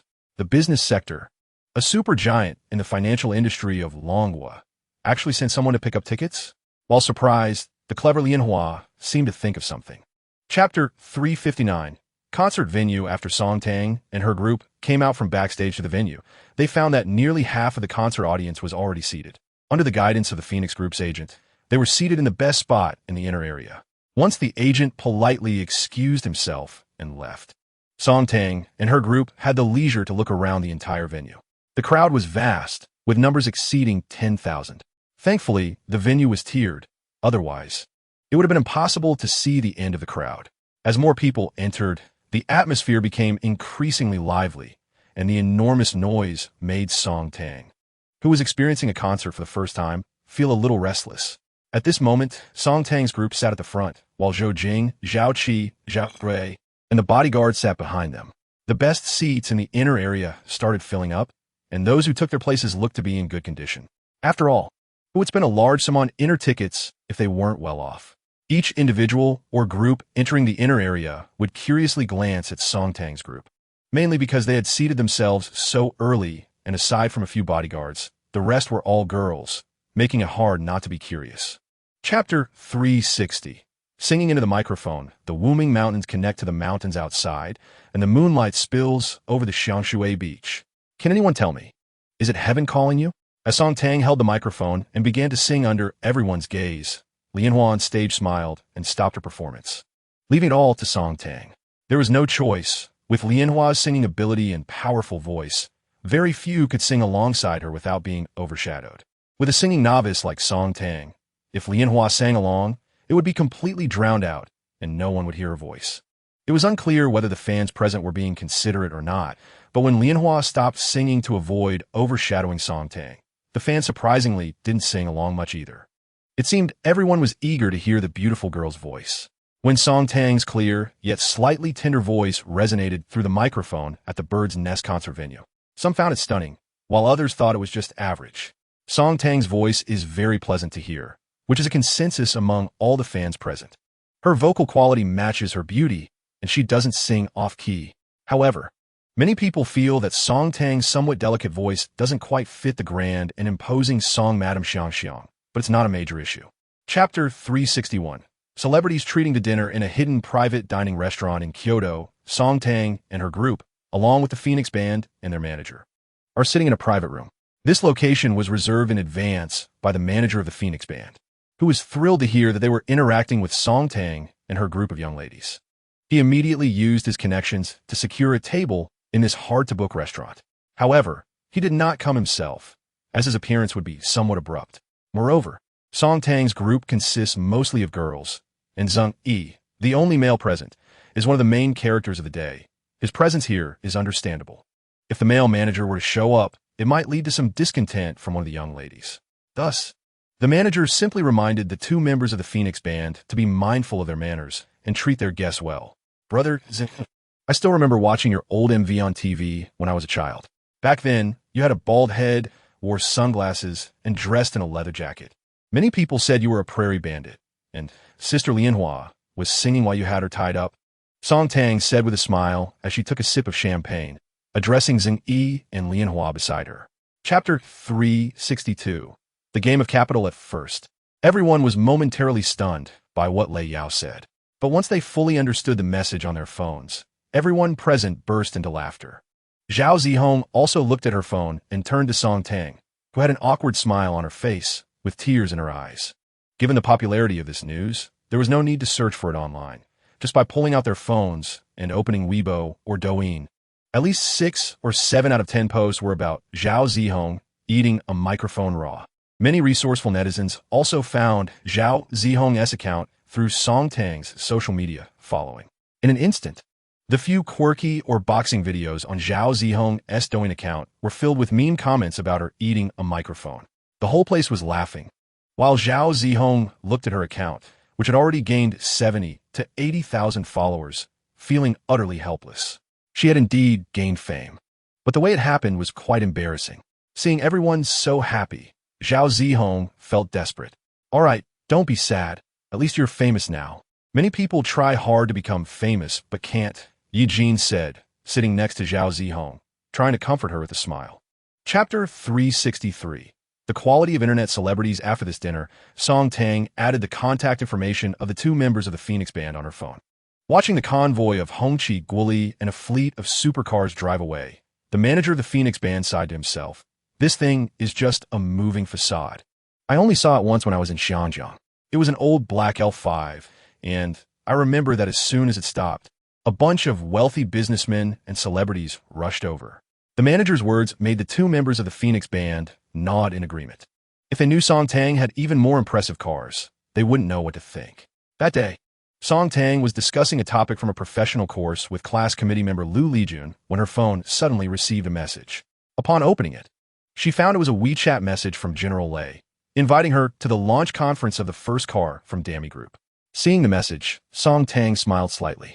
She had previously agreed with General Lei to attend and support the event, but she didn't expect it to be organized so quickly. After replying to General Lei from Dami Technology, Song Tang looked around the lively classroom.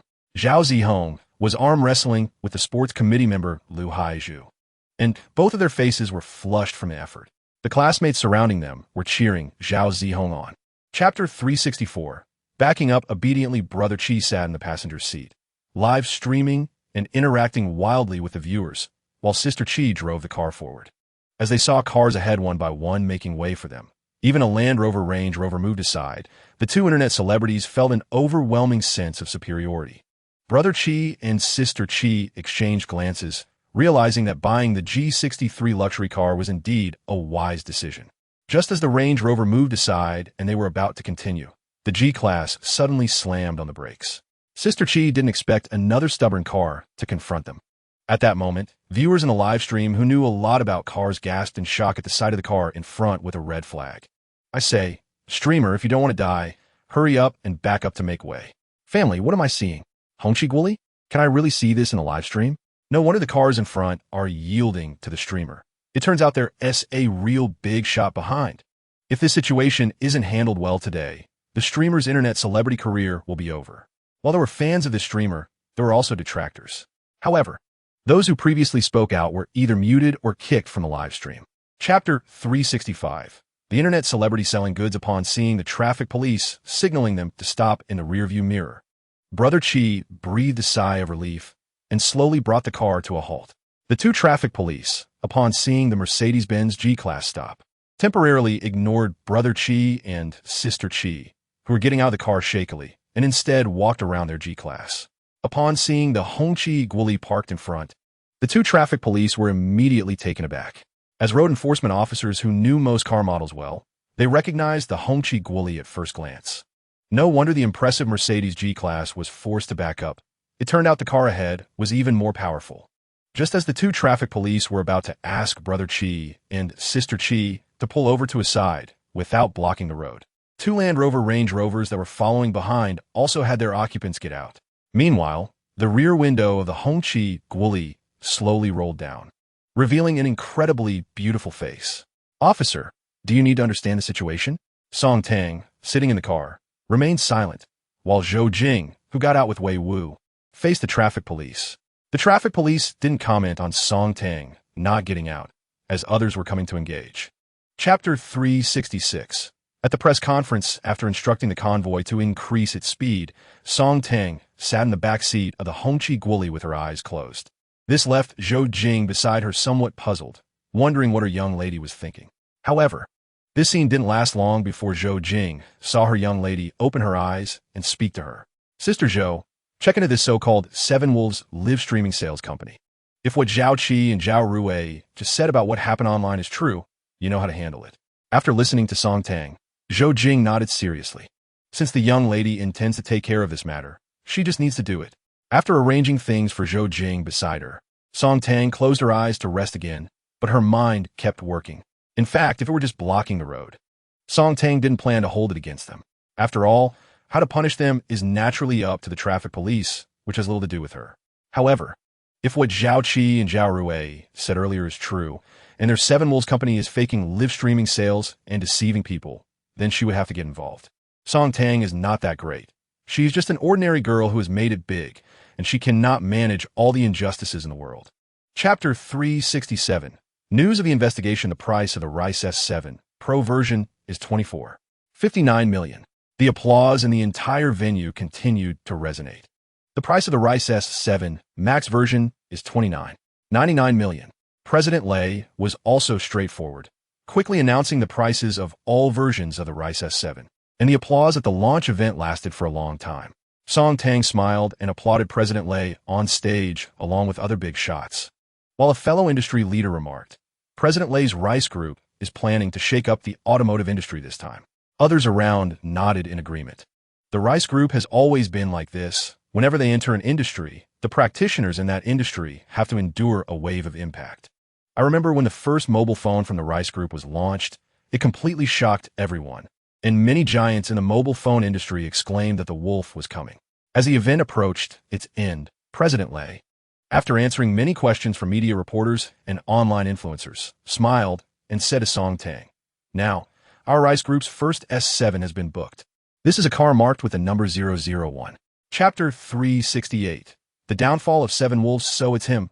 That makes sense." After hearing Zhou Jing's words, Song Tang suddenly realized. She was aware of Zheng Daowei, a veteran star from Hong Kong. She had not only watched movies he starred in, but also knew that his reputation was not very good. So when she learned it was him, she was not surprised. After all, not all stars are willing to ruin their reputation for money. For those who already have a bad reputation, making money is the most important thing. It seems that there is capital involved. Otherwise, they wouldn't be so arrogant, Song Tang murmured. Zhou Jing beside her nodded in agreement. Indeed, without capital stepping in, how could a few small streamers cause such a big stir? Investigate thoroughly, grasp all the evidence chains.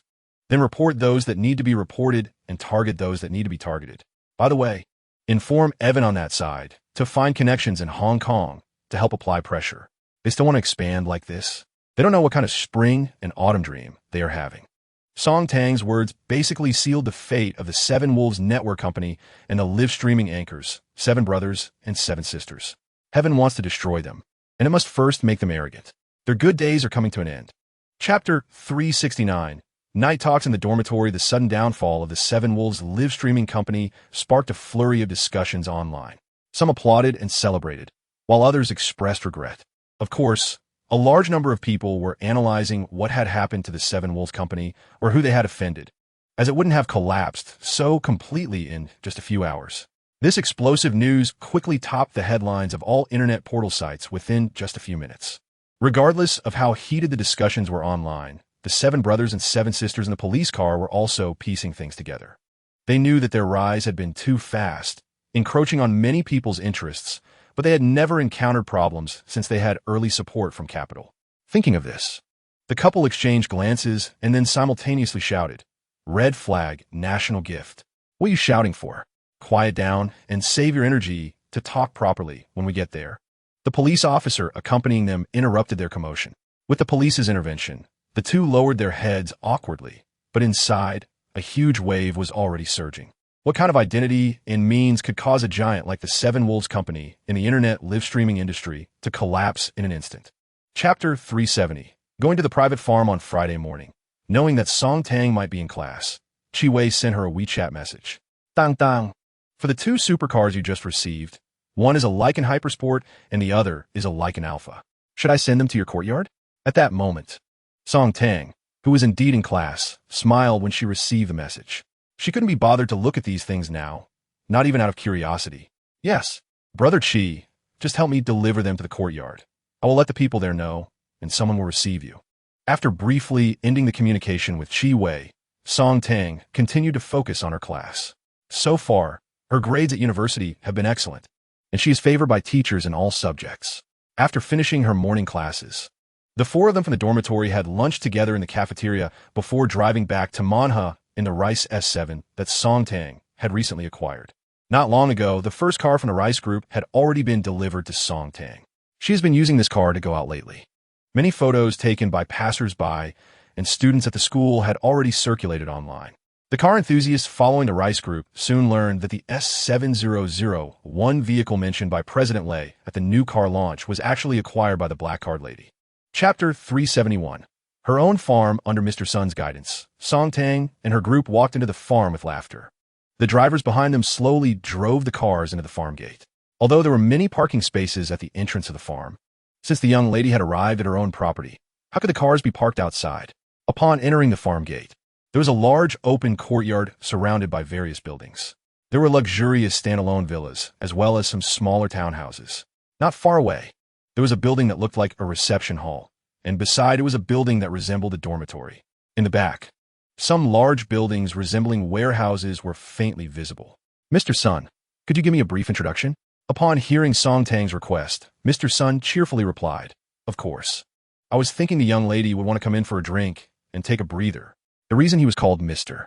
Sun is that Sun Lin is originally an agricultural professor from the Agricultural University of Kyoto. After retiring, he couldn't sit still, rejected many schools' offers to rehire him, and came here. One reason was that his knowledge could still be useful here, and the other was that he enjoyed the leisurely lifestyle here. Chapter 372. The Spirit of Farmers. At this moment, Song Tang was following Mr. Sun towards the next greenhouse, completely unaware that her earlier conversation and decision with Mr. Sun had left many wealthy individuals feeling lost. How could the high-quality, healthy rice, flour, and cooking oil that she often consumed suddenly be cut off from supply? Even the fresh fruits and vegetables that were available daily became hard to buy, and if they were occasionally obtainable, the quantities had greatly decreased. Later, everyone began to inquire among themselves and learned that the owner of the private farm in Yinjiao had decided not to sell to the public anymore. This decision directly cut off their food supply, and many wealthy individuals found themselves with no choice but to seek alternative sources of ingredients. The farm was simply too large. Song Tang and the others had not even finished touring all the greenhouses, and the entire morning had passed. "Miss, it's getting late. Let's go back for lunch. If you still want to explore afterward, I can take you out again," Mr. Sun said to Song Tang after glancing at the sun. Hearing Mr. Sun's words, Song Tang looked at the half-filled sightseeing cart with fruits and vegetables and nodded awkwardly, not expecting to have picked so much. On the way back to the residential area on the sightseeing cart, Mr. Sun continued to introduce different places to Song Tang as they passed by. Chapter 373. The Contracted Fish Pond. "I knew you were coming today, so I specifically had a pig from our farm slaughtered." Mr. Sun wiped away his tears and smiled as he led Song Tang toward the cafeteria. The crowd behind them followed the old and young pair with smiles on their faces. The two figures were distinctly different, yet remarkably similar. One slightly hunched but still full of passion, the other young and upright, yet bearing responsibility. The cafeteria had several large round tables, and everyone present was called by Song Tang to sit down for a meal. There are no strict rules here. Just sit down and eat. Even Mr. Sun's students, who had been seen working in the experimental fields, were called back by Song Tang. At this moment, a man in his 30s sat at the table, looking embarrassed as he joined everyone for the meal. He often came to seek advice from his teacher and used a small plot of land to conduct some experiments. He never expected that when the farm owner arrived today, he would not be scolded, but instead invited to the table for a meal. Delicious.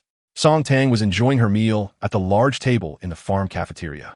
Although Mr. Sun was also eating, he spent most of his time watching Song Tang eat. Chapter 374. The Champion's Reward. Because they were on the sightseeing cart. Even though the fish pond was quite large, it didn't take long for Song Tang and the others to reach the small dock. Although it was called a small dock, it didn't seem small when they arrived, with 7 or 8 boats of various designs docked there. Song Tang and her friends chose a boat that looked relatively nice, and the staff initially planned to help them board since they were all women. However, they were stopped by Qiong. Firstly, the small boat was already a bit crowded with 5 people. Secondly, people like Qiong had no trouble with any mode of transportation, let alone this simple little boat. The young staff member watched anxiously as the boat left the dock. He only relaxed when he noticed that Qiong was handling the small boat better than he could. Mrs. Entourage is indeed capable. Even a female bodyguard is so impressive. While the others were fishing on the shore, they heard the sound of a motor and saw a boat approaching from a distance. Zhao Qi and Zhao Rui, at their fishing spots on the shore, waved happily to Song Tang and her boat. However, upon seeing Qiong steering the boat, Feng Bo and the others felt an ominous premonition. Chapter 375. The car exhibition hall. You few students are Song Tang's roommates, right? Principal Sun asked with a smile after chatting with Song Tang for a while and noticing Eugene and the others beside her. When they realized Principal Sun was speaking to them, Eugene and the others quickly nodded, as everyone noticed that Principal Sun was quite approachable. The three of them relaxed a bit, and under Zhao Zihong's leadership, they began to communicate with Principal Sunday. You girl, since the semester started. I haven't seen you come to me, but I did receive the local specialties you sent during the new year, Principal Sun T Songtang with a smile. Well, I didn't have much to discuss. If there's something I can't solve, I will definitely come and bother you, Songtang replied. Hearing this, Principal Sun nodded and said, I see you are heading to the library. Songtang nodded and said, Yes, we just finished a professional class, and I need to go to the library for some materials. Well, studying hard is a good thing, Principal Sun nodded. Then hurry along. I have matters to attend to today, so I won't keep you. After hearing Principal Sun's words, Songtang smiled and nodded, bidding farewell not only to Principal Sun, but also to the other school leaders. Chapter 376. Wang Zhongqing's skewers compare to others. This was Wang Zhongqing's first visit to Songtang's courtyard. In previous gatherings, Songtang had invited him, but he was either out with his girlfriend or looking for a new one. This time, he was able to come because he was in a transitional period after a breakup. Tang. No wonder Qin Jiayang's eyes lit up when he mentioned coming here. Your garage is so extravagant. Even someone like Wang Zhongqing, who was one of the early car enthusiasts in the country, was astonished upon seeing Songtang's garage for the first time. He was surrounded by many super-rich second-generation friends who also owned sports cars. However, compared to Songtang's garage, they all seemed insignificant and unworthy of comparison. Those people might have several sports cars, but only a few were top-tier and highly coveted. In contrast, Songtang's garage had nearly every car as a dream car for many car enthusiasts. Not to mention, just the two cars that had just arrived today, one Hennessy Venom GT and one Hennessy Venom F5, were enough to make anyone drool. And let's not even talk about the L9 covered with a car covered deep in the garage, which nearly made Wang Zhongqing and the others' legs go weak. Chapter 377. The environment for making friends Qi Hai. Did you even eat the skewer you grilled? Wang Zhongqing asked with a look of disbelief while holding Qi Hai's skewer. Thanks to Songtang acting as a bond, everyone was already quite familiar with each other. Moreover, even though Qi Hai's family conditions were not as wealthy as Wang's, they were still well off, so Wang Zhongqing remained polite. Especially since they were in Songtang's courtyard, no one dared to act high and mighty. Everyone knew that in front of Songtang, very few could maintain a superior attitude. Wang Zhongqing asked this question for a reason. Firstly, the skewer looked no different from the one he had just discarded. Both were pitch black. One more thing, Qin Jiaoyang and Qi Wei next to me were also holding skewers at this time. Seeing their troubled expressions, I knew they hadn't eaten either. I haven't eaten yet. I'm just planning to let everyone evaluate it first, Qi Hai said, somewhat puzzled. Upon hearing this, Wang Zhongqing also looked speechless. So you haven't eaten yourself, but are giving it to others? Are we being treated as guinea pigs? I already took a bite of the skewers I grill myself. And you want to freeload? Then how about you try a bite first? Wang Zhongqing asked tentatively. Chapter 378. Arrival in France after everyone left. Songtang and her roommates took a nap at noon, probably because those who left today would need to catch up on sleep. After waking up, Songtang and the others were tidying up and planning to return to school when Zhou Jing walked over with a smile. Miss, the Chanel group just sent you an invitation letter. Hearing Zhou Jing's words, Songtang's hand that was about to open the door of the Dammy S7 paused, and the other three roommates looked at Zhou Jing curiously. To them, an invitation letter from Chanel seemed like something that only existed in films and dramas. Anyone would be curious to hear about it, let alone that it was sent to her close roommates. What kind of invitation letter? Songtang couldn't help but laugh at her roommate's curious little eyes. It's an invitation to the Chanel Group's Cruise Early Spring Resort Collection show, which starts on May 3rd. Zhou Jing briefly explained to Songtang. Upon hearing this, Songtang nodded. May 3rd was still a while away. She looked at her curious roommates and asked, Shall we go? The three of them were momentarily stunned when Songtang inquired about their opinion, and then they shook their heads wildly. Are you kidding?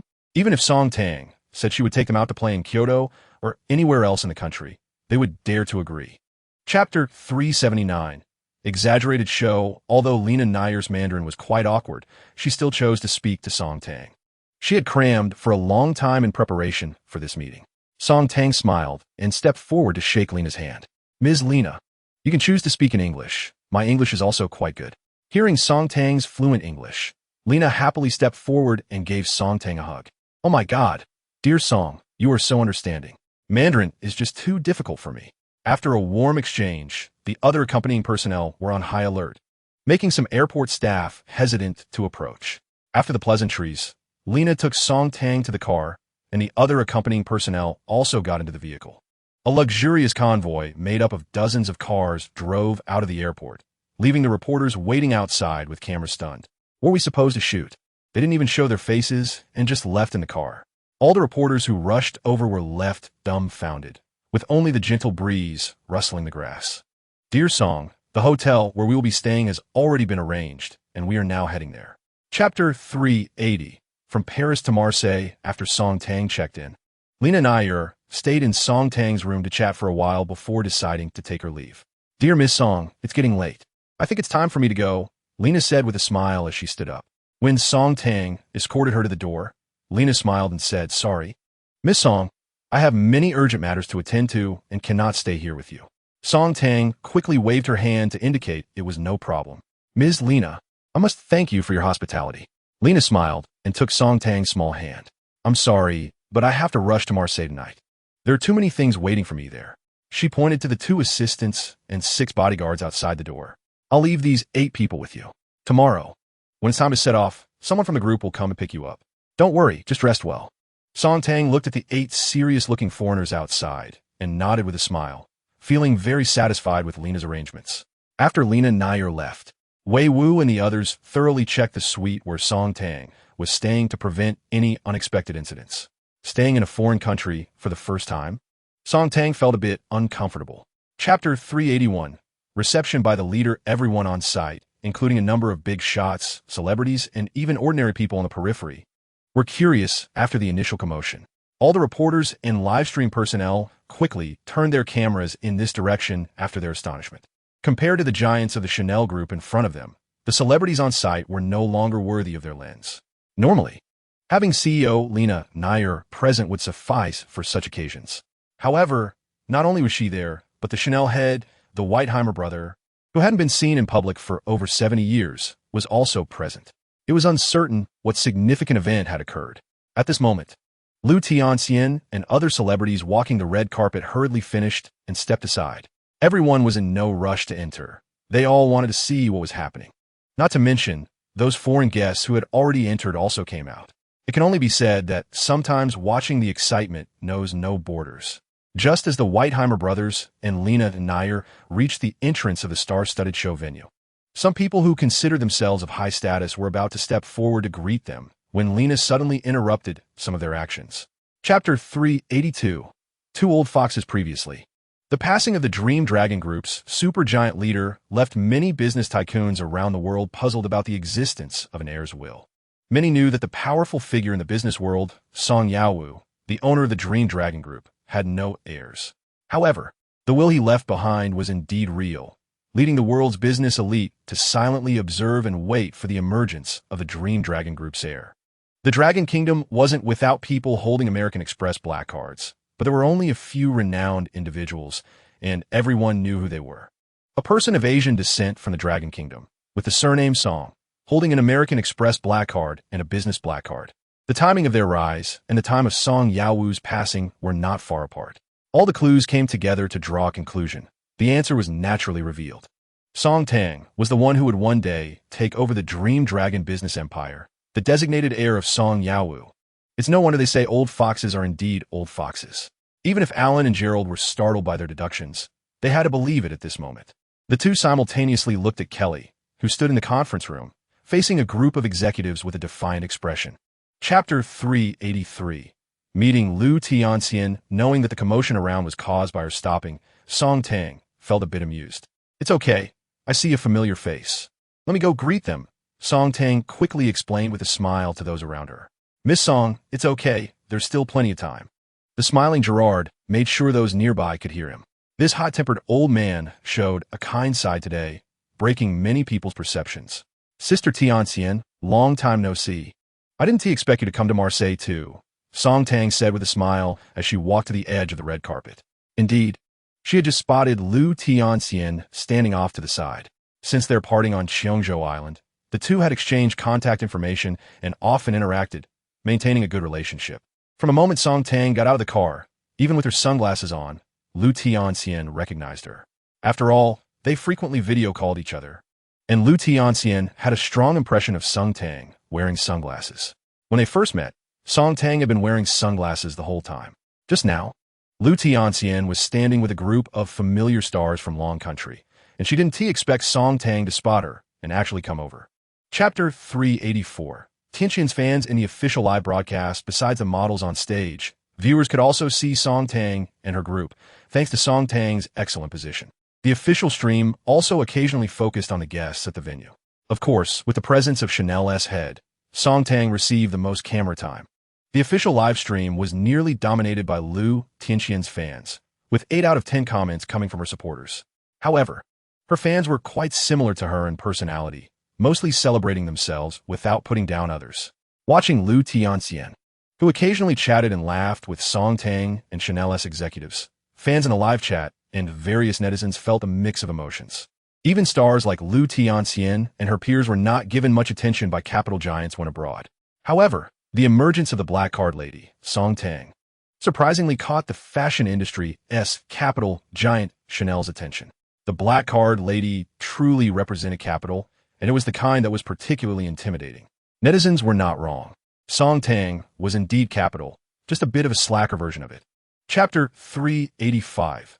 Fear and opportunity. Everyone in the banquet hall was watching when Cui Yongche approached Song Tang, eager to see if his attempt to strike up a conversation would succeed. Now the result was clear. Although he walked gracefully, people could see a hint of awkwardness in his eyes. He had hit a soft wall. This outcome also discouraged others who wanted to approach Song Tang. It was obvious. How could such a powerful and mysterious super-rich lady be so easy to talk to? People of this level are not superficial. A traffic star, relying on their appearance, dared to approach. It was hard to tell if they were brave or ignorant. Fortunately, they were in a banquet hall, and there were no cameras live streaming. Otherwise, if the scene of Song Tang rejecting Cui Yongche were seen by fans from Goryeo, they would definitely have a meltdown. Their top star was ignored by a girl from Long Country. Goryeo's crazy fans would go wild online. After all, Goryeo, one of the 5 major countries on YouTube, was quite formidable in the online battle. This person still had some sense. One of the stars nearby remarked softly as they watched Cui Yongche leave. Chapter 386. Asia-Pacific spokesperson Ms. Lena, may I ask which category or aspect your company intends to collaborate with me on as a spokesperson, since they decided to work together? Lu Tianxian certainly wanted to know what Chanel had in mind for her. Hearing Lu Tianxian's question, Lena Nair shook her head with a smile, leaving those around them puzzled. Song Tang smiled and pulled Lena Nair's hand, saying, "Stop keeping me in suspense. You're making me curious." Song Tang's friendly behavior amused Lena Nair, but also left the other stars who were enviously watching wide-eyed. After all, she was the CEO of the Chanel Group, a super tycoon in the fashion capital world, someone countless people worldwide were eager to flatter. Yet, this person was right in front of them, acting as if she were an old friend with Song Tang, who was only in her 20s. Lena Nair smiled and put her arm around Song Tang's shoulder, then turned to the curious Lu Tianxian and said, "Miss Lu is indeed as detached as people say. You might want to think bigger." Everyone's eyes widened at Lena's words. Chapter 387. The Chateau of the Winery. After Chanel's grand show concluded, Song Tang declined the Chanel Group's invitation to stay and embarked on her journey to Bordeaux. Having come to France, she had to visit her own winery. As for Lu Tianxian, she couldn't leave just yet. After her management company learned of their artist's sudden fortune, the boss went a bit crazy in the office and personally rushed to Paris with staff. She could only bid a reluctant farewell to Song Tang and return to Paris with the Chanel Group personnel to wait for her boss's arrival. The distance from Marseille to Bordeaux was not far. In less than an hour, Song Tang's private jet, the Haitang, landed at Bordeaux airport. As usual, the power and status of capital were more effective in the capitalist countries of the Western world. Upon exiting the plane, Song Tang boarded the waiting convoy inside the airport. Bordeaux Airport is only about 10 kilometers from the city center, but Song Tang planned to go directly to her winery instead of the city. When she arrived at the entrance of the winery, many staff members were already waiting outside, led by a seemingly competent Western gentleman. Chapter 388. Inspecting the plantation, miss. The processing workshop and vineyard are ready. You can go at any time today. Just as Song Tang was having breakfast in the restaurant, old George rushed back in. Song Tang nodded, took a bite of her croissant, and smiled at George, saying, "Thank you for your hard work. busy running around so early. Have you had breakfast? If not, come sit down and eat together. Song Tang's invitation surprised old George, who widened his eyes and shook his head repeatedly. Thank you for your kindness, miss. I have already eaten. For him, it was unprecedented for a master to invite him to the table, but he did not doubt the sincerity behind Song Tang's words. Based on his years of experience observing people, he could see that Song Tang was serious when she invited him. Seeing old George shake his head and state he had already eaten, Song Tang smiled and nodded, then looked at the dining table. Uncle George, let us switch this coffee. Just give me hot milk instead. She could still accept croissants or sandwiches. After all, she often ate various breads and cakes back home. Chapter 389. Paris Nasir, let's leave it at that. When I mention everyone, I mean all the people working at the vineyard estate, whether they are from the plantation, the winery, or the service staff in the castle. Song Tang smiled as she looked at old George. These matters on the estate are all managed by old George. Old George happily nodded, and the bearded Simmons beside him also looked excited, not to mention the other servants. First, let's adjust salaries by 50%. Of course, this is just temporary. I hope everyone can work seriously. If you perform well, there will be further adjustments in the future. All the Western faces in the living room were filled with joy, looking at the young lady before them, who was nothing like a capitalist. Everyone bowed deeply to Song Tang under old George's lead. Thank you. Mississippi Song Tang was quite accustomed to this and waved her hand with a smile, saying, All right, it's quite late now. Everyone should go back and rest. Accompanied by old George, Song Tang spent the whole day exploring Bordeaux, and the exotic scenery kept Zhao Rui, who was following her with a camera, busy taking pictures. Many photos of French landscapes appeared on Song Tang's social media account, causing her fans to go wild in the comment section. Chapter 390. Daily life back at school under the watchful eyes of tens of thousands of spectators at the Prince Park Stadium and countless viewers in live broadcast rooms around the world. Song Tang stood up with a smile and followed Nasir. As she got up to leave, more than a dozen people beside her stood up at once and followed, instantly clearing a large space around them. At that moment, Nasir and everyone realized that the circle around Song Tang consisted of her own people. These individuals were also wearing jerseys, and people had not noticed their connection to Song Tang. As Song Tang followed Nasir into the high-level box, the live broadcast returned to the stadium, leaving countless viewers and netizens discussing passionately in private. Nasir's personal invitation to Song Tang wasn't driven by any particular intention or purpose. It was simply that a young girl from the Dragon Kingdom, suspected to be a super big shot, came to watch a game in a stadium wearing a jersey supporting his team. It was only right for him to invite her. While watching the game and chatting with Song Tang in the box, Nasir noticed that even when she knew his identity, she still appeared gracious and composed. This further confirmed his belief that Song Tang was definitely a hidden super big shot. Chapter 391. Fight history due to Song Tang's incredible summer travel plans. Everyone instantly lost their sleepiness. Unfortunately, my parents definitely won't let me play like this. Otherwise, I really want to go with you, Xiao Yijin said, lying sideways on the bed, looking in Song Tang's direction. Me too. I need to help my family during the summer, and I can't stop updating my novel. But I heard you'll be in Sichuan at the end, so you can come to my place to play then, Han Jing said, also lying on the bed and smiling. Her novel was doing quite well, and her income was impressive. Now, she could not only solve her own living problems, but also send some money back home every month to ease the family burden. Hearing everyone, Zhao Zihong shook her head and said, My parents expanded the store this year, and now they don't have enough staff, so I have to go back to help. Anyway, this is only the first summer vacation. We can travel together another time. Zhao Zihong's words made everyone nod in agreement.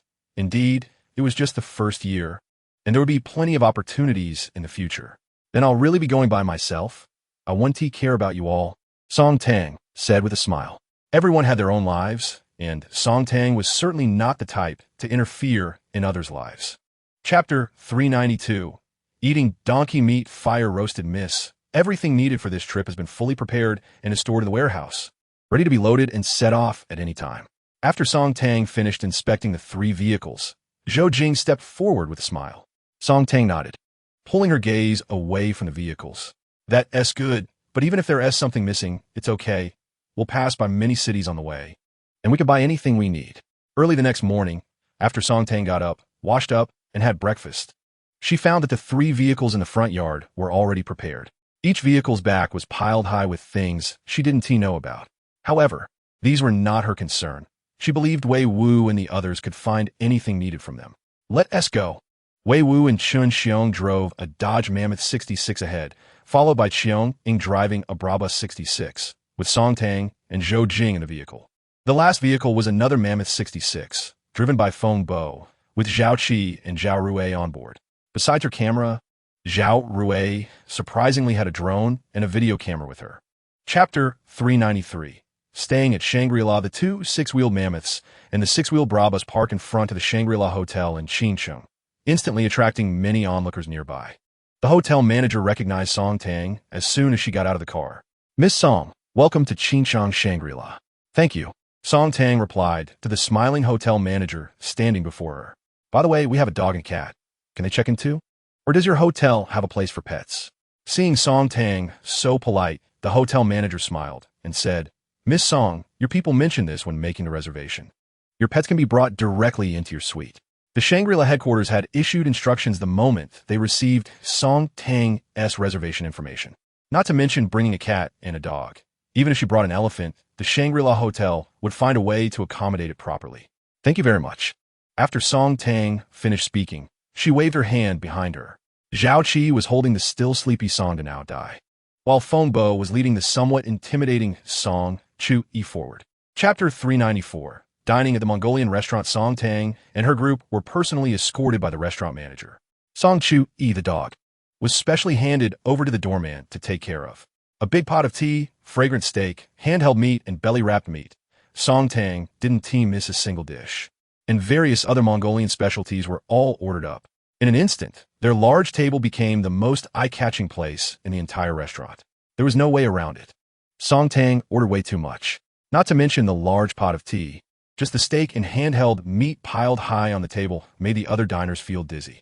"How's it, Chun Xiong? Is this enough to eat?" Song Tang smiled at Chun Xiong while receiving a bowl of milk tea that Zhou Jing had prepared for her. Since Song Tang's appetite gradually returned to normal, Chun Xiong had become the one with the biggest appetite in their team. Moreover, he wasn't binge eating, it was just a normal appetite. Looking at the table full of Mongolian delicacies, Chun Xiong smiled and nodded at his young lady's words, saying, "Miss, it's enough, enough." Song Tang has always treated them like family. Unless it's a gathering or someone else's territory, she always invites everyone to eat together. Chapter 395. Qingqing Breakfast. Song Tang returned to the Shangri-La Hotel and rested early, but online, things were buzzing due to her presence. Many videos and photos of her 3 off-road vehicles from various angles appeared on the internet and TikTok, while many netizens expressed envy in the comments. Numerous car reviewers also weighed in. However, these reviewers all knew that the real owner of these cars was Miss He Ka, so they spoke nicely in the comment section. Compliments and criticisms were just to gain attention. It was better to say something pleasant rather than risk trouble with harsh words. However, the excitement generated by the cars paled in comparison to the popularity of Song Chui, the Blue Bay Shepherd. At this time, entries related to Song Chui had already surged to the trending list, with a wealth of information about Blue Bay Shepherds online, along with photos and videos taken by passersby. There were even many photos of female car owners and tourists posing with Song Chui from when they were at the service area, each photo accompanied by countless comments.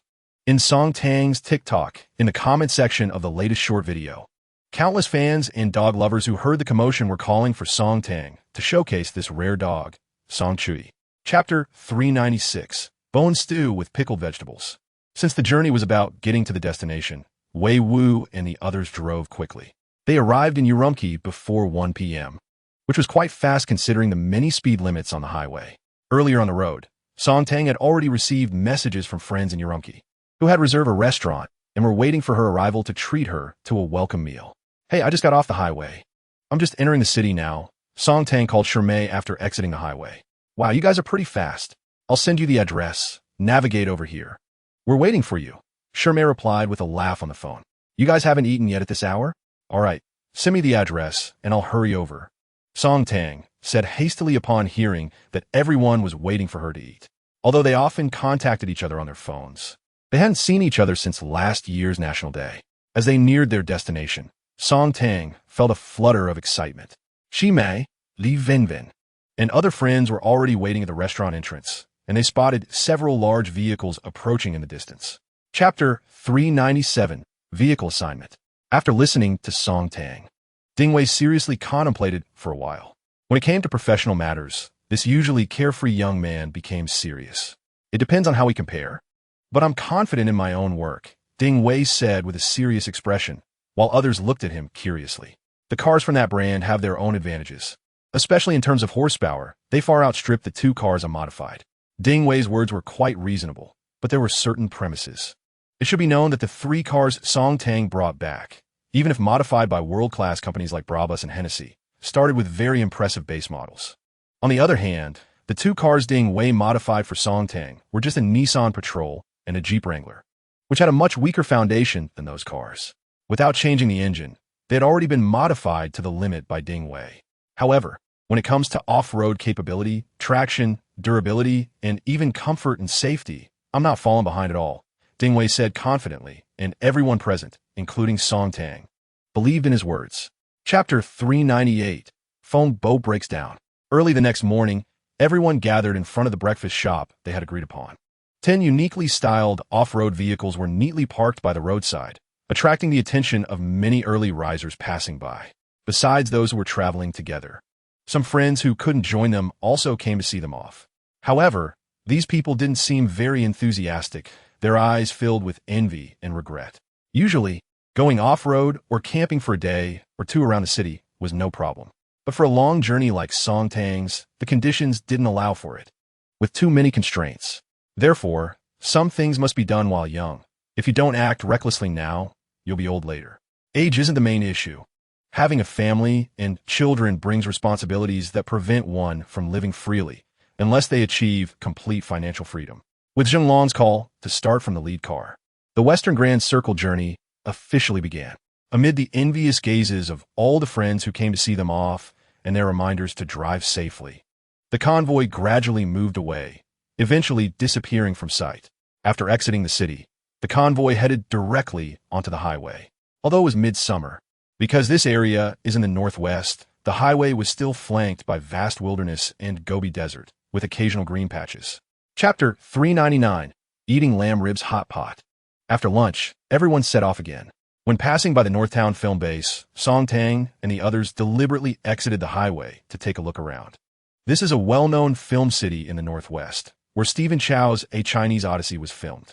Song Tang originally planned to take a photo cosplaying as Zixia Fairy here, but upon entering the film base, she found Zixia fairies everywhere, standing under the earthen city tower, looking at the streets filled with various red-clad Zixia fairies. Song Tang couldn't help but twitch her lips. There were chubby Zixia, tall Zixia, and little potato Zixia, and the sheer number of Zixia fairies instantly made Song Tang abandon her idea of taking a photo as Zixia. There were simply too many Zixia, and there was no quiet place. No matter where she stood to take a photo, other Zixia would inevitably appear in the shot. It seems that Stephen Chow's influence is still strong. Even after so many years, there's still so many tourists coming here to take pictures. Seeing that the young lady wasn't taking photos anymore, Zhou Jing smiled and said. Her words resonated with everyone. Indeed, that's why people say everyone owes Stephen Chow a movie ticket. Chapter 400. Arriving at Qinghai Lake. At this moment, the pearl of the plateau lit up, the entire tower glowing brightly, especially the huge round ball at the top, which was dazzling. Seeing everyone looking up, Zheng Long smiled and pointed at the height, saying, "This pearl of the plateau is 188 meters high, and the scenic round ball on top is a full 120 meters high. So I say if you want to see the night view, this is the best place. Doesn't this tower look quite similar to the Oriental Pearl Tower in Shanghai? In fact, there's a connection between the two. The Pearl of the Plateau was built with assistance from Shanghai in 2008, and the altitude here is already 2,300 meters.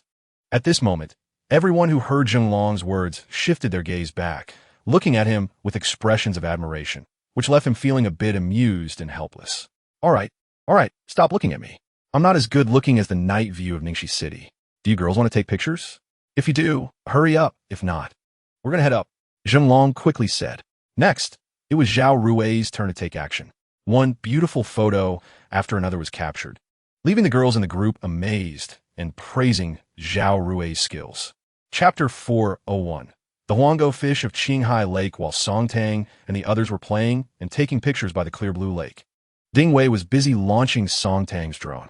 To be honest, Ding Wei was quite impressive in some aspects. He controlled the drone as if it were an extension of his arm. With Ding Wei's continuous manipulation, the drone captured panoramic views of the boundless Qinghai Lake and the rapeseed flower fields by the lake. It must be said that the scenery taken from high above by the drone was far more beautiful than what could be seen from the ground. Under the lens, Qinghai Lake resembled a blue mirror, complemented by the golden rapeseed fields nearby, creating a striking visual that looked like a richly colored oil painting. As Ding Wei continued to control the drone, it slowly began to descend, dropping to just above human height, and then approached the girls from behind, facing the lake. While they were still splashing in the water, they heard a significant commotion behind them. Curiously turning around, everyone saw the drone hovering in the air, slowly coming towards them. "Hi!" Song Tang turned and waved at the drone with a smile. Seeing Song Tang's gesture, the others realized it was her drone and began to cheer and wave at it joyfully. Chapter 402. Trading acts for cars after lingering by Qinghai Lake for a while. Song Tang and the others decided to move on. They were pressed for time that day, and everyone had come to Qinghai Lake mainly for a personal desire, to enjoy the lake view and take pictures as keepsakes. The group chatted and laughed as they walked out of the scenic area, with Zhao Ruwei and Ding Wei discussing drone operation techniques at the back. While it was called a discussion, it was primarily Ding Wei teaching, with Zhao Ruwei attentively learning. When they reached a spot not far from their vehicles, they noticed a crowd had gathered around their cars, primarily around Song Tang's vehicles. From a distance, they could see not only other tourists but also many locals dressed as herdsmen. Several motorcycles were parked nearby, likely ridden by these locals. As everyone gathered around Song Tang's modified vehicles, discussing them, they suddenly saw the lights of the cars flash. "Looks like the owners are here." Everyone turned to look and saw Song Tang and her friends standing not far away. Judging by their attire and demeanor, it was clear they were wealthy. Otherwise, they wouldn't be able to afford such mechanical beasts. Chapter 403.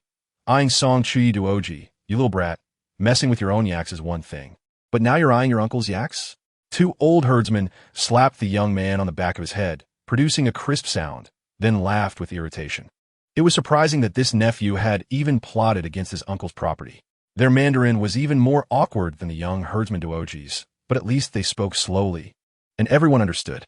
Watching Duoji shrink back after being scolded by his uncles, the onlookers burst into laughter, all knowing this was just playful banter.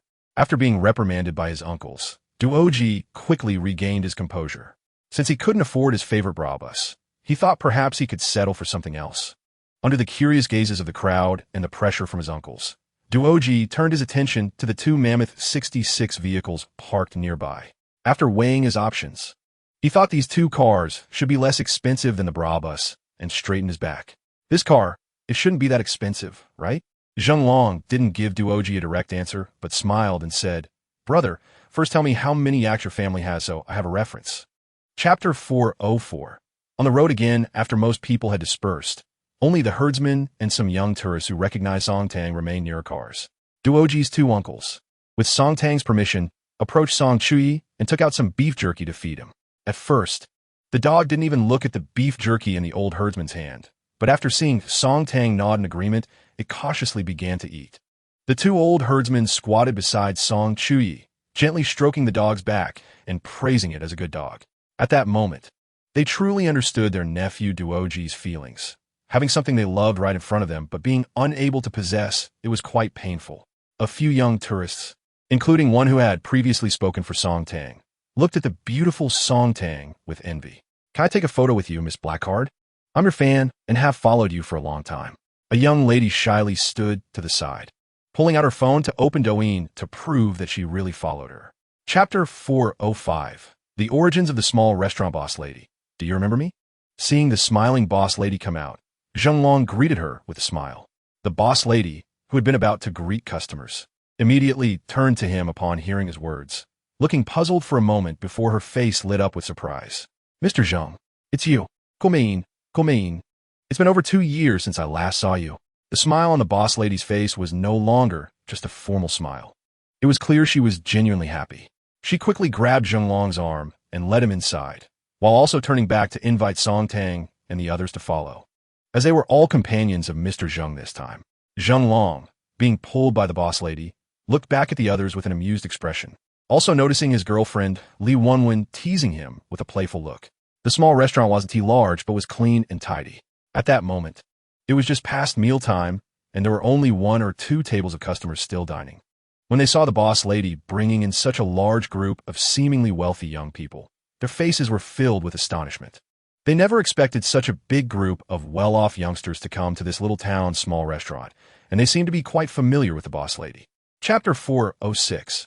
Visiting the Sky Mirror after finishing their meal, the boss and boss lady chatted with Zheng Long for quite a while. He must come back to play again in the future and get in touch with Zheng Long. 2 years ago, after Zheng Long saved the child, he urged them to take the child for a checkup. The boss and his wife were in a hurry to leave with the child, and by the time they returned, Zheng Long was already gone, so there was no contact information between the two parties. Facing the simple couple, Zheng Long naturally responded with a smile, saying he would come back in the future to see how the little girl was doing. Earlier at the restaurant, the boss's wife showed Zheng Long many photos of the little girl. She has grown much taller, with a cheerful smile and a face as rosy as a happy nut. Under the reluctant farewell of the restaurant owner and his wife, Zheng Long and Song Tang's convoy gradually moved away towards the salt lake. It wasn't until they could no longer see a trace that the couple exchanged glances and sighed. They had originally wanted to keep Mr. Zheng and his group for a night, but their itinerary was already set, and there were so many companions. However, they had left photos with Zheng Long and Li Wenwen on their phones, as well as a group photo taken at the store entrance, which will be precious memories in the future. Chapter 407. The boss Gao sang. After hearing Gao Sang's words, Song Tang hesitated for a moment and shook her head. I don't want to trouble you. Let's skip it. Gao Sang smiled, stood up, and patted Song Tang's shoulder. You young lady are kind, but haven't been out much. You don't know that in goose houses like ours, you have to pay for the meals I cook. Gao Sang's words weren't false, but more to dispel Song Tang's concerns. She could see that Song Tang didn't want to trouble her. After hearing Gao Sang's words, Song Tang immediately perked up. It's a paid service?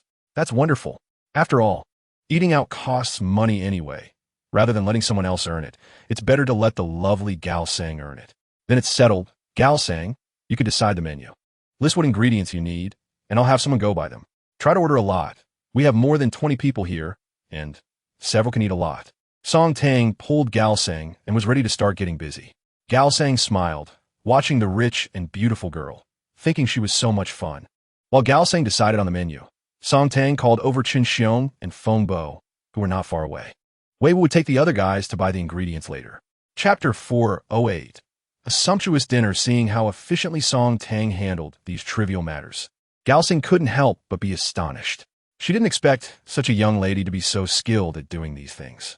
She didn't know that Song Tang had lived independently from the age of 13 for 5 years, and thought she was just like the others in the team, who often camped and cooked outdoors.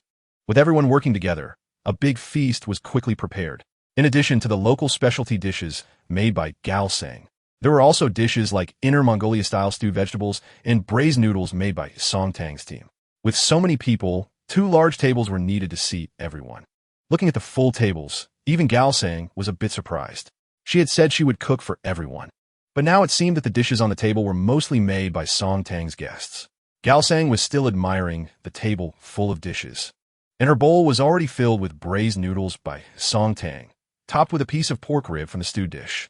What are you waiting for? Hurry up and eat. It's so late. Song Tang said with a smile to the dazed Gao Sang, finding the Tibetan girl quite amusing. Chapter 409. Changing into ethnic costumes not far from their departure, everyone followed Gao Sang to a small shop that didn't look very big. The owner was a warm-hearted Tibetan aunt, dressed quite stylishly, so she seemed to be an interesting person. Hey, little Gao Sang, are you out with guests again? The shop owner greeted with a smile when she saw Gao Sang leading a group of young girls. When she saw Song Tang walking beside Gao Sang in the crowd, she was surprised. She had never seen such a beautiful face in her youth. Aunt Mei Duo, these are my guests. They want to wear a set of ethnic costumes, so I brought them here. Gao Sang smiled at the shop owner, Mei Duo, interrupting Mei Duo's surprise at Song Tang. That's great. Come on in. I have everything you need here. Mei Duo smiled and welcomed everyone into the shop. Before long, with the recommendations and help of the 2 locals, everyone changed into their desired outfits, standing in front of the mirror, amazed at their transformed selves. Song Tang also stood in front of the mirror, smiling at her reflection. while Gao Sang and Mei Duo stood behind her, adjusting the details of her outfit and secretly praising her. Chapter 4:10. Leaving Dalinga at noon, under Gao Sang's guidance. Song Tang and the others ate at a well-known local specialty restaurant. After finishing their meal, everyone planned to return the clothes and rest at the guest house. But Gao Sang reminded them that the owner Mei Duo would go to Basang's house for lunch, so the shop would be empty. They had no choice but to wear their ethnic costumes back to the guest house since it wasn't far, and they could return the clothes in the afternoon or evening. Around 5 o'clock in the afternoon, Ding Wei and the other men who had been out for fun rushed back, covered in dust. Although they were all dusty, they seemed quite excited. Don't get too cocky. Go wash up and change before coming out. Before Ding Wei could happily chat with everyone, he was interrupted by Zheng Long. Everyone looked at each other's dusty faces and smiled, heading back to wash up. During this time, Chun Xiong and Feng Bo drove to Mei Duo's shop to return the ethnic costumes that Song Tang and the others had changed out of. When Ding Wei and the others cleaned up and came out, everyone gathered in Gao Sang's small courtyard. Chapter 4:11. Arriving in Galma, Zheng Long's words were like music to their ears, instantly making the car lively, as everyone agreed enthusiastically. This made Song Tang, who was about to speak, laugh. It turned out everyone was as confused as she was. In less than 10 minutes, the convoy drove off the road and followed Zheng Long's lead vehicle to a vast blue lake. As soon as the car door opened, Song Chi's dog jumped out and started running joyfully in the boundless wilderness by the lake, while Song Daneo wandered around looking for a place to pee. When Song Tang got out of the car, she was a bit dazed by the vast lake before her. Ding Wei, what did you say this place was called when we were in the car? Little Chaidan Lake? You call this Little Chaidan Lake? How is this little? Song Tang stood by the lake, gesturing exaggeratedly at the vast lake's surface in front of her as she asked Ding Wei. Song Tang's question left Ding Wei a bit dumbfounded because he didn't know the answer either, but indeed this lake was called by that name. Since there is another lake called the Chaidan Lake, this one could only be called Xiao Chaidan Lake, otherwise it would be hard to differentiate. Zheng Long was laughing while explaining this to Song Tang. Chapter 4:12. Shopping locally, everyone parked and began to check in under the enthusiastic reception of the innkeeper. Song Tang and the two younger ones, Zhao Qi and Zhao Rui, sat chatting on a bench by the flower bed in the courtyard. Miss, what we were discussing just now was the plot and characters of a novel. Zhao Qi explained to Song Tang. Sen Shu and Huo Ling are characters in this novel, and the Galmud Sanatorium is an important scene in it. Zhao Rui nodded while recording the new environment with his camera. Novel? I heard quite a few people in the group discussing this topic on the way here. It seems many have read this novel. Song Tang pushed away the heavy dog head of Song Chu that was resting on her lap. Yes, it's a tomb-raiding supernatural novel, quite scary. I used to read it under the covers, Zhao Qi said, feeling a bit embarrassed. Song Tang laughed. If it's that scary, I wouldn't dare to read it. Miss, although the novel is quite scary, the more you read, the more hooked you get, Zhao Rui said, taking a picture of Song Tang's big head with his camera and smiling at her. Chapter 4:13. The boss's joy and sorrow. The two young girls who walked up to Song Tang looked a bit shy. When they heard her ask them a question, they nodded repeatedly. Yes, we're locals. Song Tang handed Song Chu to Feng Bo and gently patted the arms of the two girls to comfort them. The two girls looked younger than her, probably local high school students. Don't be nervous. I'm not a man-eating monster. Since you know me, you should know what kind of person I am. After hearing Song Tang's words, the two girls thought about it and indeed relaxed a lot. If you're locals, could you recommend a place for us to have dinner? We just arrived in Galmud and haven't eaten yet. The two girls exchanged glances and then looked at the stunningly beautiful Song Tang, a bit awkwardly saying, Sister Blackcard, the places we usually eat are small shops.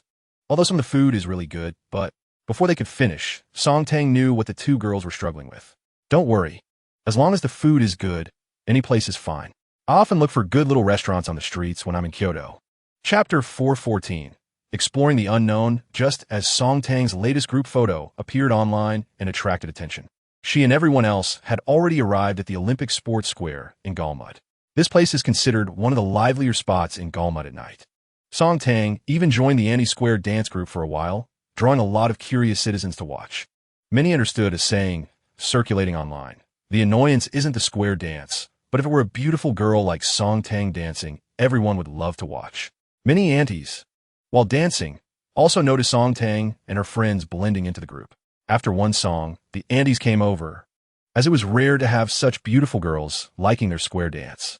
After chatting for a while, they immediately started the next segment, and Song Tang and her friend were happily taught by some Annies. Especially Chun Xiong, who was pulled down, looked so clumsy that he resembled a big bear, making some Annies laugh, while Song Tang was dancing to digest. A small video of her dancing with the Annies had already been recognized and posted online by someone who knew her. Chapter 415. The Scary Ruins. After leaving the urban area of Galmud, Song Tang's convoy traveled for half an hour through the endless desert following the navigation route, eventually spotting a cluster of buildings in the distance on the Gobi Desert. This must be the place the innkeeper referred to as similar to the Galmud Sanatorium. Woo! An excited scream came from Ding Wei in the vehicle, and Zheng Long, influenced by Ding Wei's excitement, sped up. The other vehicles quickly accelerated to keep up, kicking up a cloud of dust on the boundless Gobi. Screech! Zheng Long's modified Pajero came to a stop several dozen meters from the dilapidated building entrance, leaving a brake mark over a meter long on the ground. The following vehicles also stopped nearby one by one, and no one opened the doors, instead waiting for the dust caused by the braking to settle. Of course, there were exceptions. Ding Wei, being a bit foolish, jumped out of his heavily modified Wrangler the moment they stopped, ignoring the dust and running towards the distant gate. With a slight breeze, the dust quickly settled, and everyone tidied up their belongings and got out of the vehicle, walking towards that direction, while Ding Wei had already been waiting at the gate for a while. Chapter 416. Anomalies appear. Looking at Zheng Long walking ahead, Wei Wu whispered to Chun Xiong after consulting with Song Tang. After listening, Chun Xiong nodded and stepped forward to walk alongside Zheng Long. In such a desolate, abandoned area, it was uncertain what dangers might lurk. It was somewhat dangerous for an ordinary person like Zheng Long to lead the way. After wandering around the overgrown courtyard, everyone headed towards the imposing, dilapidated three-story red brick building that exuded a heavy atmosphere. When they reached the entrance, they found that only one of the double doors remained, the other long gone. With Chun Xiong by his side, Zheng Long felt more at ease. He turned to look at the others behind him and walked in with Chun Xiong. The ground and window sills were covered with thick dust, and there were occasional traces indicating that someone or wild animals had been here before. The long corridor had rooms on either side, some of which still had well-preserved doors. The gloomy lighting due to the overcast sky made the deeper parts of the corridor even darker and more ominous. Everyone followed behind Chun Xiong and Zheng Long, lightening their footsteps as they slowly explored each room on the first floor. Chapter 417. Fierce battle with the Tibetan bear. What did Song Tang's little assistant just say? A gun? Everyone exchanged shocked glances, realizing that if someone dared to say that, it must not be baseless. It seems Song Tang's bodyguard really had a gun. This realization made everyone pay more attention to and regard for Song Tang. In this peaceful country, what it means to legally carry a gun is clear to everyone. It is not allowed unless absolutely necessary. Tibetan bears are protected animals, and killing them without reason is illegal. And looking at the bodyguards around Song Tang, they shouldn't have any major problems. Up until now, only one person has been inside dealing with the situation, while the others have not entered. After regaining his composure, Zheng Long slowly began to explain to everyone, and everyone understood why Song Tang's bodyguards had not fired their guns until now. After confirming with Wei Wu that there were no major issues, Song Tang immediately crouched down to check if Song Chu-yi was injured. At that moment, Wei Wu, who had just returned from dropping off Song Chu-yi, had not yet reached the room where the fight occurred when a loud shout came from inside, followed by Chun Xiong and a brown-haired Tibetan bear crashing out of the doorway simultaneously. Chapter 418. Song Chu-yi injured. A clattering sound came from outside the window, and after seeing that the room was safe, everyone rushed in and ran to the window to look down. They saw the Tibetan bear limping away in a panic from a pile of construction debris without looking back. It turned out that the window faced the back of the building, where some old shacks and dilapidated structures remained. After Wei Wu had thrown the Tibetan bear out of the window, it landed on top of these buildings, which provided some cushioning. Once they saw the bear's figure disappear over the backyard wall, everyone let out a long sigh of relief. After the tension, everyone suddenly relaxed and noticed that their legs were shaking uncontrollably. After exchanging glances at each other's awkwardness, they all burst into laughter. Song Tang immediately rushed to Wei Wu's side and then pulled him to Chun Xiong. "Are you injured?" Seeing the worried look and questioning words from their young lady, Wei Wu shook his head repeatedly and even turned in a circle to show her he was fine. After confirming that Wei Wu was unharmed, Song Tang felt a bit more at ease and then turned her gaze toward Chun Xiong. Chapter 419. The Old Veterinarian's Examination. Don't be fooled by the old veterinarian's age. Even in this small western town, he knows almost everything about various animals, thanks to his deep passion. The moment he saw Song Chu Yi in Fengbo's arms, he immediately recognized it as the rare blue bay shepherd dog from the internet. His sharp eyes assured him that the dog before him was a genuine blue bay and not a fake. Quick, bring it in. Luckily, you arrived just in time. If you had been 2 minutes later, I would have locked the door and gone home. The old veterinarian welcomed Fengbo and opened the already locked door, inviting everyone in. Anyone familiar with him would be astonished. This stubborn old man was actually so accommodating. Fengbo smiled and followed the old veterinarian into the clinic, placing Song Chu Yi on a counter as directed.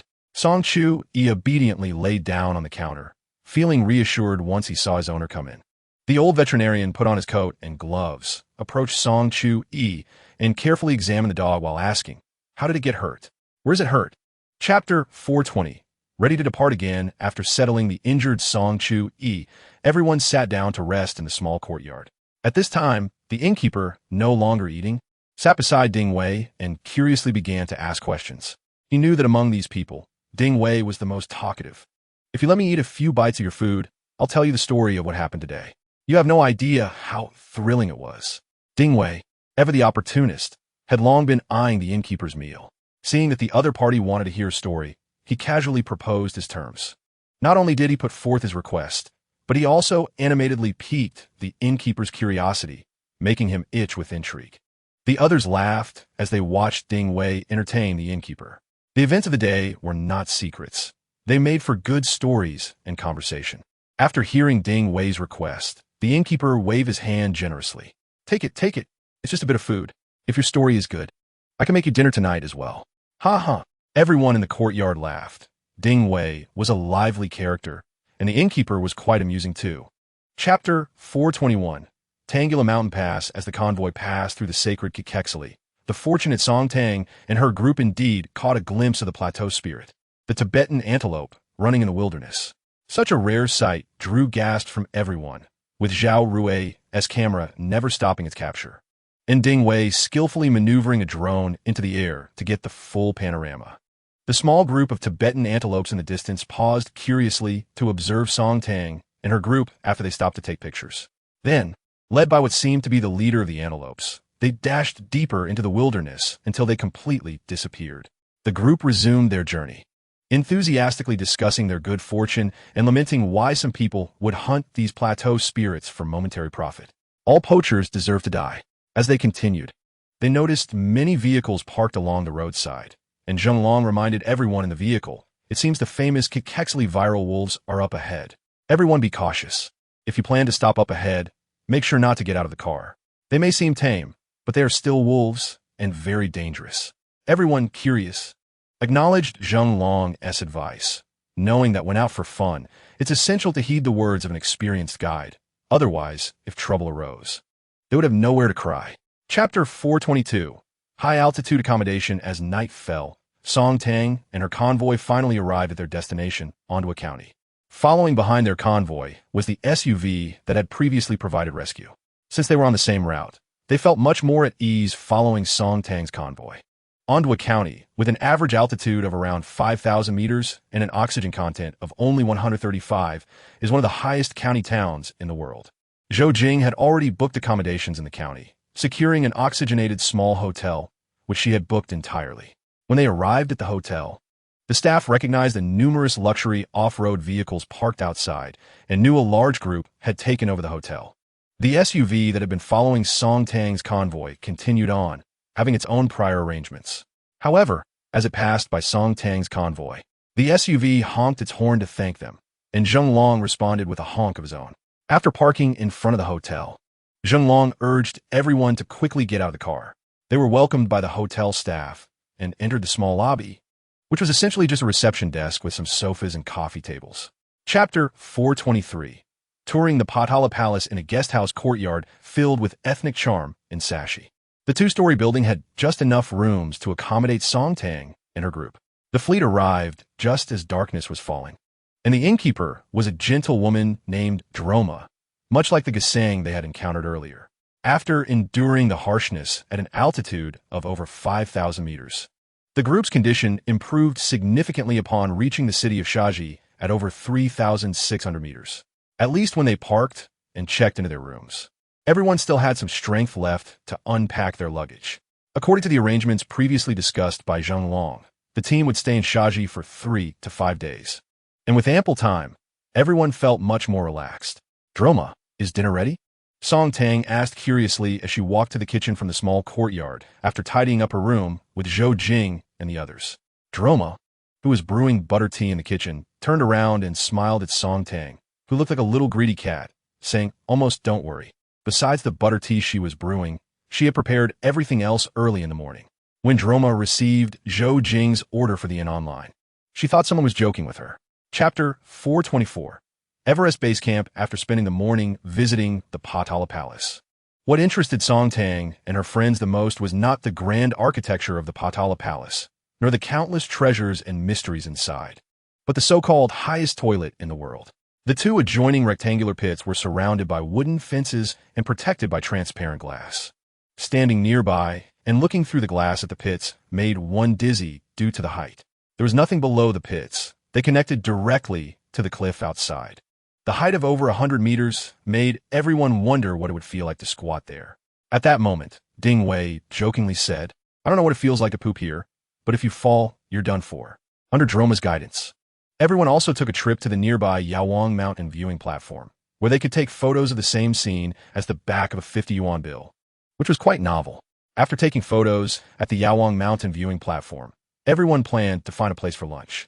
Droma, the competent temporary guide, recommended a wild mushroom chicken soup that was simply delicious, and even Zhao Qi and Zhao Rui, who had the smallest appetites, ended up sharing another bowl after finishing one. Chapter 425. Searching for a campsite at this moment at Heiress Base Camp, many tourists were organizing everything for themselves, and there were also quite a few tent and homestay owners wandering around. Just then, someone heard a loud engine roar, and as the sound got closer, everyone stood up straight to look in the direction of the noise. A fleet of exaggeratedly modified vehicles that they had never seen before was driving along the road towards them. Tourists were curious why they had arrived in their own vehicles instead of taking the scenic bus. However, the tent and homestay owners were not happy. They thought, "You drove up here? How are we supposed to make money?" But upon seeing the luxurious configuration of the vehicles, everyone exchanged glances, and no one dared to step forward to stop them. The vehicles looked extravagant, and being able to drive up from the transfer station below indicated that they either had skills or connections. It was best not to act rashly and just observe the situation. Under Zheng Long's leadership, Song Tang's fleet passed through the tent campsite, continuing straight ahead past curious tourists standing by the roadside. Chapter 426. Lovely netizens, just as Song Tang and the others had set up all their tents. The alert Song Chu Yi stood up again to look down, attracting the attention of others who also looked down. They saw 3 or 4 young people approaching from the campsite, all looking like tourists, though it was unclear whether they were passing by or had come specifically. Noticing that they meant no harm, Song Chu Yi let out a couple of soft sounds before turning to find her older brother, Song Denodai, to play with. Social interactions were not her forte. That was better left to the bipeds. Watching the 2 boys and 2 girls who had come closer, their eyes full of excitement, but also a bit cautious, Qiong Ying helplessly smiled and said to Zhou Jing and the others beside her, "Well, it seems they recognized our team and came up to find fans of Our Lady." Zhou Jing and the others also realized at the same time. Noticing the expressions of the young people were just like those of fans they had encountered before. "Are you looking for Our Lady?" Zhao Qi asked softly when she saw everyone was silent. Upon hearing the question from the young lady in front of them, Zhang Na and her 3 companions immediately understood who she meant by Our Lady, and they nodded seriously. Chapter 427. Meeting by fate, they were all young people, so there was no need to overthink it. Meeting in such a place was quite a fate, so they should relax. Song Tang also noticed Zhao Na and the others were uneasy and smiled to reassure them. "Also, you don't have to keep calling me Sister Blackheart. Just call me by my name online. It sounds a bit awkward in real life." Her joking words made Zhao Na and the others chuckle, and they finally relaxed. "My name is Song Tang. I suppose you already know it online. Just call me by my name. I don't even know what your names are." Hearing Song Tang's earlier words, Zhao Na and the others nodded. But upon realizing they had forgotten to introduce themselves, they felt a bit embarrassed. "Em Zhao Na. And this is my boyfriend, Li Wei."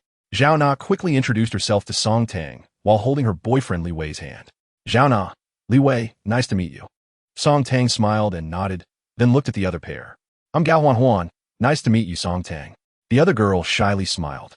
Chapter 428. Filming collaborative videos after adjusting the camera for photographing the starry sky. Zhao Rui returned to the crowd with another camera he had prepared earlier. "Ladies, you just eat and drink normally. I'll use this camera to take a panoramic shot of us." Song Tang smiled at Zhao Rui, saying, "Don't you have a stand? Set it up on the side and come back to join us after you're done." Zhao Rui smiled sweetly at Song Tang while holding the camera, thinking that his lady was beautiful, lovely, and kind, and he didn't want to leave her out. Ding Wei and Feng Bo also stood up to help Zhao Rui find a good angle and set up the camera. Everyone smiled at the camera lens, and Ding Wei launched a drone into the night sky. However, considering the lighting issue, he didn't fly it too high, just enough to capture the entire campsite. After finishing filming, everyone continued to eat, drink, and laugh, but no one dared to move too much or too violently, as the altitude here would teach them a lesson once their strength was exhausted. Zhao Rui, who has a small appetite, quickly filled up, and at a clean little table nearby, they simply edited the footage taken with the camera and drone, made slight adjustments to the filters, and sent it to Song Tang. Chapter 429. Departure and arrival that night. Everyone had a great time. Although the environment was harsh, it did not dampen their enthusiasm at all. Even Wang, Yi, and Qian Hui, who joined later, relaxed a lot and got photos taken with Song Tang alone. The next morning, when Zhao Na and Wang Yi's two groups woke up, they found that the area near the camp where they had played together last night was now empty. Song Tang and the others had left without them noticing. After participating in activities with Song Tang last night, Wang Yi and his companion, along with Zhao Na and the others, had become familiar with each other. When they realized that Song Tang and her group had disappeared, they felt a pang of regret. The six of them gathered to discuss their upcoming routes, and they were delighted to find that their paths were almost the same, which meant they could travel together. Song Tang and her group had been on the road, passing by the beautiful Ranwa Lake and the thrilling 72 bends of the Nujiang River, and arrived at Litong, which is at an altitude of 4,000 meters 3 days later. Litong, a must-visit place on the 318 scenic drive and an important stop on the ancient Tea Horse Road, is vividly referred to as the Sky City. Chapter 430. Jiangqi Skills Tang Tang. Where are you now? On the other end of the video call was Han Jing's smiling face. Throughout the journey, Song Tang frequently communicated with her friends, and everyone knew she was on a self-driving trip to the west. In fact, even if Song Tang didn't tell anyone who often uses Douyin would know what she was up to. It wasn't that Song Tang herself exposed it, but her car and dog had already gone viral online. When others showcased the dog online, claiming it was a blue bay shepherd, many people analyzed and debunked it. Song Tang never specifically showcased her blue bay shepherd, but no one doubted it was a genuine blue bay shepherd. What a joke! How could things from the Blackheart sister be fake? Forget about the blue bay shepherd. If one day the Blackheart sister had a polar bear by her side, no one would doubt it was fake. We just arrived in Daoqing Yading today, and now we're in Shangri-La Town, Song Tang said with a smile to Han Jing on the other end. When I first found out that this place was also called Shangri-La, I thought we had gone to the wrong place, to Yunnan. At this point, Song Tang, lying on the big bed, couldn't help but burst into laughter again. Chapter 431. Heading to Yadinghe, Zhenglong, I want to ask you something. Jiang Qi, who was driving the pickup truck, suddenly spoke up. That Blackheart sister, Song Tang, does she have a boyfriend? After finishing this sentence, Jiang Qi waited for a response for a long time. Turning his head, he found Zheng Long in the passenger seat looking at him with an incredulous and slightly disdainful expression. And even Li Wenwan in the back seat leaned over curiously to look at him. What is wrong with you two? Jiang Qi was confused by the reactions of the two people in the car. Luckily, he was driving, otherwise, with the expression on Zheng Long's face, they would have had to duel again. You know, even though we've been good buddies for many years, there are some things I still have to say to bring you down a notch, Zheng Long said, looking serious. Song Tang is not someone from our level that you can aspire to. If you really have any thoughts about her, I advise you to give up that idea as soon as possible. It's truly for your own good. Zheng Long's words made Li Wenwan in the back nod repeatedly. This was exactly what she wanted to say. Song Tang's current status is such that even the sons of prestigious families have to weigh their worth. Chapter 432. Jiangxi and Jiangwei. This ancient glacial lake, known in Tibetan as Irong Qo, quietly lay at an altitude of over 500 meters in the Yading mountain pass, pure and mysterious, waiting for the world to unveil its secrets. Because Song Tang and her group visited during the right season and weather, the Milk Lake generously showcased its most beautiful side, a scene so breathtaking that it didn't need any filters. After playing around at the Milk Lake for a while, Song Tang and her group moved on towards the still-ahead five-color lake. Continuing from the right side of the Milk Lake, everyone exerted great effort to climb a steep slope. After climbing over 100 meters, the first sight from the ridge was the five-color lake, just a mountain away from the Milk Lake. From a distance, the lake's surface appeared enchanting, making one feel as if they were in a dream. The transparent lake bottom looked as if it was painted with a brush, filled with varying shades of blue. Under the sunlight, the water showcased different glows, transitioning and changing in a myriad of ways, resembling a vibrant, richly colored oil painting that was still yet subtly moving. This splendid lake, located at an altitude of over 700 meters and known in Tibetan as Danzin Qo, was thus embedded in the mountains, its deep blue calming the restless hearts of those who had climbed up. Chapter 433. Kongding Lulu City. After staying in Shangri-La for 2 days, everyone not only rested their bodies, but also, accompanied by Jiangxi and Jiangwei, left their footprints at some lesser-known beautiful spots nearby. However, there's no feast that doesn't end. No matter how joyful the time, a day of parting inevitably comes. When it was time to leave, Jiangxi stuffed the car with many local specialties for everyone, and he and Zhenglong embraced for a long time, making Li Wenwen and Jiangwei, who were holding hands nearby, feel a bit jealous. The two quickly became good friends over these few days, and although they were a bit speechless at the two men in front of them, they were also very reluctant to part. Under the smiling gaze of Song Tang and her group nearby, Zhenglong was the first to shyly release Jiangxi. Good brother, remember to send me an invitation if you get married. No matter how far, I will come to congratulate you. Zhenglong's words made the emotional Jiangxi tear up instantly. He had been holding back for a long time. Jiangxi earnestly nodded in agreement, also reminding Zhenglong to notify him if he got married. The way the two were so affectionate made those around them feel a bit awkward, and Li Wenwen and Jiangwei pretended to be annoyed while shouting, "Hey, we haven't agreed to marry you yet, and you're already discussing wedding invitations?" Chapter 434. The cat got a kiss. Seeing the other party's sincere invitation, Song Tang scratched her head, feeling a bit shy, and said, "But I have a dog and a cat with me. Will that be inconvenient?" For local hotels that only operate in a single city, Song Tang wasn't very confident that they would make exceptions for her. After she finished speaking, the man who appeared to be the manager smiled and replied, "Miss Song, don't worry. We are aware of your cat and dog, and we have prepared everything they need. Rest assured, the hotel is one of the best in Kongding City. There won't be any problems." It seemed that Song Tang was a bit worried about the quality of the hotel, thinking that she might not understand. Many fans around her were also voicing their concerns, seeing that others had already gone to such lengths, not only personally coming to the outskirts of the city to welcome her, but also thoughtfully preparing everything for her pets. Song Tang felt she couldn't refuse any longer. She and Zhenglong were coordinating with the hotel staff about the number of guests and room types, while Zhou Jing had already set up a group with the fan leaders. Soon, all the fans present were added to the group. Chapter 435. The gathering scene. At this moment, a small banquet hall in the Yuling Snow Hotel was bustling with activity. The spacious area had 4 large round tables, enough for both Song Tang and her fans to sit comfortably. Under the strong requests from the fans present and those online who had already heard the news, Song Tang opened her account for a live broadcast for the first time. However, she immediately asked Zhao Rui, who was knowledgeable, to turn off the gift donation feature. It seemed too much to let her fans send gifts when she was already so wealthy.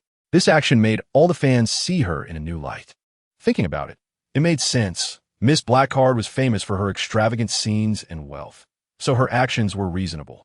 Although the fans understood, many still shouted in the live chat asking her to open the donation feature, wanting to be her top supporters.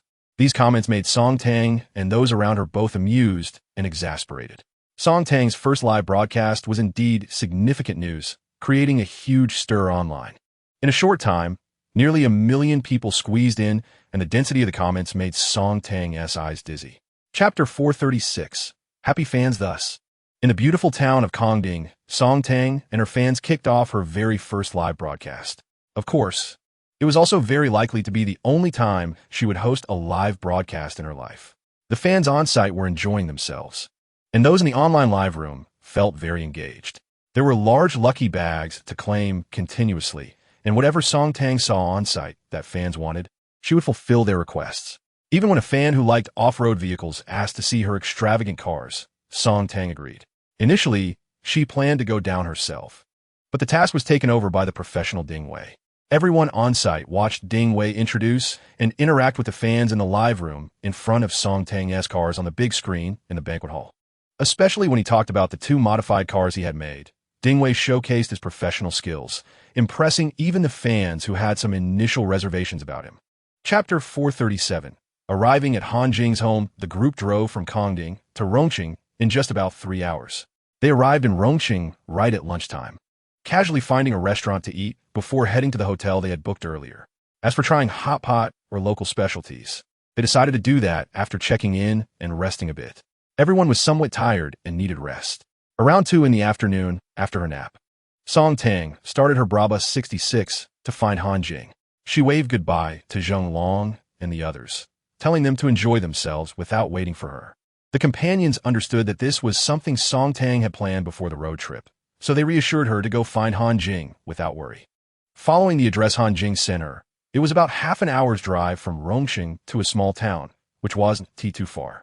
Song Tang drove ahead with Zhou Jing and Xiong Ying, while Wei Wu and the others followed in 2 mammoth vehicles, each loaded with gifts. Singing along the way, Song Tang's cheerful demeanor lifted the spirits of her companions, as happiness is always contagious. Chapter 438. Song Tang arrives initially. Han Jing, who was somewhat flustered on the phone, relaxed a lot upon hearing Song Tang's voice, but tears suddenly streamed down her face. Earlier, amidst the noisy phone call, Han Jing had gathered some information. Her father had been in a scuffle, but it wasn't too serious, as he was still arguing with someone. Seeing that Song Tang intended to help, her anxious feelings overflowed, and she couldn't hold back her tears any longer. Weeping Han Jing's house, Song Tang asked for the specific address and called Zheng Long and the others who were still in Rongqing. Longo, I need a favor. I'm still in the town, and it will take me some time to get back to Rongqing. Zheng Long, who was about to go out with everyone at the hotel, was curious when he received Song Tang's call, but he became serious upon hearing her somewhat urgent tone. What's the matter? We were just about to go out. Everyone is here. Zheng Long signaled for everyone to wait while on the phone. Seeing Zheng Long's demeanor, everyone sensed it was something serious and gathered quietly around him. My roommate Han Jing's dad got into a conflict while transporting goods in Rongqing, and it seems there was some physical altercation during the call earlier. I need some time to get back, so I want you guys to go over first. Chapter 439. The road to Shu, however, at this moment, the 4S shop manager was seething with anger but dared not express it. Although he wasn't a good person, he had been in the automotive industry for many years and had some insight and experience. The cars that had just entered were not like the modified vehicles Zheng Long and his group had come with, where the costs were unclear. These were 3 limited edition top-tier cars, especially the leading Brabus 66, which was priced over 10 million, with only around 20 units made. The manager, retreating to his own people, was no longer arrogant and began to feel a bit anxious. It seemed that someone who could drive such a car was here to support the locals. Today, a situation was going to be challenging. He initially wanted to have the influencers he invited film seriously, hoping the other party might ease up due to online pressure. But when he turned around, he found that the influencers he had invited were nowhere to be seen. Damn it, they ran away so fast. The manager felt helpless. The fact that these influencers had fled indicated they probably knew the background of the guests, and today might not end well. As soon as the 3 massive vehicles stopped, Han Jing was the first to help her mother out of the car, and Han's mother hurriedly walked towards her husband with a worried expression. Chapter 440. The background and context at this moment, the 4S shop manager was in a dilemma. He couldn't lie. After learning about the young lady's identity, he didn't dare to think about it, especially when the crowd cheered earlier. He had secretly looked over. When he saw that the big influencers he had previously invited were also cheering for the young lady, he became even more intimidated. Tell the truth, it's really embarrassing. Moreover, every word he says now not only represents himself, but also reflects the reputation of the car brand behind him. He can already imagine the consequences he would face if he spoke the truth. Seeing that the young lady in front of him and the surrounding crowd were getting a bit impatient, the manager gritted his teeth and decided to go for it. After all, it was a losing battle either way. The manager initially envisioned a smooth conversation where he could tell the truth while playing a bit of clever wordplay, thinking that overlooking some details wouldn't be a big deal. However, he didn't expect that whenever he skipped over a detail, the crowd would eagerly jump in to fill in the gaps. This scene not only left the manager feeling frustrated, but also made the onlookers struggle to contain their laughter. Chapter 441. The matter is resolved, so how do you plan to handle this situation? Just give me a solution that I can accept. Song Tang stated her position straightforwardly, without waiting for the other party to introduce themselves. If it were before, even if the other party was of a lower status, Song Tang wouldn't have spoken so politely. She had always been someone who spoke respectfully, even to sanitation workers. However, today, the car brand in question had genuinely upset her. Their arrogant behavior and subsequent shirking of responsibility made her naturally speak with some anger. At this moment, the 4S store manager sat on the ground, not daring to say a word. He recognized that the voice on the phone was from his superior, someone he had heard countless times during meetings, so he wouldn't mistake it, likely sensing the anger and displeasure in Song Tang's voice. The person on the other end didn't continue to beat around the bush and responded directly. Miss Song, we will provide Mr. Han with a compensation of 100,000 yuan as soon as possible. All involved personnel, including the store manager, will be dismissed and held accountable, and an industry-wide announcement will be made to blacklist them.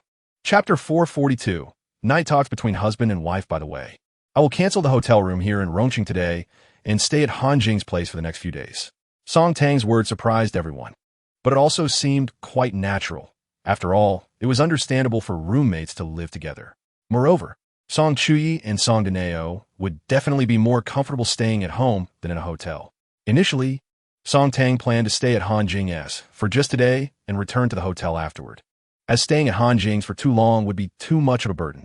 However, she couldn't resist the persistent murmuring from Han Jing's family on the way here, especially when she saw Han's mother almost in tears.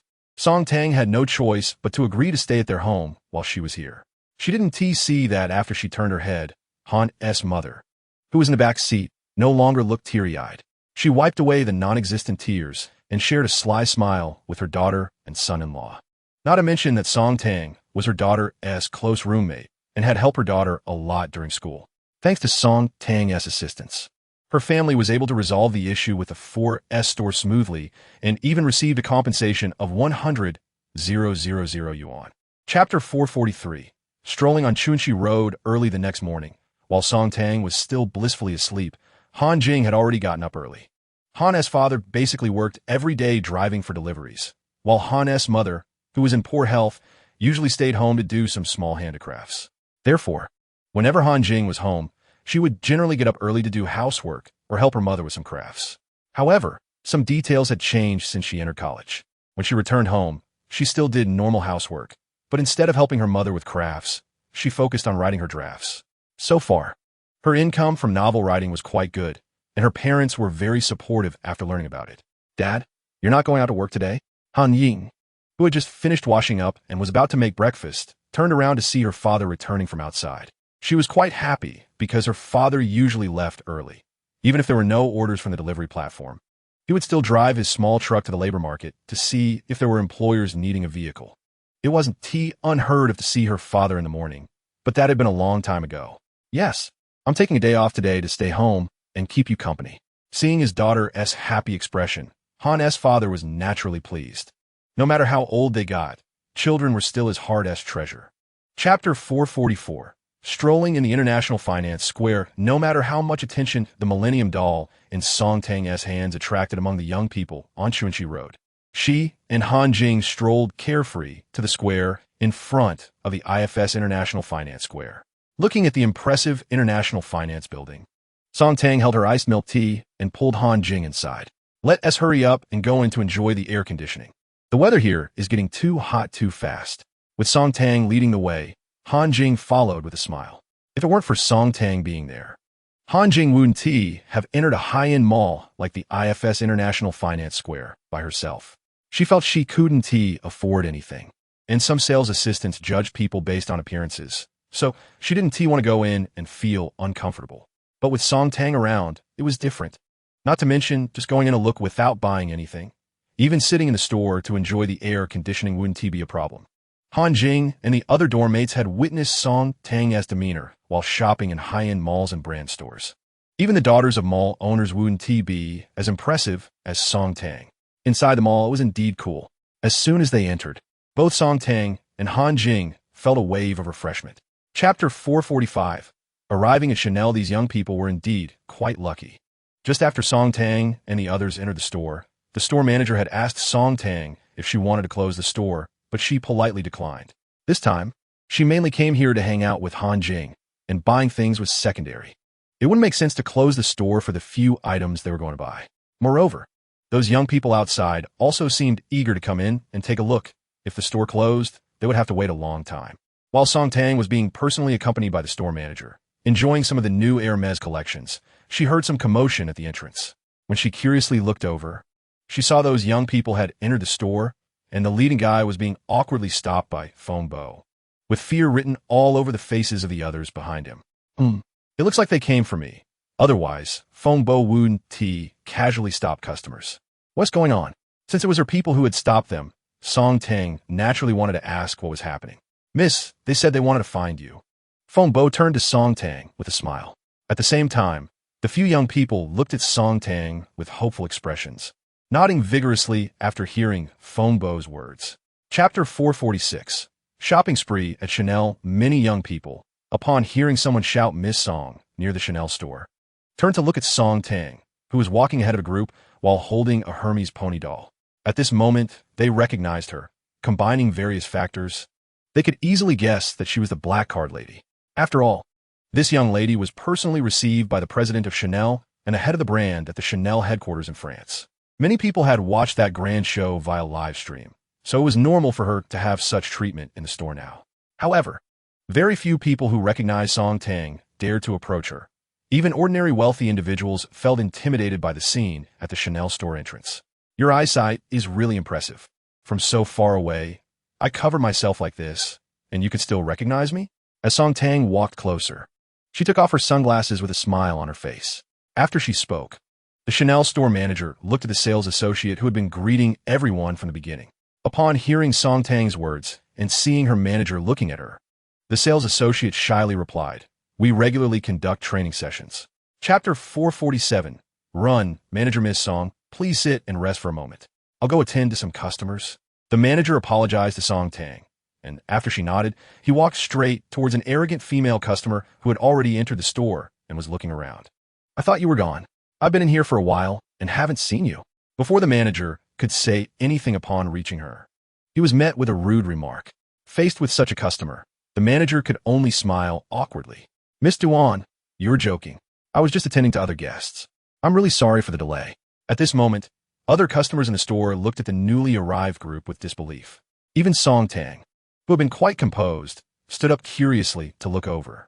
Noticing Song Tang's curiosity, the internet-savvy Han Jing leaned in and whispered in her ear, I know her name is Duan Jia, a rising star from last year.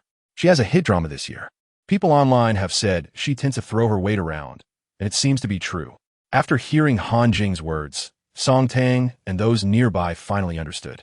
This was just a small celebrity who had recently made a name for herself in the entertainment industry.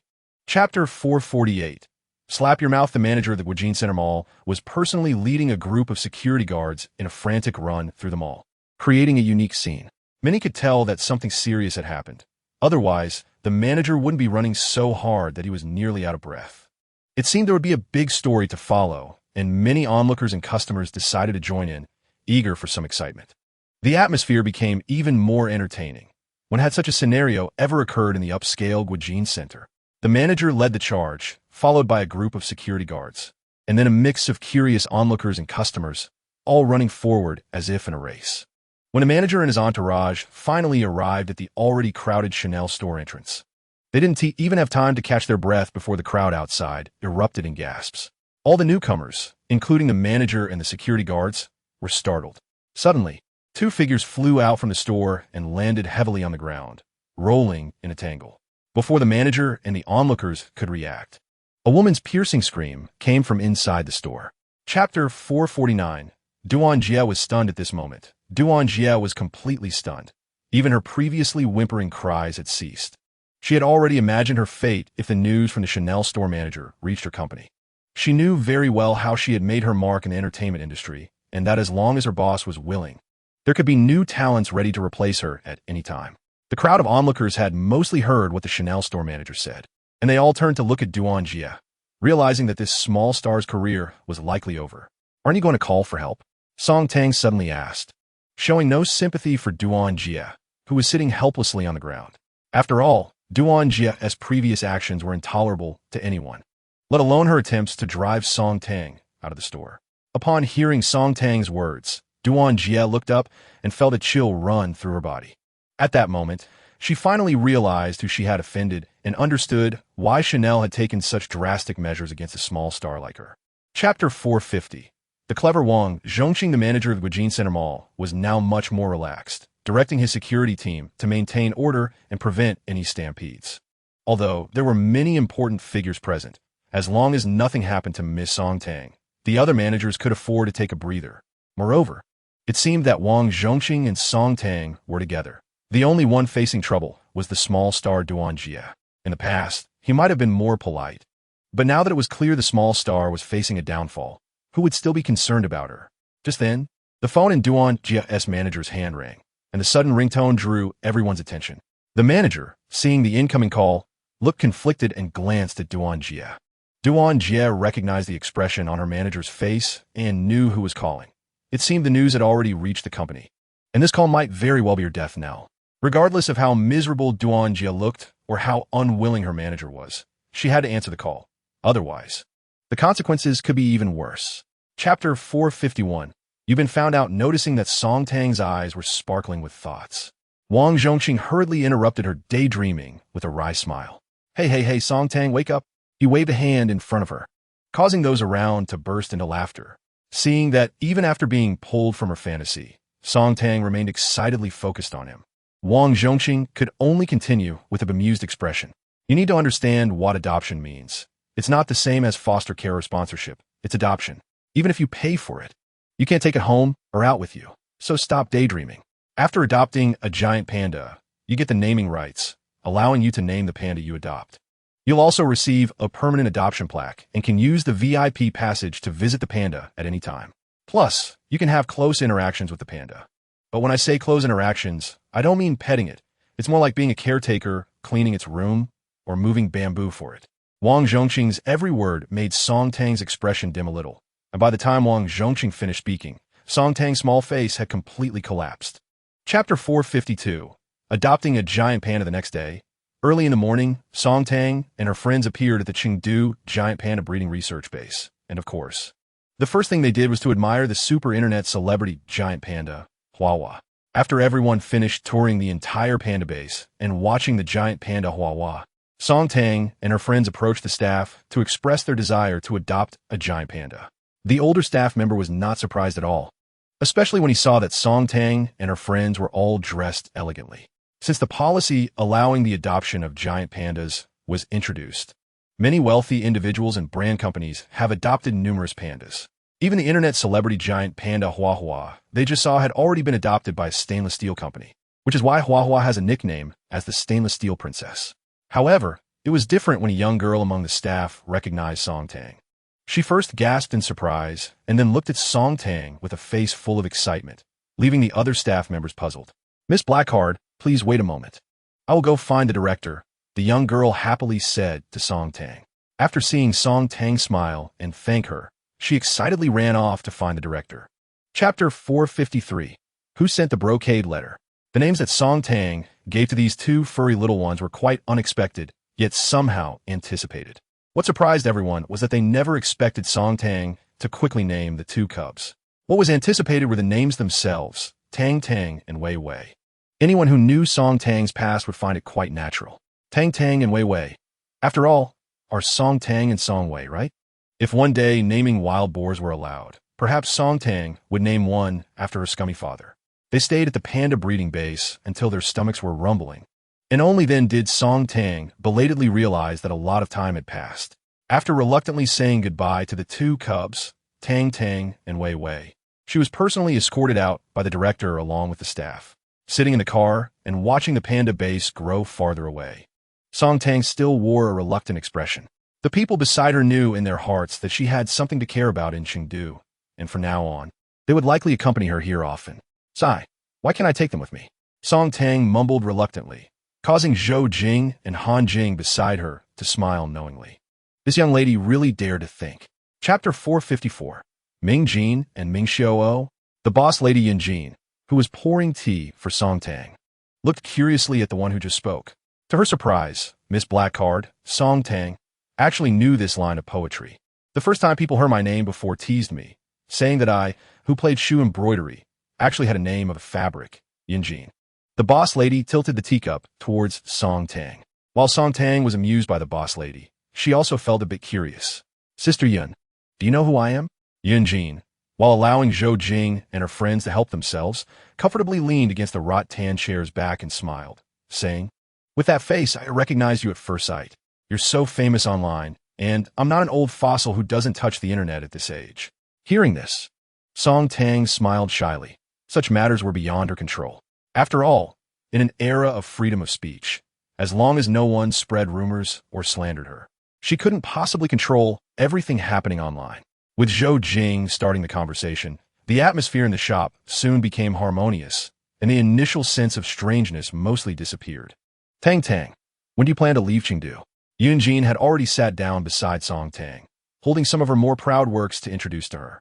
Chapter 455, customized for over 10 million without keeping everyone waiting too long. Yun Jin quickly set up a group video call on her tablet. Before long, one by one, gray avatars lit up and figures appeared on the tablet screen. However, what Song Tang did not expect was that among these inheritors of embroidery products, there were actually two men, and they didn't look very young either. I said, Miss Yin, you didn't run off to play?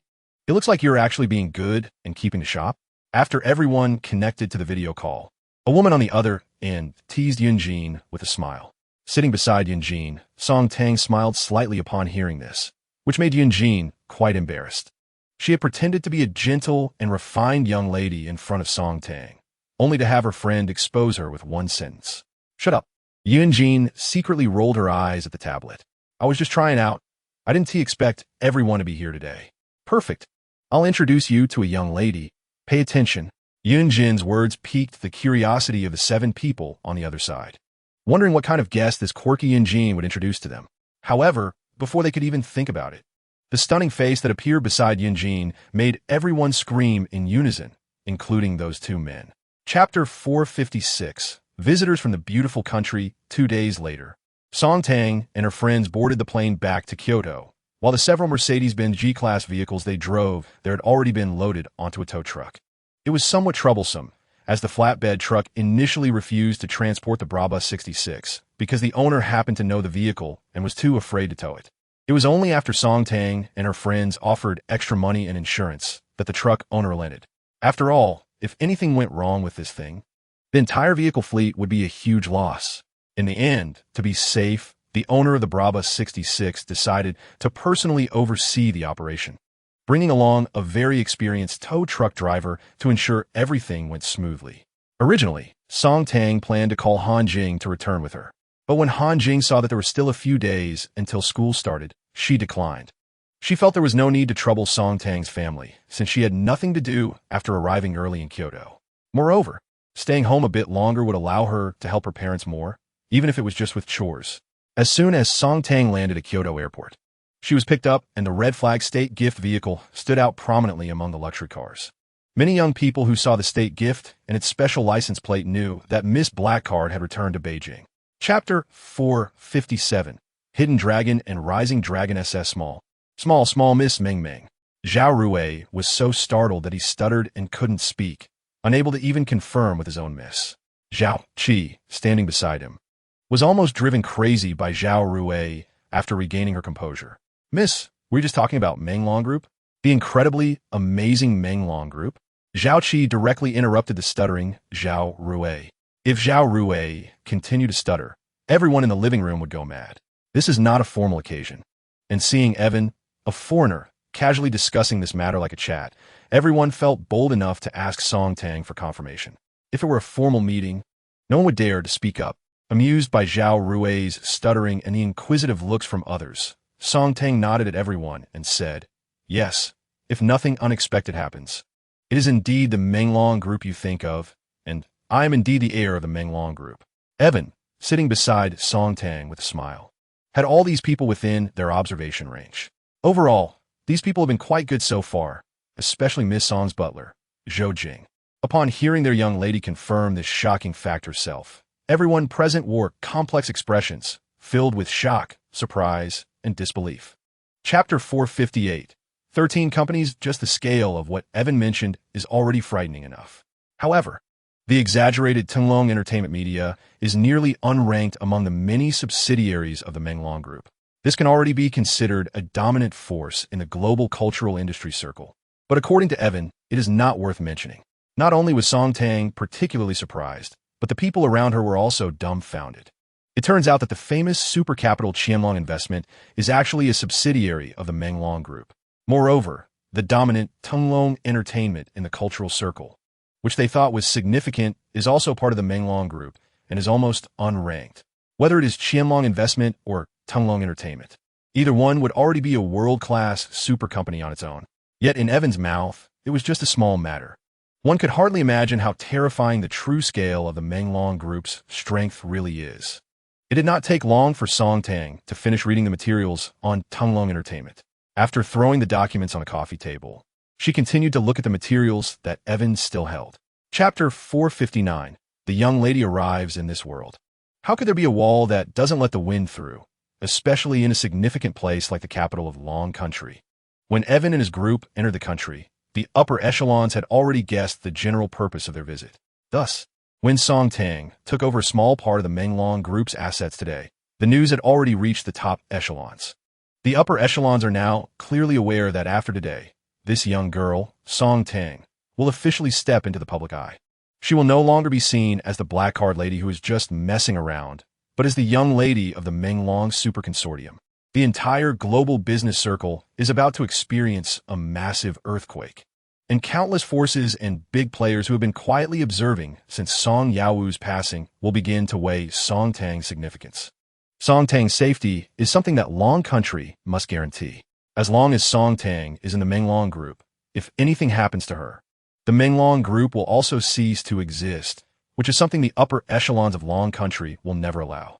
Moreover, apart from this, a large part of the Menglong Group, even the majority, consists of die-hard loyalists to Song Yaowu, loyal to the Song family. And they will also be loyal to Song Tang. If anything were to happen to Song Tang, there would be no need to think. The entire Menglong Group would go all out for a frenzied retaliation. Chapter 460. All ignore the official car, N701. Apart from the onlookers surrounding the area, all the business tycoons and numerous media reporters gathered inside the venue recognized this car. This is not a vehicle that ordinary people or regular foreign guests are qualified to ride in. The Hongqi N701 mentioned in news reports can directly drive to the White House in the beautiful country.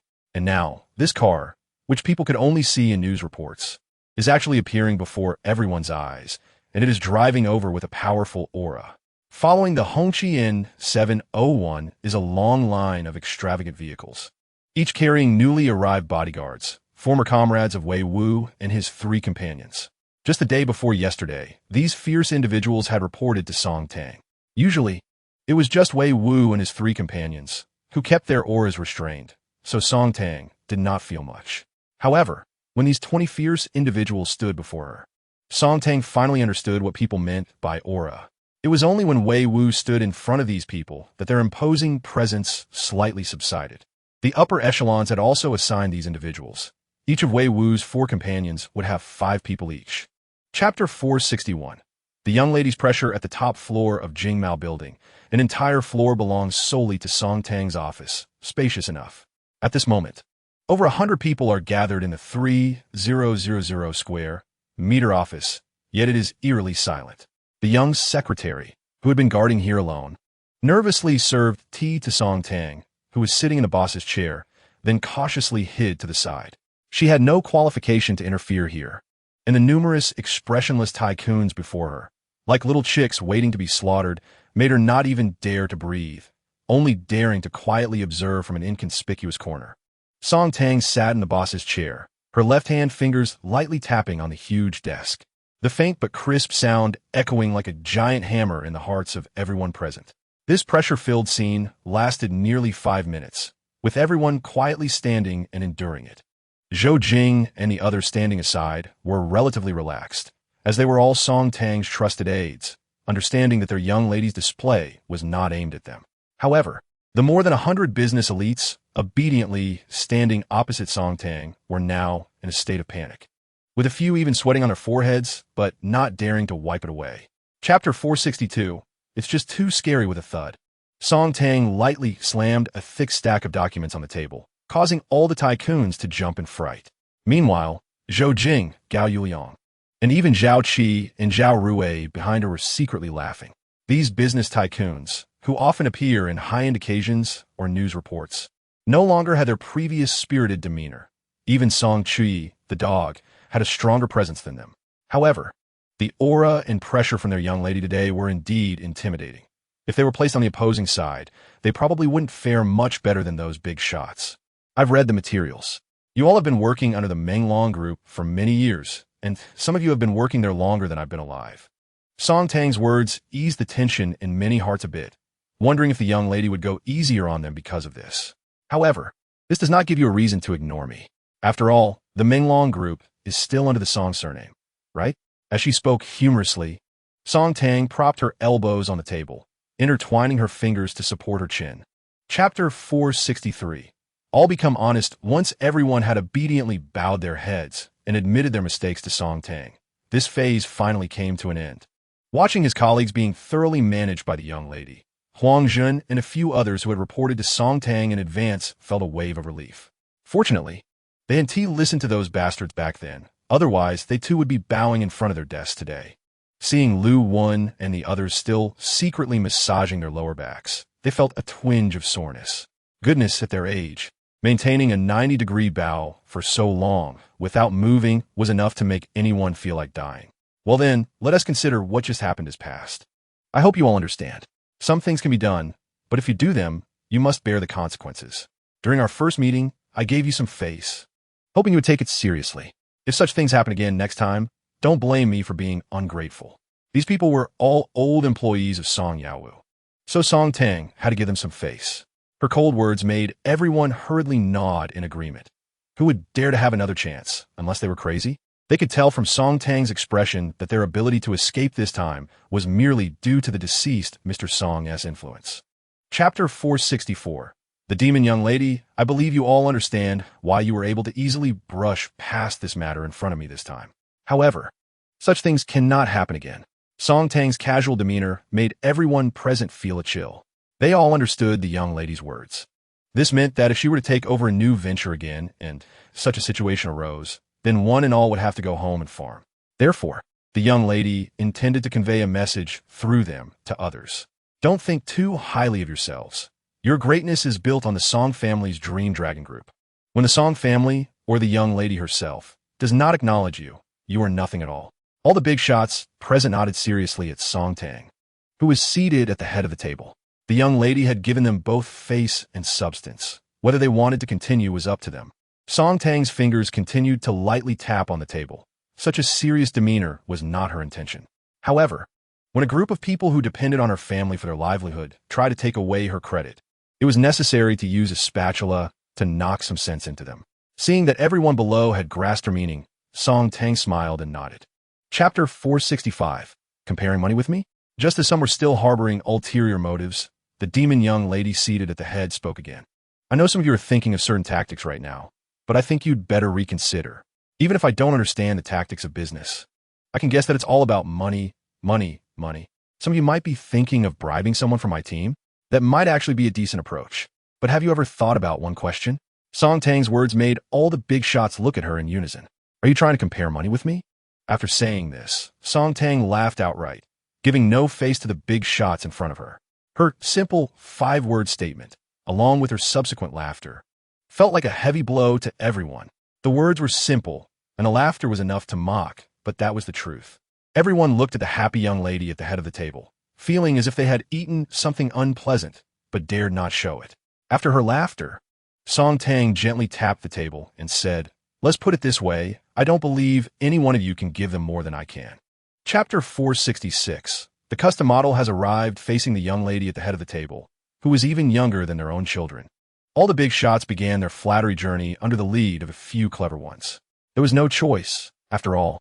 She held their future and financial prospects in her hands, especially since the young lady had genuinely let these lucky ones off the hook this time. It might be a bit challenging to please a genuinely older boss, but to make the young lady happy, these old foxes had plenty of tricks up their sleeves. The atmosphere in the conference room finally brightened up for the first time today. After laughing for a long time, Song Tang rubbed her face and said, "All right, enough idle chatter. Let us get to the main topic." Upon hearing this, all the big shots in the conference room straightened their postures, as it seemed the final highlight was about to begin. "Let us talk about your current business situation. This is my first time taking over, and there is still a lot I don't know." She added, "Just a heads up. Just because everyone is safe this time doesn't mean it will always be this way. Although I'm not too familiar with all this, I have plenty of people around me who understand it well." Chapter 467. Another monthly contract. The meeting didn't conclude until around 8 or 9 at night. It could have ended earlier, but a few foreigners struggled with their Mandarin and insisted on speaking it, which delayed quite a bit of time. Normally, Song Tang would have urged them to speak English to save time. However, in this instance, it perfectly aligned with her intention to prolong the meeting and keep them hungry a bit longer. Therefore, those foreigners who insisted on showcasing their Mandarin skills didn't realize they had provoked the wrath of many. It wasn't too bad in front of the young lady, but once they returned to their own territory, their superiors would surely make things difficult for them. After the meeting, Song Tang briefly greeted everyone and then left with her group. The housekeeper at home had already prepared everything, just waiting for her to return to start cooking. Meanwhile, the big shots, after bidding farewell to the young lady, felt their legs go weak and nearly sat on the ground. Fortunately, there were many people around to help each other up. Everyone looked at the departing convoy, feeling quite emotional. The young lady was indeed not easy to deal with. These little tricks had really given them a hard time. Chapter 468. The custom model has arrived in this area with more than 50 old Western-style houses. The one belonging to their young lady was the best. The building covered nearly 1,000 square meters, and the accompanying garden was over 800 square meters. The so-called scenic area outside the door, residence inside, refers to this place. Such old Western-style houses are extremely hard to come by, with no actual price available. Rumor has it that this place only rents and does not sell. It's unclear how their young lady managed to obtain an old house with independent property rights. And it's the best one at that.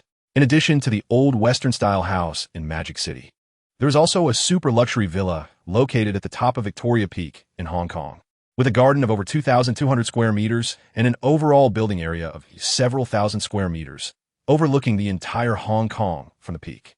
Not to mention in Hong Kong, even in the entire world, this house is among the top tier. The price has already exceeded 2 billion, and no one can calculate its specific value. Zhou Jing felt a bit dazed holding these materials. Her young lady's assets truly seemed limitless, and such invaluable items appeared so casually in her hands.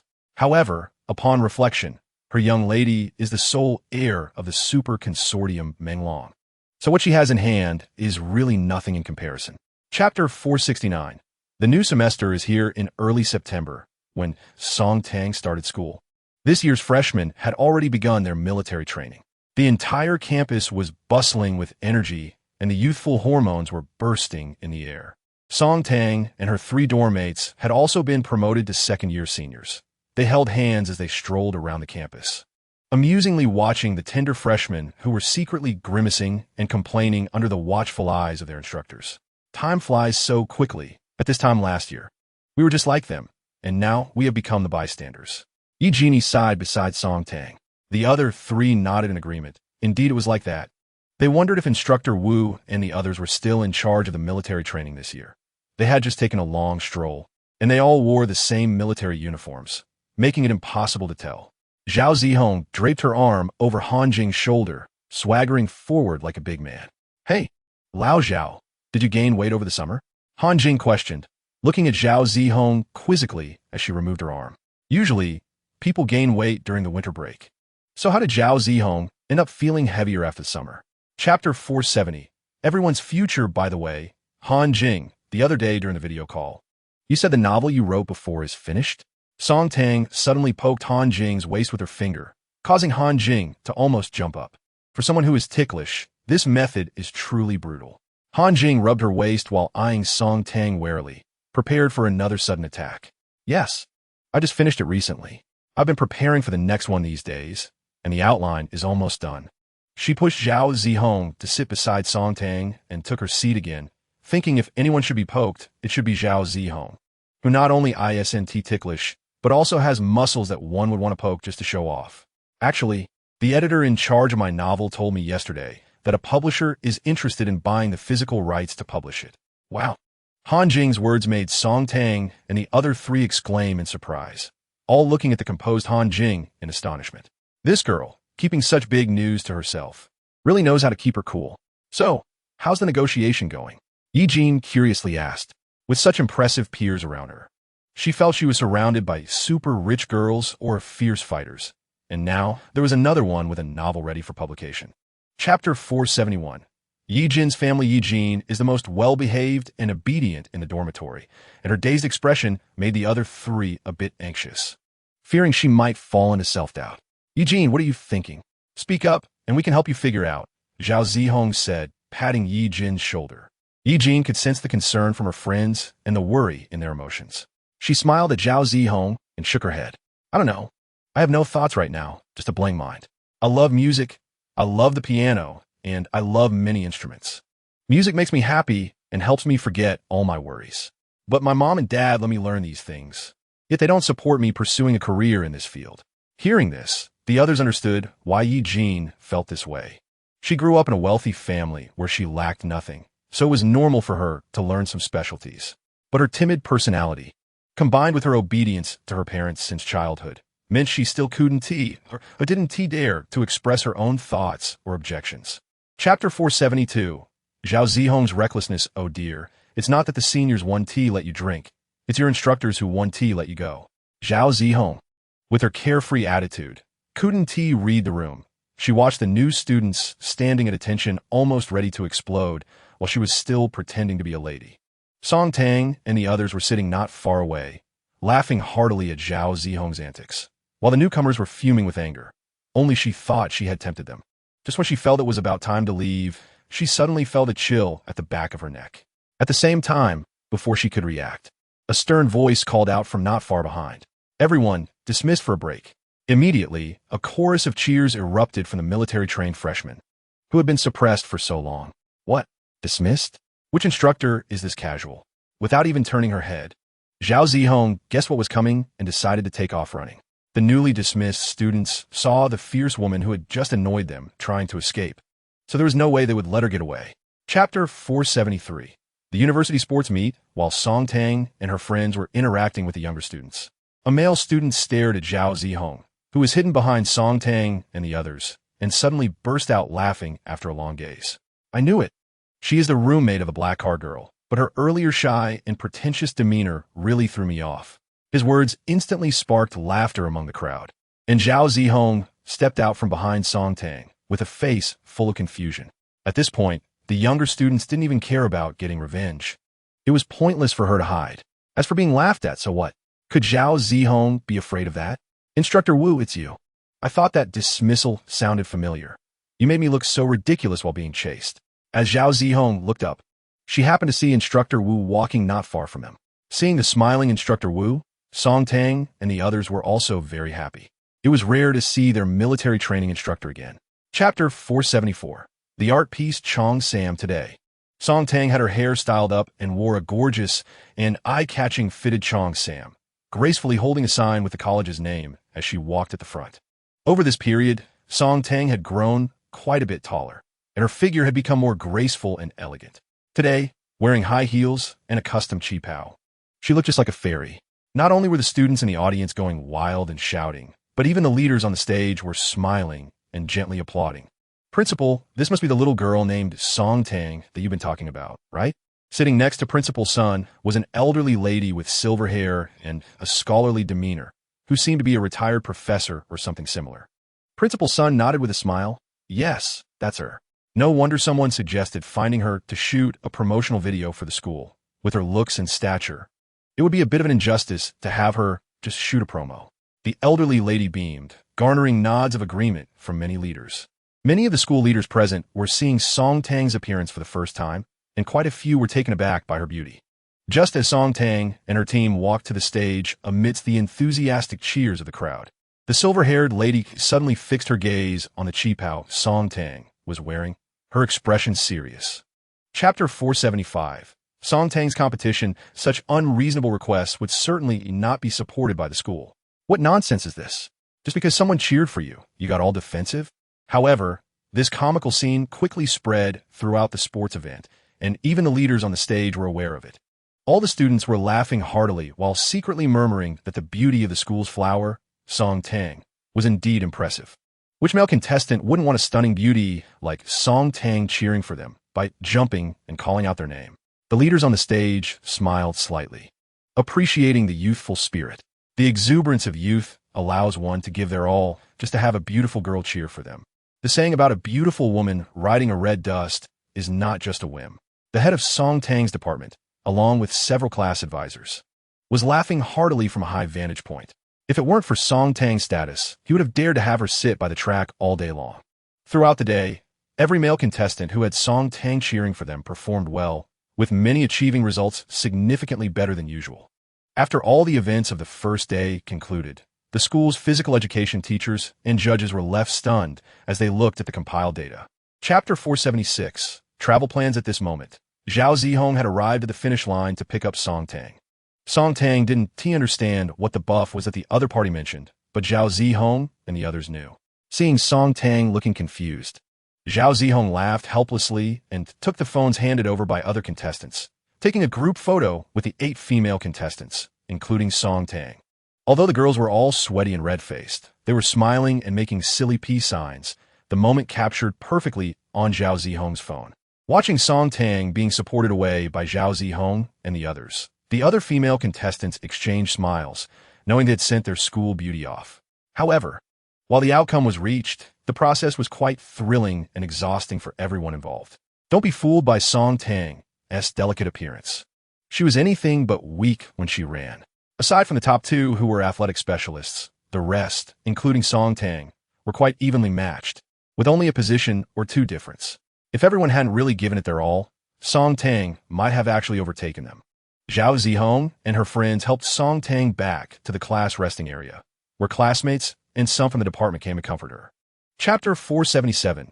Ling Xiao missed Dream Bracelet on this day. At the end of the month, Song Tang stayed up late, waiting for the system sign-in reward. Tomorrow, she would be heading to the Magic City, and she wanted to see what sign-in rewards were available for October or the National Day, so she could plan ahead. Otherwise, she wouldn't have time to handle those things while traveling. In the deep of the night, as the clock struck midnight on October 1st, the familiar electronic sound echoed in Song Tang's mind, interrupting her battle with her thoughts. As soon as she heard the electronic voice, she stopped and listened intently. However, her mind was not prepared, and thus she didn't stop in time. Just as Song Tang paused, her thoughts kicked in with a flying kick right to her face. Song Tang, who had been sitting on the big bed, was knocked down with a surprised yelp. Seeing her make a mistake, her thoughts quickly fled, taking along her little companion Song Chuyi, but Song Tang couldn't care less at that moment. New month sign-in achieved. Congratulations to the host for receiving a Ferrari 250 GTO. Congratulations to the host for receiving a Ferrari 288 GTO. Chapter 478. A stranger elder. After carefully storing the information on the Ling Xiao Mist Dream Bracelet, Song Tang picked up the last item from this sign-in, a newly constructed building in a magic city. Even though Song Tang had prepared herself for the fact that this item would definitely be valuable, she was still taken aback. This building, located in the prime area of Pudong Lujiazui in the Magic City, had just been completed and decorated not long ago. It was currently unoccupied, waiting for Song Tang, the rightful owner. The skyscraper was over 400 meters tall, with a total of 88 floors, each nearly 4,000 square meters, valued at over 20 billion. Such a building is quite impressive, even in a place like Lujiazui in the Magic City. After sitting on her bed and examining the information for a long time, Song Tang finally came back to her senses. With over 50 billion in cash accumulated from several sign-ins, and now this building worth 20 billion, it was truly extravagant. After putting everything away, Song Tang decided to sleep quickly, as she needed to head to the Magic City the next day. Reviewing all the information took nearly an hour, and it was already quite late. As for these items, Song Tang planned to have Chi Wei store the sports cars until she returned. And the same went for the other luxury goods.